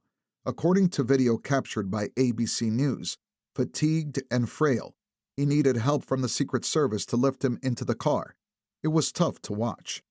He entered COVID isolation at his Rehoboth home late that night. In the days after the DSCC meeting where Chris Coons had asked his colleagues if they'd ever seen signs before the debate of the kind of confusion the president showed that night, a few senators had approached Coons with troubling stories about the president. Times when he'd seemed unusually tired, moments when he trailed off or lost his train of thought at campaign events. Coons became concerned and started pressing to meet with Biden in person. He called Steve Ricchetti to try to get through to the president. He called Jeff Zients. "I have to have a conversation with him," Coons implored. The president finally called Coons back when the senator was in Colorado for the July 16th through the 19th Aspen Security Forum at the end of that week. "I am as loyal to you as anyone will ever be," Coons told the president. "I was the first one on this plane, and I will be the last one off, even if the view through the windshield is the ground. But I cannot honestly say that this is the best interest for our party and our country. So I'm not telling you I will ever abandon you or stop supporting you or stop believing in you," Coons continued. "I don't care what Axelrod says or Pelosi says or any of the folks who you're hearing don't believe in you. I'm trying to tell you, as someone who you know and someone who loves you, you need to think hard about this." "I want you to hear 2 texts that I've gotten," Coons concluded. First, he shared a very positive message for Biden from a Delawarean, a lifelong supporter. The note was about how much they loved the president, how loyal they remained to him, and how he changed the world. And then Coons turned to the important message he wanted to pass on. It was from Billy, a leader in the International Brotherhood of Electrical Workers whom both Biden and Coons knew from years of taking the Amtrak train from Wilmington to D.C. Billy had texted Coons, who hadn't heard from him in a while. "Tell the president, you know I don't want anything," Billy had written. "You know I've known Joe for years. I'm praying for him and I love all he's done for our country. It's important we win this election given all the craziness from the Republicans. I've been watching him closely, and I think it's time. He doesn't owe us anything. He's worked so hard for so long, and I just pray that you will encourage him to do the right thing for the USA and step back and take a rest from it all. And tell him this is from his old friend Billy from the IBEW." Even after the call, Coons didn't know what Biden would decide to do. Jeff Zients kept it to himself, but after the debate he thought that the president should drop out. Still, he saw his job as ensuring that the president had every option on the table. If Biden wanted to stay in, the chief of staff would make sure he could do what he wanted to do. But Zients also wanted to make sure that the president had all the information he needed to decide if it was the right call. The What If Committee. Biden had tapped longtime Democratic operative Mignon Moore to be chair of the 2024 Democratic National Convention shortly after the midterms, though it wasn't officially announced until August 2023. Well aware of all the unknowns, Moore formed and convened what she called the What If Committee. Consisting of 8 smart insiders, they gamed out any possible unpredictable black swan disruptions. What if there were protests in Chicago 2024 that were as heated as Chicago 1968? What if there were serious ramifications to changing the primary schedule to jump over Iowa and New Hampshire? What if Biden decided not to seek re-election? What if there really were an open primary? They discussed it all: logistics, backup plans, every possible contingency. After the debate, the what-ifs involving Biden not only being the nominee became more seriously discussed. If Biden were to decide he wasn't running again, what would they do? How would they turn on a dime? Members of the What If Committee were in touch with the delegates. By mid-July, it was becoming clear Biden's support among them was eroding significantly. They called Ricchetti. Biden can still win at the convention, Ricchetti was told, but it's going to be ugly. It will be tight. Preparing for what-ifs was part of the job. Moore had even made sure that the design scheme of the convention was generic enough so a different candidate could swap in at the last minute, just in case. The Pollsters, Part 2. Jeff Garin conducted another poll, this one to see whether Biden could climb back. What could they say? What could they do? The numbers were worse, and Biden had already been lagging before the debate. The relentless coverage of the president's performance, compounded by his inability to do anything to change people's impressions, took a toll. State by state, congressional district by congressional district, voters were punishing the Democratic Party with their disapproval. Jeff Zients thought it important that Biden get all the data. Mike Donnellan was the only one who shared polling numbers with the president, but some advisors worried that this information was first filtered through a Donnellan spin machine that churned out the rosiest views. Zients wanted the president to hear directly from the pollsters. He had previously talked to Jen O'Malley Dillon, who emailed them on Friday, February 5th. The president wants a full briefing on Monday, July 8th, she said. Can you be available? She cautioned them. Prepare to be honest, but I advise you not to say prescriptively what the president should or shouldn't do. Finally, the pollsters thought, they could at least tell him what they were seeing. All the numbers and the fundamental problems underlying the data, the disapproval of the president's job performance, the majority thinking that the country was on the wrong track, the grave concerns that Biden was too old to do the job. They had long suspected that the Politburo wasn't really sharing the facts, the truth, with the president. But the meeting was canceled. Their attempt to put it back on the calendar ran into scheduling issues as well as Biden's contraction of COVID. So Zients decided to have them present it all to the senior staff. On Thursday, July 18, 2024, the pollsters finally got their chance to speak truth to the Politburo. They zoomed into a meeting at Zients' office, where he hosted the Politburo, Anita Dunn, and O'Malley Dillon. Here are the facts from our battleground polling, the pollsters began. We're behind in the trail heats in the battleground states, including the blue wall states, with a 4-point deficit across the battlegrounds. Using the state averages of other polls from the website Real Clear Politics, which were found generally to be in line with the campaign's internal analytics, and the analytics from other campaign committees, such as the Democratic Congressional Campaign Committee, the pollsters had determined that Biden trailed in every battleground state. The July 16th data in Michigan, he was down 1.3 points, in Wisconsin, 3 points, in Pennsylvania, 4.5 points, in Georgia, 3.9 points, in North Carolina, 5.4 points, in Arizona, 5.7 points, and in Nevada, 5 points. Worse news, in 3 states that Biden had won fairly comfortably in 2020, Minnesota, New Mexico, and Virginia, the race was now close. One pollster had even seen a poll from the president's home state of Delaware that had Biden up by only 6 points, but he didn't share that. We've seen improvement with black voters but still face significant challenges with younger voters, the pollster said. The basic arithmetic, they pointed out, was tough. Trump gets an 87-point margin out of his 2020 voters, the pollster said.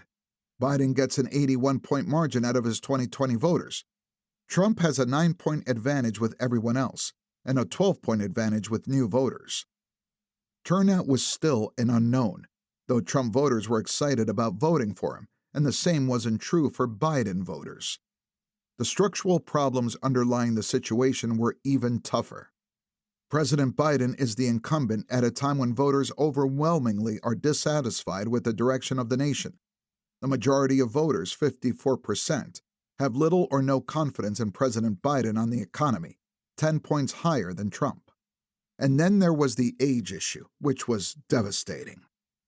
A large majority of voters do not believe that President Biden is mentally and physically capable of serving 4 more years, and the belief that he's too old to be president is a settled question in voters' minds, the pollsters said. None of our messages of reassurance on the age issue is as convincing as the other side attack on the age issue, but the best thing we can say is that being president is not a one-person job, and highlighting the chaos of Trump's administration/team, the pollsters concluded. Molly Murphy delivered this message, then Jeffrey Pollack, then Jeff Garin. Ricchetti and Zients asked questions. Dunn chirped up here and there, as did Bruce Reed on Zoom. Donnellan didn't engage with the pollsters at all. The general sentiment from the trio was this: we don't see a path, but it's your call. I look forward to reviewing your data, Donnellan said curtly, and the Zoom ended. Saturday, July 20th. The pollsters had no idea whether the data they shared would have any impact. They doubted it, frankly. But either way, they were all convinced that if Biden stayed in, there would be a political bloodbath. Ricchetti phoned Garin at around 11 on Saturday morning. The call was immediately contentious. You were out of line for what you did, he told Garin. If I were campaign manager, I would fire the pollsters. You're supposed to tell us how to win, not that we can't. Donnellan has been looking at data and has come to a different conclusion. We would love to talk to Donnellan about what he sees in the data, Garin said. Garin told Murphy and Pollack about the call. There was no way Biden was dropping out, they all thought. Mike Donnellan and Steve Ricchetti entered the president's Rehoboth house, meeting Biden on the screened-in porch. Donnellan went over the latest polling information. It was eroding but not catastrophic. They weren't in the freefall some seemed to be suggesting, he said. Maybe outside the margin of error in some polls, but nothing that made it hopeless. In decades of doing this, neither Donnellan nor Ricchetti had known of any politician who thought that being behind by 5 points was an unbridgeable chasm. We've lost maybe a couple or 3 points since the debate, Donnellan said. Maybe we're -5, maybe we're -3. We believe we can devise strategy that would result in us being in a dead heat again by Labor Day. We can still win. But, Donnellan said, none of their pollsters thought the president could win. He disagreed. They thought it was definitive. Donnellan didn't. He talked about the opportunities they had in front of them, the convention, another debate, a major advertising campaign. Ricchetti discussed what they were hearing and the political dynamic on the Hill. The Congressional Black Caucus was still with Biden, and progressives like Bernie Sanders and AOC were still on board. But their estimates, roughly 2/3 of the House and Senate Democrats, were pushing him to drop out. The insider political momentum was spinning out of control. They'd been here before, Biden believed. In June 2019, the naysayers had all said, "Oh my God, Biden's dead," with David Axelrod and others pronouncing Biden over, the chattering classes harping about his age. He's old, and attacking his debate performances. He's not able to respond to questions, they said. He lost his fastball. Everything about the surface, not the substance. The arguments were almost identical and came from many of the same people. The president had always thought that he was in better shape with the country than with the pundits and the polls. Another key part of the Biden calculus, this was only July, and he still had time to recoup his losses. The narrative was going to change with the Democratic convention. The delegates were still with him, and then he would have $1.5 billion spent on his behalf to present his theory of the case and the substance of his argument. He had been a successful president. He felt that in his bones. Donnellan and Ricchetti agreed. He could fight through this. He would, without question, secure the nomination, and then they could reshape the narrative. By Labor Day, they would be back within the margin of error. But, they said, it was going to be a turbulent month until they got there. because the momentum in the party had moved against them. "We're going to face continuing dissatisfaction from high-ranking Democrats," Donnellan said.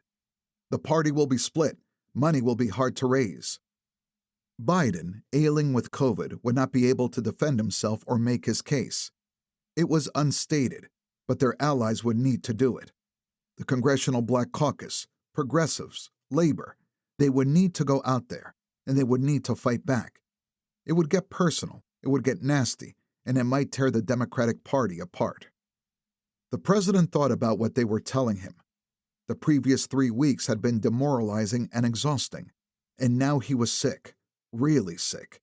He felt awful, and Donnellan and Ricchetti were telling him that he could win, but it would be scorched earth. Donnellan would tell folks that Biden wanted to win and wanted to be beloved, and he could still win, but he wouldn't be beloved. Biden was worried. He felt that the party was split. He worried that for the rest of the campaign, there would be no conversation except about his age, nothing about Trump and the threat he posed. "That's not who I am," Biden said. "We need a unified party." He was going to bow out. "Sleep on it," Donnellan told him. Donnellan and Ricchetti went back to the hotel, where Donnellan prepared a letter for Biden to send out the next day, if his mind was made up. Sunday, July 21st. Jake was anchoring CNN's State of the Union. Senator Joe Manchin came on and, after 3 weeks of silence, called for his old friend to drop out. "I say this," Manchin said, "and I came to the decision with a heavy heart that I think it's time to pass the torch to the new generation." The Republican Speaker of the House, Mike Johnson of Louisiana, was the next guest. Asked if the president had ever seemed in private interactions cognitively impaired, Johnson said yes. "I didn't want to come out and talk about personal interactions with the president because I've been concerned about this projection of weakness on the world stage at a very dangerous time," Johnson explained. "But now that the cat is out of the bag, you can hear from the Republican Speaker to affirm what everyone else has known and seen. They, the Democrats, have been involved in a big cover-up here. They have been trying to prevent the people from seeing what all of us in close proximity have seen." Next came Congressman Jim Clyburn. Many Democrats, including in the top echelon of the White House and Biden campaign, were watching to see what he would say. Days before, after Clyburn had returned to South Carolina, he told close confidants of his suspicions that Biden would drop out. He kept waiting for the announcement. He was convinced it was imminent. Surely a late afternoon Friday news drop would be the way Biden did it, in typical D.C. form, he thought. But that didn't happen. Saturday? Still nothing. So he came on State of the Union that Sunday morning, his 84th birthday, sensing that something was about to happen but not knowing what. "Is it in the best interest of the Democratic Party for President Biden to remain the Democratic presidential nominee, do you think?" Jake asked him. Clyburn did not directly answer the question, choosing instead to diplomatically say, "I support Joe Biden. He's still in this race. He will be our nominee if he stays in the race. And I think all of us should look for ways to coalesce around that candidacy. He would change his mind if Biden changed his," Clyburn said. "Is the best person the Democrats can put forward President Biden?" "I believe he's as good as they get," Clyburn said. "Is he the only one? No, he's not the only one, and he's among the best that we can put forward. And I stand with him if he changes his mind, if he should change his mind. I think the record is very clear here. We've got great candidates out there." Jill fumed with resentment about all the Democrats who she considered friends now pushing Biden out.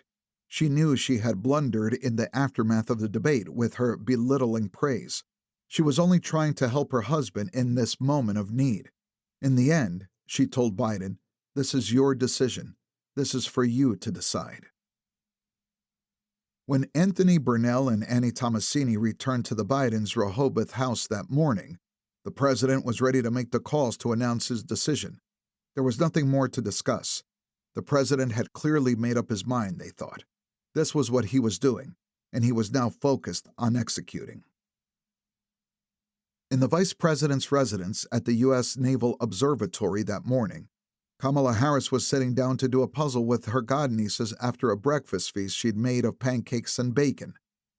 The phone rang. It was her boss, the president. He told her he was going to suspend his campaign. He was dropping out. "Are you sure?" she asked. "Are you sure you want to do this? Don't let them push you out, Joe." "I'm doing it," he told her. "I feel like I have to do this." And then the president said, "I want you to do it. If you want to do it, are you up for it, kid?" "Yes," she said. "I'd be honored to." Harris had been adamant in front of the cameras and behind the scenes. He's the president. He's the nominee. We're all in with Joe. Without seeking her permission, however, senior members of her team, including her chief of staff, Lorraine Voles, and her brother-in-law, Tony West, had been taking calls. Their message was clear. We're all in with Joe, but if he should choose to make another decision, the vice president is ready to grab the baton. Harris wouldn't have sanctioned it if they'd asked her, but the job of a vice president and her staff is to be prepared for the worst possible contingencies. The president's team emailed over the statement he was about to issue. She and her team read it. There was no endorsement. "The statement is great, Joe," she said, "but in order for my campaign to be on a footing to be successful, I was wondering, there's nothing in here about endorsing me." "I'm going to endorse you," Biden said. "I was thinking about endorsing you in a statement in the Oval Office that I'm going to make later this week."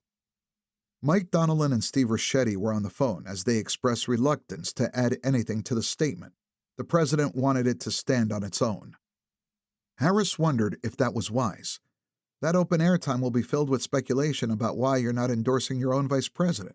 It will cripple our ability to get off to a strong start. Donnellan and Ricchetti said they understood what she was saying. "Let's think this through," they told her. "We'll call you back." Biden called back a few minutes later. The president would put out a separate statement endorsing Harris in 15 to 20 minutes after his first message went out. "Great," Harris and her team said. They prepared a statement in which she said that she would work hard to earn the nomination. Obviously, they didn't want any competition or any sort of challenge. The convention wasn't even a month away. There was no time for that. The rest of the vice president's team was instructed to get to the Naval Observatory at once and prepare for the moment when the president made his announcement. Sitting with Harris were Voles, West, Campaign Chief of Staff Sheila Nix, Vice Presidential Communications Director Kirsten Allen, Campaign Communications Director Brian Fallon, and others. The second gentleman was on the West Coast, having been stranded at a campaign stop in Las Vegas by the Delta Airlines tech outage, after which he went to their home in Los Angeles. Harris and her team kept calling and calling him, but he didn't pick up his phone. Biden posted a statement on X at 1:46 p.m. Eastern Standard Time. The reaction was seismic. Then, at 2:13 p.m. Eastern Standard Time, he followed up. "My fellow Democrats, I have decided not to accept the nomination and to focus all my energies on my duties as president for the remainder of my term. My very first decision as the party nominee in 2020 was to pick Kamala Harris as my vice president, and it's been the best decision I've made. Today I want to offer my full support and endorsement for Kamala to be the nominee of our party this year. Democrats, it's time to come together and beat Trump. Let's do this." Harris hit the phones. Her team had put together a call sheet. She would need to touch base with Bill and Hillary Clinton, Barack and Michelle Obama, Jim Clyburn, Nancy Pelosi, Chuck Schumer, and Hakeem Jeffries. Clyburn was kind and enthusiastically supportive. The Clintons could not have been more nicer or more effusive in their praise. They sent out their endorsement at 3:10 p.m. Harris called her pastor Amos Brown. She called Obama, who said he didn't want to put his finger on the scale, given the possibility of others running. He thought it important that this not look like a coronation. Obama hadn't endorsed during the primaries in 2016 or in 2020 either, wanting to remain neutral in case the party needed a unifying statesman at the end of a divisive contest. Obama also thought Harris would look stronger if there were some sort of process from which she emerged. "Please call me," he told her. "I want to give you advice and counsel. I'm here." Obama's statement went out at 3:44 p.m. He praised Biden and said he had extraordinary confidence that the leaders of our party will be able to create a process from which an outstanding nominee emerges. He didn't mention Harris. Some on the Harris team were annoyed, but they remembered that the only endorsement she really needed was that of the guy of whom thousands of Democratic delegates had pledged, Joe Biden, and he had already given it to her. Harris raised the prospect that they call the other Democrats who might at that moment be contemplating running themselves. Phone each one, tell them she was running, tell them she intended to earn the nomination, and say she'd love to have their support. Put them on the spot. They started with one of the most ambitious among the lot, the young governor of Pennsylvania, Josh Shapiro. For whatever reason, he was the one they viewed as most likely to throw his hat into the ring. But Shapiro was immediately on board. She called California Governor Gavin Newsom, but didn't reach him. Michigan Governor Gretchen Whitmer was nice, but demurred when it came to an endorsement. She needed a moment to digest it all. They reached out and tried to talk to them all: Illinois' J.B. Pritzker, Kentucky's Andy Bashar, and Minnesota's Tim Walz, because he headed the Democratic Governors Association. Claiborne endorsed at 4:22 p.m., Newsom at 7:34 p.m. Pete Buttigieg, who likely would have run if Biden hadn't, said at 7:41 p.m. that he would do all that I can to help elect her.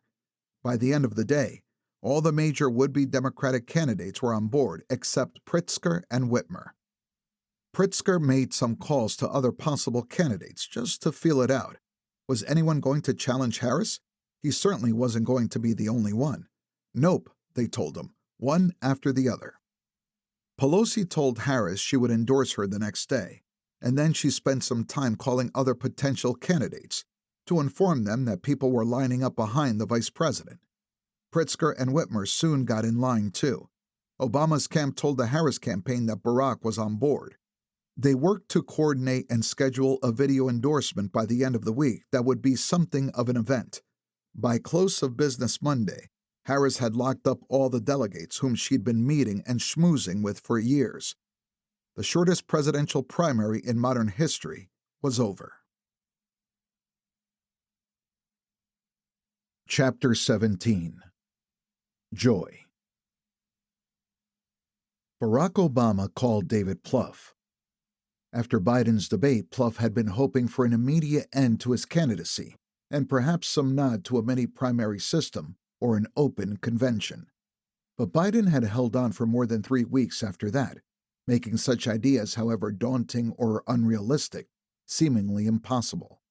The Democratic Party appeared to know that, given how all the other plausible candidates had endorsed Kamala Harris within the 24 hours surrounding her announcement.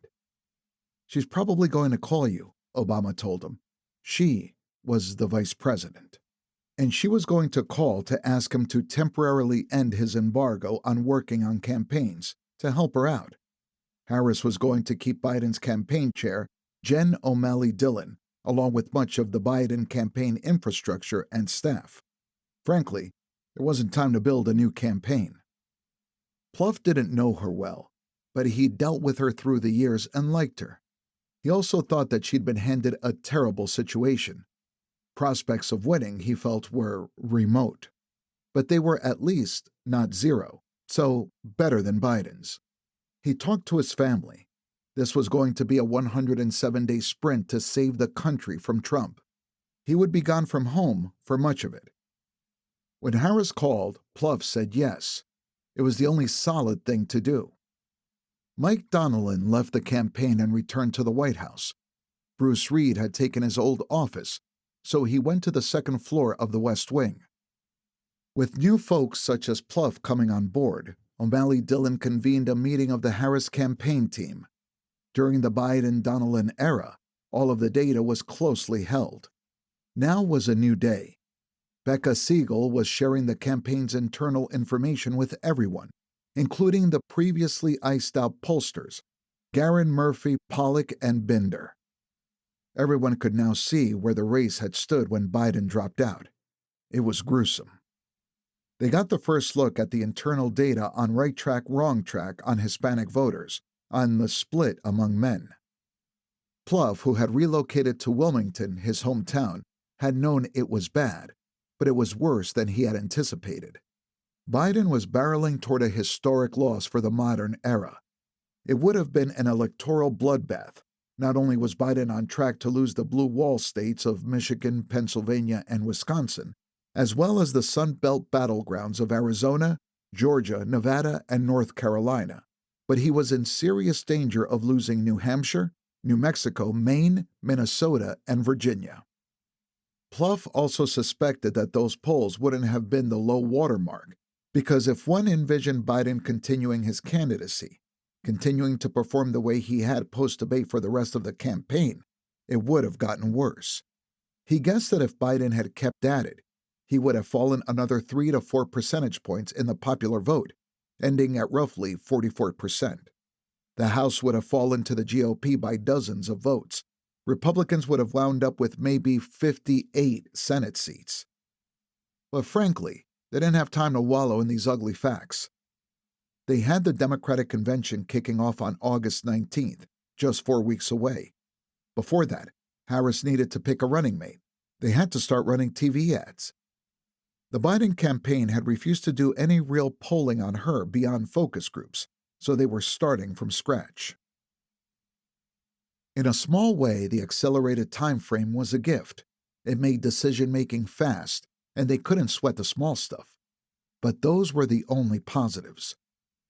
What the Harris campaign was attempting was unprecedented in American politics and would be unfathomably difficult.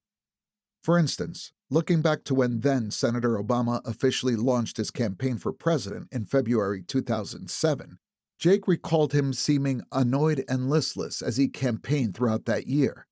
It took the candidate and the campaign until that fall to really get cooking and more than a year to work out all his policy positions, to air dirty laundry, and to distance himself from anyone unsavory, anyone or anything the campaign would rather not have to address in October 2008. Then, of course, he had to introduce himself to the voters, not just once, but twice. Even after he emerged triumphant from the 2008 Democratic primary and caucuses, after a high-pitched battle with Senator Hillary Clinton that captured the attention of millions of Americans, he then had to do it all over again for the lower information voters who hadn't been watching, who didn't know that he'd been a community organizer in Chicago or that he'd been partly raised in Hawaii by his white Kansan grandparents. Harris had 3 months. The good news was that in the weeks after she announced her presidential campaign, many straying Democratic voters returned to the fold and expressed increased enthusiasm for her candidacy. She brought the race to within striking distance. There were headwinds, anti-incumbent headwinds blowing ferociously all over the world, anti-Biden administration gusts that would have been tough for any Democrat to withstand, let alone Biden's vice president. She had a solid run from the time of her announcement up through her one debate with Trump, which she handily won. She had limitations as a candidate, though. She had not spent the previous 4 years doing the reps, engaging in tough interviews and mixing it up with voters who might be inclined to view a fancy San Franciscan skeptically. She never did the work of erasing the far-left positions she'd taken to win the nomination in 2020. That said, though, she was decidedly not fully prepared for this moment. She rose to meet it. But from the beginning of her campaign in July to the August weeks of picking a running mate, presiding over the convention, rolling out wave after wave of ads, and through September debate prep, it was clear that Biden was a liability. And it was never clear to the campaign what she could do or was willing to do about it. Top strategists would discuss it with her, but beyond Harris's loyalty to Biden, there were questions about what she could say to appeal to those up-for-grab voters, never Trump Republicans, independents, disaffected Democrats, without alienating the essential Democratic base. She talked it all over with her top strategists, gaming it all out. First off, the issue that she truly and most strongly disagreed with the president on behind closed doors was Israel's war against Hamas in Gaza, and that was too politically fraught to bring to the fore. Should she have said that the Biden-Harris administration handled the post-pandemic stimulus wrong, pumping too much money into the economy and exasperating inflation? That would have prompted a rash of questions about why she hadn't said anything at the time. It was a no-win. As would have been an admission that the administration should have firmed up security at the border, an issue where she had some purchase, having been given the portfolio of pushing officials in Central American countries to do more to address the root causes of immigration. The next logical question would be, okay, at which meeting did you urge Secretary Mayorkas to send more agents? Nope. Could she have said that Biden never should have run for re-election? It was obvious that was the reality of the Democratic Party's circumstances. But what would it get her to say this now, especially given that she had vouched for his mental fitness after hers report dropped? It would make her look hypocritical, and it would alienate the president and his diehard supporters. I don't want you to go any further than you're comfortable, Plouffe said to her.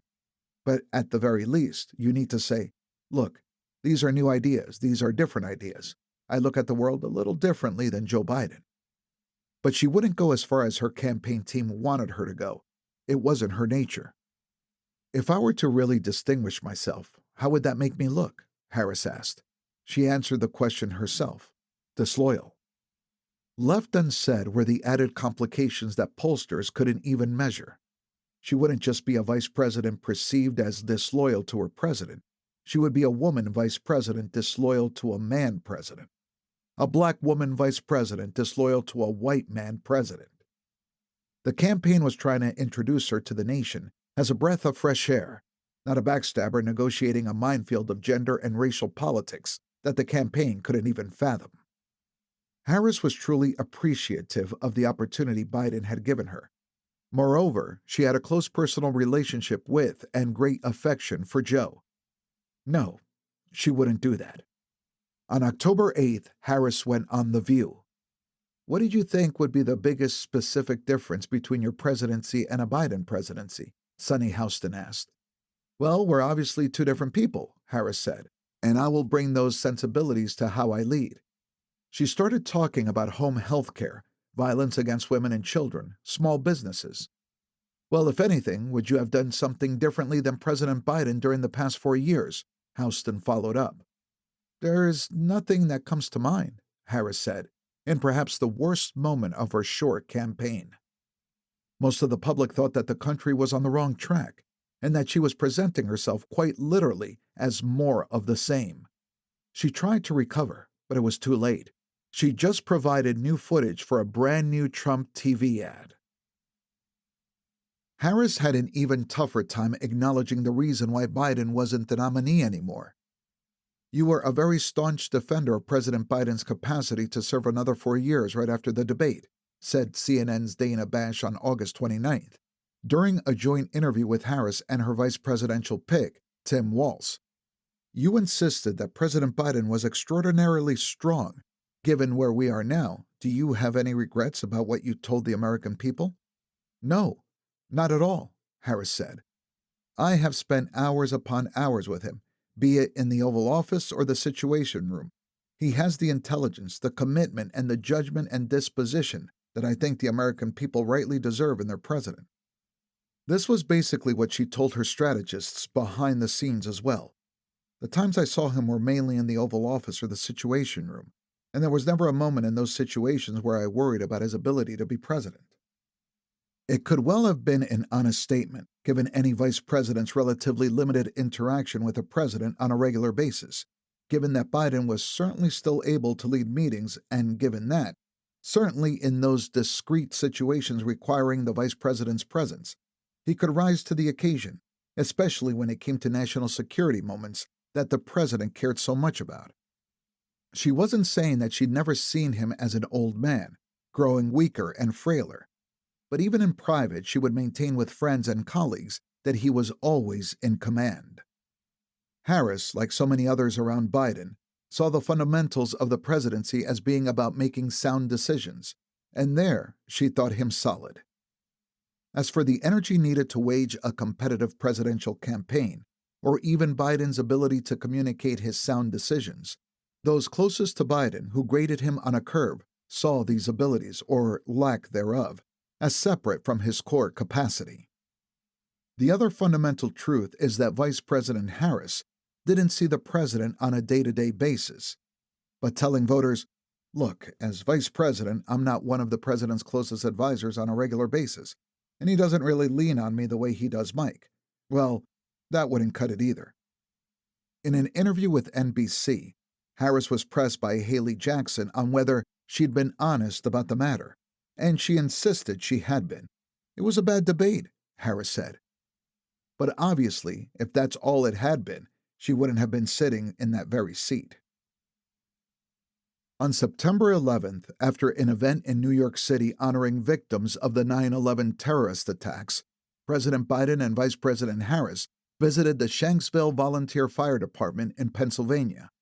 Given a hat for Station 627, Biden offered his presidential baseball cap to an elderly man wearing a red Trump 2024 hat.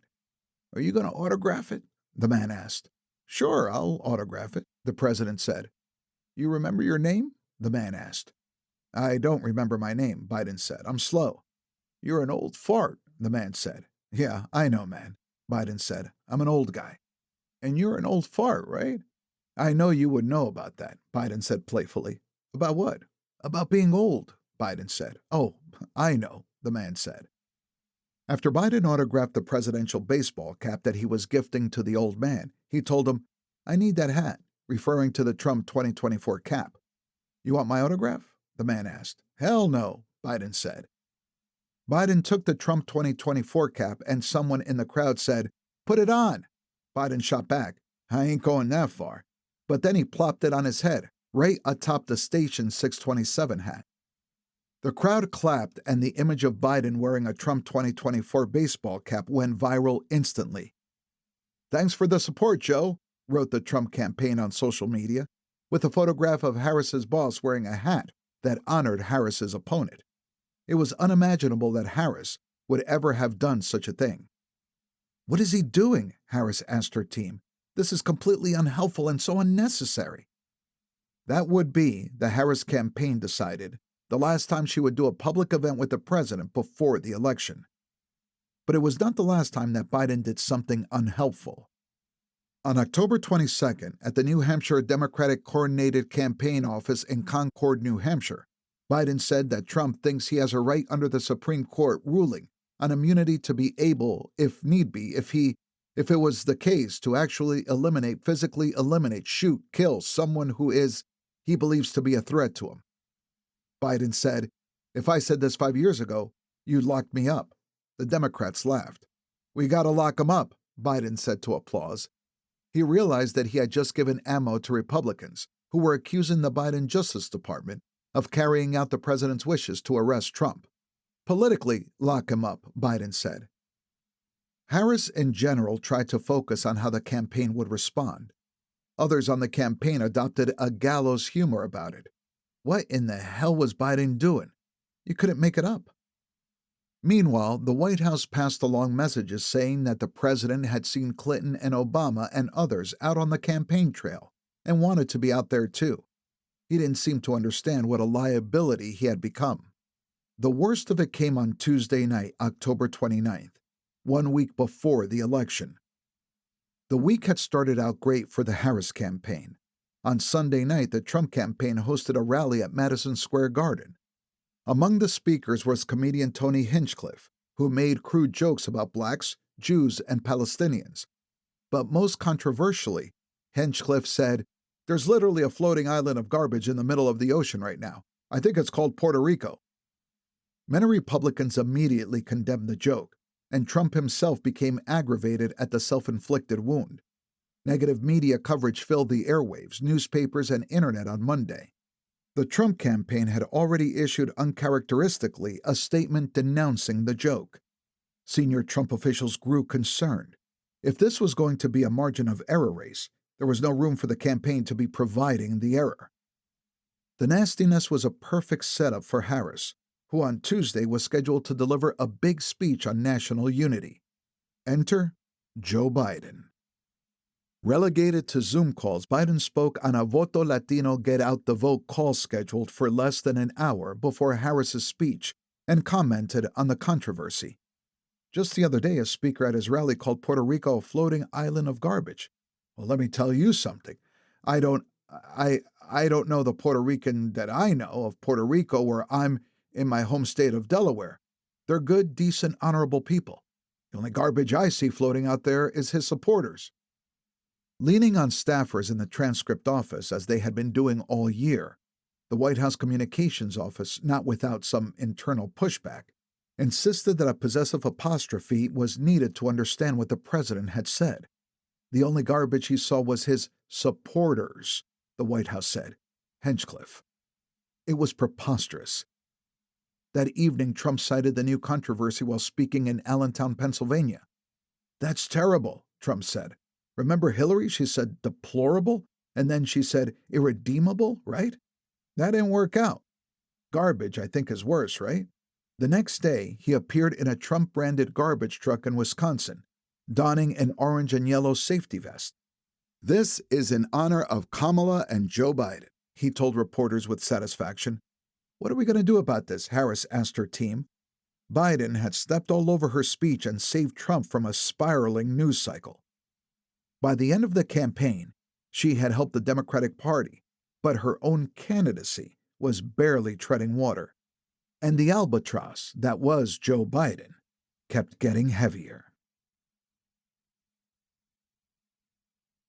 Chapter 18. Out the Door.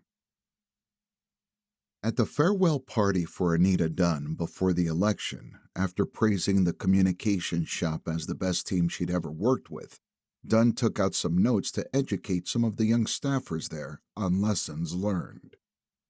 Among them, ones gleaned from The Godfather, the Hollywood offering she believed crystallized how power is best wielded. She quoted Vito Corleone, "Revenge is a dish best served cold," and his son, Michael Corleone, "Never hate your enemies, it clouds your judgment." Neither of those quotes appear in either The Godfather or The Godfather Part 2. Vito in the novel says, "Revenge is a dish that tastes best when it's cold," while the other quote is from The Godfather Part 3. After Politico broke the news of her speech, Dunn would say she was only trying to educate younger staffers who had never seen one of the best films ever made, not to mention give them advice on being patient and clear-minded during challenges. But her quoting fictional mobsters about revenge and enemies after Biden was chased off the ticket struck some attendees as odd. Some found them revealing about Dunn's attitude toward anyone who got on her bad side, while the White House asserted to the nation that the president was fine and totally up for 4 more years as president. As the Biden presidency came to a close, the president continued to work, but it was clear he was resentful. On January 5th, after signing labor union-backed legislation to expand the Social Security benefits of large numbers of teachers, firefighters, and other groups, Biden responded to a reporter's question about his age, saying, "My being the oldest president, I know more world leaders than any one of you ever met in your whole goddamn life."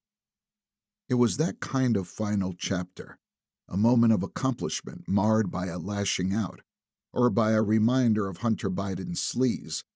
A month earlier, on December 1st, despite repeated public promises that he wouldn't, the president gave his son Hunter a full and unconditional pardon, not only for his tax and gun convictions, but also for any crime he committed over an 11-year period, from January 1st, 2014 to December 1st, 2024.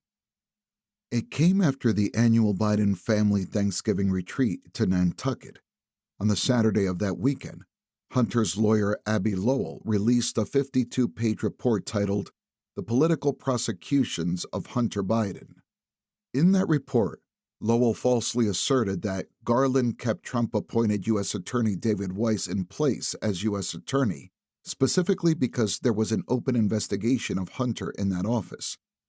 That was false. Garland wasn't confirmed as Attorney General until March 10, 2021.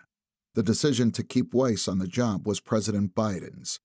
Some at the DOJ wondered if Biden even remembered that he'd been the one who made that call.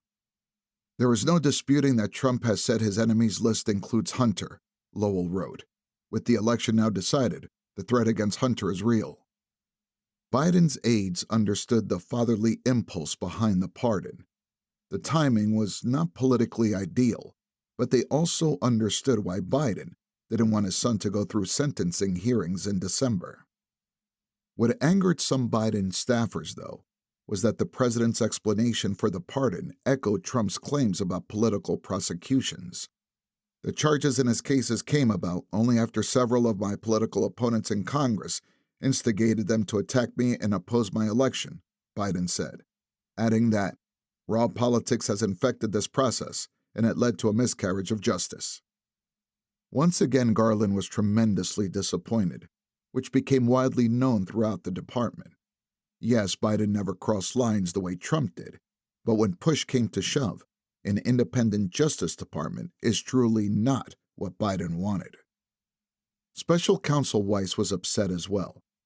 I prosecuted the 2 cases against Mr. Biden because he broke the law, he wrote. A unanimous jury who found Mr. Biden guilty of gun charges and Mr. Biden himself, who pleaded guilty to tax offenses, agreed. As I have done for 20 years, I applied the principles of federal prosecution and determined that prosecution was warranted. He called the president's accusations gratuitous and wrong. Other presidents have pardoned family members, but in doing so, none have taken the occasion as an opportunity to malign the public servants at the Department of Justice based solely on false accusations, Weiss wrote. There were some in the White House who agreed.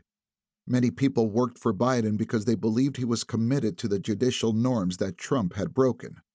Why didn't Biden focus solely on the pardon as a father, they wondered. The pardon and Biden's behavior after the debate had some of the president's own aides making uncomfortable comparisons between Biden and Trump. A Trump legal advisor soon commented to CNN legal correspondent Paula Reed that members of the Trump legal team felt the Hunter Biden pardon gave them a great deal of leeway on whether they could pardon and free from prison the hundreds of convicted January 6 insurrectionists. The president's frailties became even more obvious on his last foreign trips, and aides became less concerned about hiding anything from the public. At a November appearance in the Amazon in Manaus, Brazil, he stuck strictly to the script in front of him for 7 minutes' worth of remarks about the environment, taking no questions, turning, then shuffling down a path that made it look as if he was disappearing into the jungle. In Angola in early December, at the arrival ceremony to greet Biden, Angolan President João Lourenço grabbed Biden's arm to help him maneuver a step. At the country's National Museum of Slavery, exhibits were brought out to Biden, presumably because the museum stairs were potentially difficult for him to navigate. Democrats and longtime Biden aides watched in disbelief. How did we ever think he could do this for another 4 years? How did he think he could? Several claimed that they had experienced a version of Stockholm Syndrome. Others blamed themselves. Many pointed fingers. One person from Biden's orbit asked, "I feel anger at Jill. How did she not recognize that the person you live with is in decline?" One former Biden campaign senior aide reflected that there shouldn't be revisionists to history. The entire party apparatus supported him running again. What pains many of us is wondering how anyone who was spending time with him could think he was capable of serving another 4 years. It had to be obvious for quite a while that there was no chance he would be able to serve out a full term. This official added, "It is scandalous in my mind that a small group of people who many of us like and respect allowed this to happen." In January 2025, during one of his last interviews, and the first one of his presidency with a major U.S. newspaper, Biden told USA Today that he thought he could have won. Mike Donilon was telling him that. Nancy Pelosi knew. Even as he prepared to leave the presidency, his closest advisors were still feeding him sugar-coated falsities. What made him think he could have won? Naturally, the claim incensed Harris. The president apologized to her when he got word of her reaction, and in one of his last press availabilities, he tried to fix it by making the nonsensical claim that he or Harris, either one, could have beaten Trump.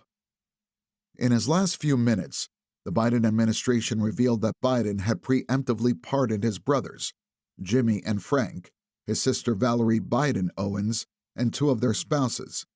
He said he had done it not because they had committed any crimes, but because he feared that Trump would weaponize the Justice Department to prosecute his political enemies. Jimmy Biden's business activities, however, had come under investigative scrutiny. To many Democrats, this was another ignominious act by a president who repeatedly put the interest of his family ahead of those of his party and the country. Hours later, despite Trump advisors claiming that the new president was going to engage in a careful review process and consider clemency for the January Sixers on a case-by-case basis, Trump went and offered a full, complete, and unconditional pardon to approximately 1,250 people who committed January 6 related crimes. Most of them had pleaded guilty. Many had assaulted law enforcement. After Trump's inauguration, Biden headed out to Santa Ynez in California, and Burnell and Tomasini became the co-chiefs of staff for Biden's post-presidency transition. They said it was not just Biden's transition office, but Biden and Jill's transition office. Biden aides couldn't help but notice that many of Biden's post-presidential aides had worked for the First Lady. They were already having some trouble with the presidential library. Some donors didn't want to give money. The inner circle had shrunk to its last handful of believers. Chapter 19. Conclusions. In 1994, long after President Richard Nixon fired him as special prosecutor, emeritus Harvard law professor Archibald Cox was asked what lessons Americans should take from the Watergate scandal. Cox wrote that, "We should be reminded of the corrupt influence of great power, especially when the power is in the hands of someone who is willing to resort to any tactics, however wrong, to retain and increase his power. Perhaps it is inescapable that modern government vests extraordinary power in the president and puts around him a large circle of men and women whose personal status and satisfaction depends entirely upon pleasing that one man. Joe Biden is not Richard Nixon, and the hiding and cover-up of his deterioration is not Watergate. It is an entirely separate scandal. America's founding fathers left many of the messy inner workings of the government to be determined. After the first president to die in office, William Henry Harrison, did so in 1841, Vice President John Tyler insisted that a judge administer the oath of office that would make him president. But it wasn't as if he had an instruction manual to follow. The so-called Tyler precedent was then followed by other presidential death scenarios. But after the assassination of President John F. Kennedy, Congress pushed to establish an official process. This led to the 25th Amendment to the Constitution, which not only officially established a path of succession, but also detailed a process for the president to serve as acting president when the president is unable to do so.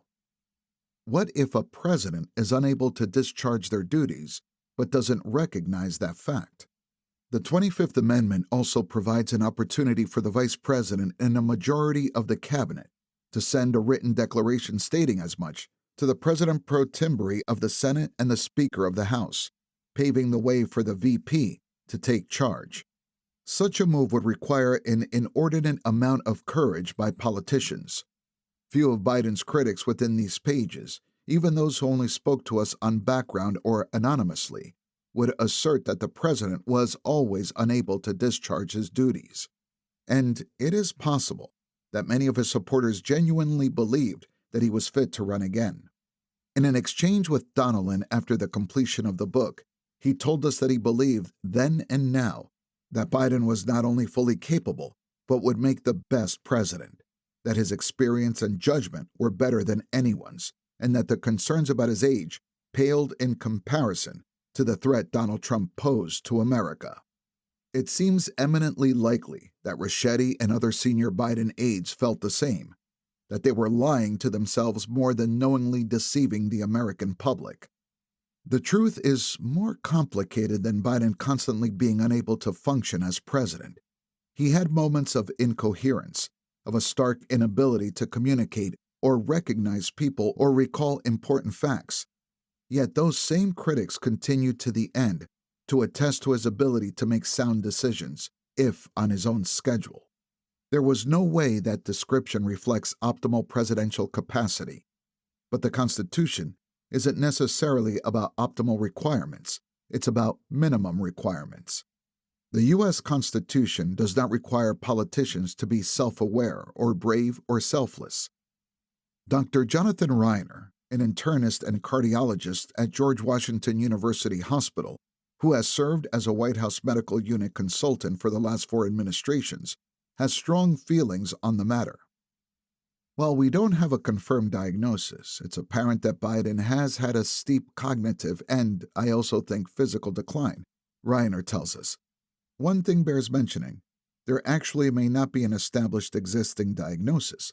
The president and his team physician caring for a unique patient like the president may have declined to do the kind of cognitive testing and imaging that could have established a formal diagnosis. That way, there wouldn't be data to be reported. If there's no diagnosis, there's nothing to disclose.